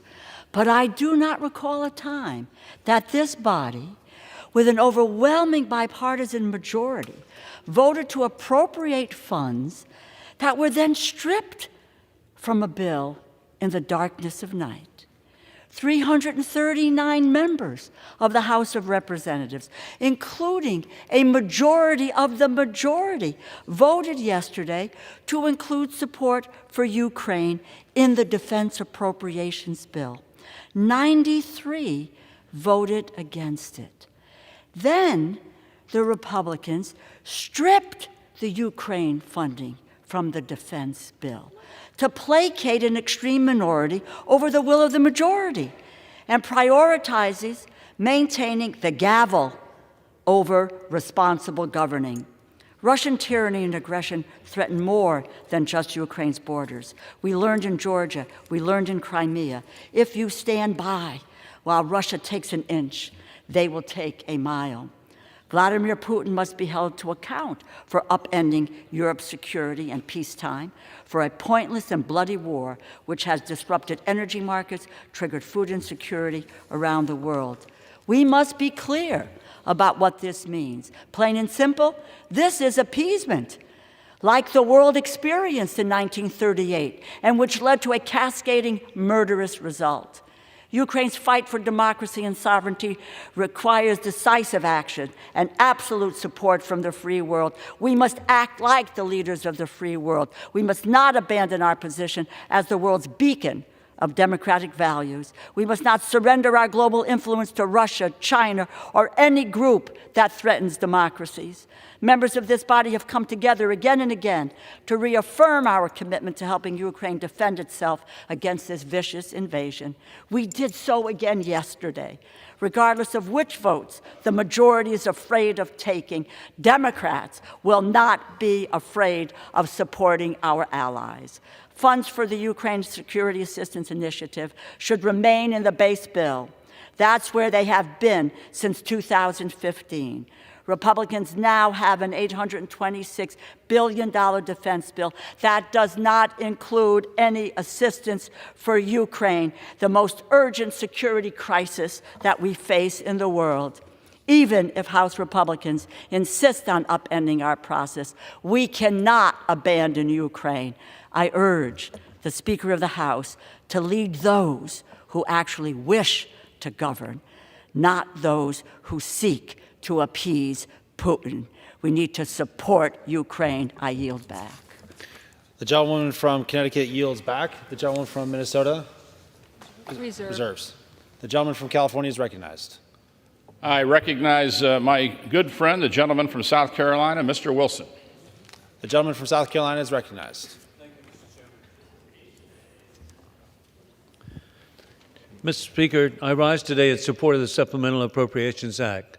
This month, Luke Coffey of the Hudson Institute addressed the top myths about U.S. aid to Ukraine, revealing, quote, every dollar spent in support of Ukraine is authorized by Congress and used for a specific purpose. As of September 2023, the U.S. has provided Ukraine with $101 billion, or 0.43% of America's GDP. The vast majority of this money never leaves the United States and instead supports American jobs. There has likely never been more accountability in place for U.S. foreign assistance, with the U.S.-Ukraine Oversight Interagency Working Group. More than 160 officials across 20 federal agencies are monitoring U.S. aid to Ukraine. According to the Kiel Institute for the World's Economy Ukraine Aid Tracker, total European commitments are now more than double those of the United States. Russia is China's junior partner. A defeated Russia means a weaker China. Japanese Prime Minister Fumio Kishida said, the security of the Indo-Pacific region cannot be separated from European security. War criminal Putin started this conflict of dictators with rule of law, opposing democracies with rule of gun, with opposing the democracies with rule of law, declaring their goal of death to Israel, death to America. We should support the supplemental for peace through strength as in the spirit of Barry Goldwater and Ronald Reagan. Why not victory? I yield back. The gentleman from South Carolina yields back. The gentleman from California is recognized. The gentleman reserves. Reserve. The gentlewoman from Minnesota is recognized. Mr. Chair, I yield 3 minutes to the gentlewoman from Ohio, a leader in the Ukrainian caucus here in the U.S. Congress. 3 minutes. The gentlewoman from Ohio is recognized for 3 minutes. Thank you, Ranking Member McCollum, for your steadfast leadership and yielding time. This bill provides critical military support for Ukraine. I firmly stand on the side of Ukraine, on the side of liberty, and against Russian tyranny. Such support to Ukraine is both necessary and noble. Given the immensity of the ongoing onslaught by Russia, to do less is acquiescence to Vladimir Putin and his expansionist, lethal ambitions. America's commitment to delivering aid to Ukraine is rooted in the enduring U.S.-Ukraine relationship, a partnership that dates back to Ukraine's declaration of independence as a captive nation from the clutches of the Soviet Union when it collapsed in 1991. Since that pivotal moment, the United States has consistently backed Ukraine, providing vital support for sovereignty, security, and development through foreign assistance. The urgency of our cultural, political, and economic ties with Ukraine has gained even greater significance in the face of Vladimir Putin's unprovoked aggression. The free world cannot turn a blind eye to the consequences of failing to deter Putin's expansionist ambitions after his 2014 annexation of Crimea.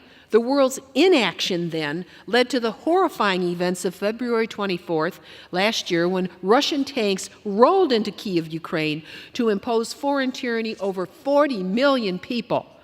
In response to Ukraine's brave resistance, Putin has unleashed a calculated campaign of terror. He invaded, bombed cities, kidnapped children, committed grievous war crimes with the intent of erasing Ukraine's very identity as a free nation. 120,000 lives have been lost. 170,000 troops have been injured on the scrimmage line of liberty in Europe. 20,000 wounded amputees are a grim reminder of Putin's butchery. Valiantly, Ukraine has not surrendered. The free world must meet Russia's latest salvo against freedom. Ukraine's heroic defenses serve as a beacon of hope. When people unite to defend their freedom, they can overcome the most predatory, formidable enemies. There are implications for global security far beyond Ukraine. Ukraine's plight is not just about its liberty, it's about freedom everywhere. Let me be clear. Funding for the Ukraine Security Assistance Initiative is not just about financial aid. It is a testament to our full-fledged commitment to a free, sovereign, and democratic nation. To Ukrainians here in America and abroad, know that the free world, everyone that represents a majority on both sides of the aisle here, all of our colleagues, stand with you. Freedom means never surrender. Liberty's allies stand by the brave people of Ukraine. With our help, the Ukrainians will defeat Putin's aggression. Gentlewoman's time has expired. Ukraini. Thank you. I yield back. Gentleman yields back. The gentleman from Minnesota reserves. The gentleman from California is recognized. I yield to the gentleman from Arkansas, my good friend, Mr. Hill, for 3 minutes. The gentleman from Arkansas is recognized. Well, Mr. Speaker, thank you. Mr. Chairman, thank you for bringing this bill to the floor. I rise in support of Mr. Keene's bill. You know, Mr. Chairman, after President Obama's appeasement and inaction, Putin took Crimea without firing a shot, invaded the Donbass, 15,000 people killed back in 2014. And it was President Trump that started sending javelins and other lethal weapons to Ukraine to defend itself and continued important training and logistics support of the Ukrainians that had preceded his efforts. It was President Trump that signed into law this annual funding every year of his presidency. And that's why this small nation of Ukraine, with its brave people, amazing drive and passion for freedom, have demonstrated to the world that it's the best military in the territory of Ukraine, and Russia has stumbled from being the second largest power in the world militarily to maybe barely the second best in Ukraine. Mr. Speaker, the price for less of 1 week of federal spending authorized by this Congress, less than 1 week of federal spending, we have seen the Ukrainians decimate the Russian military strength and set it back decades. Mr. Speaker, I support this measure tonight. I support the reassessment of the Ukraine's strategy to win and win promptly, too. Heads, Ukraine wins. Tails, Russia, the invader, loses.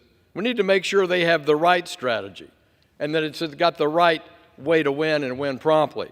And I support, too, the careful and prudent Inspector General funding attached to this bill to make sure that American taxpayer funds are spent in the right way to have a decisive defeat of the Russians.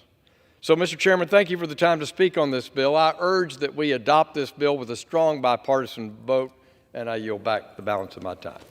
The gentleman from Arkansas yields back. The gentleman from California reserves. The gentlewoman from Minnesota is recognized. Mr. Speaker, if I may inquire if the gentleman from California is ready to close, I'm prepared to close. Mr. Speaker, may I inquire as to how much time I have left? The gentleman from Minnesota has 5 minutes remaining. Thank you very much. And from California has 6 minutes remaining. Mr. Speaker, as I've said many times this week, this Congress has consistently provided this funding for the last 9 fiscal years. And I hope and will work hard to make sure that this funding returns in conference back to the base bill in the Defense Appropriations Subcommittee. Providing training and equipment to Ukraine has helped them withstand Russia's full-scale invasion. And this continuing support in the base bill on a bipartisan basis is important to maintaining that effort. I had the privilege of meeting women from Ukraine who are the Ukrainian Ambulance Corps. They drive around in subcompacts. They drive around without bulletproof vests and whatever first aid equipment they can find firsthand to save lives. I've had the honor and privilege of meeting people who are going through our training courses that we do with NATO and Germany, as the chair was referring to. I had the privilege, before the invasion happened in February 2022, of meeting the mayor of Kyiv, where he was just asking if he could make sure that the United States had the right caliber bullets for the hunting rifles and some of the guns that the Ukrainian citizens in Kyiv and the surrounding areas had, so that they could support their military should the invasion occur. And we did that, and that was an honor to work with those who made sure that that happened. And then, Mr. Speaker, recently I've had a friend from Nizwa, Minnesota, who was returning home from Kyiv, where she had not only a time to spend with her mother and go mushroom hunting and watch firsthand the post-traumatic stress family that her family is dealing with, but saying goodbye to a cousin who's returning to the front lines after healing for a wound. Ukrainians are fighting. They're fighting for their very existence, and they're fighting for their strongly held democratic values that we share. And as I said, for their very existence. They're standing up to an authoritarian bully, and we should continue to stand up with them and support them in the ways that we have been doing. So I ask my colleagues to support this bill, and I yield back the balance of my time, Mr. Speaker. The gentleman from Minnesota yields back. The gentleman from California is recognized. Mr. Speaker, I urge my colleagues to support H.R. 5692, and I yield back the balance of my time. The gentleman from California yields back. Pursuant to House Resolution 730, the previous question is ordered on the bill. The question is on engrossment and third reading of the bill. Those in favor say aye. Those opposed say no. The ayes have it. Third reading. A bill making supplemental appropriations for the fiscal year ending September 30th, 2024, and for other purposes.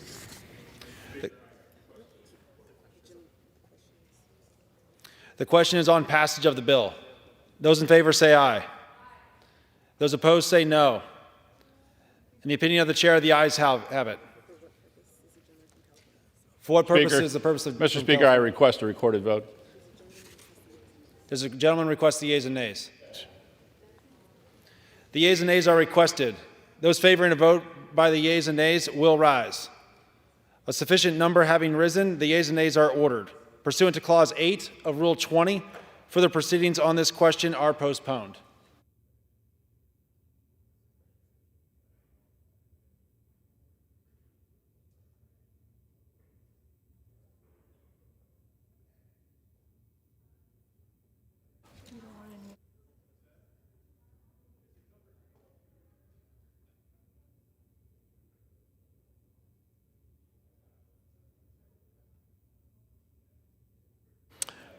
Pursuant to House Resolution 723 and Rule 13, the chair declares the House in the Committee of the Whole of the House of the State of the Union for the further consideration of H.R. 4665. Will the gentleman from Indiana, Mr. Yeckham, kindly take the chair?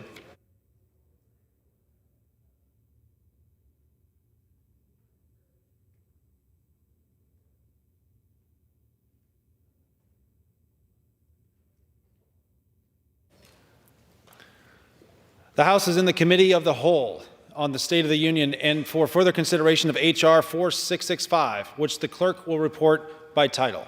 A bill making appropriations for the Department of State, Foreign Operations, and related programs for the fiscal year ending September 30 of 2024 and for other purposes. When the Committee on the Whole rose earlier today, Amendment number 64, printed in Part D of House Report 118-216, offered by the gentleman from Tennessee, Mr. Burchett, had been disposed of.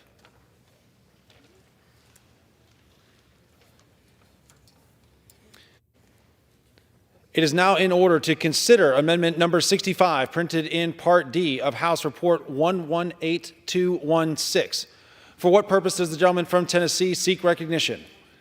Mr. Speaker, I rise to speak on my amendment. Does the gentleman have an amendment at the desk? He does.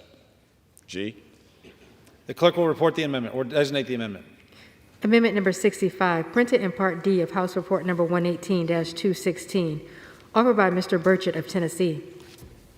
Pursuant to House Resolution 723, the gentleman from Tennessee, Mr. Burchett, and a member opposed will each control 5 minutes. The gentleman or the chair recognizes the gentleman from Tennessee. Thank you, Mr. Speaker.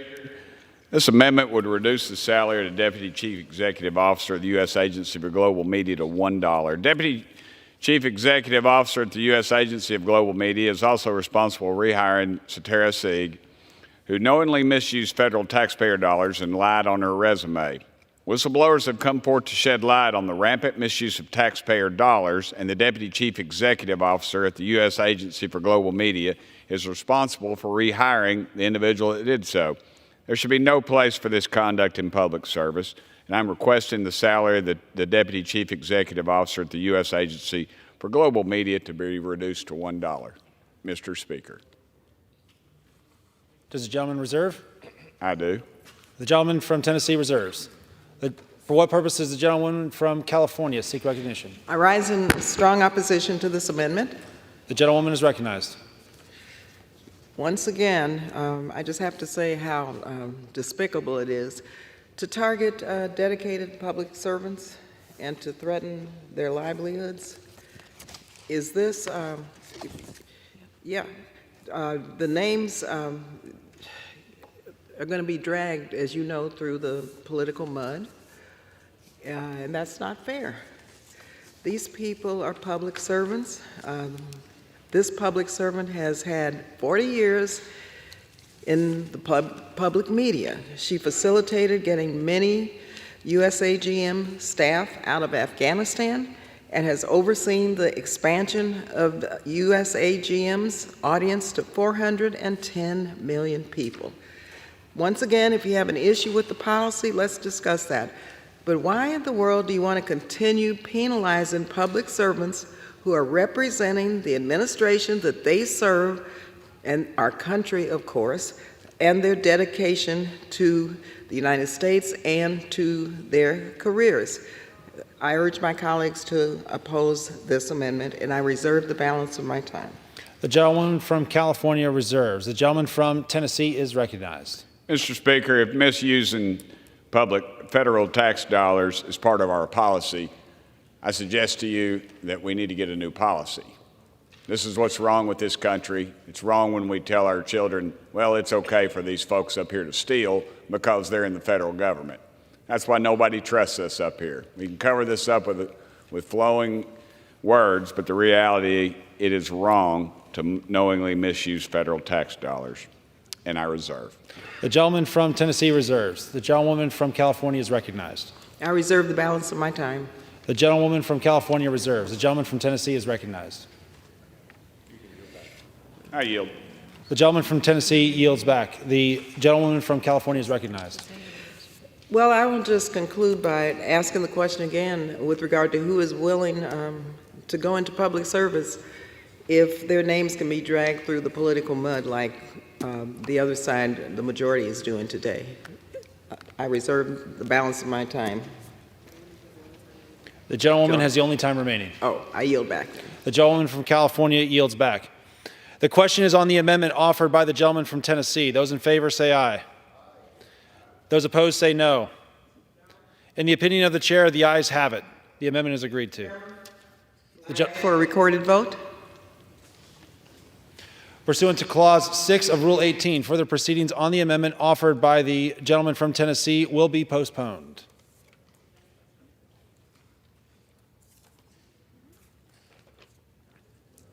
It is now in order to consider Amendment Number 66, printed in Part D of House Report 118-216. For what purpose does the gentleman from Tennessee seek recognition? I rise to offer an amendment. Does the gentleman have an amendment at the desk? I do. The clerk will designate the amendment. Amendment number 66, printed in Part D of House Report number 118-216, offered by Mr. Burchett of Tennessee. Pursuant to House Resolution 723, the gentleman from Tennessee, Mr. Burchett, and a member opposed, each will control 5 minutes. The chair recognizes the gentleman from Tennessee. Thank you, Mr. Speaker. This amendment does one thing. It would prohibit funding for the Art and Embassies program. At a time when government is nearing a shutdown, we don't need the State Department spending hundreds of thousands of dollars on paintings and sculptures. Nearing the shutdown at the end of 2018, the State Department spent $84,000 on a Bob Dylan sculpture. Mr. Speaker, I submit to you, I did not know Bob Dylan was a sculptor. His real name is Bobby Zimmerman. But he did have a song out when he became a Christian for a while that was called You Gotta Serve Somebody. And we need to be serving the taxpayers up here. And obviously we are not. We are $33 trillion in debt. The State Department can continue its work without expensive art throughout our embassies. The government needs to cut its budget, and there's no better place to start than on unnecessary and high-priced art galleries for the State Department. And I yield. Does the gentleman reserve or yield? I'm sorry, reserve. I'm sorry. The gentleman from Tennessee reserves. For what purpose does the gentlewoman from California seek recognition? I rise in opposition to this amendment. The gentlewoman from California is recognized. Mr. Chairman, this amendment would eliminate funding for the Art in Embassies program. This program, established by President Kennedy 60 years ago, recognizes that art is a powerful tool of diplomacy. It offers ambassadors the opportunity to engage other nations in a different type of dialogue and connection. Many of the artists featured in this program are homegrown American artists. The bill already includes restrictions and reporting on the art in embassies to maintain oversight and accountability. This program is a public-private partnership, and eliminating its funding is just ridiculous. And let me just mention the shutdown, because we're waiting. Democrats aren't causing the shutdown, and so to use waiting for a shutdown or about to have a shutdown as an excuse for eliminating funding for the art in embassies is just downright disingenuous. I reserve the balance of my time. California reserves. The gentleman from Tennessee is recognized. Mr. Speaker, I submit to you what's disingenuous is the fact that most of this art is never viewed by the public or the people coming in. It's put in the embassy back offices. It's not out front. It doesn't show anything about this country other than we are hiding this stuff in the back for the well-placed embassy employees, and the rank and file ones will never even see it. So I submit to you this is another boondoggle, obviously. We need to start somewhere. This is a good start, Mr. Speaker. Does the gentleman reserve? Yield. The gentleman from Tennessee yields. The gentlewoman from California is recognized. Mr. Chairman, I yield 2 minutes to the gentlewoman from Maine, the distinguished ranking member of the Interior and Environment Subcommittee, Ms. Pingree. The gentlewoman from Maine is recognized for 2 minutes. Thank you very much, Mr. Chair, and thank you to my colleague for yielding me the time. Mr. Chair, I rise in opposition to this very short-sighted amendment. As the chair of the Congressional Arts Caucus, I strenuously disagree with the idea that this funding is wasteful or non-essential. And frankly, I think the amendment demonstrates a real misunderstanding about the nature of diplomacy. The Art in the Embassy program was established 60 years ago by President John F. Kennedy. President Kennedy knew something important. Art is a bridge. It forges connections, and it starts conversation that we may not otherwise be able to have. And it's one of the best ways to reflect our American values, ideals, and our culture abroad. Over 20,000 participants globally have taken part in the program, which has presented exceptional works by American and host country artists in over 200 diplomatic properties around the world. It has also engaged over 200 American artists as cultural envoys, participating in workshops, collaborative art projects, and public events, all to strengthen ties with local communities.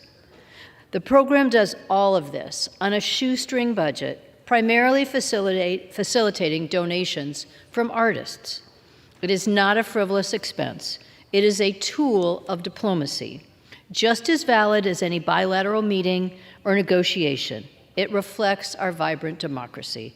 I urge you to oppose this amendment, and I yield back. The gentlewoman from Maine yields back. The gentleman from California is recognized. I urge my colleagues to oppose this amendment, and I yield back. The gentleman from California yields. The gentleman from Tennessee he has yielded back. The question on the amendment offered by the gentleman from Tennessee, those in favor say aye. Those opposed say no. In the opinion of the chair, the ayes have it. The amendment is agreed to.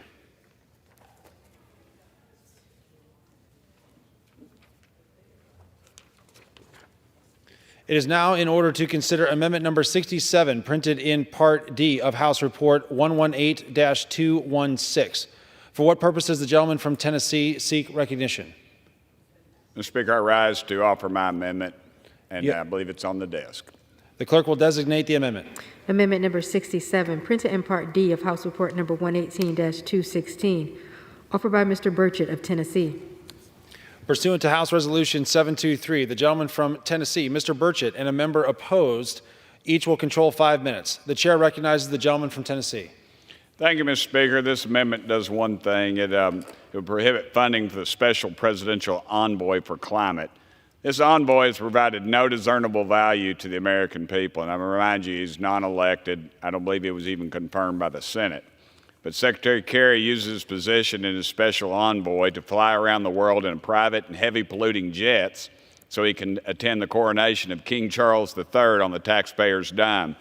Now, somebody please remind me how this is helping the American people or even addressing his climate concerns. I would submit to you that's making them worse, according to their statistics and facts. He recently stated the American people would need to contribute trillions of dollars to fix the climate. Trillions of dollars. Mr. Speaker, this is nonsense. This special envoy should not exist. I'm asking to prohibit any funds for it. Does the gentleman from Tennessee reserve? I do. I reserve. For what purpose does the gentlewoman from California seek recognition? I rise in strong opposition to this amendment. The gentlewoman from California is recognized. Mr. Chairman, climate change has resulted in lives upended in Texas and Florida, and has led to extreme flooding in California and Vermont and throughout the country. These amendments today really give me a lot of angst. It seems like we have so many climate deniers who are putting forth amendments which really don't believe that there is a climate crisis. This crisis poses threat to the stability of countries, heightens social and political tensions, and adversely affects food prices and availability. And this is according to our own military, which I will say it again, our own military has said this. The need for foreign assistance will only increase if we do not address this significant driver of crisis around the world. No country can solve the climate crisis alone. This requires a multilateral effort. Secretary Kerry is leading and lending with his energy and his talents, his experience, and collaborating with other countries to address these concerns. His relationships with foreign leaders is a benefit to the United States and our efforts. Again, we should be thanking people who are serving the American people, not demonizing them for it. Funding the special presidential envoy and its office is a requirement if we are to protect national security, strengthen the economy, and leave behind a safer planet for our children and our grandchildren. Again, if I were a child today, I would be terrified about the future and what it holds for me in terms of will we actually have a planet for them to inherit. I urge my colleagues to oppose this amendment, and I reserve the balance of my time. The gentleman from California reserves. The gentleman from Tennessee is recognized. Thank you, Mr. Speaker. I would submit to you that having a multimillionaire fly around in a private jet does very little for the image of global climate issues. I would also submit to you that he has no scientific background. He has not been elected, nor has he even been ordained by our U.S. Senate. So I would submit to you that this is not a good issue, and tie in the hands of this country while the folks in India and China and some of these other people continue to pollute while we continue to tie our hands, to me is counterproductive. And saying that, I would like to yield as much time as he would like to consume to my friend from the free state of Florida. The gentleman from Florida is recognized. Thank you, Mr. Chairman. Let me first thank the gentleman for yielding, but more importantly, for bringing up this very important issue. I think this particular czar envoy is really emblematic of a serious issue. So here we have a person who travels the world, as the gentleman has mentioned, in jets, going to, royal coronations, royal weddings, lavish receptions in elite capitals around the world, and then lectures the rest of us and pats himself on the back. So I want to thank the gentleman for bringing this issue up. That is why, in this bill, we prohibit funding for all special envoys that are not authorized in law or that have not been confirmed by the Senate. So therefore, that eliminates 33 positions and their associated staff. This is potentially the most dramatic example of wasteful spending, of virtue signaling, while frankly wasting taxpayer money. So I want to commend the gentleman for bringing this to our attention. I don't think it's difficult to find a more obvious example of waste than the one that we're dealing with here. So I strongly support the gentleman's amendment, and I also thank him for emphasizing, from bringing this issue forward. And with that, I will yield back. The gentleman from Florida yields. The gentleman from Tennessee reserves. The gentlewoman from California is recognized. Let me just say a couple of things with regard to Secretary Kerry. He could be doing other things with his life, quite frankly. Yet here he is trying to address this climate emergency, which is real, and he's trying to address this on behalf of our country and for future generations. I really feel very ashamed of what is taking place here on this floor, especially as it relates to our public servants who are really trying to lead not only our country, but lead on a global scale to make sure that we have a planet for our children. Thank you, and I yield back. The gentlewoman from California yields. The gentleman from Tennessee is recognized. The gentleman from Tennessee yields. The question is on the amendment offered by the gentleman from Tennessee. Those in favor say aye. Those opposed say no. In the opinion of the chair, the ayes have it. The amendment is agreed to. For what purposes does the gentleman from California seek recognition? I ask for a recorded vote. Pursuant to Clause 6 of Rule 18, further proceedings on the amendment offered by the gentleman from Tennessee will be postponed.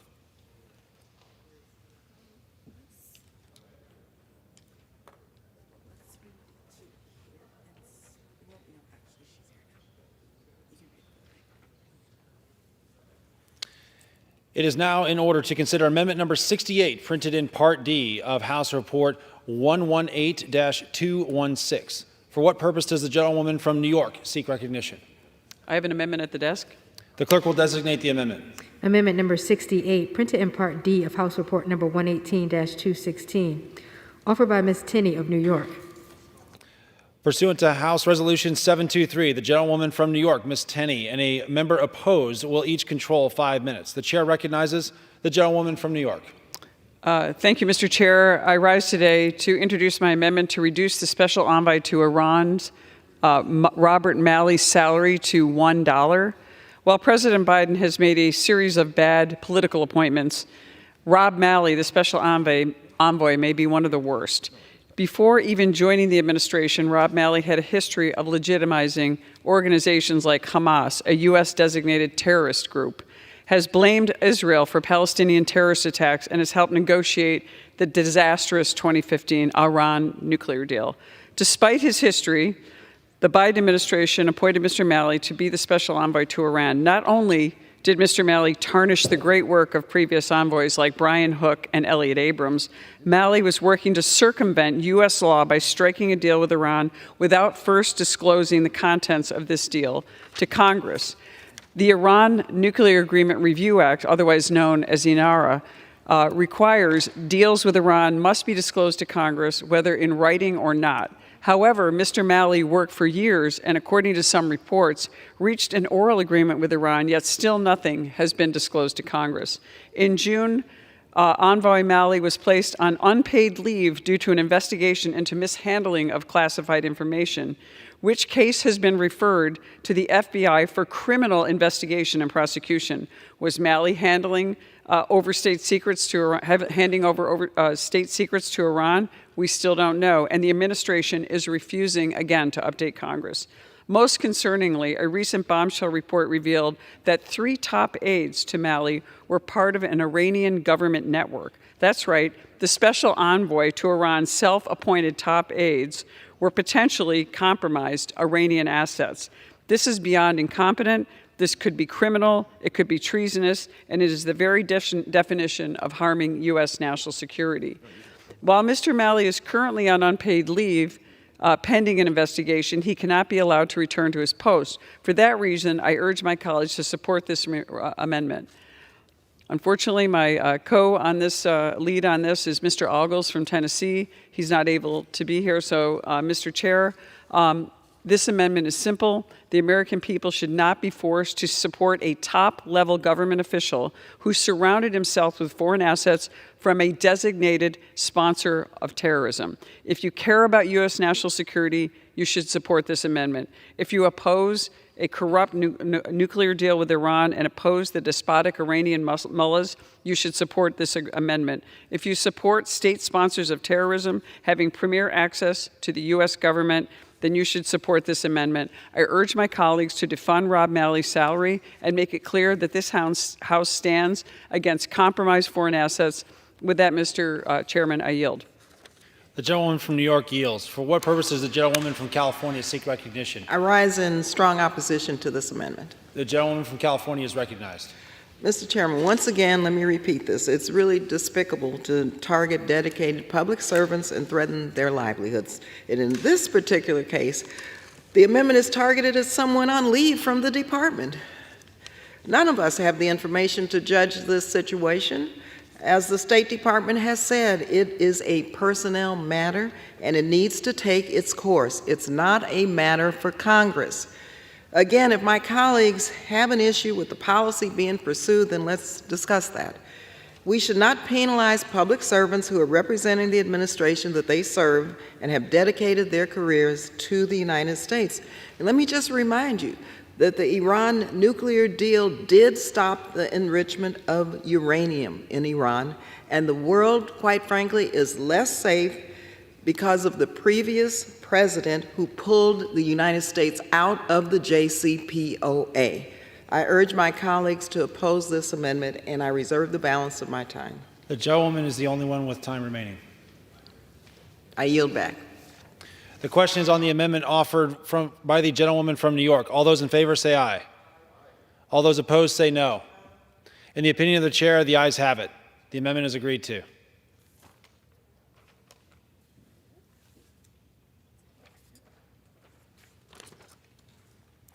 It is now in order to consider amendment number 69, printed in Part D of House Report 118-216. For what purpose does the gentlewoman from New York seek recognition? Mr. Chair, I have an amendment at the desk. The clerk will designate the amendment. Amendment number 69, printed in Part D of House Report number 118-216, offered by Ms. Tenney of New York. Pursuant to House Resolution 723, the gentlewoman from New York, Ms. Tenney, and a member opposed, each will control 5 minutes. The chair recognizes the gentlewoman from New York. Thank you, Mr. Chair. I rise today in support of my amendment to prohibit any federal funds to be used to move the U.S. Embassy in Israel out of Jerusalem. In October of 1995, Congress passed the Jerusalem Embassy Act. This bill passed this chamber by a vote of 374 to 27 and passed the Senate by a vote of 93 to 5. That's overwhelming. Members spanning the political spectrum from Speaker Gingrich to Senator John Kerry voted for this bill requiring the president to move the U.S. Embassy in Israel to its rightful capital in Jerusalem. However, Presidents Clinton, Bush, and Obama waived this provision every 6 months, often claiming that such a move would jeopardize the peace process between the Israelis and the Palestinians. However, this did nothing to support the peace process as Palestinian terrorism continued to target Israeli citizens. Today, finally, in 2018, President Trump fully implemented this law and moved our U.S. Embassy in Israel to Jerusalem, the undisputed capital of the State of Israel. While some of my colleagues on the other side of the aisle express opposition to this move, it would be ludicrous to have our embassy outside the capital of one of our greatest allies. The fact of the matter is we cannot go back. We cannot allow the Biden administration to move the embassy out of Jerusalem again. This amendment should not be controversial. Again, this was originally passed in 1995 on an overwhelmingly bipartisan basis. I urge all my colleagues to support this amendment, and I reserve. For what purpose does the gentlewoman from California seek recognition? I rise in opposition to this amendment. The gentlewoman from California is recognized. Mr. Chairman, this amendment would prohibit funds to move the United States Embassy in Israel out of Jerusalem. Now, the previous administration made the decision for the United States Embassy to be located in Jerusalem, and that decision is in effect.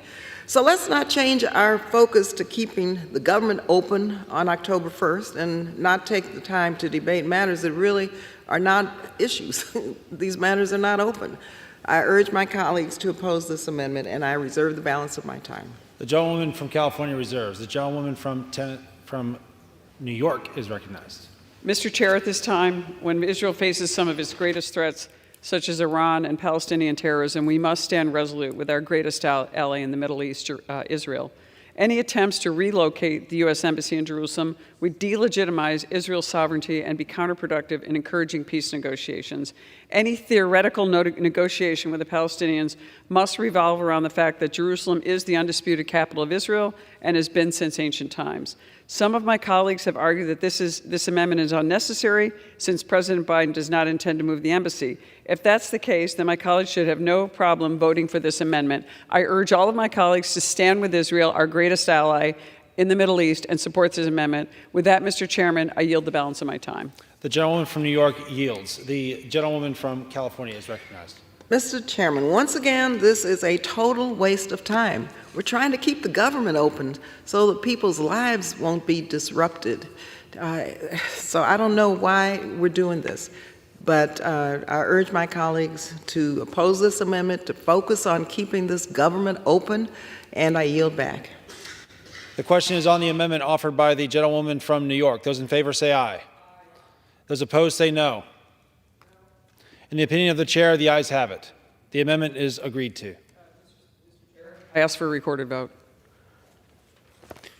Pursuant to Clause 6 of Rule 18, further proceedings on the amendment offered by the gentlewoman from New York will be postponed.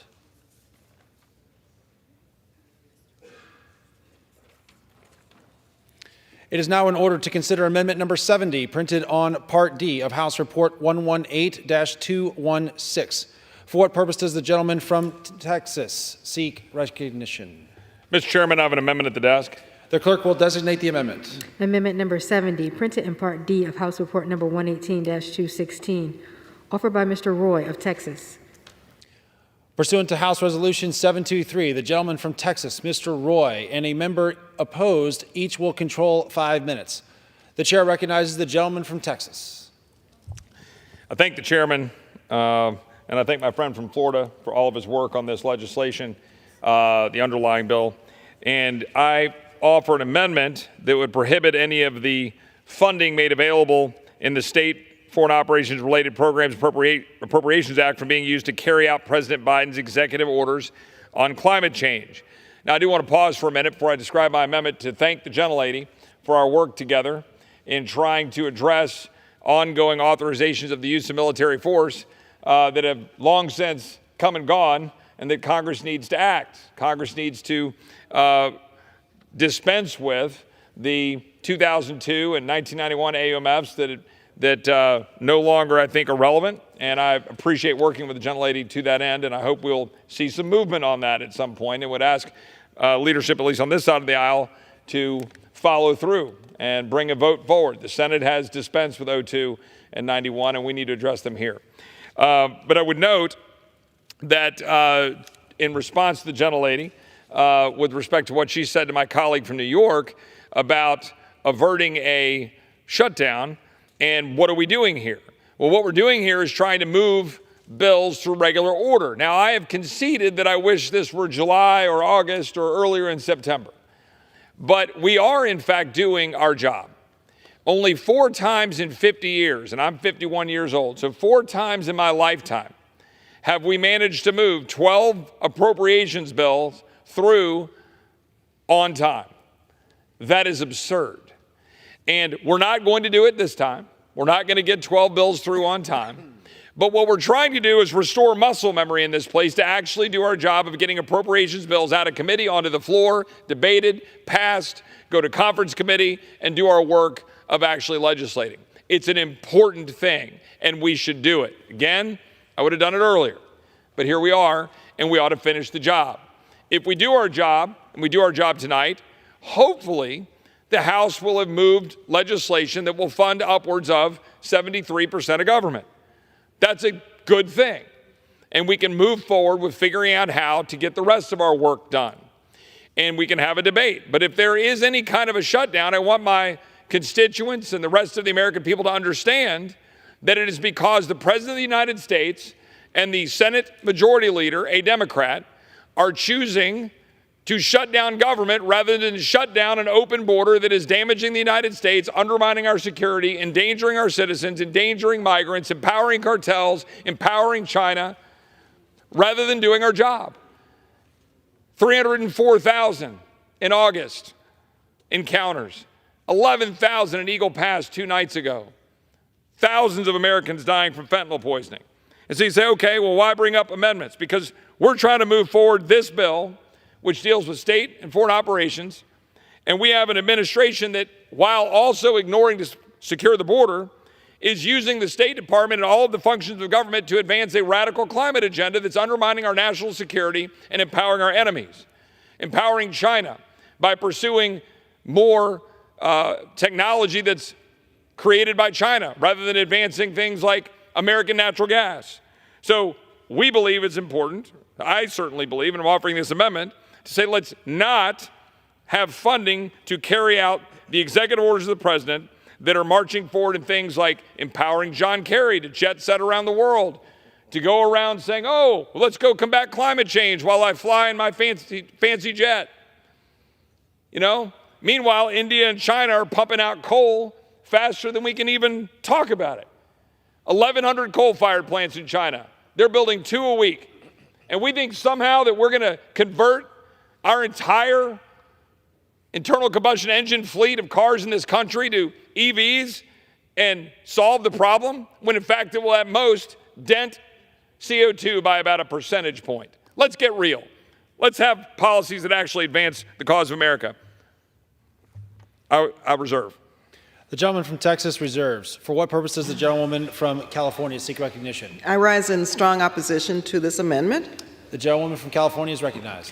Thank you, Mr. Chairman. President Biden's executive orders on climate change were issued to ensure the United States' focus on the climate crisis remains front and center. This is a climate emergency. It's clear from the science that the most existential crisis the world faces is from the growing climate crisis. Without intervention, our warming planet will continue to have negative impacts on our country and throughout the world.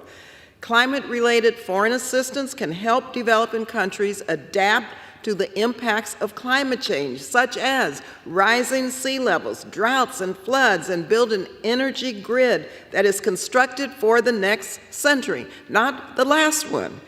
This is not something we can wait to worry about. This is an emergency, Mr. Chairman. Rising coastlines and hazardous temperatures mean that there are countries that might literally not exist in a generation because of the changes that are already happening.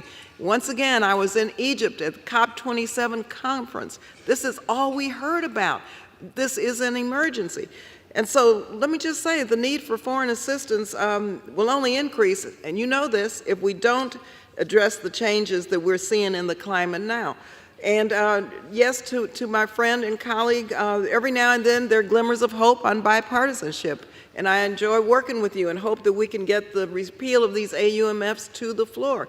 But let me just say, we have to find where we can find common ground, and we're working to do that here in this body. But when it comes to shutting the government down, President's not trying to shut the government down. I mean, every single hour there's a change in the goalpost from your side, not from our side. We're just wanting to keep the government open so that people's lives won't be impacted.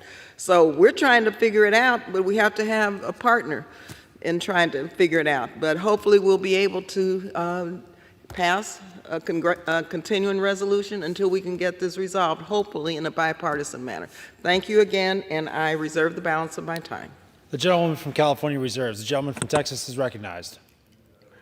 My Democrat colleagues claim they're saving the world by pursuing renewable energy. They always neglect to mention an important part. The Congo produces 70% of the world's cobalt, a key component of the EV batteries they promote. These mines are powered by what NPR, that bastion of conservatism, described as modern-day slavery. Let's stop this foolishness. Let's focus on putting America first, and let's make sure we end President Biden's executive orders. I yield back. The gentleman from Texas yields. The gentleman from California is recognized. Mr. Chairman, finally, let me just say, our young people are watching. Our young people are relying on us to address this emergency in a way that's going to make sure that they have a planet to live on when they grow up. I urge my colleagues to oppose this amendment, and I yield back. The question is on the amendment offered by the gentleman from Texas. Those in favor say aye. Aye. Those opposed say no. In the opinion of the chair, the ayes have it. For what purpose does the gentleman from California seek recognition? I request a recorded vote. Pursuant to Clause 6 of Rule 18, further proceedings on the amendment offered by the gentleman from Texas will be postponed. It is now in order to consider Amendment Number 71, printed in Part D of House Report 118-216. For what purpose does the gentleman from Ohio seek recognition? Mr. Chairman, I have an amendment at the desk. The clerk will designate the amendment. Amendment number 71, printed in Part D of House Report number 118-216, offered by Mr. Davidson of Ohio. Pursuant to House Resolution 723, the gentleman from Ohio, Mr. Davidson, and a member opposed will each control 5 minutes. The chair recognizes the gentleman from Ohio. Thank you, Chairman. This amendment would reduce the salary of Victoria Nuland to $1. She is currently the acting U.S. Deputy Secretary of State and the Undersecretary of State for Political Affairs. Presidents have come and gone, but Victoria Nuland remains at the State Department. She has served in 4 administrations as a pillar of the State Department, and normally such a long period of service would be marked with gratitude. So why propose to effectively remove her? President Eisenhower cautioned us about people like Victoria Nuland, who would put their own interest at odds with America's interest. We have come to call them endless wars or an America Last foreign policy, but Eisenhower called it the military-industrial complex. She's Exhibit A on how America could actually get in fewer wars if we cleaned house at the State Department and had a more focused foreign policy. Officially, the State Department's supposed to promote America's interests, and if anyone at the State Department has represented the neoconservative consensus that has left America less free, less safe, and more burdened by debt over this last generation, it's Secretary Nuland. She hangs the American people out to dry while escalating tensions and pushing for regime change everywhere she can find an opportunity. From 2003 to 2005, Nuland served as the principal deputy foreign policy advisor to Vice President Dick Cheney. She championed the Iraq War and created the case for regime change and nation building, though the official threat was weapons of mass destruction and ties to terrorism. From 2005 to 2008, during President Bush's second term, Nuland served as U.S. ambassador to NATO, where she concentrated on strengthening Allied support for NATO intervention in Iraq, dramatically expanding the scope of NATO. In 2011, Nuland became the State Department spokesperson under Hillary Clinton. Yet again, she cheered for another regime change, this time in Libya. Her campaign led to toppling the government, the murder of Muammar Gaddafi, and an enormous and ongoing refugee crisis, frankly, one that continues out of Iraq as well. Similar to the effects in Iraq, this intervention turned a once stable Libya into a failed terrorist state. What was Nuland and the Uniparty's response? Well, in the words of Hillary Clinton, quote, "We came, we saw, he died." They left out the part about chaos and instability. Rather than a solution to create and promote peace, they've promoted chaos and disorder. Immediately after, her newest narrative to justify regime change in Syria began. We still have U.S. troops in Syria, though that is a more effective way to fight ISIS than the way we fought for nation building in Iraq. In 2013, Nuland was sworn as the Assistant Secretary of State for European and Eurasian Affairs. While she couldn't get brigades of armor deployed to Syria like she did in Iraq, she swiftly started destabilizing things in Ukraine. She used this position to meddle in Ukraine's elections, manage violent protests on the ground, facilitate a coup, and in addition, she began to campaign for NATO expansion. In 2017, Nuland played an active role in spreading actual disinformation via the Steele dossier, whose claims had no factual basis. Nuland has never been held responsible for any of these actions. Instead, she's been elevated as the face of Washington's uniparty foreign policy agenda. Wherever she goes, war follows. Sadly, those wars have been in conflict with America's national security interest. She spent her time in the Biden administration as an avid supporter for regime change in Russia. In addition, she's been vocal about her desire to transform NATO into an offensive treaty that projects power around the world. Her actions have yielded disastrous results for American people, and it's far beyond time that she's held accountable. This amendment is a great place to start. I urge my colleagues to support it, and I urge the Biden administration to part ways with Secretary Nuland. Reserve. The gentleman from Ohio reserves. For what purpose does the gentlewoman from California seek recognition? I rise in strong opposition to this amendment. The gentlewoman is recognized. Mr. Speaker, Ambassador Nuland has proudly represented the United States for 33 years and has been confirmed by the Senate several times. You know, I am telling you, if I were about to make a decision about my career, what I'm hearing today would really be very upsetting, and I definitely would not make a decision to go into the Foreign Service because my whole life could be destroyed if I made that decision. It's really despicable that you're targeting public servants, threatening their livelihoods, and really making your amendments a disincentive for people of great talent to serve our country abroad. It is really a shame and disgrace. I urge my colleagues to oppose this amendment, and I yield back. The gentleman from California yields. The gentleman from Ohio is recognized. I appreciate my colleagues' comments, and frankly, I hope that is the message that's received. If you came to serve the United States government to advance your own interests instead of the nation's, I hope you choose not to go into the Foreign Service. And that's exactly the message I want to send to Victoria Nuland and everyone else in the State Department. And frankly, I hope we go far beyond this and eliminate whole sections and floors of the current staff there. This amendment's a start, not a finish line. And I yield back after urging all of our colleagues to support the amendment. The gentleman from Ohio yields. The question is on the amendment offered by the gentleman from Ohio. All those in favor, say aye. Those opposed, say no. In the opinion of the chair, the ayes have it. For what purpose does the gentlewoman from California rise? I request a recorded vote.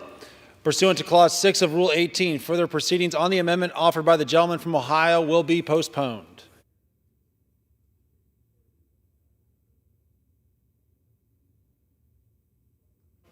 For what purpose does the gentleman from Florida seek recognition? Mr. Chairman, I rise as a designee of the gentle lady from Texas, Ms. Granger. Mr. Chairman, I move to strike the last word. The gentleman is recognized for 5 minutes.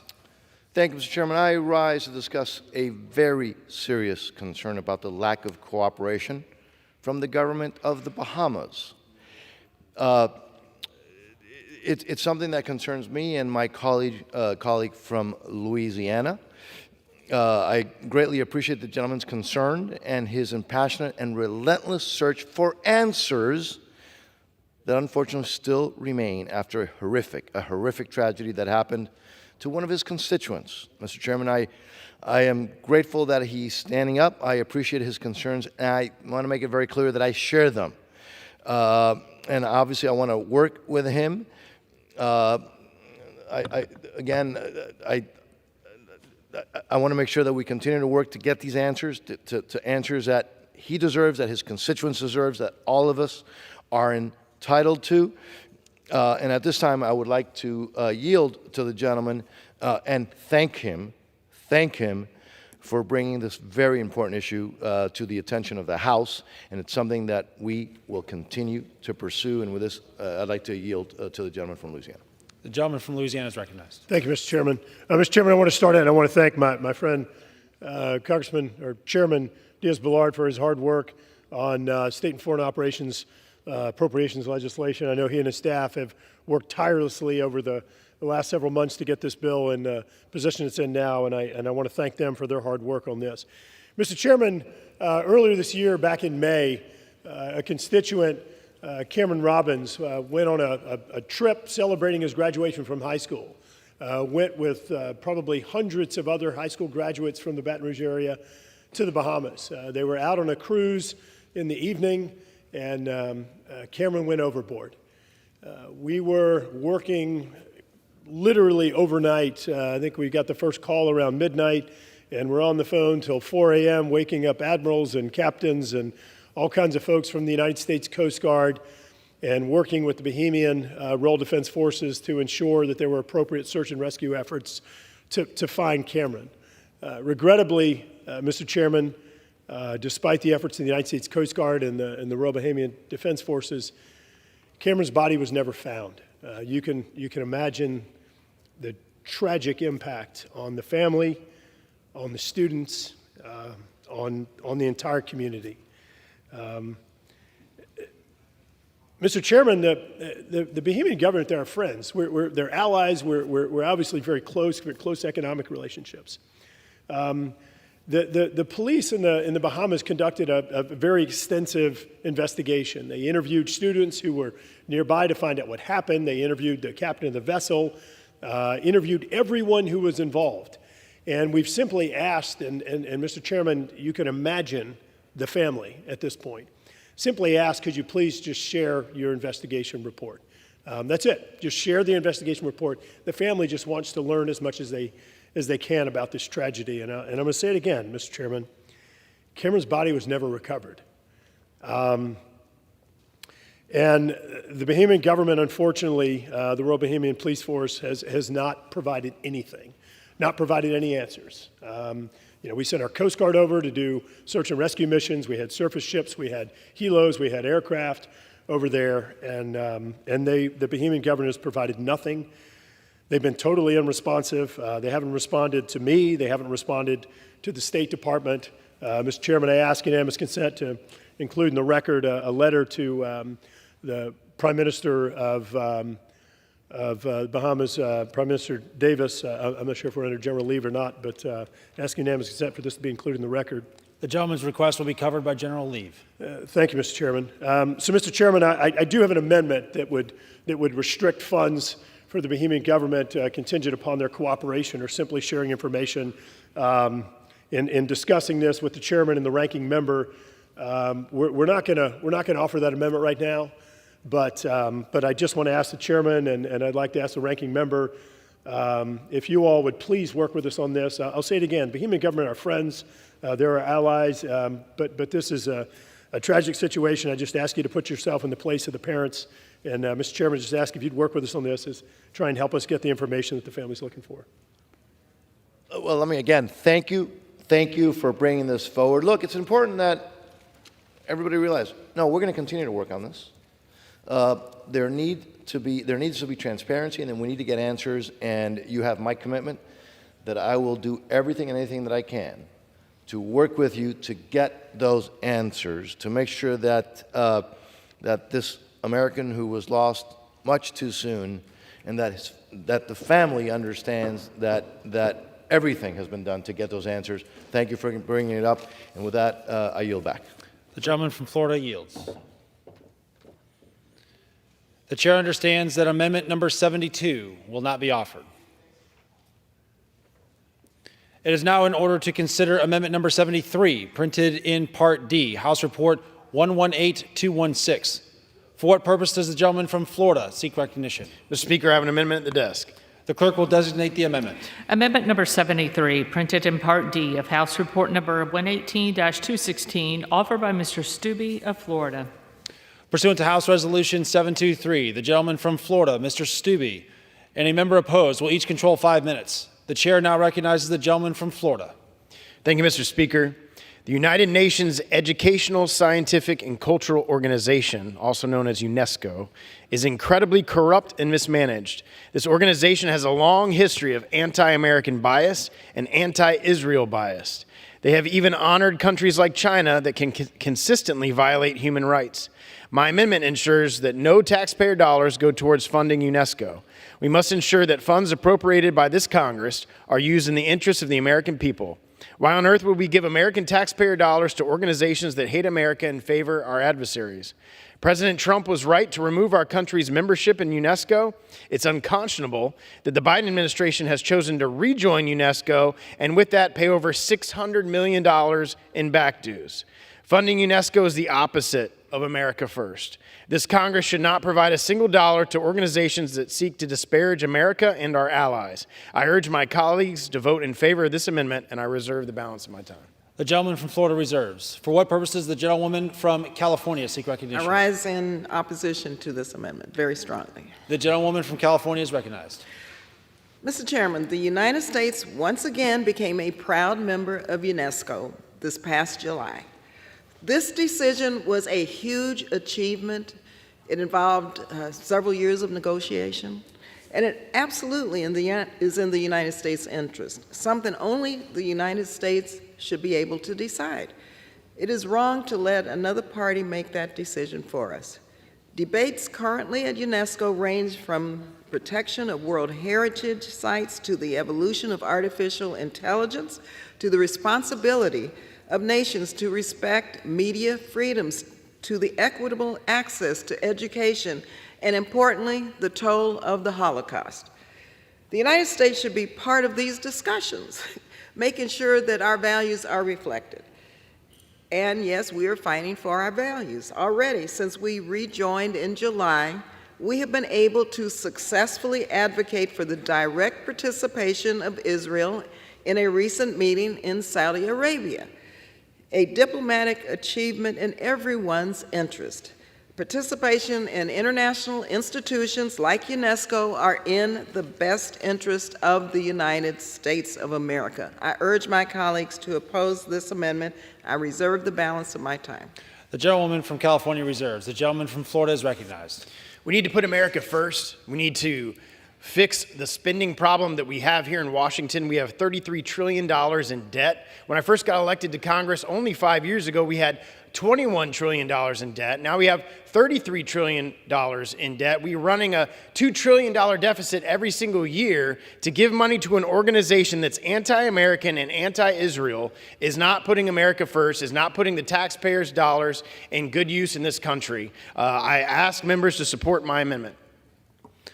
I yield back. In reserve. The gentleman from Florida yields back. The gentlewoman from California is recognized.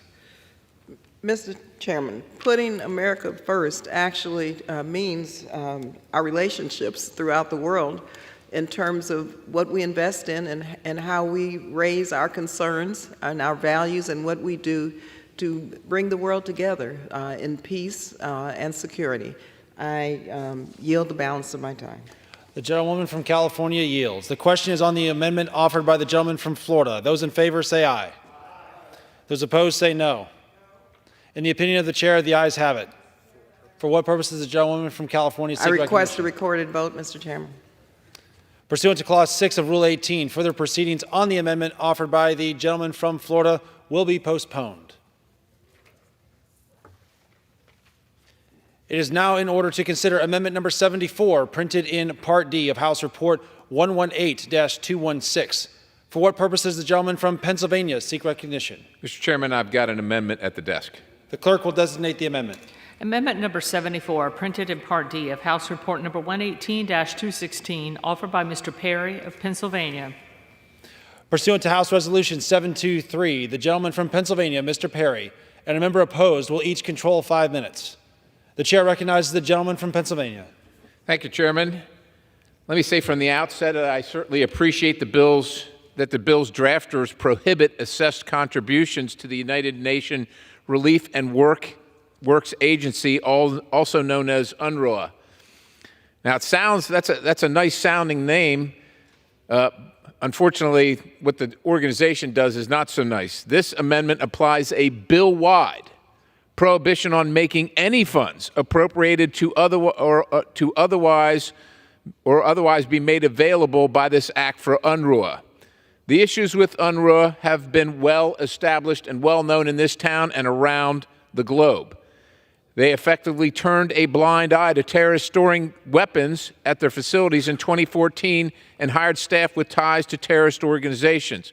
Further, and almost maybe even more disturbing, the curriculum of UNRWA schools, which uses the textbooks of the host government or authorities, has long contained materials that are anti-American, anti-Israel, anti-Semitic, and supportive of violence, direct violence.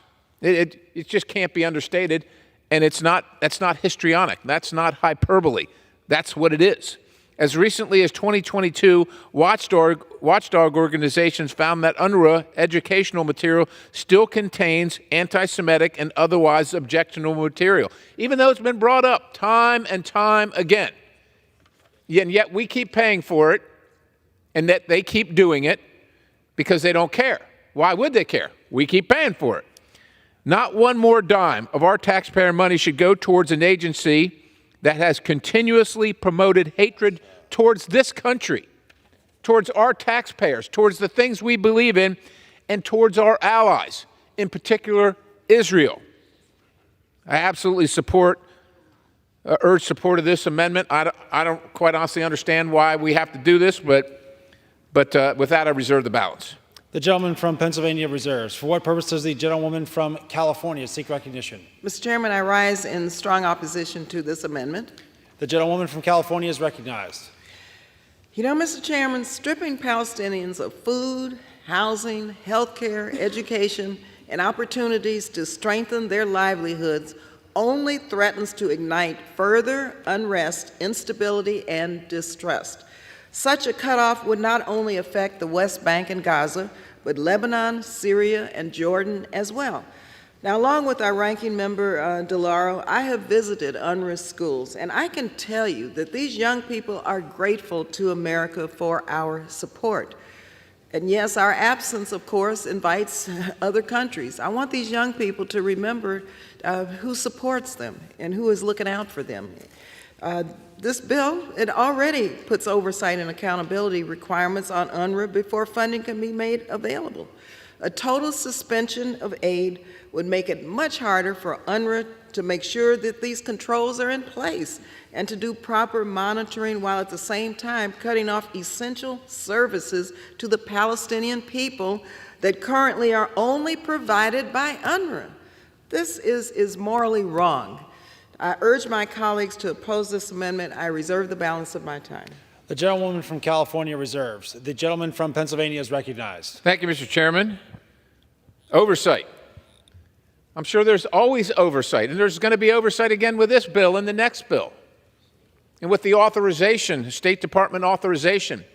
But the oversight and accountability hasn't gleaned any results.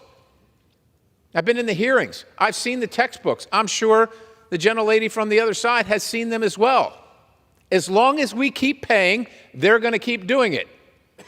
We can provide all the oversight we want to, but no one's going to be held accountable. You know how I know that? Because they've been doing it, and no one has been held accountable.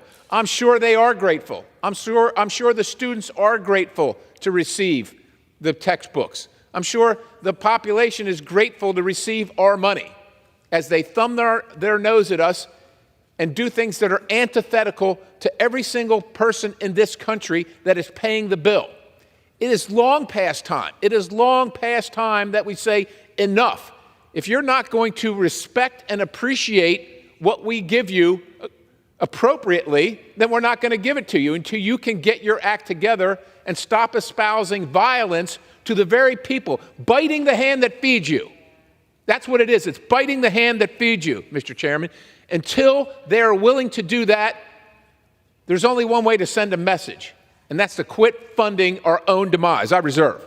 The gentleman from Pennsylvania reserves. The gentlewoman from California is recognized. Couple of facts.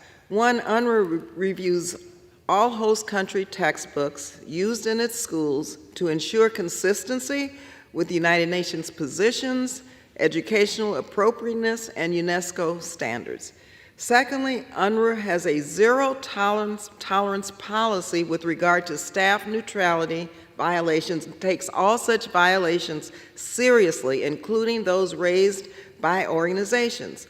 Investigations are launched with involved staff members placed on administrative leave pending investigation.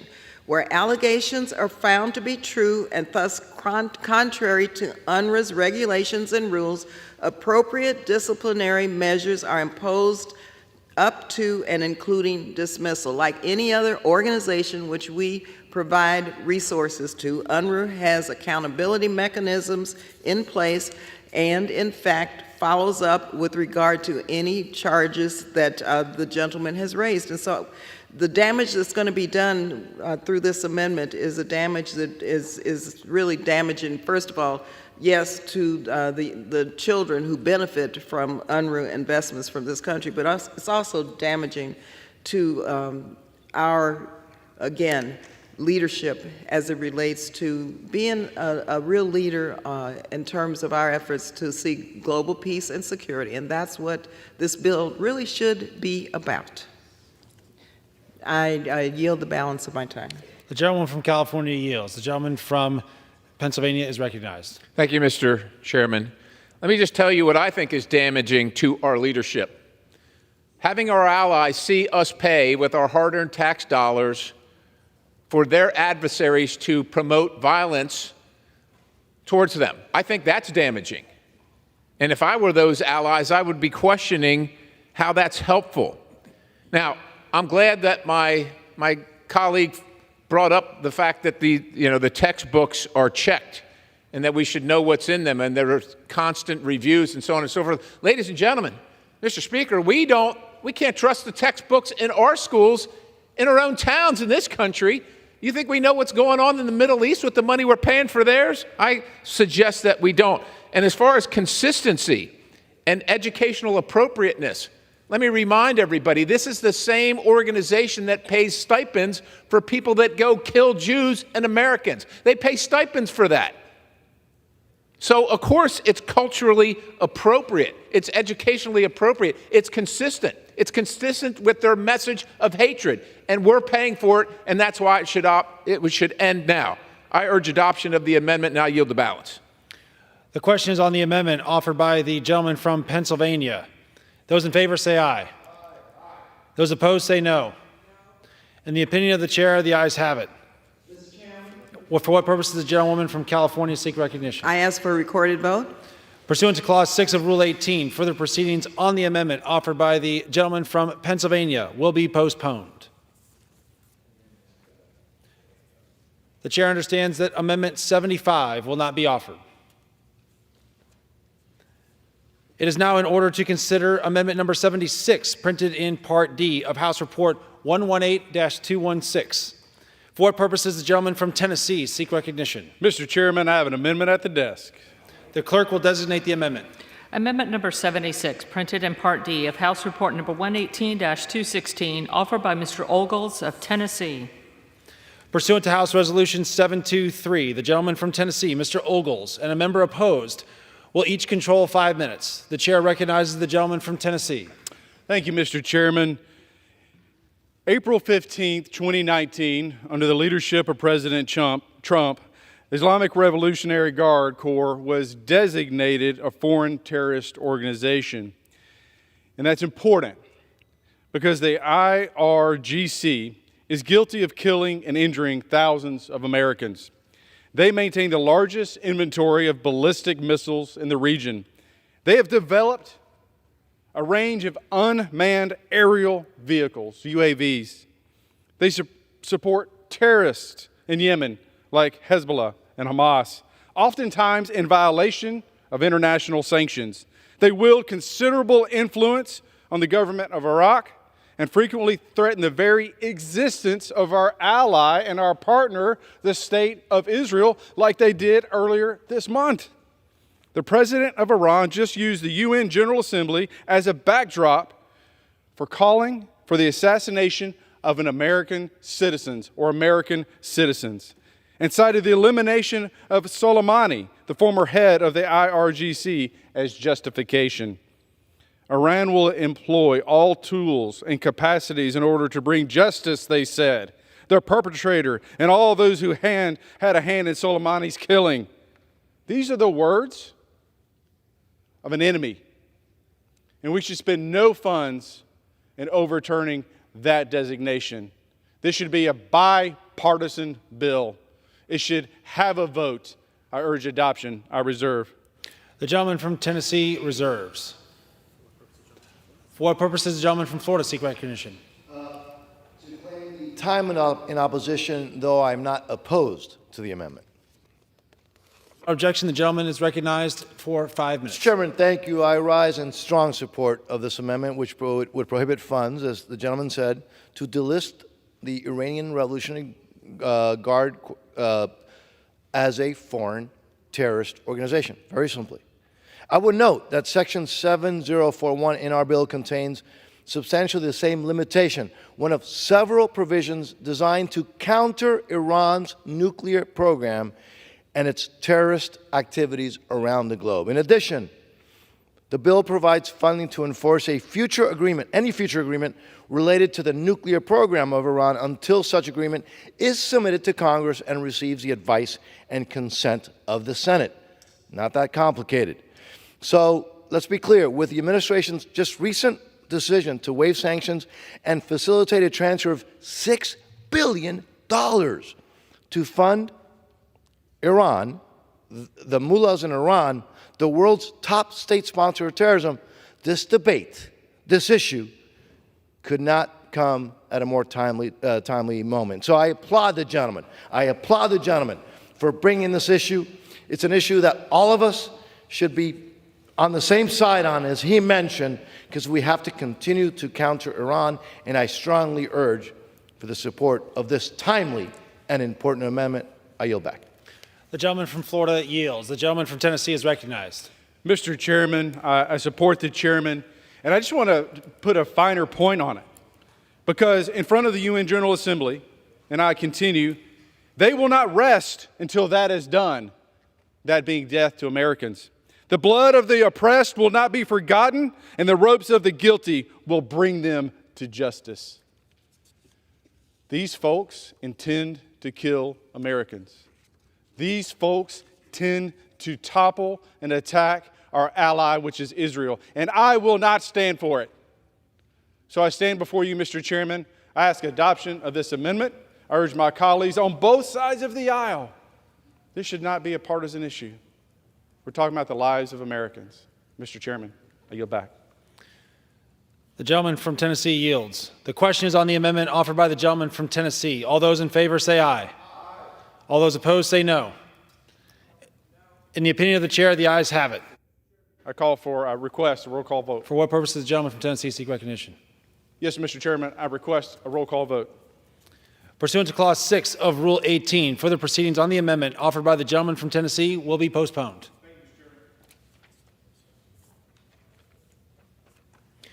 It is now in order to consider Amendment Number 77, printed in Part D of House Report 118-216. For what purposes does the gentleman from Kentucky seek recognition? Mr. Chair, I have an amendment at the desk. The clerk will designate the amendment. Amendment number 77, printed in Part D of House Report number 118-216, offered by Mr. Massey of Kentucky. Pursuant to House Resolution 723, the gentleman from Kentucky, Mr. Massey, and a member opposed will each control 5 minutes. The chair recognizes the gentleman from Kentucky. Mr. Chairman, I rise in support of this bipartisan amendment. This amendment is very simple. It states that none of the funds made available by this act may be used to transfer cluster munitions to any foreign country. And I reserve the balance of my time. The gentleman from Kentucky reserves. For what purposes does the gentleman from Florida seek recognition? I will claim the time in his opposition, Mr. Chairman. Is recognized for 5 minutes. Thank you, Mr. Chairman. I respectfully rise in opposition to the amendment, which would impose a blanket prohibition on the transfer of cluster munitions to any ally or partner abroad. So although the bill contains a long-standing limitation on the use abroad of U.S. cluster munitions, it does permit the transfer of these weapons where the dud rate is 1% or less. The bill also allows the transfer of related assistance where the purpose is for demilitarization or permanently disposing of such munitions. This amendment, however, goes beyond the restriction in this bill. It would ban the transfer of those weapons to any foreign partner under any circumstances, whether to respond to a conflict in the, potentially the Korean Peninsula, or to support Taiwan, or the event of a communist Chinese invasion, or other unforeseen potential issues. In other words, I think, and I say this respectfully, would I think unwisely tie the hands of our military in any potential future conflict. And so, for those reasons, I respectfully would urge to defeat this amendment, and at this time I would reserve. The gentleman from Florida reserves. The gentleman from Kentucky is recognized. Mr. Chair, I now yield 1 minute to my friend on the other side of the aisle, Ms. Lee from California. The gentlewoman from California is recognized. Thank you, Mr. Chairman. I rise in support of my colleague's amendment, and I thank Representatives Massey and McGovern for offering it. Cluster bombs are some of the most inhumane weapons on earth. The United States should not use or stockpile these weapons, and we certainly should not be transferring them to any other nation. Cluster bombs undermine our effort to promote human rights and dignity everywhere. At a time when we are trying to mobilize the world in defense of human dignity in Ukraine, our cause is undermined by the continued existence of these weapons in the United States arsenal. Cluster munitions leave bomblets spread over an indiscriminate area, often laying undetonated for generations. Unexploded cluster munitions have maimed or killed countless civilians over the last few decades, including an outrageous number of children. We are still spending millions of dollars to clean up cluster munitions used in Southeast Asia decades ago. We cannot be complicit in their further spread. Nearly 125 countries have banned their use by signing on to the United Nations Convention on Cluster Munitions. For years, this bill, the SFOPS bill, has carried language severely limiting their transfer to other countries. I urge my colleagues to support this. May I have another 30 seconds? I yield another 30 seconds. The gentlewoman is recognized. Thank you very much. Let me just reiterate that nearly 125 countries have banned their use by signing on to the United Nations Convention on Cluster Munitions. For years, the SFOPS bill, our bill, has carried language severely limiting their transfer to other countries. But this has not proven to be enough. A complete ban is overdue, and I'm proud to support this amendment. And I urge my colleagues to support it, and I yield back. The gentleman yields. I reserve. The gentleman from Kentucky reserves. The gentleman from Florida is recognized. I will yield the remaining part of the time. The gentleman from Florida yields. I would now at this time like to yield 2 minutes to my friend on the other side of the aisle from Nevada. The gentleman Ms. from Titus. Nevada is recognized for 2 minutes. Thank you very much. I join my colleagues in support of this vital amendment to avert more widespread harm to civilians in areas contaminated by unexploded ordnance. We should ban these cluster bombs and the transfer of them to other countries. Thousands of communities across Southeast Asia, the Caucasus, and Eastern Europe face lingering dangers from landmines and explosive remnants of war dating back to World War II, the Vietnam War, and the Indochina Wars. And many Pacific Island nations are still contaminated by unexploded ordnance following World War II battles between Japan and the Allied forces. Cluster munitions have continued to be lethal decades long after they were originally deployed. Laos, the most heavily bombed country per capita in history, has suffered an estimated 50,000 civilian casualties from explosive remnants of war since 1964. Cambodia and Vietnam have seen over 64,000 and 105,000 casualties since 1975, respectively. If you have visited these countries, you may have encountered little musical groups on the street of the victims of these cluster bombs. And as you heard, what's really tragic is about 2/3 of those who are injured or killed are children.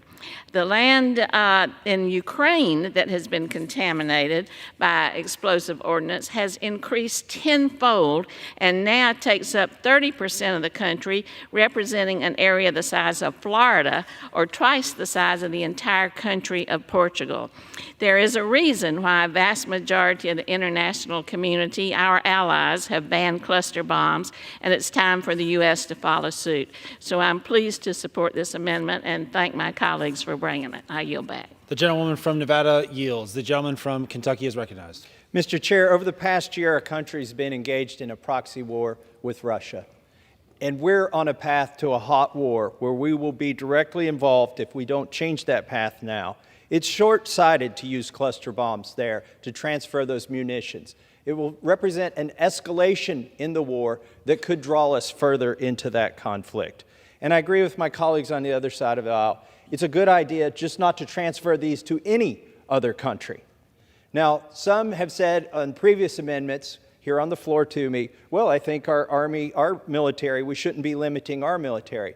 I want to be clear, this amendment does not limit our own military. What it says is we will not transfer these munitions to other countries. And I think that's wise. It's the prudent thing to do. We shouldn't be providing them to any other country, and certainly not under the guise of world peace, because they last, as my colleagues have said, for years and years in many cases. I urge adoption of this amendment, and I yield back. The gentleman from Kentucky yields. The question is on the amendment offered by the gentleman from Kentucky. Those in favor say aye. Aye. Those opposed say no. In the opinion of the chair, the ayes have it. The amendment is agreed to. For what purpose does the gentleman of Florida seek recognition? I would ask for a recorded vote.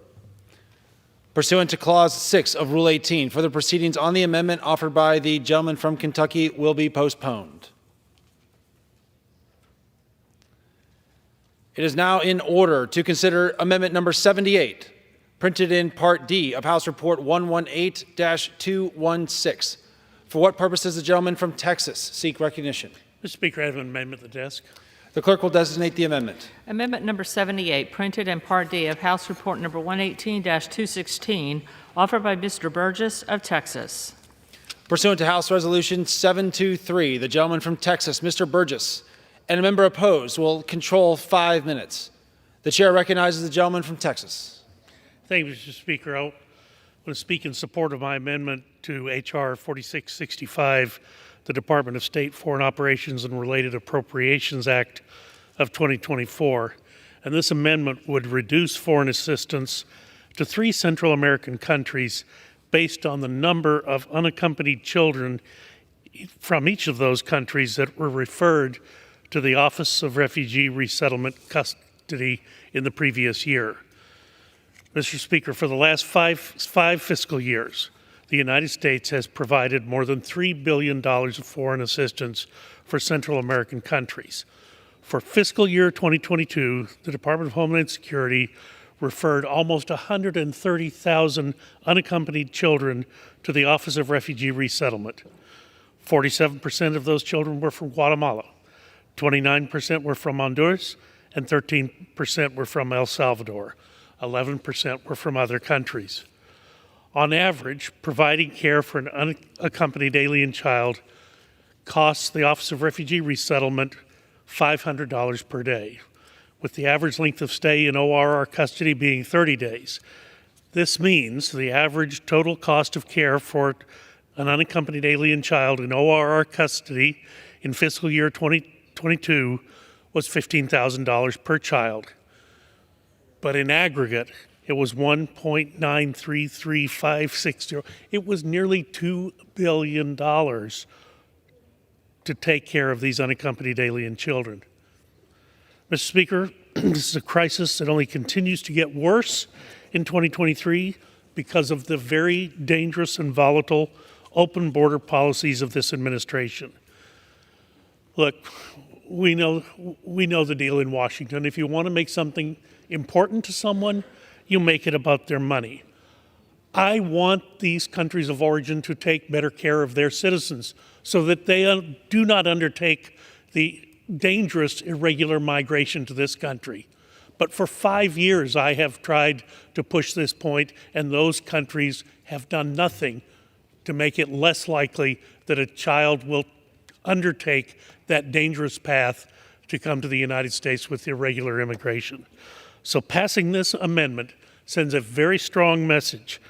We need to incentivize these countries to better serve their children, after all, to better serve their future. This amendment will provide a real, tangible monetary incentive to those countries to combat factors that are driving irregular migration. I urge everyone to vote for this amendment, and I'll reserve the balance of my time. The gentleman from Texas reserves. For what purposes does the gentlewoman from California seek recognition? I rise in opposition to this amendment. The gentlewoman from California is recognized. Yeah, Mr. Chairman, I can't even imagine the dire straits that would lead me to send my child on their own on a perilous journey to face an uncertain situation at the United States border.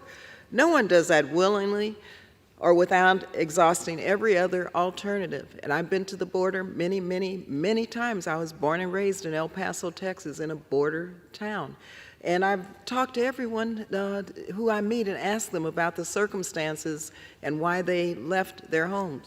99% said they did not want to leave where they live. No one wants to leave their homes. This is really an amendment that suggests that countries are intentionally sending their youth away, or that somehow this desperation would be improved by taking away the education, anti-corruption, or nutrition programming that this assistance pays for, is ignorant at best and cynical at worst. The gentleman's amendment cut 3 times the assistance we provide to Guatemala. That's 3 times for the last full programming year. It cuts double the assistance for Honduras and Guatemala. It's unimplementable, and it's really very cynical, and it's dangerous. I urge my colleagues to vote no on this amendment, and I yield back the balance of my time. From California yields. The gentleman from Texas is recognized. Mr. Speaker, I would only point out that the American taxpayer is being hit twice in this exchange. One, they send tax dollars to other countries so that those countries can take care of their own children, but they don't spend the money on the children. They spend it on other things. So then the American taxpayer has to step up again and be charged again for the care and feeding of that child while it is in the custody of Office of Refugee Resettlement. I wish this amendment were not necessary. I wish those countries would take care of their own citizens so it was not necessary for them to undergo irregular migration. But over 5 years I've been trying. It has not helped. This is a way to get their attention. I urge support of my amendment. I yield back. The gentleman from Texas yields. The question is on the amendment offered by the gentleman from Texas. Those in favor say aye. Aye. Those opposed say no. In the opinion of the chair, the ayes have it. The amendment is agreed to.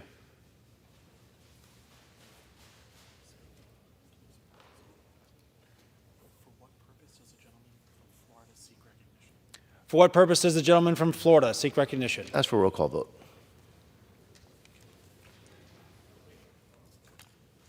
Pursuant to Clause 6 of Rule 8, further proceedings on the amendment offered by the gentleman from Texas will be postponed. For what purpose does the gentleman from Florida seek recognition? Mr. Chair, I commend the chair for a job well done, and I move that the committee do now rise. Is on the motion that the committee rise. Those in favor say aye. Those opposed say no. The ayes have it. The motion is adopted. Accordingly, the committee rises.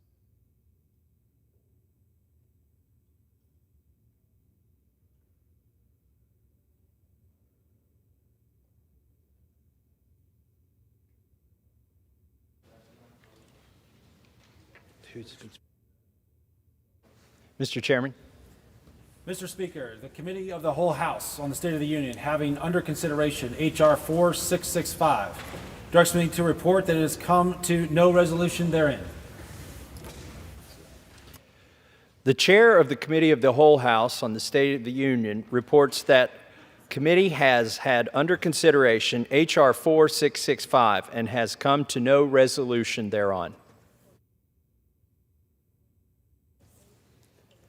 Pursuant to Clause 12A of Rule 1, the chair declares the House in recess, subject to the call of the chair.